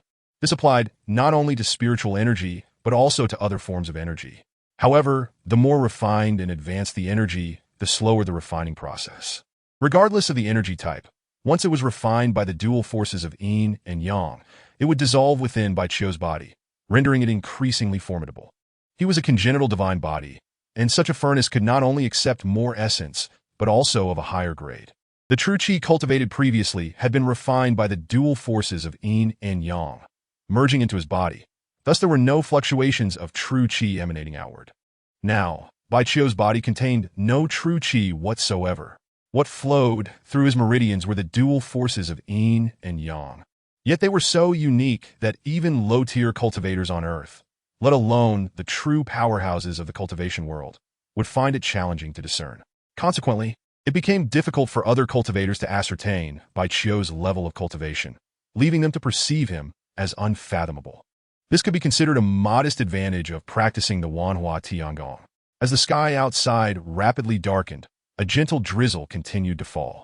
The cold wind swept through the mountains, and even in summer, a distinct chill was palpable. Suddenly, a bell tolled. Bai Qiu concluded his meditation, perplexed by the meaning of the chime, and ventured to the door, glancing around. He soon spotted Xu Yao emerging from a nearby building, who called out by Jiao Shi, "It's time for dinner." There was a dining hall situated at the center of the training ground, a single-story structure that was quite spacious, resembling a grand dining room. The interior was simply arranged, consisting of a kitchen and rows of long tables and benches. Whether instructors, officers from the Dragon Police, or new trainees, everyone dined here without any special treatment. Beneath the wall directly opposite the entrance was a long stone table, neatly arranged with cutlery, various dishes, and beverages. It was evident that a buffet style was in place. The meals were quite satisfactory, offering a variety of meats and vegetables, soups, fruits, and even river and sea delicacies. However, no alcoholic beverages were permitted. Shortly after the bell tolled, the dining hall became crowded with diners. While selecting his meal, a seemingly youthful boy patted Bai Chio on the shoulder and smiled. "You must be one of the exempt trainees, right?" "No." Bai Chio replied with a sidelong glance at the boy, shaking his head as he continued to fill his plate. "I didn't see you during the training trials. And since you're not an exempt trainee, could you be a staff member here?" The boy inquired while serving himself. "Staff? I suppose so." Bai Chio did not deny it. "You look to be only 17 or 18. How could you possibly be a staff member here?" The boy pressed on. "What is your role?" Another young man, appearing to be around 20, chimed in. "What else could it be?" "Most likely logistics." He added, "At such a young age, he couldn't possibly be an officer." Bai Chio said nothing, carrying his plate to a side bench and sitting down. He was not well acquainted with anyone here, and since Xu Yao was still selecting her meal, he dined alone. Not long after he sat down, the two boys followed suit, seating themselves opposite him. They engaged in lively conversation while eating, whereas Bai Chio focused on his meal, not uttering a single word. He did not wish to squander time on idle chatter with strangers. Xu Yao did not come over. After finishing her meal selection, she was called over by Zhonghuan. Through the conversation between the two boys, Bai Chio learned that they were both new trainees under the Dragon Police. The boy who had previously patted his shoulder was named Zhu Fan, while the slightly older one was named El Jiajia. Both had barely passed their training trials. However, over 100 individuals had participated, and only 20 were selected, indicating their commendable abilities despite their marginal scores. It was important to note that those qualified for the trials were far from ordinary. Comparatively, Zhu Fan had a better aptitude, being selected on his first attempt, while El Jiajia was participating for the third time this year. Once chosen by the Dragon Police, and after enduring the rookie training period, they could become the envy of many as true dragon officers. Most of these young individuals hailed from affluent families. What they sought was not merely the high salary of a dragon officer, but the special identity, status, and opportunity to become powerful. "Jega, look at this guy. He sits there in silence, occasionally casting us discontented glances, as if he's something extraordinary," Zhu Fan remarked with a smirk, feeling disgruntled after being ignored by Bai Chio. He and El Jiajia hailed from the same region and had supported each other during the trials, forming a close bond. El Jiajia, being the elder, cautioned, "Brother, be careful with your words. Even those working in logistics could have connections." Zhu Fan, puzzled, asked, "Once in logistics, what connections could they have?" El Jiajia glanced around and whispered, "For instance, they might be the offspring or relatives of a certain leader, wanting to familiarize themselves with the place before aspiring to become a dragon officer." That is possible," Zhu Fan nodded. "Coming here to work at such a young age must mean they took shortcuts. I thought he was a specially recruited newbie and wanted to establish a rapport." El Jiajia chose not to respond further. Zhu Fan couldn't help but call out again to Bai Chio, "Hey, buddy, which leader's relative are you?" Bai Chio, growing somewhat impatient, furrowed his brow and replied, "Did your parents not teach you that one should not speak while eating? You little—" Zhu Fan was about to lose his temper when El Jiajia pulled him back. Just then, Xu Yao approached with a smile, asking, "Bai Jiao Shi, do the dishes here suit your taste?" "Bai Ziao Si, instructor." El Jiajia and Zhu Fan were momentarily taken aback, exchanging bewildered glances. Having participated in and passed the trials, they were somewhat familiar with the Dragon Police and understood the significance of the title instructor. "It's acceptable," Bai Chio replied, wiping his mouth with a napkin. "Though the flavors are a bit strong, a lighter taste would be preferable." "That's easy to arrange. I'll speak with the kitchen about it," Xu Yao responded. Having finished his meal, Bai Chio stood up and cast a glance at the two boys across from him. El Jiajia and Zhu Fan remained frozen in disbelief. Chapter 74. A rainy night's vigil after Bai Chio and Xu Yao exited the dining hall. What had been a relatively quiet atmosphere transformed into a lively chatter. "Did you hear that? That boy is actually an instructor? How is it that there is such a youthful instructor? What could his age possibly be?" One's age cannot be solely judged by appearance, yet he undeniably looks exceedingly young. There is no doubt that since the goddess has referred to him as an instructor, he must indeed be one. He arrived in the company of the goddess and left still by her side. Upon overhearing the murmurs of the crowd, Lu Jiajia and Zhu Fan slowly regained their senses. Both exchanged wry smiles, soon replaced by expressions of concern. If the young man who had been sitting opposite them was truly an instructor, then they were in serious trouble. An instructor is specifically responsible for their training, and making them suffer would be an exceedingly simple task. Zhu Fan's face turned ashen. He had just been on the verge of losing his temper with an instructor, even going so far as to refer to one as a mere boy, and he sensed that he had landed himself in hot water. You really ought to be damned. Lu Jiajie cursed bitterly. I clearly warned you not to speak carelessly, yet you refused to listen. Now look where we are. We can both expect to be doomed. How was I to know he was an instructor? Zhu Fan retorted, besides, it was you who claimed he could only handle logistical duties. You misjudged him, and now you blame me? A nearby girl attempted to offer comfort. You two shouldn't worry too much. Even if he is an instructor, how formidable could he possibly be at such a young age? Perhaps he is merely an assistant instructor who got in through connections, relegated to running errands for the actual instructors. I too believe it is more likely that he is an assistant instructor. Another chimed in. I have heard that the true instructors under Captain Long must possess at least 4th-tier cultivation. He is far too young to have attained such levels. An assistant instructor is still an instructor. Someone interjected. If he truly is an assistant instructor, he must be the goddess's assistant instructor. How enviable that he has many opportunities to be close to her. Perhaps he is a relative of our goddess. Listening to the discussions around him, Ji Lianxing, seated in a corner of the cafeteria, curled his lips in a smirk. He mused quietly. An instructor, so young, must possess considerable strength. He could prove to be a worthy rival of my age. During the previous trials, his final score had tied for first place with another, instilling confidence in him that he was not inferior to any of his peers. Achieving first place had been within his expectations. What he had not anticipated, and what left him somewhat dissatisfied, was that someone else had managed to tie with him for that honor. As this thought crossed his mind, he could not help but glance toward another corner not far away. There, he spotted a girl with twin ponytails. She was the one who had tied for first place with him in the trials. Though Xu Yao accompanied Bai Qiu back to his dwelling, she did not enter his room, and their conversation throughout the journey had been devoid of any meaningful exchanges. She merely reminded him that among the newcomers, there were indeed prodigies, who often exhibited considerable pride. Besides the exceptionally performing prodigy during the trials, there were also 4 specially recruited newcomers who were exempt from the trials and possessed remarkably high talents. She cautioned him that unless absolutely necessary, he should refrain from making things difficult for those prodigies during training, as they all had notable backgrounds. After closing the door and stepping into his bedroom, Bai Qiu sat cross-legged on the stone bed. As he adjusted his breathing rhythm, he silently contemplated. Xu Yao's warning was merely a fade. She knew full well that I am indifferent to the backgrounds of these so-called prodigies. Her intention in saying that was likely to provoke my competitive spirit, hoping for a confrontation between me and those exceptional talents. He understood that, although he was an instructor, his youth placed him among the same age group as the trainees. At this stage in life, prodigies were often arrogant and conceited. When gathered together for extended periods, it was indeed easy for trivial matters to spark disputes. Oh, Xu Yao, how could you possibly think that I am merely an arrogant youth? Bai Qiu recognized that his earlier assertiveness was not born from a desire to compete. In the dead of night, the rain intensified, and the wind howled fiercely. While in a meditative state, Bai Qiu suddenly opened his eyes. His spiritual perception detected a peculiar energy approaching the house. This energy was not only unique, but also exceedingly faint. Had it not been for his heightened awareness, he would have been oblivious to it.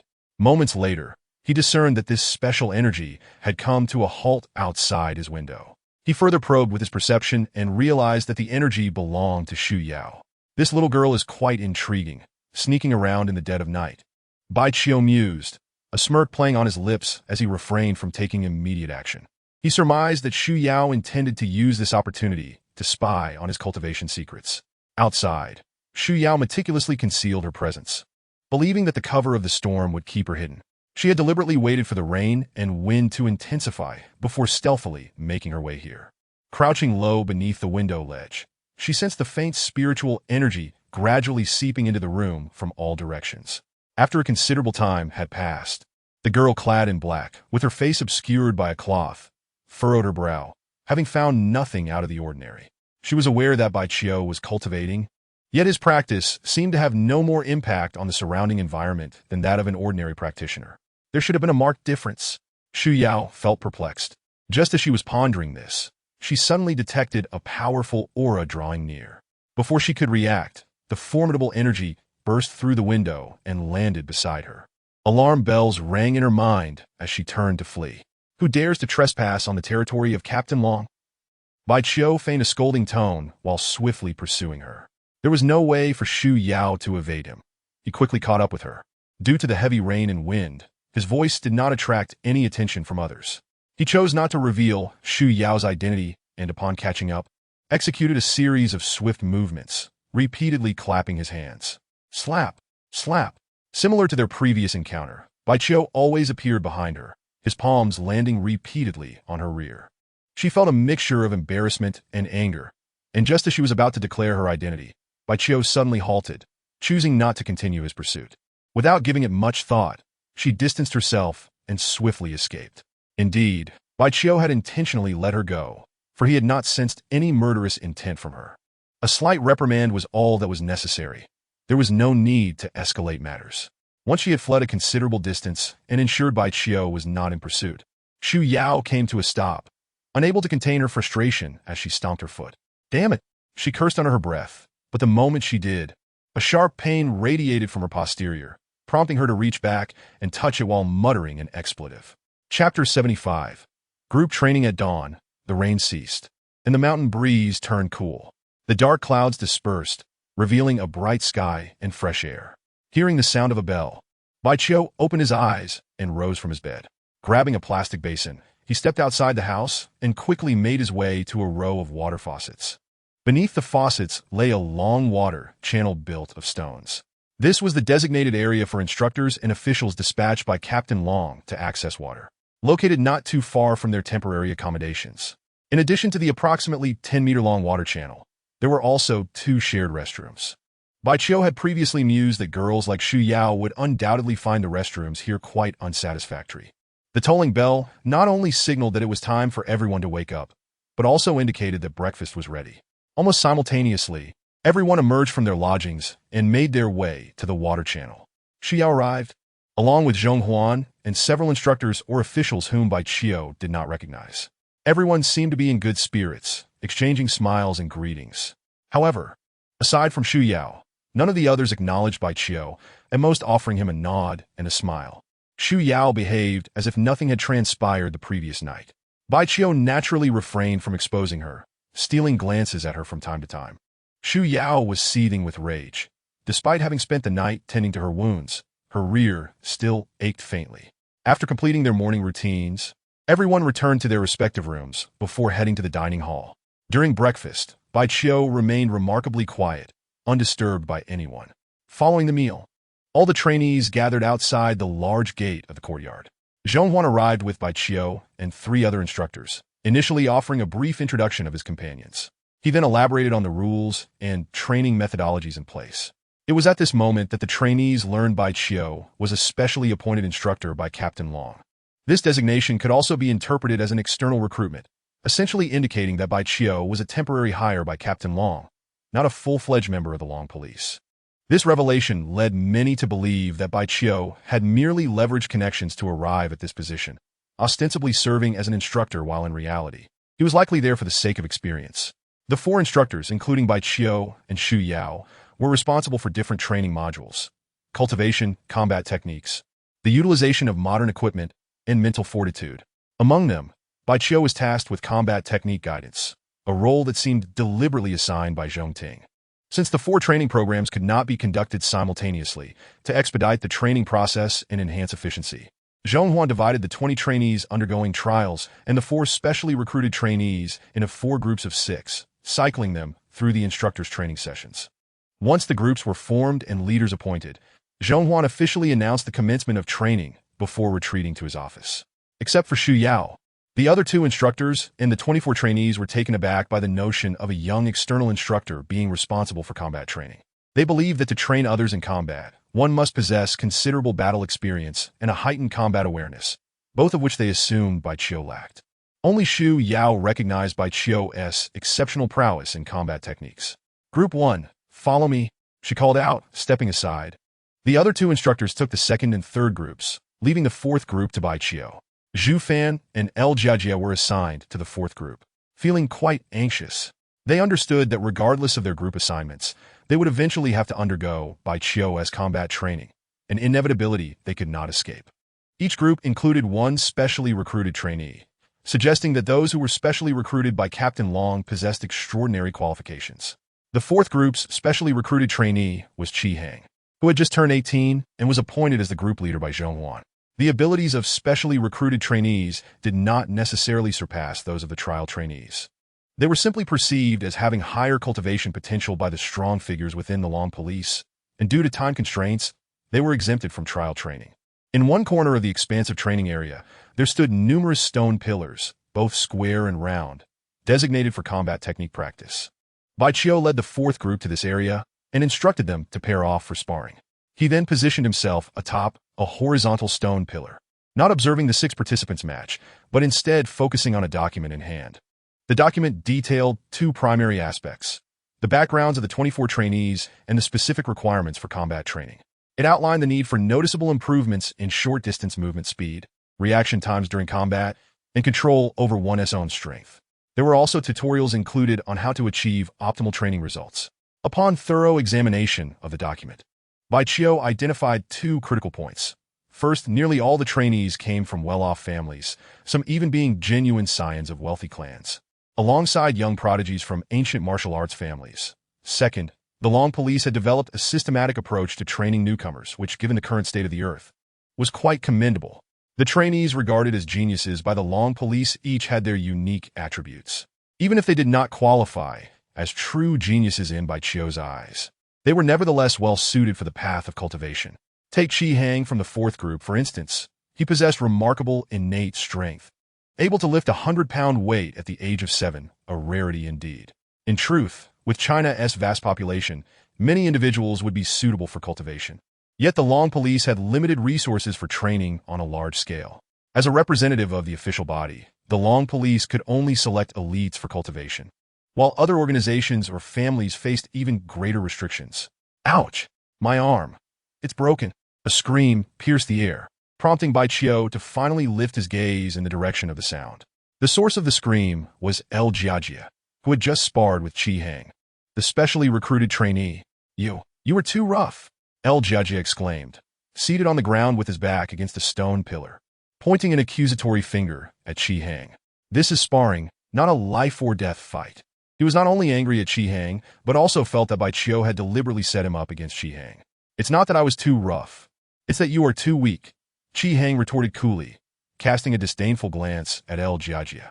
You, El Jiajia glared furiously, gripping his right shoulder with his left hand, grimacing in pain. What a disgrace to make a fuss over such a minor injury. Bai Qiu stood and approached. He had no intention of targeting El Jiajia. Such a newcomer was hardly worth his focus. Instructor Bai, it's not that I can't handle injuries, but this level of injury is entirely unnecessary. El Jiajia protested defiantly. If I were injured during a mission, I would have no complaints whatsoever. The weak always have a plethora of excuses.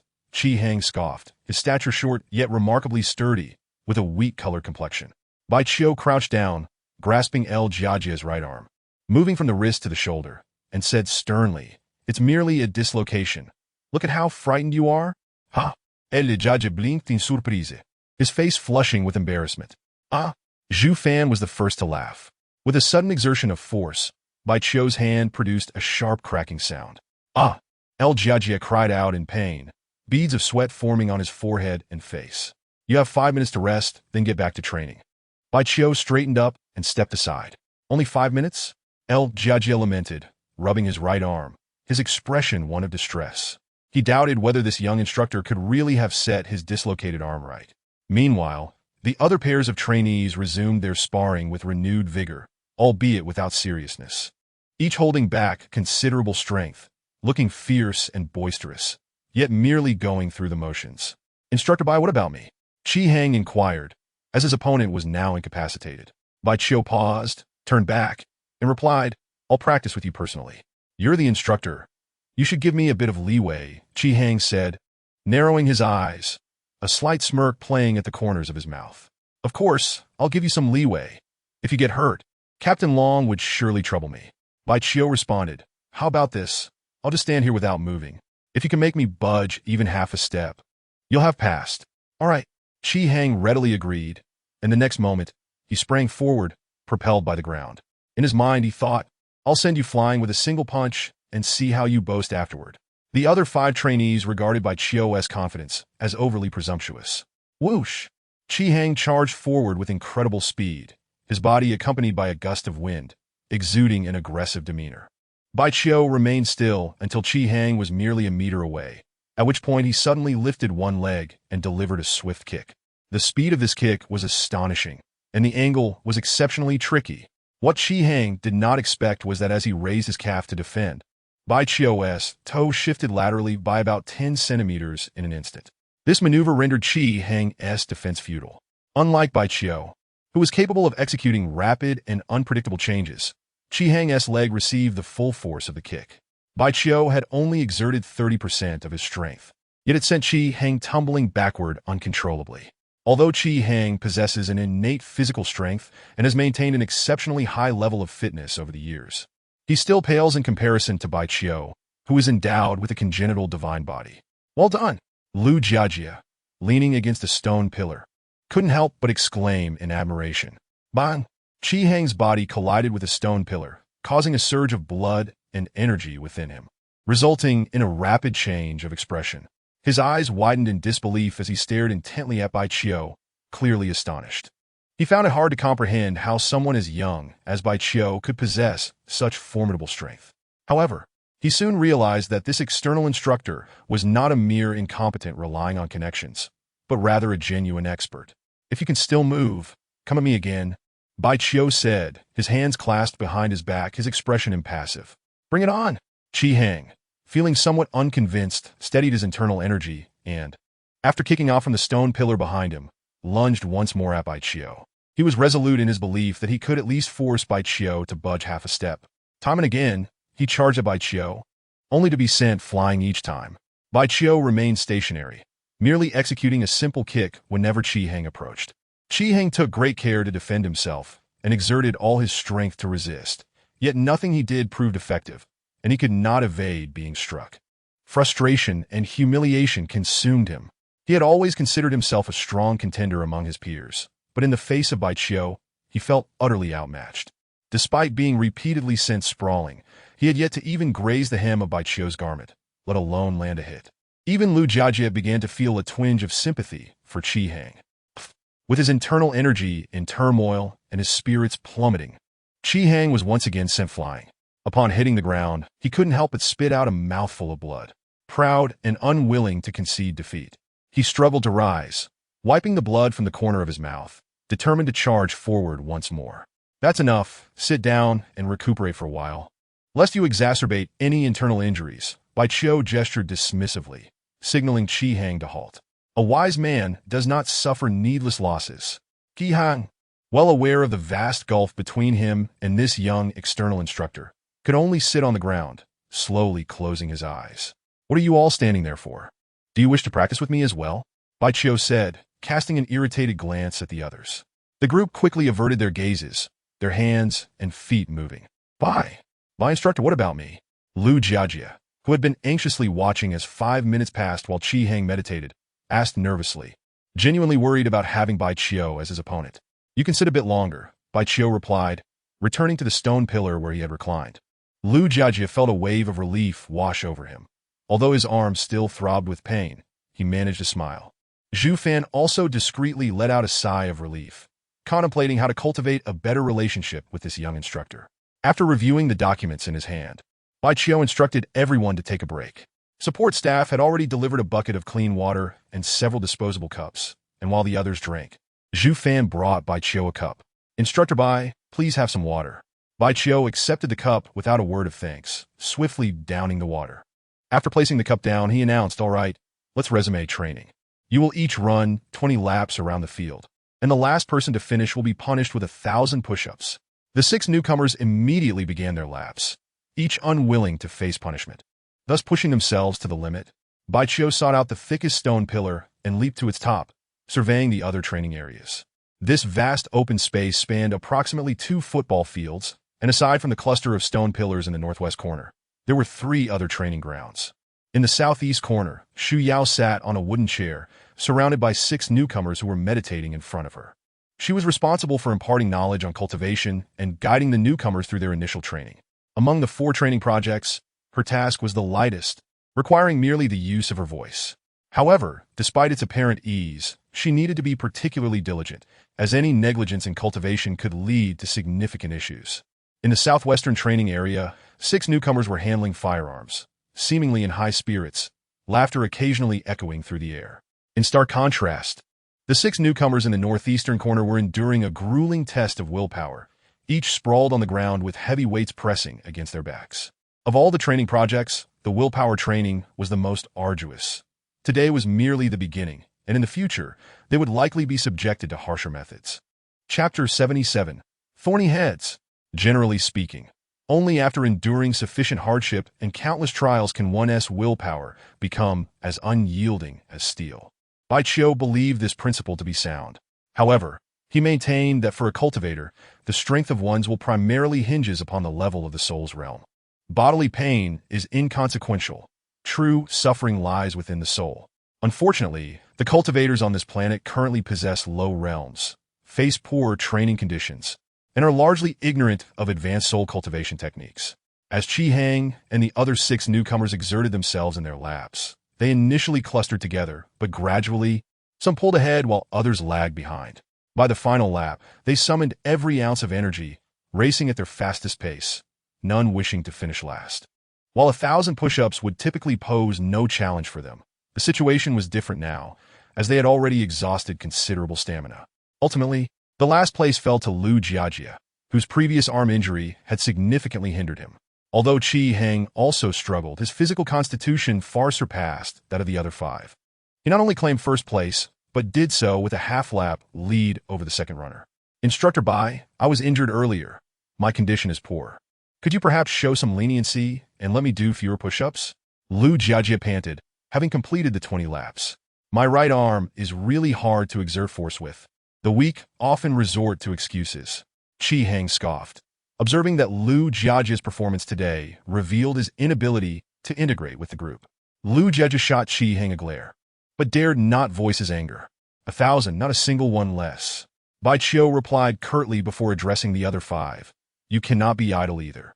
Find 2 nearby stone pillars and perform rapid short-distance movements back and forth.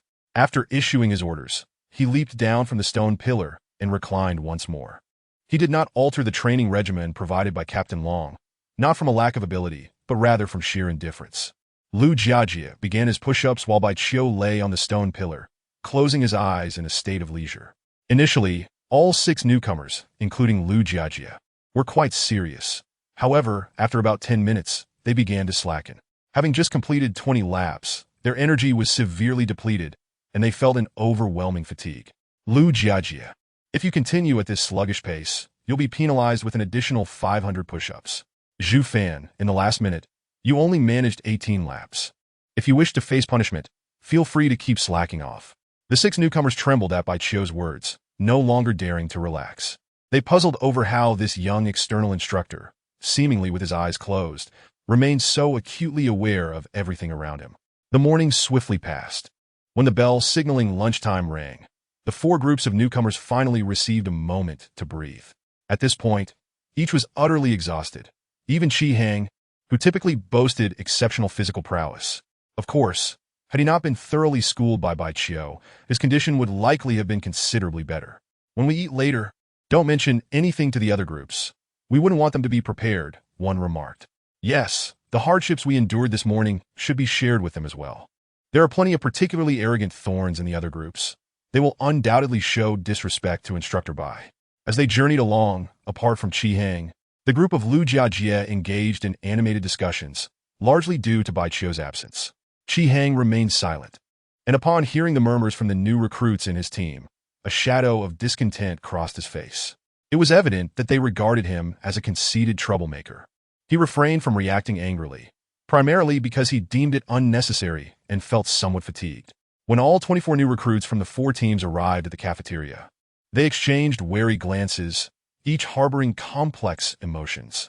The newcomers from Team 1 and Team 3, who had initially felt quite at ease after their morning training sessions, focused on cultivation and equipment usage, now found themselves filled with unease upon witnessing the condition of their counterparts from Teams 3 and 4. The newcomers from Team 4 appeared merely exhausted. But those from Team 3, having endured rigorous willpower training, looked utterly drained, their faces ashen, their bodies trembling uncontrollably. One recruit from Team 3 was even assisted into the cafeteria, collapsing onto a seat and frothing at the mouth. What was particularly shocking was that each of the 6 members from Team 3 bore tattered clothing, with visible wounds marring their bodies. The instructors and officials, however, turned a blind eye to this alarming situation, leading everyone to realize that the training they had undergone was a grueling, high-intensity regimen, far more severe than the trial assessments conducted the previous month. After lunch, all recruits were once again ushered to the training grounds. That afternoon, the newcomers from Team 3 followed Shu Yao to learn about cultivation, while Team 4 familiarized themselves with the equipment. Team 1 was engaged in willpower training, naturally leaving Team 2 to proceed to the stone forest. Bai Qiu was already aware that the leader of Team 2 was named Ji Liansheng, a standout among the recruits who had achieved top marks in the trial assessments and excelled in various aspects. Unlike his peers, Ji Liansheng had commenced his cultivation long ago, now reaching the pinnacle of the 3rd tier and on the brink of a breakthrough to the 4th tier, owing to his lineage from an ancient martial arts family. Although he was not the strongest among the younger generation of the Ji clan, he was certainly among their elite. Generally speaking, ancient martial arts families do not permit their top-tier prodigies to become dragon police officers, as the profession is exceedingly perilous. Team 2 also boasted a specially recruited new member exempt from trial training, a youth named Zheng Hong, one of the few from a poor family among the recruits. Zheng Hong was of modest stature and slender build. Due to his impoverished background and a disinterest in schooling, he dropped out of junior high after frequently brawling with classmates. Subsequently, he attended a martial arts school, where he showcased remarkable talent, catching the eye of the Dragon Police's elite. Unfortunately, he sustained significant injuries last month at the martial arts school, preventing his participation in the trial assessments. This young man, despite his slight frame, possessed an indomitable spirit. When warned against touching a tiger's behind, he disregarded the admonition and daringly leaped into a tiger's enclosure at the zoo. As in the morning, Bai Qiu instructed the 6 members of Team 2 to engage in paired sparring, and Zheng Hong eagerly volunteered to spar with Ji Liansheng. Bai Qiu acquiesced. Unsurprisingly, Zheng Hong was no match for Ji Liansheng, yet he did not suffer greatly. Ji Liansheng refrained from unleashing his full strength, and Zheng Hong did not confront him head-on. During their bout, Zheng Hong moved with the agility of a monkey, leaping about nimbly and incessantly shouting to disrupt Ji Liansheng's focus. "You're so noisy. Get lost," Ji Liansheng exclaimed, his patience wearing thin, and he could no longer contain his frustration. He unleashed his full power, delivering a swift punch towards Zheng Hong. The force behind the punch was formidable, and its speed was such that Zheng Hong had no chance to evade it, nor could he withstand it. Chapter 78. You two should team up. Bai Qiu felt the surge of energy and recognized that Ji Liansheng's punch was augmented by his own true qi. If Zheng Hong were to take that blow directly, he would be gravely injured if not killed. Given the circumstances, Bai Qiu could not stand idly by. As the instructor, he bore responsibility if any recruits were harmed or killed during his training. With a sudden rush, Bai Qiu propelled himself from his position atop a stone pillar, swiftly traversing the distance of over 10 meters to place himself between Zheng Hong and Ji Liansheng. He collided with Ji Liansheng's arm, causing the punch to veer off course and miss Zheng Hong. The sheer force of his intervention pushed the slender Zheng Hong back several steps. Yi Liansheng, while not physically staggered, instinctively took a half step back. After a moment, he squinted his eyes and said with irritation, "Instructor Bai, are you favoring one side?" Bai Qiu scoffed and retorted, "I mentioned earlier that this was merely a friendly spar. You shouldn't strike too hard. Are my words falling on deaf ears?" "Indeed, Instructor Bai. I believe you should not interfere." Zheng Hong chimed in, pouting. "I could have dodged that punch." Bai Qiu furrowed his brows, thinking to himself how ungrateful Zheng Hong was. He had acted with kindness to save him, yet the youth failed to appreciate it.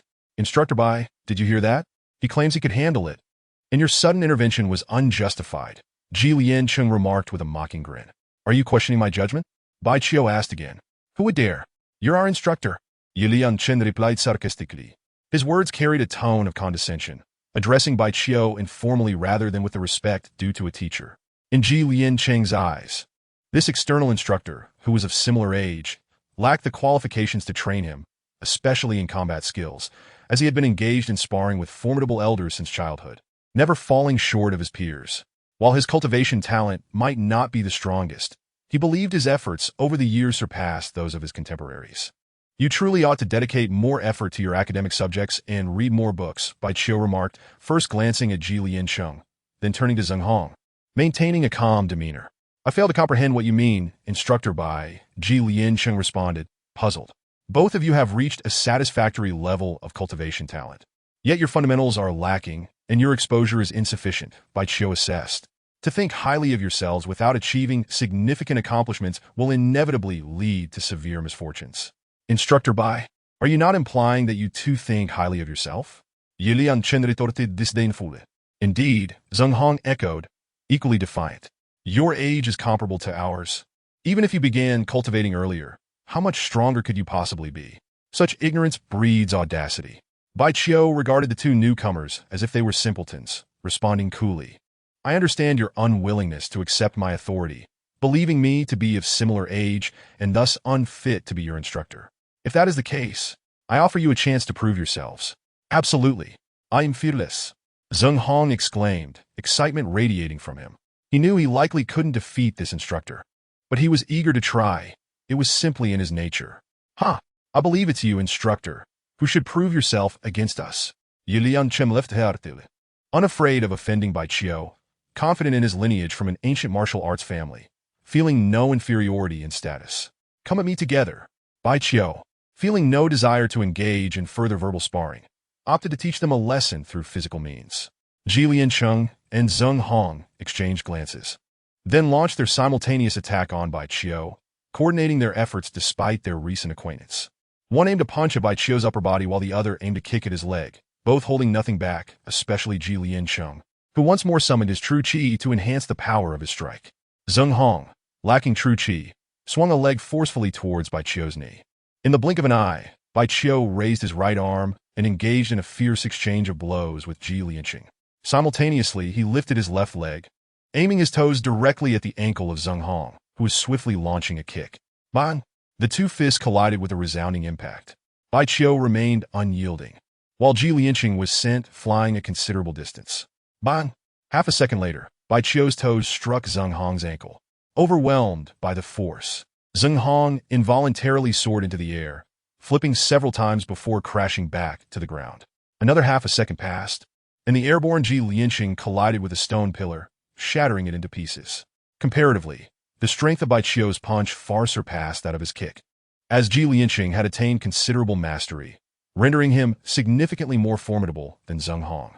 The other four newcomers watched in astonishment, their expressions a mix of shock and disbelief. How could two individuals of similar age display such a vast disparity in strength after a mere exchange? Ji Liancheng's internal energy surged uncontrollably, and he could not suppress it, spitting out 3 mouthfuls of blood. Zheng Hong fared better, suffering a heavy fall, but emerging with only a face covered in dust. Although he did not spit blood, he clutched his recently struck ankle, a grimace of pain etched across his face. Enduring the agony in his ankle, he struggled to rise. Yet one of his feet and one leg could barely muster any strength. He stumbled as he attempted to walk, rendering him incapable of further combat. Ji Liancheng was in an even worse state. At least Zheng Hong could still stand, while he found himself unable to rise. Not only was his internal energy in disarray, but his entire essence seemed to spiral out of control within him, causing immense suffering and discomfort. I shall give you both 10 minutes to recuperate, after which we shall proceed to the next training session. With that, Bai Qiu returned to the stone pillar, crossing his arms and surveying the other 4 newcomers. They snapped back to reality and resumed their paired combat training, one individual even colliding with a stone pillar due to excessive anxiety. Zheng Hong remained unconvinced, as he had never truly engaged in cultivation. Ji Liancheng, struggling to regulate his internal energy and essence, felt equally disgruntled, believing that Bai Qiu's overwhelming strength was the sole reason for his defeat. Had he refrained from a head-on confrontation, he thought even if he might have lost, it would not have been so thoroughly humiliating. 10 minutes swiftly elapsed. Bai Qiu granted the 6 individuals a few minutes to rest, then instructed them to commence running laps. Zheng Hong was disheartened, as his injured ankle hindered his speed. Ji Lianqing also endured discomfort, despite his energy returning to equilibrium. The internal injuries he suffered caused excruciating pain with each step. In the end, Zheng Hong finished last, facing the penalty of performing 1,000 push-ups. Fortunately, as his injury was limited to an ankle, he could still manage push-ups despite his slow pace. Ji Lianqing, drenched in sweat, gritted his teeth and completed 20 laps, only to feel his injuries intensify. Had Zheng Hong not injured his ankle, Ji Lianqing was certain he would have claimed the last position. Next, Bai Qiu reclined on the stone pillar, instructing the newcomers to execute rapid short-distance movements between the pillars. The afternoon training mirrored that of the morning. There were disturbances, yet they did not impede the progress of the session. Bai Qiu surmised that when he trained Group 1 and Group 3 the following day, there would likely be no deliberate provocations aimed at him. As darkness enveloped the sky, the bell tolled, signaling the end of the day's training. The group made their way to the dining hall for dinner before returning to wash up and rest. During the meal, Zhonghuan informed everyone that the training camp's living area contained a medical room, and anyone feeling unwell could seek examination after dinner. Tomorrow's training would proceed as scheduled, and no one could be absent for any reason. After uttering this statement, Zhonghuan resumed his meal. Perhaps due to fatigue, the dining hall was unusually quiet, with everyone focused solely on their food. Even Zhu Fan, typically fond of idle chatter, appeared particularly subdued. After dinner, Bai Qiu returned to his quarters alone. Unlike the previous day, Xu Yao did not follow him from the dining hall. He filled a basin with clean water and wiped his body in his bedroom, then sat cross-legged on the stone bed. The medical room was not far from Zhonghuan's office. It was a modest space of less than 30 square meters, staffed by a single physician. After dinner, newcomers continuously entered, all undergoing examinations. Those who had endured the willpower training during the day came for simple checkups, leaving with a few anti-inflammatory pills. Lu Jiajie also visited, reassured after confirming his arm was not seriously injured. He couldn't help but wonder how the young Bai instructor managed to reset a dislocated arm. Truly, youth is filled with knowledge. Qihan, who had been kicked around by Bai Qiu in the morning and spat blood, naturally sought a checkup as well. However, the physician merely asked a few questions before dismissing him with a wave. The doctor assigned by Officer Long was an elderly man with graying hair and a temper to match, lacking the patience expected of a physician, often resorting to coarse language. His word was law, leaving no room for dissent. Many secretly doubted whether this man, devoid of a white coat, had any actual medical expertise. If I say you have no issues, then you have none. Don't waste my time with nonsense. Get lost. As Ji Lianqing stepped into the medical room, he immediately heard the scolding voice, causing him to furrow his brow. The reprimanded newcomer, looking dejected and resigned, clutched a handful of anti-inflammatory pills and silently exited. The state of the newcomer was dismal. His tattered clothing revealed numerous wounds on his back, painting a rather tragic picture. Considering how someone in such a condition could possibly be free of injuries. Just then, his teammate Zheng Hong approached a desk and placed his foot upon it, revealing a notably swollen ankle. The elderly man behind the desk glanced at the foot without asking anything further. He turned around and retrieved a medicinal plaster from a cabinet, slapping it onto Zheng Hong's ankle. Ouch! Zheng Hong grimaced in pain, nearly unable to suppress an expletive. Next, the old man waved his hand at Zheng Hong, his demeanor indifferent. Zheng Hong glared, but left in frustration. Ji Lianqing hesitated for a moment before steeling himself to approach, respectfully stating, "Elder, I have sustained internal injuries. My heart and lungs persistently ache." Before he could finish, the elder pointed to a wooden hand rest on the desk. Understanding the cue, Ji Lianqing promptly placed his right forearm on the rest. Instead of taking his pulse with a finger, the elder grasped Ji Lianqing's wrist with his entire left hand.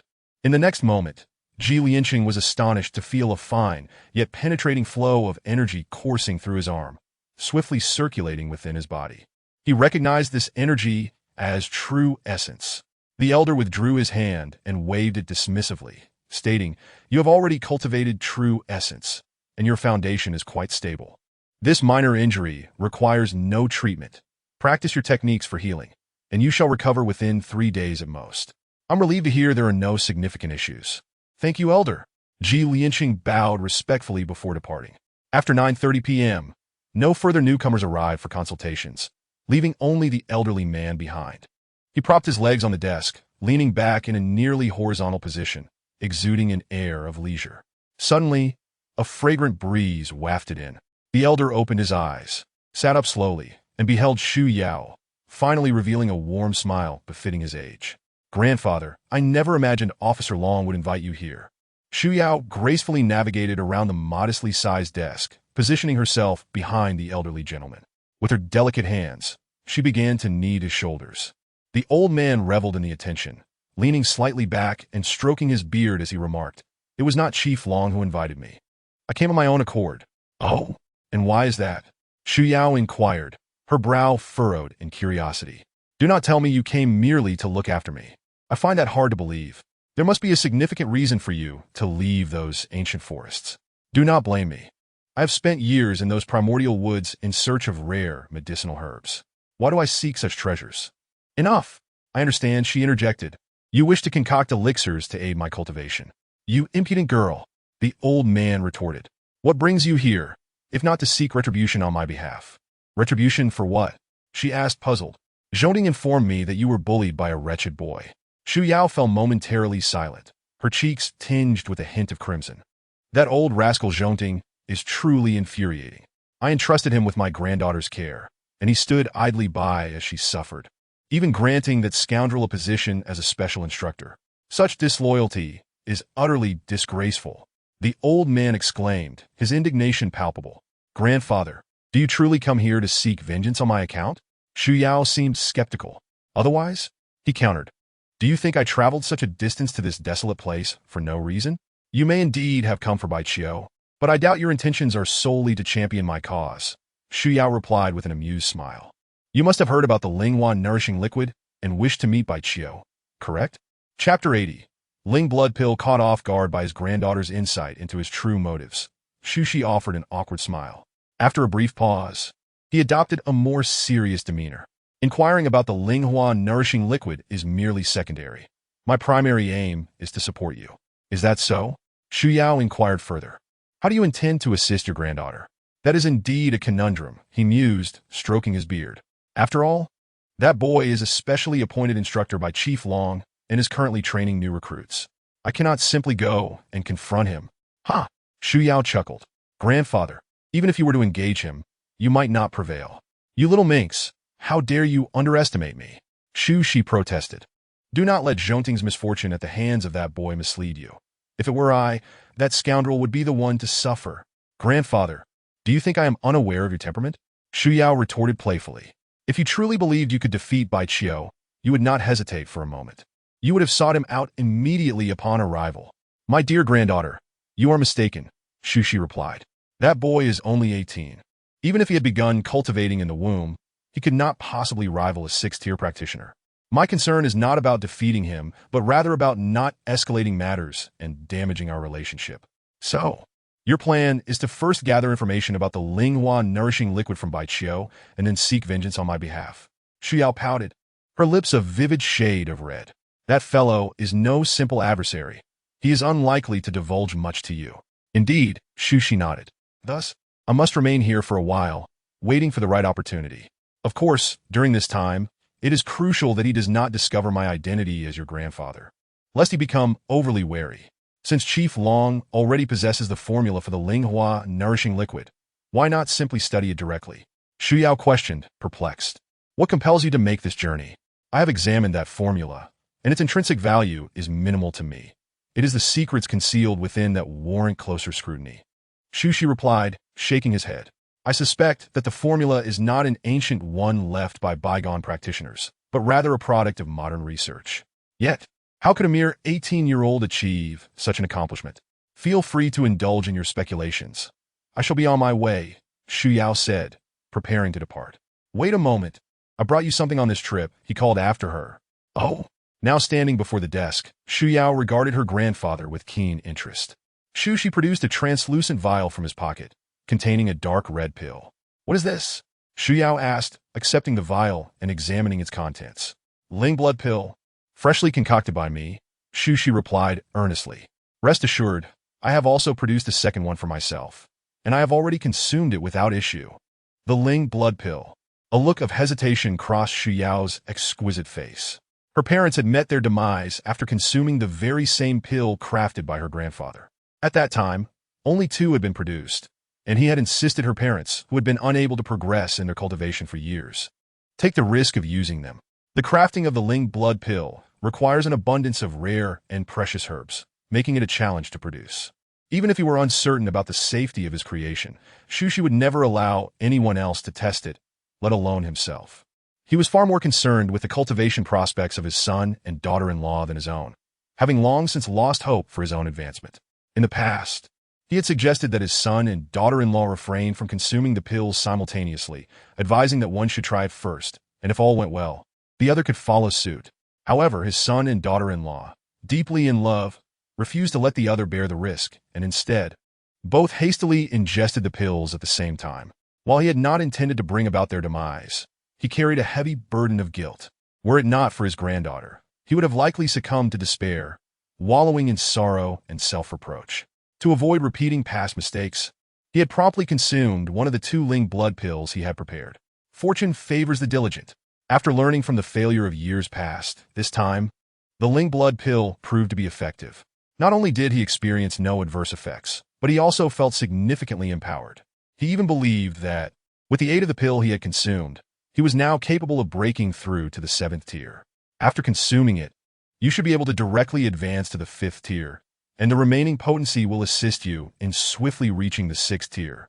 She declared, his face alight with anticipation. The transition from the 4th to the 5th tier involves refining one's true energy to strengthen the skin and flesh, while the 6th tier entails fortifying the more delicate organs. These stages of cultivation are part of the foundational period and represent a perilous process of body tempering. The tendons and bones are relatively resilient, capable of withstanding the refinement of true energy, making the journey from the 3rd to the 4th tier less arduous. However, the transition from the 4th to the 5th tier necessitates precise control over one's true energy. Otherwise, injury may ensue. Advancing from the 5th to the 6th tier is even more challenging, as the body's organs are particularly fragile, making them susceptible to damage from true energy refinement. Injuries to tendons, bones, and flesh may not necessarily lead to a practitioner's demise, as the danger level is moderate, but harm to the organs often results in fatality. This accounts for the scarcity of 6th-tier practitioners on Earth today. The Ling blood pill serves to enhance the resilience of the body, making it better equipped to endure the refinement of true energy. By a fortunate coincidence, Xu discovered the formula for the Ling blood pill in an ancient text. Regrettably, many of the medicinal herbs listed in the prescription are no longer available, compelling him to substitute them with alternative ingredients, thus making it exceedingly difficult to ensure there are no complications. Grandfather, each individual possesses their own unique attributes. What may pose no threat to you in the elixir could very well endanger me, Xu Yao cautiously remarked. I share your concerns, yet in my lifetime, it will be a formidable challenge to concoct more spirit blood pills, and I cannot afford to test them on a larger populace. Xu replied with a sense of resignation. If you are apprehensive, there is no need to rush into consumption. After all, advancing to the 5th tier is not particularly arduous, merely requiring a bit more time, and you are still quite young. You may reserve it. And should you encounter difficulties in progressing to the 6th tier in the future, then it would be reasonable to take the risk. Chapter 81. The endearing girl is not simple. As dawn broke, a resounding chime echoed. Bai Qiu opened his eyes, concluding a night of cultivation. The night had passed peacefully, with Xu Yao refraining from any further intrusion, leading Bai Qiu to believe she had been sufficiently intimidated. Rising from his bed, he took a basin and exited the dwelling. As he washed up by the water channel, he spotted Xu Yao and also noticed Zhong Huan. Just like the previous morning, no one took the initiative to greet him, at most offering a nod and a smile. However, this morning, there was an added presence, a stranger of venerable age. Bai Qiu discerned that the gathered crowd held considerable respect for the elderly man, whose hair was a mix of black and white, exuding a vibrant vitality. Particularly, Zhong Huan, as the overseer of the training grounds, not only held the highest rank, but also possessed the most formidable cultivation. Yet he continuously bowed and nodded before the elder like a dutiful grandson. All those who greeted the elder referred to him as senior, abstaining from uttering his name or even his surname. Bai Qiu could easily surmise that this elder was of extraordinary status. After washing up, as he was about to return to his quarters with the basin, The elder approached him and initiated conversation. Young friend, to have attained the esteemed position of a specially appointed instructor for the Dragon Police at such a young age is indeed humbling for us elders. Shi placed his basin in the water channel, filling it while humbly praising. Just as Bai Qiu was about to respond, his consciousness detected something unexpected. The aura emanating from the elder bore a striking resemblance to the vital energy exuded by Shu Yao. This led him to deduce that the elder was undoubtedly closely related to Shu Yao, as they both practiced the same cultivation method. The difference lay in the elder's energy, which was more tightly coiled and of a purer quality. Bai Qiu couldn't help but recall Zhong Ting's words when introducing Shu Yao, thus forming a rough idea of the elder's identity. Shu Shi, on the other hand, felt somewhat puzzled. Why did he feel enveloped by a peculiar energy when this young man scrutinized him? Upon meeting the young man's gaze, he distinctly perceived a knowing glimmer in his eyes, accompanied by a slight smile at the corner of his mouth. His heart skipped a beat. Could it be that this lad had discerned something? You flatter me, Bai Qiu retracted his consciousness, opting not to depart hastily, but rather to listen to what the elder might further express. The elder had approached him for conversation, suggesting he had intentions. I am the physician sent here by the Dragon Police. Should you encounter any injuries or ailments in the future, feel free to visit the infirmary to seek my assistance. Shu Shi said, his smile warm and inviting. Of course, I enjoy tea and wine. Should you share similar interests, you are welcome to join me in the infirmary. I fear I may disappoint you, Bai Qiu replied with a smile, shaking his head. I am unlikely to suffer injuries and do not particularly relish tea or alcohol. This left Shu Shi momentarily speechless, unsure how to continue the conversation. This lad was certainly unpredictable, despite his overtures of goodwill. The young man neither accepted directly nor even offered a polite pretense. To mask his embarrassment, Shu Shi splashed some water on his face. Bai Qiu, however, made no further delay and walked away. Having finished breakfast, he made his way to the stone pillar grove in the northwest corner of the large training ground, sitting atop one of the horizontal stone pillars. This morning, a group of newcomers was to receive his battle skill training. He adhered to the instructional material provided by the Dragon Police, initially pairing 6 newcomers for sparring, followed by laps around the stone pillars, executing quick short-distance movements. As anticipated, the 6 members of the group did not provoke him. They were all quite compliant and serious during training. The leader of the group was a girl named Li Shiyu, who sported twin ponytails, a round, rosy face, and clear almond-shaped eyes, exuding an air of innocence and charm. She had previously participated in a trial training session, achieving results that tied her for first place with Ji Liansheng. This year, she had just turned 18, yet her petite stature made her appear as if she were merely 14 or 15. Strangely, the document Zhong Huan provided the day before contained scant information regarding Li Shiyu's background, merely stating her name and age, with no mention of her residence or family. Bai Qiu surmised that this young girl likely had a background even more significant than Ji Liansheng's. Li Shiyu's performance in the trial indicated that she was indeed a practitioner of considerable skill. However, the document did not specify her current level of cultivation. Bai Qiu's curiosity was piqued, prompting him to probe with his consciousness. To his surprise, he found that he could not penetrate Li Shiyu's aura. Just as his consciousness was about to reach her, an invisible barrier repelled it. This astonished him, though he maintained his composure. After several attempts, he abandoned the idea of probing further into Li Shiyu and withdrew his consciousness. As he did so, he noticed the adorable girl discreetly glancing in his direction. Could she have detected him? Bai Qiu was further intrigued. His consciousness was notoriously discreet, imperceptible even to 6-tiered cultivators. And it seemed implausible that this young girl could have discerned it. His mind raced, and he soon concluded that she might possess an artifact capable of shielding her from mental probing. If she truly had perceived his consciousness, there could only be 2 explanations.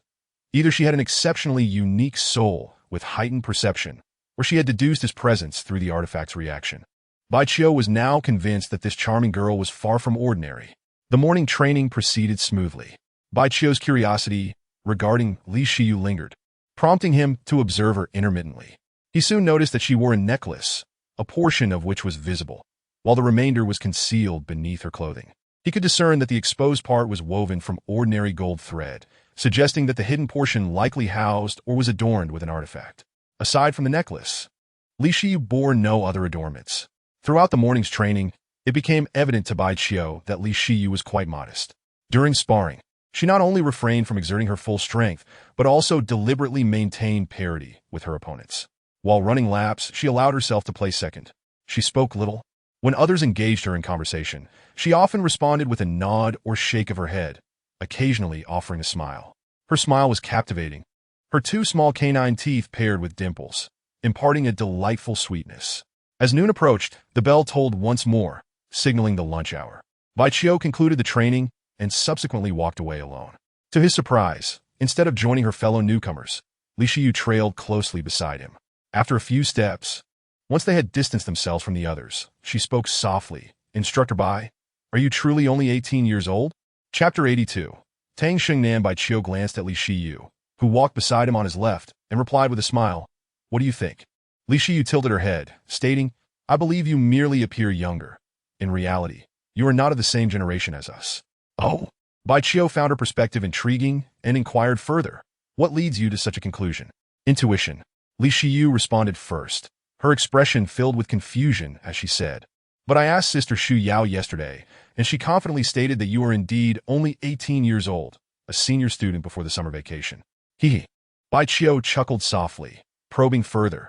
Do you have great confidence in your intuition? He was hinting at something. Yes. Li Shiyu nodded.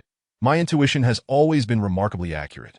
Upon hearing this, Baiqiu mused to himself that this young girl was indeed gifted with a unique soul and an extraordinary sense of perception. He had long known that low-tier cultivators with keen intuition must possess exceptionally special souls. Such cultivators, with their unique souls, are rarer than those with unique physiques and can truly be considered geniuses in cultivation. Your name contains the characters for Shiyu, and given that you hardly spoke this morning, I thought you were someone who was reluctant to engage with others. Baiqiu shifted the topic, not wanting his inquiries to seem too blatant. I simply dislike conversing with ordinary people. It feels like a waste of time, Li Shiyu replied earnestly. I am very willing to converse with remarkable individuals like Bai Jiaoxi. It was clear that while she appeared modest and kind-hearted, there was an underlying pride within her. Remarkable individual? Baiqiu shook his head. I cannot accept such a title. You need not be so humble, Bai Jiaoxi. At merely 18, you have become a specially appointed instructor for the Dragon Police, far surpassing your peers. You certainly deserve the title of remarkable individual, Li Shiyu added. Moreover, my intuition tells me that you will become an extraordinary person. Of course, you're already quite remarkable. Did you not just say that your intuition suggests I am not actually only 18? Baiqiu replied with a smile. It seems your intuition might not be as accurate as you believe. Li Shiyu found herself at a loss for words.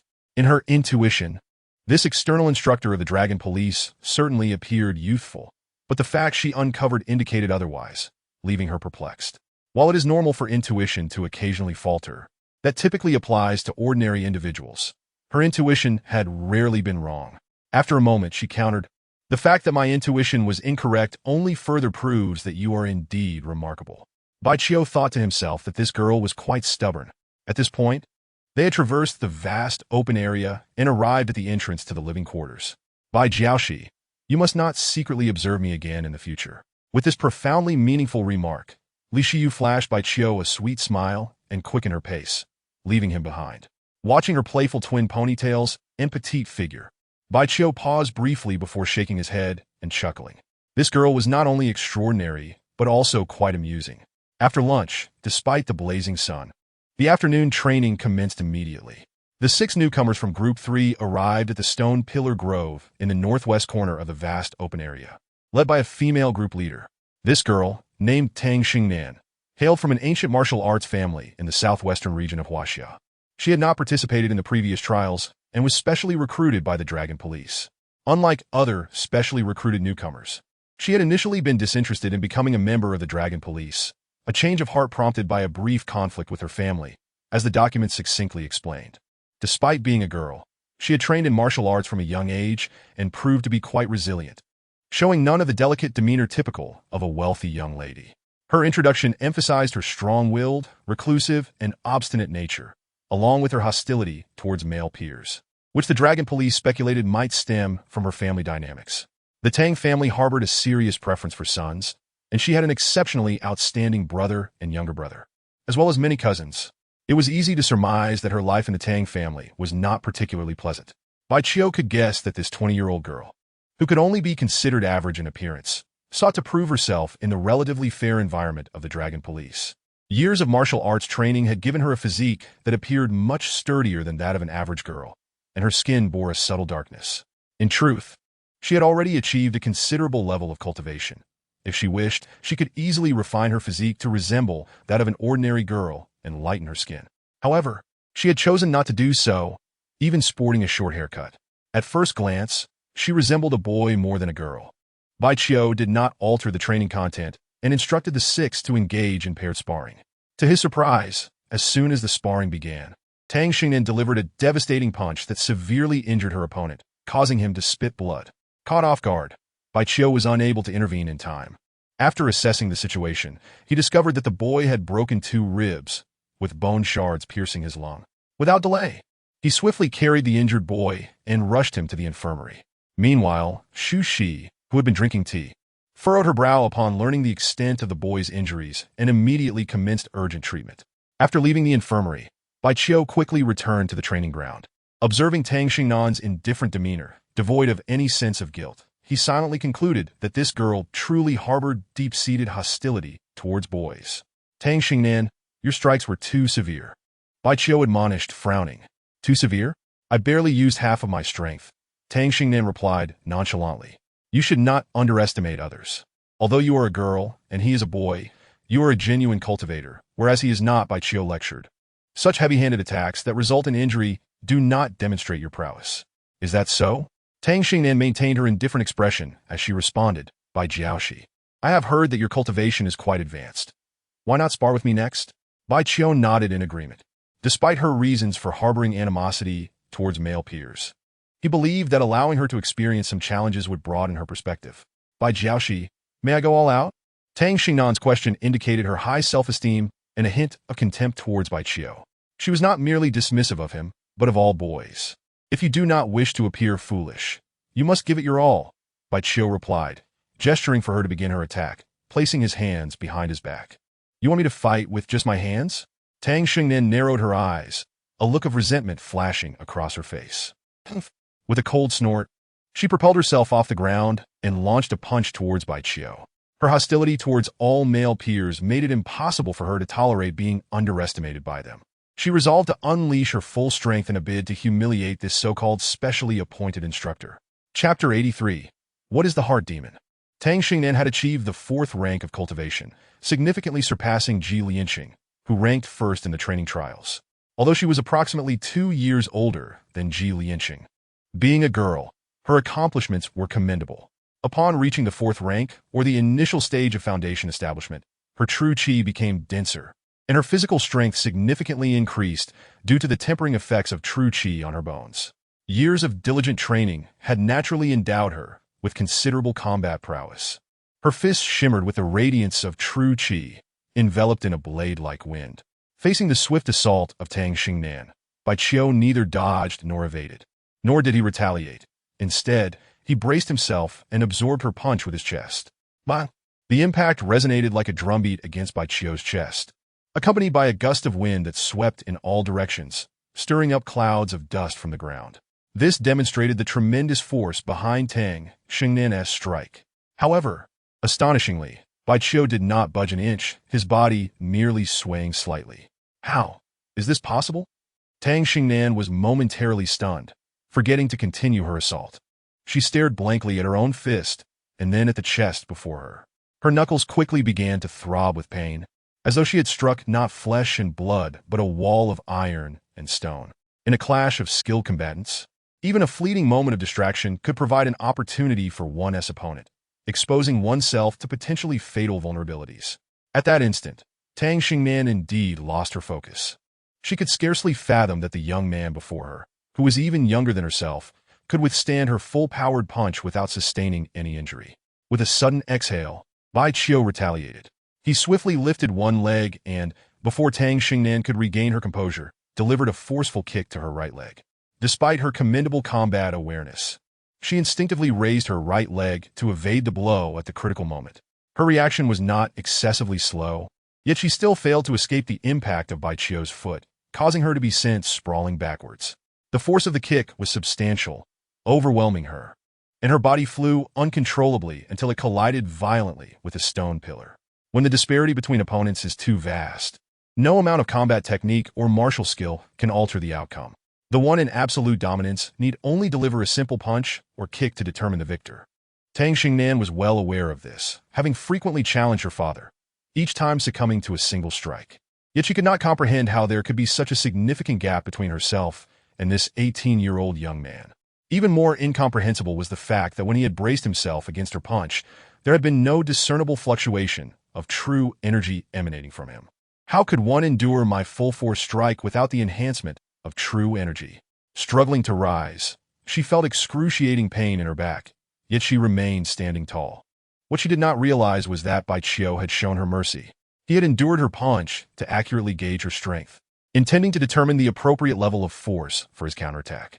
He felt a degree of sympathy for this girl and did not wish to inflict severe harm upon her. Beyond his sympathy, he also recognized her resilience and bravery. Regardless of gender, dignity must be earned through one's own abilities. Enduring the intense pain in her back and stabilizing the tumultuous energy within her, Tang Xingnan, who had not been grievously injured, refused to yield and charged once more at Bai Qiu. Unsurprisingly, she was once again repelled, unable to land any blows on him. Time and again, she lunged forward, only to be kicked back, a repetitive cycle. Bai Qiu expertly calibrated his strength, neither too harsh nor too lenient. Even when blood began to trickle from her mouth, Tang Xingnan did not relent, attacking with reckless abandon, disregarding her own stamina. Regrettably, her assaults served only to exacerbate her injuries, proving nearly futile. The other four newcomers, who had initially harbored some disdain for Tang Xingnan, could not help but admire her tenacity. Had they been in her position, they would have surely capitulated much earlier, for the disparity was indeed too great. Bai Qiu did not call for a halt. He wished to see how long this girl could endure. After countless times of being kicked away, Tang Xingnan finally came to a standstill. It was not that she had conceded defeat, but simply that she lacked the strength to launch another offensive. She sat beside a stone pillar, panting heavily, drenched in sweat, her complexion as pale as a sheet. Though her injuries were not severe, her energy and true energy had been completely expended, causing her body to tremble involuntarily. Her gaze remained fixed on Bai Qiu, painfully aware that he appeared entirely unfazed, as if he had not exerted himself in the slightest. After a brief respite of 5 minutes, Bai Qiu returned to the horizontally positioned stone pillar. He had no intention of further tormenting Tang Xingnan, nor did he wish to lecture her again. The matter of how to address her injuring a fellow newcomer was one for Zhong Huan and the other Dragon Police officials to deliberate. It was not his concern. After 5 minutes, he instructed the 5 newcomers, including Tang Xingnan, to begin running laps. Ultimately, in a state of utter exhaustion, Tang Xingnan finished last. Bai Qiu deliberately remarked, "If you truly find yourself lacking strength, I can exempt you from punishment." "I refuse." As expected, Tang Xingnan did not plead for mercy. After catching her breath for a moment, she began doing push-ups. The remainder of the training passed without incident. When darkness fell, the long-awaited bell of completion rang, signaling the end of the day's training. On the way back to the living quarters, Tang Xingnan walked alongside Bai Qiu and directly asked, "Could you assist me in becoming as strong as you?" She appeared to struggle with communication, particularly when it came to seeking help. To attain strength, one must first possess a formidable spirit. Bai Qiu replied, "Do you believe my spirit is not sufficiently strong?" Tang Xingnan furrowed her brow. "Not strong enough." Bai Qiu, with an impassive expression, continued, "You present a facade of strength and bravery, persistence and diligence, yet your actions merely serve to validate yourself. Why seek validation? It stems from an excessive concern for how others perceive you. In other words, the more stubbornly you strive to prove yourself, the more it reveals the insecurity lurking deep within your heart." "I don't understand." Tang Xingnan shook her head. "If you truly possessed an adequately strong spirit, you would not care about others' opinions, nor would you feel the need to showcase or justify yourself." Bai Qiu elaborated, "When faced with challenges, one must respond with resolve. Seek retribution for grievances, yet strive to do one's best. An excessive obsession will inevitably give rise to inner demons." "Inner demons? What are inner demons?" Tang Xingnan inquired. Increasingly perplexed, Bai Qiu pondered for a moment, concluding that it might be premature to discuss inner demons with a novice, and thus explained simply, Inner demons are the excessive desires within one's heart. Tang Xingnan did not invest effort into contemplating this notion and expressed her dissatisfaction. "You're just avoiding helping me." Bai Qiu chuckled and asked, "Have you considered that we are not related? So why should I assist you?" Chapter 84. No acceptance. Tang Xingnan halted her steps, contemplating. Indeed. Why should I expect assistance from others? Should I attempt to buy it with money? This young dragon police instructor certainly lacked for nothing. Even if he were in need now, he would not be in want later. For a strong individual, earning money is exceedingly simple. Should I offer to assist him? A formidable figure such as he, with close ties to the dragon police, likely has no issues he cannot resolve. Even if he were to face a dilemma, I could hardly be of help. Tang Xingnan fell into a daze. She was acutely aware that she was not a super beauty. She could neither leverage her looks to solicit assistance. In that moment, she suddenly realized that despite her strength and pride, the possessions she held were scant. Let me offer you a piece of advice. If you wish to become a true powerhouse and advance further on the path of cultivation, the first step is to swiftly let go of the obsessions in your heart. With that, Bai Qiu entered the living quarters, heading towards the cafeteria. Tang Xingnan recognized what her obsession was and understood that relinquishing it might be beneficial, yet she felt it would be exceedingly difficult to do so. That obsession had taken root in her heart for far too many years, deeply entrenched and indelible. During dinner, Zhonghuan publicly issued Tang Xingnan a reprimand in the cafeteria, declaring that she would be confined in the gravity chamber for an entire night as punishment for injuring a fellow team member. He further stated that should anyone else deliberately harm a colleague, the dragon police would impose severe penalties, hoping to serve as a warning to all. The gravity chamber was essentially a fully enclosed room equipped with high-tech instruments that could adjust the gravitational environment within. While it could be used for confinement, its primary purpose was training. Given that this was a punishment, Tang Xingnan would undoubtedly have a difficult night in the gravity chamber. Moreover, enduring this night meant she could not miss training the following day. Upon hearing Zhong Huan's decision regarding her punishment, Tang Xingnan did not contest her fate, merely furrowing her brow slightly. Next, it was Bai Qiu's turn to frown. Zhong Huan, with a serious demeanor, stated, "Instructor Bai Qiu, although you promptly transported the injured to the infirmary, you bear an undeniable responsibility for not stopping Tang Xingnan in time." The crowd turned their attention toward Bai Qiu. Zhong Huan continued, "Following discussions with superiors, it has been decided to issue a reprimand to the specially appointed instructor Bai Qiu, along with a deduction of 50 contribution points." Ah, such a significant deduction all at once? Contribution points within the Dragon Police are not easily earned. Following Zhong Huan's pronouncement, many could not help but voice their astonishment. Even as a newcomer, one is acutely aware that contribution points hold immense significance within the Dragon Police Department. Whether for salary increases, promotions, or the acquisition of additional training resources, contribution points are indispensable. Those who exhibit exceptional performance are rewarded with contribution points. For instance, Ji Lianqing and Li Shiyu, who secured the top scores in their training, each received 10 points as a reward. Engaging in tasks for the Dragon Police Department, executing missions, or making contributions to the nation also grants 1 contribution points from the department, which is a deserved entitlement. Bai Qiu, having provided the formula for the Linghua nourishing liquid to the Dragon Police Department and agreeing to collaborate in its production and sale, recently earned a substantial 500 contribution points.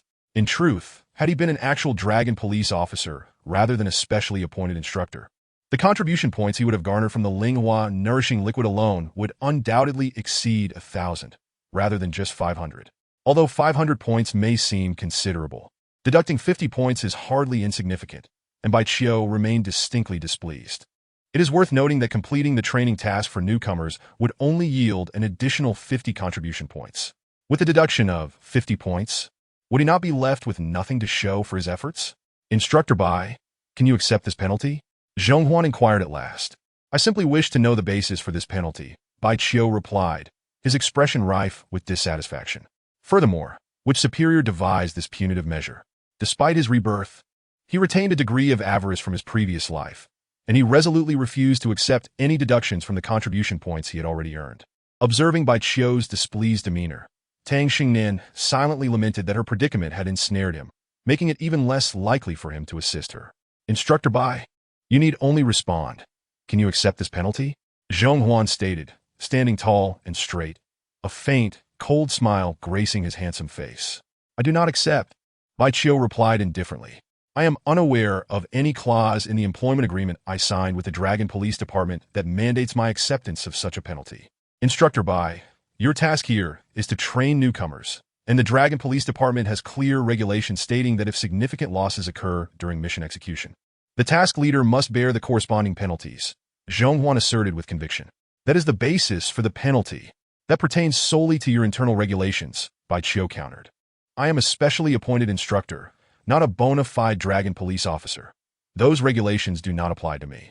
Bai Qiu narrowed his eyes, stating, I have inquired with Jiang Hu regarding this matter, so do not attempt to deceive me.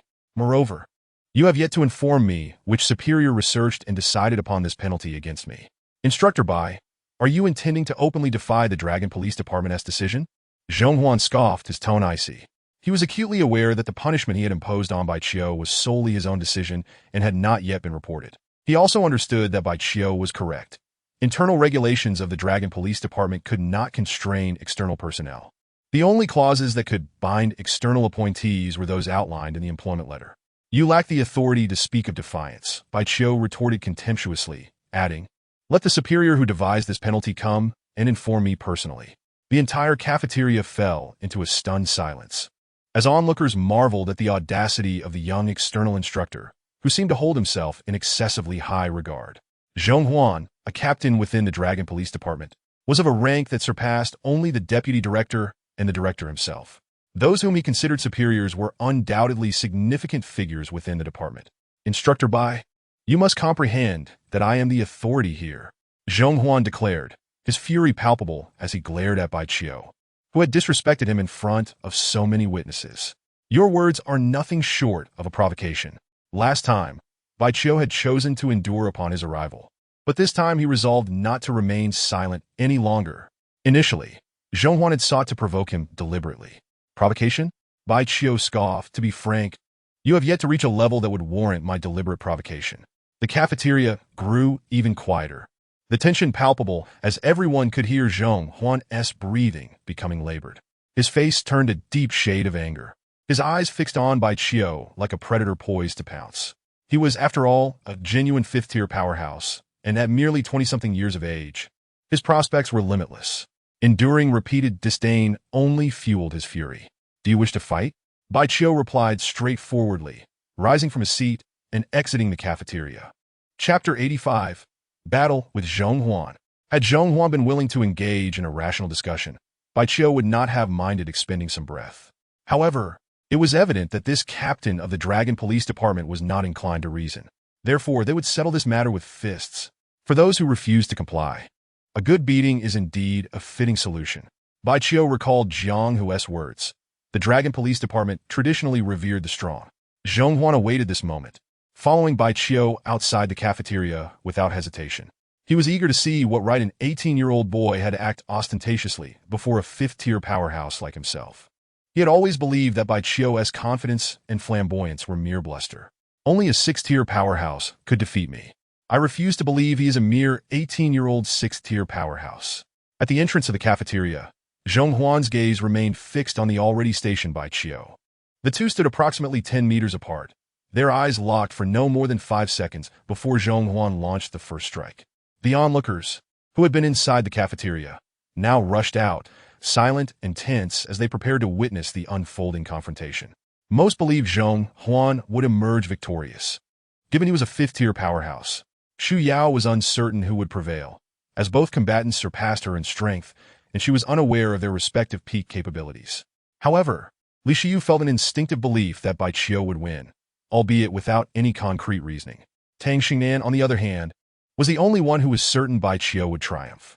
As a fourth-tier practitioner who frequently sparred with fifth-tier powerhouses, she was acutely aware that the gap between her own abilities and Bai Qiu's far exceeded the difference between herself and an average fifth-tier powerhouse.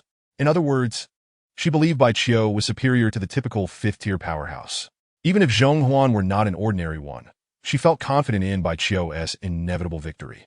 This afternoon, she had felt as vulnerable as a 3-year-old child before Bai Qiu. At this moment, Xu Shi also arrived at the scene. He made no attempt to intervene. Instead, he watched with keen interest. Bang! A dull thud echoed as Zhong Huan and Bai Qiu collided fists, marking the commencement of their battle. Following the first exchange, Bai Qiu took a step back, while Zhonghuan was forced back 3 steps. Bai Qiu furrowed his brow, a look of dissatisfaction crossing his face. He had not held back in that punch, yet he had only managed to push Zhonghuan back 3 steps, rather than sending him flying as he had envisioned. Zhonghuan, on the other hand, was secretly astonished, finding Bai Qiu's strength remarkable. Amidst his shock, he also felt a sense of being looked down upon, as Bai Qiu had not utilized any true qi to augment his punch. Little did he know that Bai Qiu currently possessed no true qi within him. Upon regaining his footing, he noticed the disappointment etched on Bai Qiu's face and assumed it was directed at his performance, further inflaming his anger. After all, this was a sparring match, not a life-and-death struggle. He had not exerted his full strength, only employing 70% of his power. Let us see how you fare against another punch. Zhonghuan roared, charging forward once more. Suit yourself, Bai Qiu replied, remaining as steadfast as a mountain. Only when Zhonghuan truly closed the distance did Bai Qiu suddenly raise his arm and strike. Bang! The 2 fists met once more, unleashing a thunderous sound akin to a rumbling storm. The aura of true qi surrounding Zhonghuan's fist shattered, sending countless sparks flying in every direction, vanishing in an instant. After this exchange, Bai Qiu once again only retreated a single step, while Zhonghuan was forced back 2. How could his physical strength be so formidable without the aid of true qi? Not only was Zhonghuan perplexed, but the spectators were equally baffled. It was evident to all that Bai Qiu's fists bore no glow, nor had they been empowered by true qi, yet his strength was astonishingly great. In her heart, she pondered silently. Zhong Ting mentioned that this lad was previously in poor health, yet he is suddenly transformed into such a formidable figure. Could it be that he has consumed some miraculous elixir? It must be so. Otherwise, it is utterly inexplicable. This boy has managed to concoct a wondrous elixir like Ling Hua nourishing liquid. Surely he is capable of producing even more extraordinary potions. The venerable elder stroked his beard gently, narrowing his eyes, intent on discerning some hidden secrets of Bai Qiu through the spectacle of this duel. Zhonghuan no longer engaged Bai Qiu in a head-on confrontation. Instead, he slightly adjusted his stance and began to showcase his martial skills. He employed the family heirloom technique, cloud-searching hand, alongside the bagua palm and Xingyi fist, both of which he had diligently amassed over the years. Although he had learned numerous martial arts, these 3 were his favorites and strengths. Bai Qiu, however, did not resort to any martial skills but merely danced around Zhonghuan using the shadow-catching step. He was in no rush to conclude the duel, for he found Zhonghuan's martial techniques quite intriguing. The cloud-searching hand flowed like the wind, at times gentle, at times swift, targeting critical points. The bagua palm allowed his hands to weave together like an impenetrable net, presenting an overwhelming offensive. Xingyi fist harmonized the mind and body, and when executed, the flow of blood and true energy was not only smooth but also methodical, generating a formidable aura. Bai Qiu felt that while these martial techniques might not be deemed exceptionally sophisticated or powerful from the perspective of his past life, they certainly warranted further contemplation and study. Zhonghuan felt increasingly vexed by Bai Qiu's elusive movements. At that moment, he felt as though he were being toyed with by his opponent. No matter how he struck, he could not land a blow. Bai Qiu's body was as slippery as a loach. Most perplexing was that his opponent clearly had opportunities to counterattack, yet he refrained from doing so. However, even without a counter, Zhonghuan remained on high alert. The more they battled, the more agitated he became. Watching from the sidelines, Xu Yao's exquisite face was marred by disdain. She recalled how Bai Qiu had exploited that bizarre movement to bully her twice, striking her backside. I thought that fellow was formidable. Before a 5th-grade powerhouse, he could only flee in panic. Ji Lianqing, whose cultivation was not particularly high and whose vision was limited, could not discern the intricacies of Bai Qiu's movements and merely assumed that Bai Qiu was barely holding on, unable to suppress a derisive laugh. Indeed, someone echoed. Zhenggong, also from the second group, chimed in, to endure this long under the fierce assault of a 5th-grade powerhouse is quite commendable. Many murmured among themselves, their judgments varying due to different perspectives. Yet those who could truly comprehend the situation remained silent, refraining from comment. Enough of this charade, Bai Qiu declared. Having danced around Zhonghuan for approximately 5 minutes without striking back, he suddenly delivered a powerful kick to Zhonghuan's backside. This kick was forceful enough to send Zhonghuan soaring. Struggling to regain his balance, he propelled forward, landing face first on the ground. Astonishingly, he skidded across the ground for another 5 or 6 meters, leaving a long trail of blood in his wake. Bai Qiu initially pursued him, intending to continue the onslaught and deliver a harsh lesson, but upon seeing the bloodstains on the ground, he reconsidered. Xu Shi no longer remained an observer. She swiftly approached and stood before Zhonghuan. Chapter 86. Your grandfather possesses a myriad of methods for dealing with people. Zhonghuan, with his hands braced against the ground, leaped to his feet. When the crowd caught sight of his face, they collectively gasped, a shiver running down their spines. His once handsome visage was now a gruesome mess. It was evident that Zhonghuan had been disfigured. However, for a 5th-grade powerhouse, restoring his appearance was not a formidable challenge. Zhonghuan had not sustained severe injuries. He merely looked rather tragic. Ji Lianqing was momentarily dazed, his face flushed. He could not have anticipated that Zhonghuan would be the one to fall. Regaining his composure, he discreetly glanced around, relieved to find no one focusing on him, and shifted his gaze back to Zhonghuan. In this moment, no one was in the mood to mock Ji Lianqing's earlier ignorant remarks. Everyone's attention was entirely fixated on the confrontation between Zhonghuan and Bai Qiu. Moreover, most had previously agreed with Ji Lianqing's assessment, making it a form of self-mockery to deride him. Xu Yao, her heart racing, felt a wave of relief wash over her. It seems that fellow showed me mercy. Had he kicked me like that, my face. Bai Qiu. Zhonghuan spat a mouthful of blood, seething with fury. His face, a gruesome sight, bore an especially terrifying expression. Not satisfied? Bai Qiu crossed his arms over his chest, his demeanor icy. If you wish to further embarrass yourself, feel free to continue with your insolence. You. That's enough. Zhonghuan was about to retort when he heard Xu Shi's reprimanding voice beside him, compelling him to fall silent. Follow me, Xu Shi instructed as she headed towards the infirmary. Zhonghuan shot a glare at Bai Qiu before trailing after Xu Shi. Bai Jiaoxi, you are exceedingly domineering, Xu Yao exclaimed as she hurried to catch up with her grandfather after addressing Bai Qiu. Bai Qiu's expression returned to normal as he silently made his way back to the cafeteria. At the entrance of the cafeteria, a throng of people had gathered. Regardless of their status, they instinctively parted to make way for Bai Qiu, not daring to obstruct his path. Inside the infirmary, Xu Shi first instructed Zhonghuan to wash his face before applying a medicinal powder to his injuries. Beyond that, the elder did not employ any other healing methods. Seemingly confident in the effectiveness of the powder, Zhonghuan regained his composure and sighed. Is that lad truly only 18 years old? I too find it hard to believe he is merely an 18-year-old youth, Xu Yao remarked, her enchanting eyes narrowed slightly. With such profound abilities, acute battle awareness, and impressive martial skills, not to mention his talent for concocting wondrous potions like Linghuan nourishing liquid, it is improbable he could be this formidable unless he has been immersed in these arts since birth. Zhonghuan's crushing defeat made it clear to her that even if she advanced to 5th grade, she would be unable to reclaim her honor. Must she wait until 6th grade to do so? This thought crossed her mind, leading her to bitterly chuckle at herself. While I progress, he certainly will not remain stagnant either. By the time I reach 6th grade, who knows how much stronger he might become? Xu Yao felt an overwhelming sense of frustration. That lad was no ordinary individual. And despite having held him in high regard before, she had ultimately underestimated him. Xu Shi sighed and then turned to Zhonghuan, saying in your current state, it is unwise to remain here. Return and have your grandfather send someone else in your stead. His suggestion also served to protect Zhonghuan, for the latter had antagonized Bai Qiu and was clearly no match for him.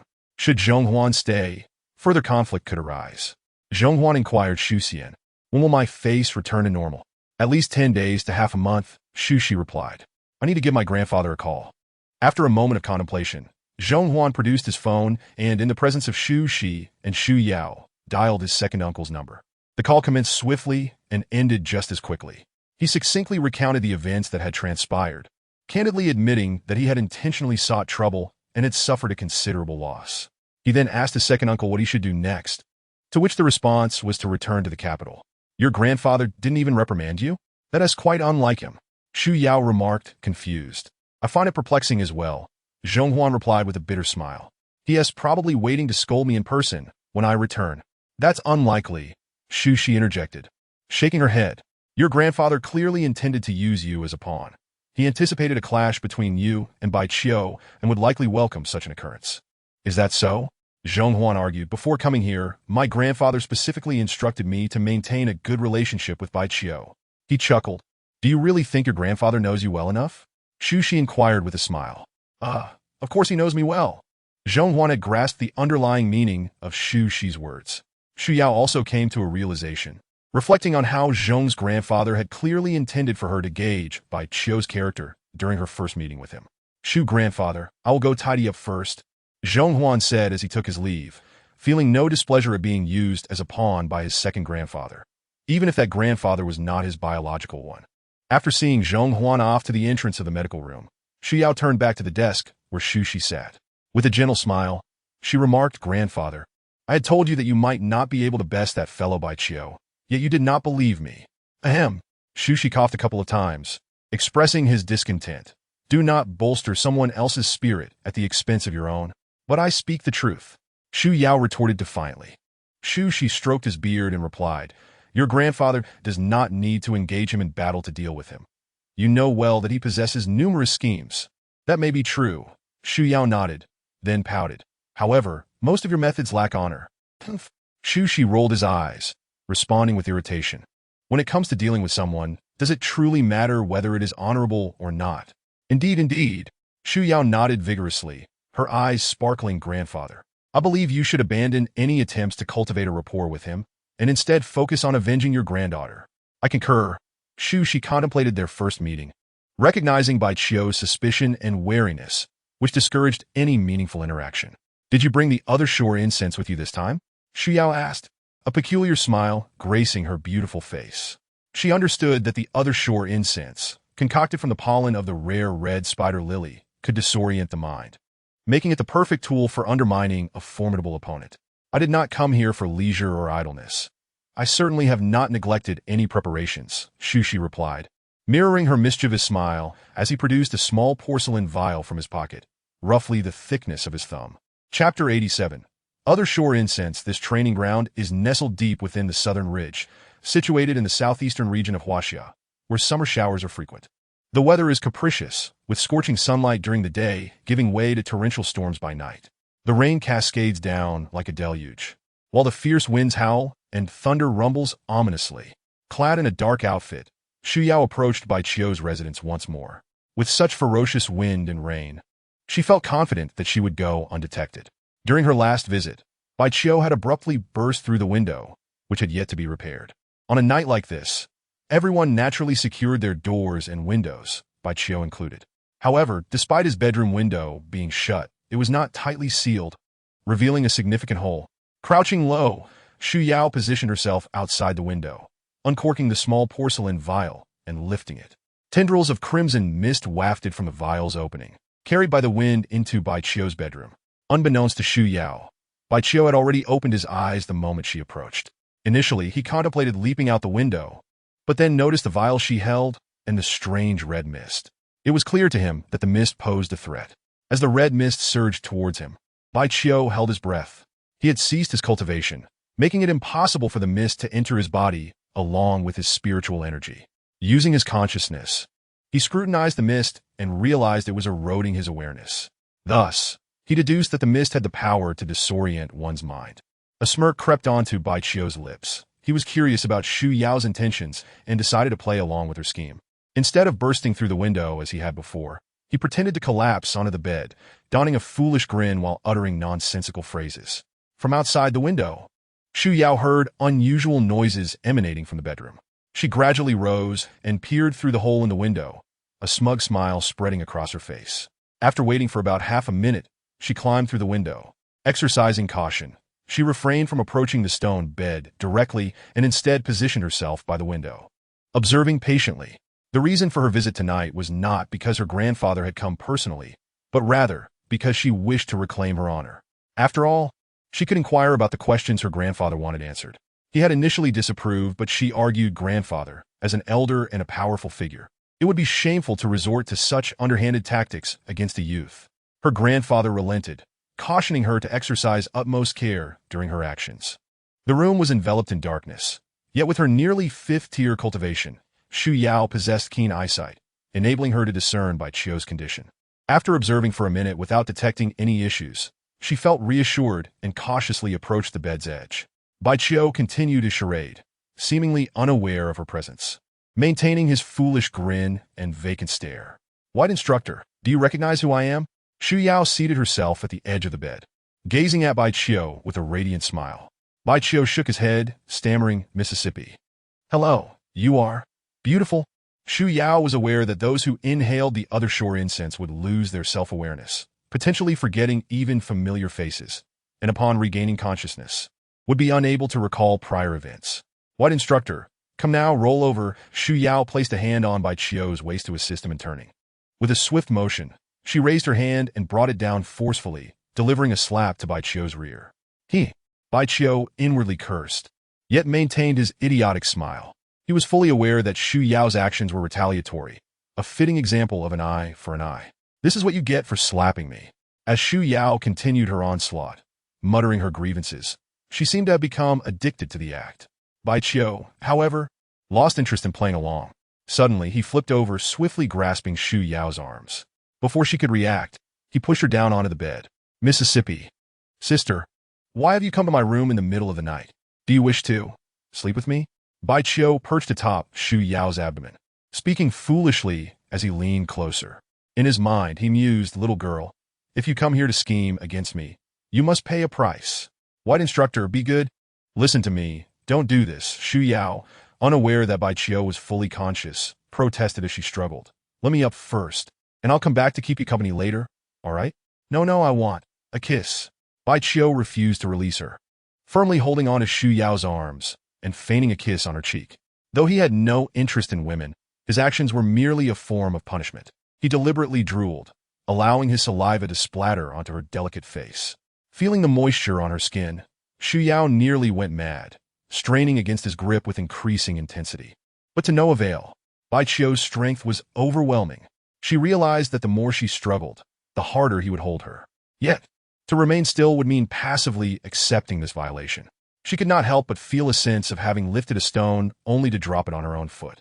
Her grandfather had once told her about the peculiar manifestations exhibited by those who consumed the ethereal fragrance from the other shore, and at that moment, Baiqiu's behavior was a prime example. However, according to her grandfather's accounts, Baiqiu should have been lethargic, even if her strength remained intact. She ought not to have so swiftly ensnared herself. At this juncture, Xu Yao began to doubt whether this young powerhouse had indeed been affected by the ethereal fragrance, or if she had consumed it at all. "Bai Jiaoshi, please release my sister, or she shall become quite irate." Xu Yao persisted in her struggles, whispering urgently. She dared not raise her voice for fear of being overheard by others. Yet, her apprehensions were entirely unfounded. Outside, the tempest raged, and even if she were to scream her lungs out, her voice would scarcely carry far. "Sister, you smells so delightful. I truly adore it."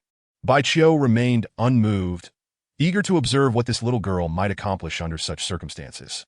Just outside the house, beneath a nearby grand tree, Xu Shi, clad in black, was patiently waiting, uncertain of when his granddaughter would take action. He had arrived as the storm began. Feeling somewhat uneasy, he lingered there, ready to intervene should anything untoward occur. Upon noticing his granddaughter climbing through the window into that room, he inched closer, straining to listen intently. His brow furrowed, as if he had discerned something amiss. Just as he was about to draw nearer to the house, he unexpectedly noticed a figure approaching at a leisurely pace. Chapter 88. You are being too cruel. Xu Shi, being a sixth-tier powerhouse with remarkable eyesight, could discern that the approaching figure was a woman. She was not dressed in dark attire, but rather held an umbrella. Her sudden appearance took Xu Shi by surprise, and he deemed it unwise to approach the house any closer, opting instead to continue waiting with patience. The woman who had just arrived was Tang Xingnan, who had come late at night with the intention of speaking privately with Baiqiu. The topic she wished to discuss still revolved around pleading with Baiqiu to aid her in becoming stronger. She had resolved that since Baiqiu had claimed they were not related, she would seek to bridge the gap between them. The method she had devised was to become his disciple. This specially appointed instructor, 2 years her junior, had effortlessly defeated Zhong Huan, who possessed a 5th-tier cultivation. Thus, he was undoubtedly qualified to be her mentor. In her mind, even if Baiqiu declined her request, she would suffer no loss. After all, what harm was there in asking? Who knew, perhaps he would agree. With this thought taking root, she found herself unable to rest peacefully and thus quietly made her way over. Originally, she was to be confined in the gravity chamber that evening, but due to Zhong Huan, who had issued the punishment, being injured and leaving the premises, she had temporarily evaded this fate. After dinner, a subordinate of Dragon Police had intended to escort her to the gravity chamber, but she had pleaded with him, and he had granted her a reprieve. After all, she was the esteemed daughter of an ancient martial arts family. However, the officer had indicated that she would still be required to enter the gravity chamber the following night. As Tang Xingnan approached the side of the house, she overheard a conversation emanating from within, which piqued her curiosity immensely. She soon noticed an open window and stealthily approached. She did not intend to spy, but merely wished to listen closely. Oh, that sounds like Sister Xu Yao's voice. What could she possibly be doing inside? After eavesdropping for a moment, Tang Xingnan's expression transformed into one of heightened astonishment. Her heart raced, and her cheeks flushed crimson as she realized that she had inadvertently stumbled upon a significant secret. This could hardly be deemed a scandal, for both Bai Qiu and Xu Yao were unmarried youths.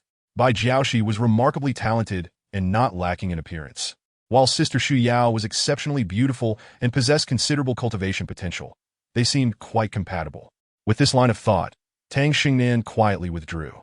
Unbeknownst to her, her arrival had already been detected by Bai Qiu. Sensing her presence, he deliberately spoke words that would elicit embarrassment. Sister, you truly smell delightful. Please don't move. Let me kiss you a few more times. Wow, your skin is so supple. Such remarks made Xu Yao feel exceedingly awkward and caused Tang Xingnan's cheeks to redden, compelling her to turn away. As she departed, Tang Xingnan mused to herself. These young powerhouses usually maintain a serious demeanor. How is it that they behave so frivolously in private? Pinned beneath a boy and subjected to his relentless kisses, Xu Yao felt as if she were on the brink of madness. She had come without an umbrella, and the torrential rain had drenched her entirely, causing her form-fitting attire to cling uncomfortably to her skin. Unable to break free, she endeavored to maintain her composure and, adhering to her plan, began to broach serious matters. Bai Jiaoxi, could you please tell me how you obtained the formula for the Linghua nourishing liquid? I can't quite recall. I believe I saw it in an ancient book. Where is that ancient book now? I misplaced it. How could you misplace such an important ancient book? Quiche. Sister, don't hide from me, just kiss. Bai Jiaoxi, who taught you your cultivation techniques? No one taught me. I developed them myself. How could one possibly create a cultivation technique from thin air? Quiche, your technique of always evading behind others.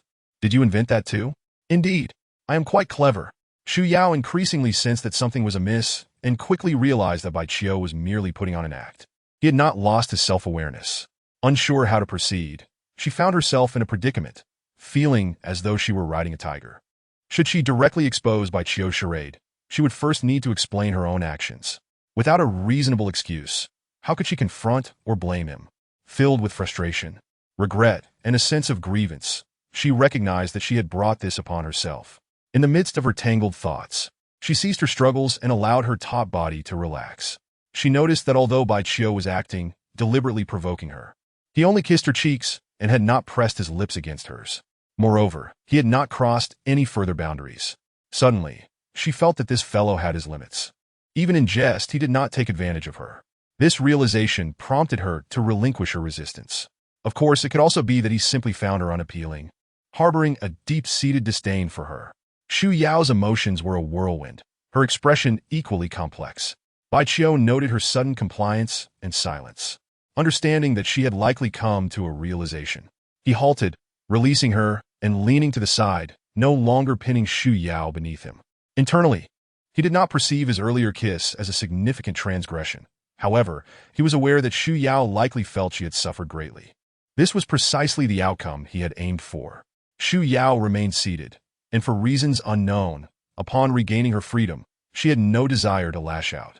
Bai Qiu lay comfortably, his expression devoid of the previous infatuation and foolish grin. The room fell into an eerie silence, lingering for what felt like an eternity before Xu Yao finally wiped her cheeks with her sleeve and, with a quivering voice, declared, "You are being far too cruel." The two previous spankings were bearable, but this violation of being pinned down was truly intolerable. Your words suggest that I was the one who persistently sought trouble. Bai Qiu retorted, resting his hands behind his head, a hint of annoyance in his tone. Is it not permissible for a girl to be a tad willful? Xu Yao countered defiantly, tears streaming down her face. Perhaps others might think so, but I do not share that sentiment, Bai Qiu replied nonchalantly. If you are so unyielding towards women, why did you not act more decisively earlier? Xu Yao inquired. Bai Qiu smiled softly and replied, although your intentions may be dubious, I do not detect any murderous intent from you. I am curious to discern your true motives. I assure you, I will not let you off the hook unless you take my life. As she spoke, Xu Yao could no longer contain her feelings of grievance. Overwhelmed with emotion, she began to weep softly. Bai Qiu felt a slight headache coming on and thought to herself that this young girl must have been excessively pampered, as she was quick to tears over a small setback. Her grandfather indeed doted on her, likely attempting to compensate for the past grievances against her parents. Do not cry. Your grandfather is coming, Bai Qiu gently reminded her after a moment's contemplation. Chapter 89. Have you considered it? Xu noticed that the woman holding the umbrella had departed. After waiting for 2 more minutes, he quietly approached the house belonging to Bai Qiu. Just as he reached the vicinity of the dwelling, a shadow darted out from the open window. The shadow landed momentarily before swiftly advancing towards him. Grandfather, Wu Wu, dressed in a black stealth suit. Xu Yao rushed to embrace her grandfather's arm, pressing her cheek against his shoulder and weeping profusely. She did not wish to cry, yet she found herself unable to suppress her emotions. My dear granddaughter, what troubles you? Xu inquired, puzzled. And nothing. Wu Wu. Xu Yao felt too embarrassed to divulge the truth, simply yearning to cry her heart out. You are on the brink of becoming a 5th-grade powerhouse. Why then do you still indulge in tears? Xu, well acquainted with his granddaughter, understood that she had rarely faced adversity and could hardly bear it. He contemplated how to help her cultivate greater resilience and elevate her mindset so that she might face challenges with poise. Bai Qiu did not follow them out. Although she sensed that something unusual had transpired, he refrained from questioning and departed with his still-crying granddaughter. He was uncertain how to confront Bai Qiu, considering that their duo had intentionally plotted against her that night. Not long after, the grandfather and granddaughter entered a house. This dwelling served as Xu's temporary residence and was situated a bit farther from Bai Qiu's abode compared to Xu Yao's quarters. Once the lights were on, he observed Xu Yao, drenched and resembling a flower in the rain, and asked again, what happened just now? Grandfather, that fellow deceived me. Xu Yao, being close to 5th-grade cultivation, was not affected by the rain-soaked state. After taking a sip of the now-cold tea, she recounted her experience in Bai Qiu's bedroom, withholding nothing. Upon hearing her account, Xu furrowed his brow and remarked, he was not affected by the Bianan fragrance, which leaves us with 2 possibilities. Either he discovered it beforehand and did not ingest it, or he did consume it but quickly regained consciousness through sheer willpower. It must be the first possibility, Xu Yao responded, regaining some composure. In fact, I visited his residence on the very night I arrived here, and he noticed me through the wall and window. It seems his perception abilities are extraordinarily keen. Xu exclaimed. Indeed, Xu Yao agreed. He was clearly lying on the bed, yet sensed your approach. In such a tempestuous environment, his ability to accurately discern even the slightest movement outside is truly remarkable. Xu narrowed his eyes and stated, such acute perception is likely possessed only by a 7th-grade powerhouse. 7th grade? A look of astonishment crossed Xu Yao's beautifully blushing face. Yes.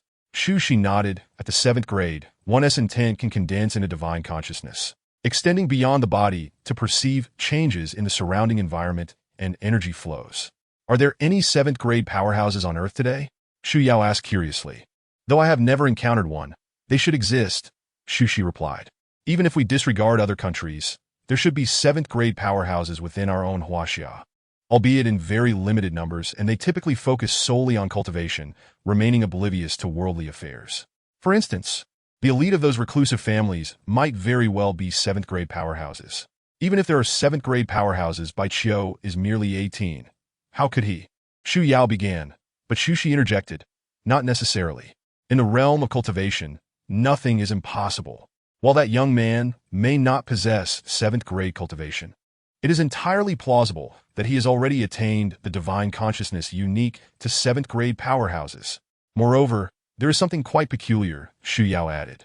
During my first and second encounters with him, I could sense his genuine energy fluctuations. Yet recently, I have not felt any, even when I was in close proximity just moments ago. Could it be?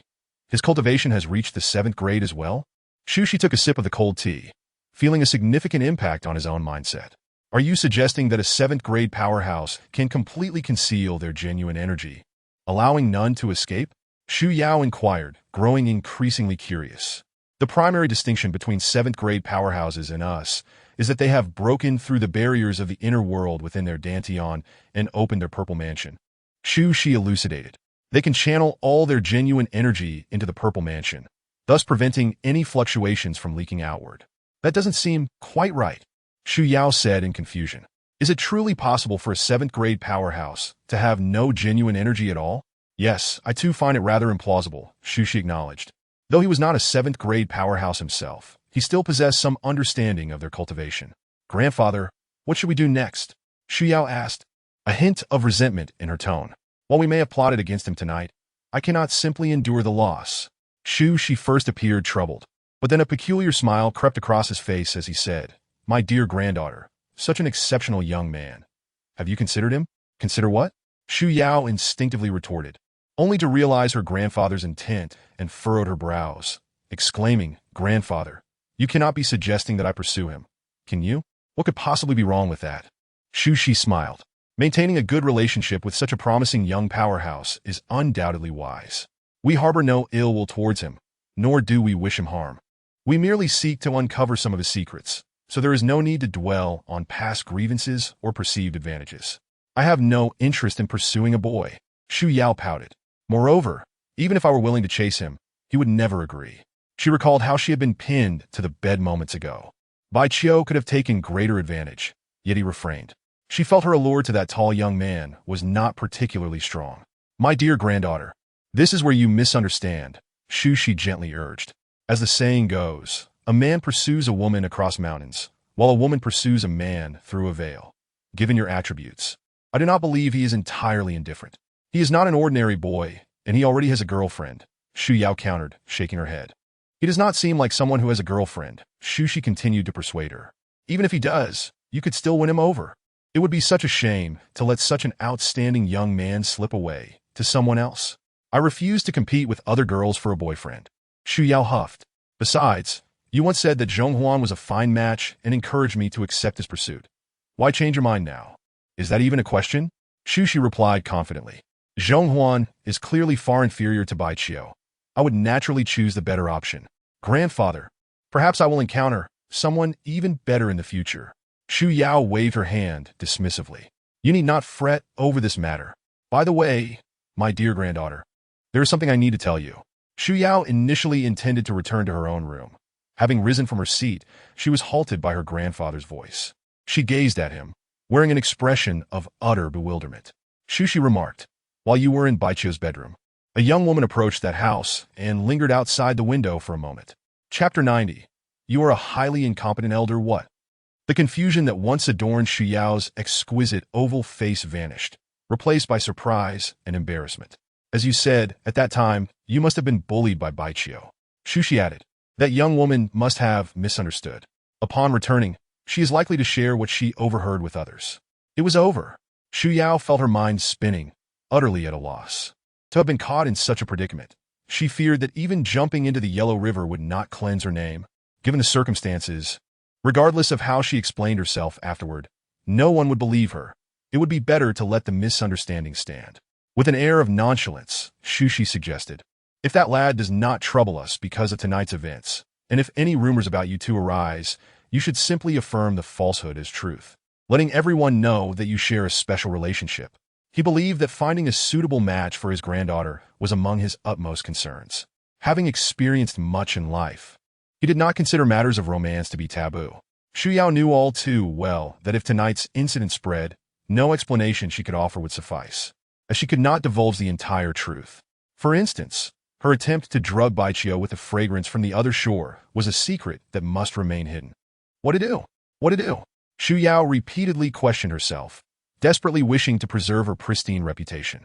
Not only was she virtuous, but like other girls, she yearned for a beautiful love. Xiao Yao, are you truly indifferent to him? Shushi inquired, noticing his granddaughter's anxious demeanor. Indifferent, Shu Yao replied without a moment's hesitation. Oh, Is that so? Shushi chuckled. If you were utterly indifferent, you would not be so eager to confront him. Deep down, you must be quite willing to engage with him more. Shu Yao did not deny it. Her beautiful phoenix eyes blinked and sparkled. Shushi, having lived through many experiences, recognized that Baiqiu possessed numerous qualities that could captivate a girl. He was strong, assertive, and composed, never flustered in any situation as if everything were under his control. When action was required, he was neither hesitant nor soft-hearted. Aside from lacking tenderness, he seemed devoid of any glaring flaws. Coupled with his fair complexion, he exuded a warm, sunny aura, making him a figure of immense allure to women in Shushi's eyes. "Grandfather, please stop. My mind is a jumble," Shu Yao exclaimed, vigorously rubbing her temples before striding out without a backward glance. She had initially intended to seek out the girl her grandfather mentioned, but she was at a loss as to how to approach her. Her shyness made it difficult for her to initiate such conversations. Most importantly, her grandfather had not seen what the girl looked like. She could not possibly ask everyone one by one. Returning home amidst the storm, she changed into a fresh outfit and sat on her bed. After considerable effort, she could not enter a meditative state and resigned herself to lying down. As she settled in, her mind involuntarily drifted back to the events in Baiqiu's bedroom, recalling how she had laid there while Baiqiu was on top of her. This night was destined to be one of torment. In stark contrast, Baiqiu was not significantly affected. He spent the entire night comfortably meditating. He was unconcerned that Tang Xingnan might share anything with others, as he did not care how people spoke of him. Furthermore, he believed Tang Xingnan was not the type to gossip behind others' backs. His only curiosity lay in why she had come here in the dead of night. Around 3 in the morning, the storm finally subsided. As the tolling of bells echoed, everyone emerged from their rooms, greeted by a refreshing atmosphere and brilliant morning light. Baiqiu, like everyone else, took a basin to the water channel to wash up. Unlike before, he noticed the absence of Zhong Huan and Shu Yao. However, he did encounter Shushi, who approached him proactively.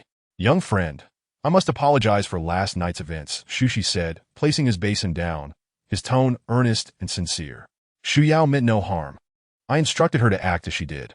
My intention was to gather information about the Linghua health elixir, while she merely sought to vent her frustration. "Truth be told, you are an exceedingly incompetent elder," Baiqiu replied coolly. "You instructed Shu Yao to scheme against me in the dead of night. She suffered greatly, yet you remained indifferent, despite being present and offering no indication of concern. Were I Shu Yao, I would sever ties with you." Ah! Shushi was momentarily speechless. "However, your restraint in not barging into my room and causing a scene demonstrates that you are reasonable, aware of your own shortcomings. Therefore, I am willing to let this slide." Baiqiu continued, "This will be your final opportunity. Should another incident occur, an apology will be of no avail." With that, he carried his basin back to his quarters. Shushi felt a surge of irritation. As a 6-tier powerhouse, he had never been threatened by a junior before. Yet he felt helpless, recognizing Baiqiu's confidence and the merit behind it. After breakfast, training commenced anew. That morning, a group of newcomers was once again under Shu Yao's instruction regarding cultivation. Li Shiyu was among them and found it puzzling, as Shu Yao often regarded her with a complex expression, as if she had something to say. Unable to contain her curiosity, she inquired, but Shu Yao merely shook her head, insisting there was nothing amiss. The fourth group then underwent combat training. This time, they exhibited remarkable obedience before Baiqiu, including Qi Heng, the special recruit and group leader. Baiqiu anticipated that his victory over Zhong Huan the previous day had significantly impacted the newcomers. Henceforth, unless they sought trouble, no newcomer would dare act recklessly or speak disrespectfully in his presence. In the afternoon, the second group of newcomers engaged in combat training. Whether it was special recruit Xing Hong or the trial's top performer, Ji Lianqing, they both displayed utmost respect before Baiqiu. The day unfolded with tranquility, devoid of any disturbances. As night descended and everyone sat down for dinner, Tang Xingnan was escorted into the gravity chamber by an officer from the Dragon Police. With Zhong Huan injured and departing, the Dragon Police naturally needed to dispatch another responsible individual. The newly appointed officer arrived that afternoon via military helicopter, a robust man in his 40s. Like Zhong Huan, he was a captain within the Dragon Police, reportedly possessing 5th-tier cultivation. However, he was not particularly tall and had a somewhat plump physique, hardly resembling a formidable practitioner. He was the one who ordered the local officials to take Tang Xingnan away. Subsequently, He annulled the punishment imposed on Baiqiu by Zhonghuan, but also announced the higher-ups' decision regarding the consequences for Baiqiu and Zhonghuan's unauthorized brawl. Chapter 91. Advanced Gravity Chamber. The Dragon Police placed great emphasis on internal unity, even though Baiqiu was not an internal member. His private altercation with Zhonghuan had caused significant negative repercussions. Therefore, the higher-ups could not turn a blind eye and had to make a statement. Zhonghuan was penalized with a deduction of half a year's salary and bonuses, along with a reduction of 100 contribution points. It is perhaps due to Baiqiu's status as a specially appointed personnel that the higher-ups at Long Police Station have opted for a comparatively lenient punishment. The reprimand consists of two components: a deduction of 3 months' salary and confinement in a gravity chamber for 1 evening. The so-called confinement entails being secured within a gravity room. It is evident to all that the punishment meted out to Baiqiu is merely symbolic in nature. Baiqiu himself is able to accept this sanction. He does not care for the salary adjustments imposed by Long Police Station. As long as his contribution points remain unscathed, he is content. As for being confined in the gravity room for a night, he does not perceive this as a punishment, but rather anticipates it with eagerness. Teacher Bai, if you have dined sufficiently, please accompany me to the gravity chamber, the newly appointed supervisor said with a warm smile and a congenial tone. Very well, Baiqiu responded, rising to follow the new supervisor out of the cafeteria. The somewhat portly middle-aged man had already introduced himself. His name was Tycoons, one of the first recruits to Long Police Station when it was established. The original cohort of recruits has dwindled significantly over the years, with some having sacrificed their lives, others having retired due to severe injuries or disabilities, and some having resigned voluntarily early on. Tycoons, who has persevered since the age of 18, has faced countless perils, accruing numerous accolades while nearly attaining the status of a 6th-tier powerhouse. Regrettably, his cultivation aptitude is not particularly high. Despite exchanging all his contribution points for training resources, his progress has remained relatively slow. Having become a dragon police officer in his youth, he harbored grand ambitions and is dissatisfied with his current standing. Even in middle age, as his vigor begins to wane, he remains diligent and unrelenting, striving to complete more tasks to earn additional contribution points for further training resources. Whenever there is an opportunity to acquire contribution points, he never lets it slip by easily. His current assignment to train new recruits is also a means to earn contribution points, yet he finds the rewards meager and the time commitment excessive. Initially reluctant to accept the task, he knew that with his seniority, the higher-ups at Long Police Station would not compel him. Ultimately, he agreed because Zhonghuan had asked for his assistance.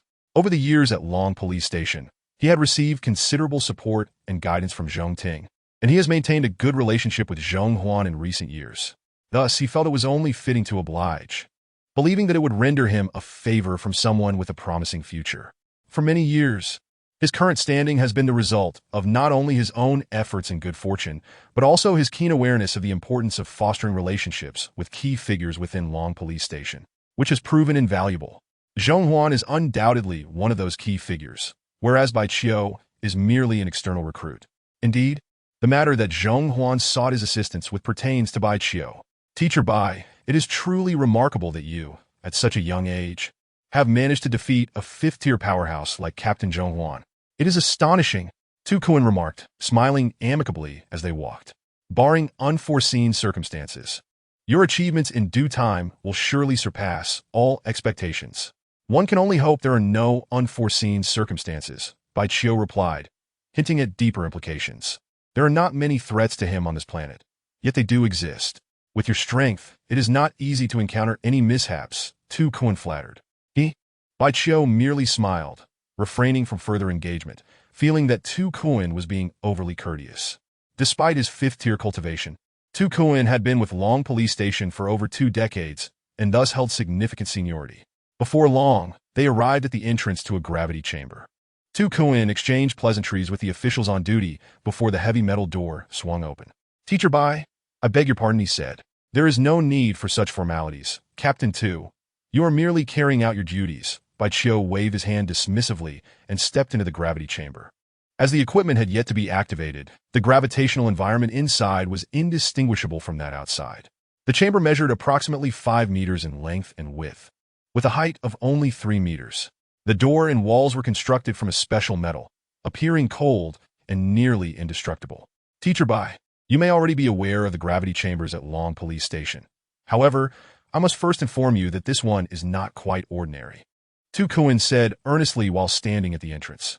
This is a more advanced gravity chamber, where the instruments and equipment continuously scan your body and adjust the gravitational environment in real time based on your physical condition. Understood, Bai Qiu nodded in acknowledgement. Since you are here tonight to serve a punishment rather than for regular training, we will set it to a difficult mode in accordance with Long Police Station's regulations. I hope you are prepared, Tycoons added. The so-called difficult mode essentially means that you must exert yourself to the utmost to withstand the gravitational environment here. Bai Qiu inquired expressionlessly, if my physical condition deteriorates, the gravitational environment here will weaken as well, correct? Tycoons nodded. Bai Qiu further asked, the scanning instruments are guaranteed to avoid misjudgments, correct?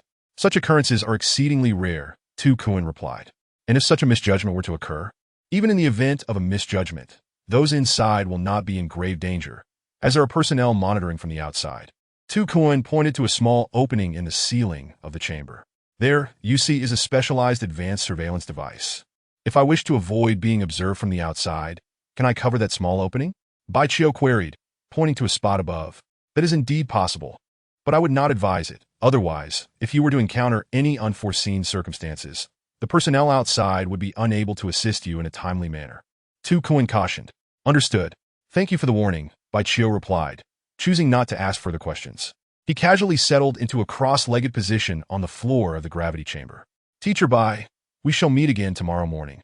Tycoons signaled to the nearby officials at Long Police Station, who then activated the control to close the heavy metal door. He did not leave, but instead accompanied the official to a regular room across the way. This room was equipped with various devices and instruments, along with several computers. Observing 2 surveillance video feeds on a display screen, Tycoons said calmly, let us begin. In the 2 video feeds, one displayed Tang Xingnan and the other Bai Qiu. The official in this room asked, Captain 2, are we truly going to set Teacher Bai to the difficult mode? Tycoons' expression hardened. Let us try the difficult mode first. If that proves inadequate, we shall escalate to hell mode.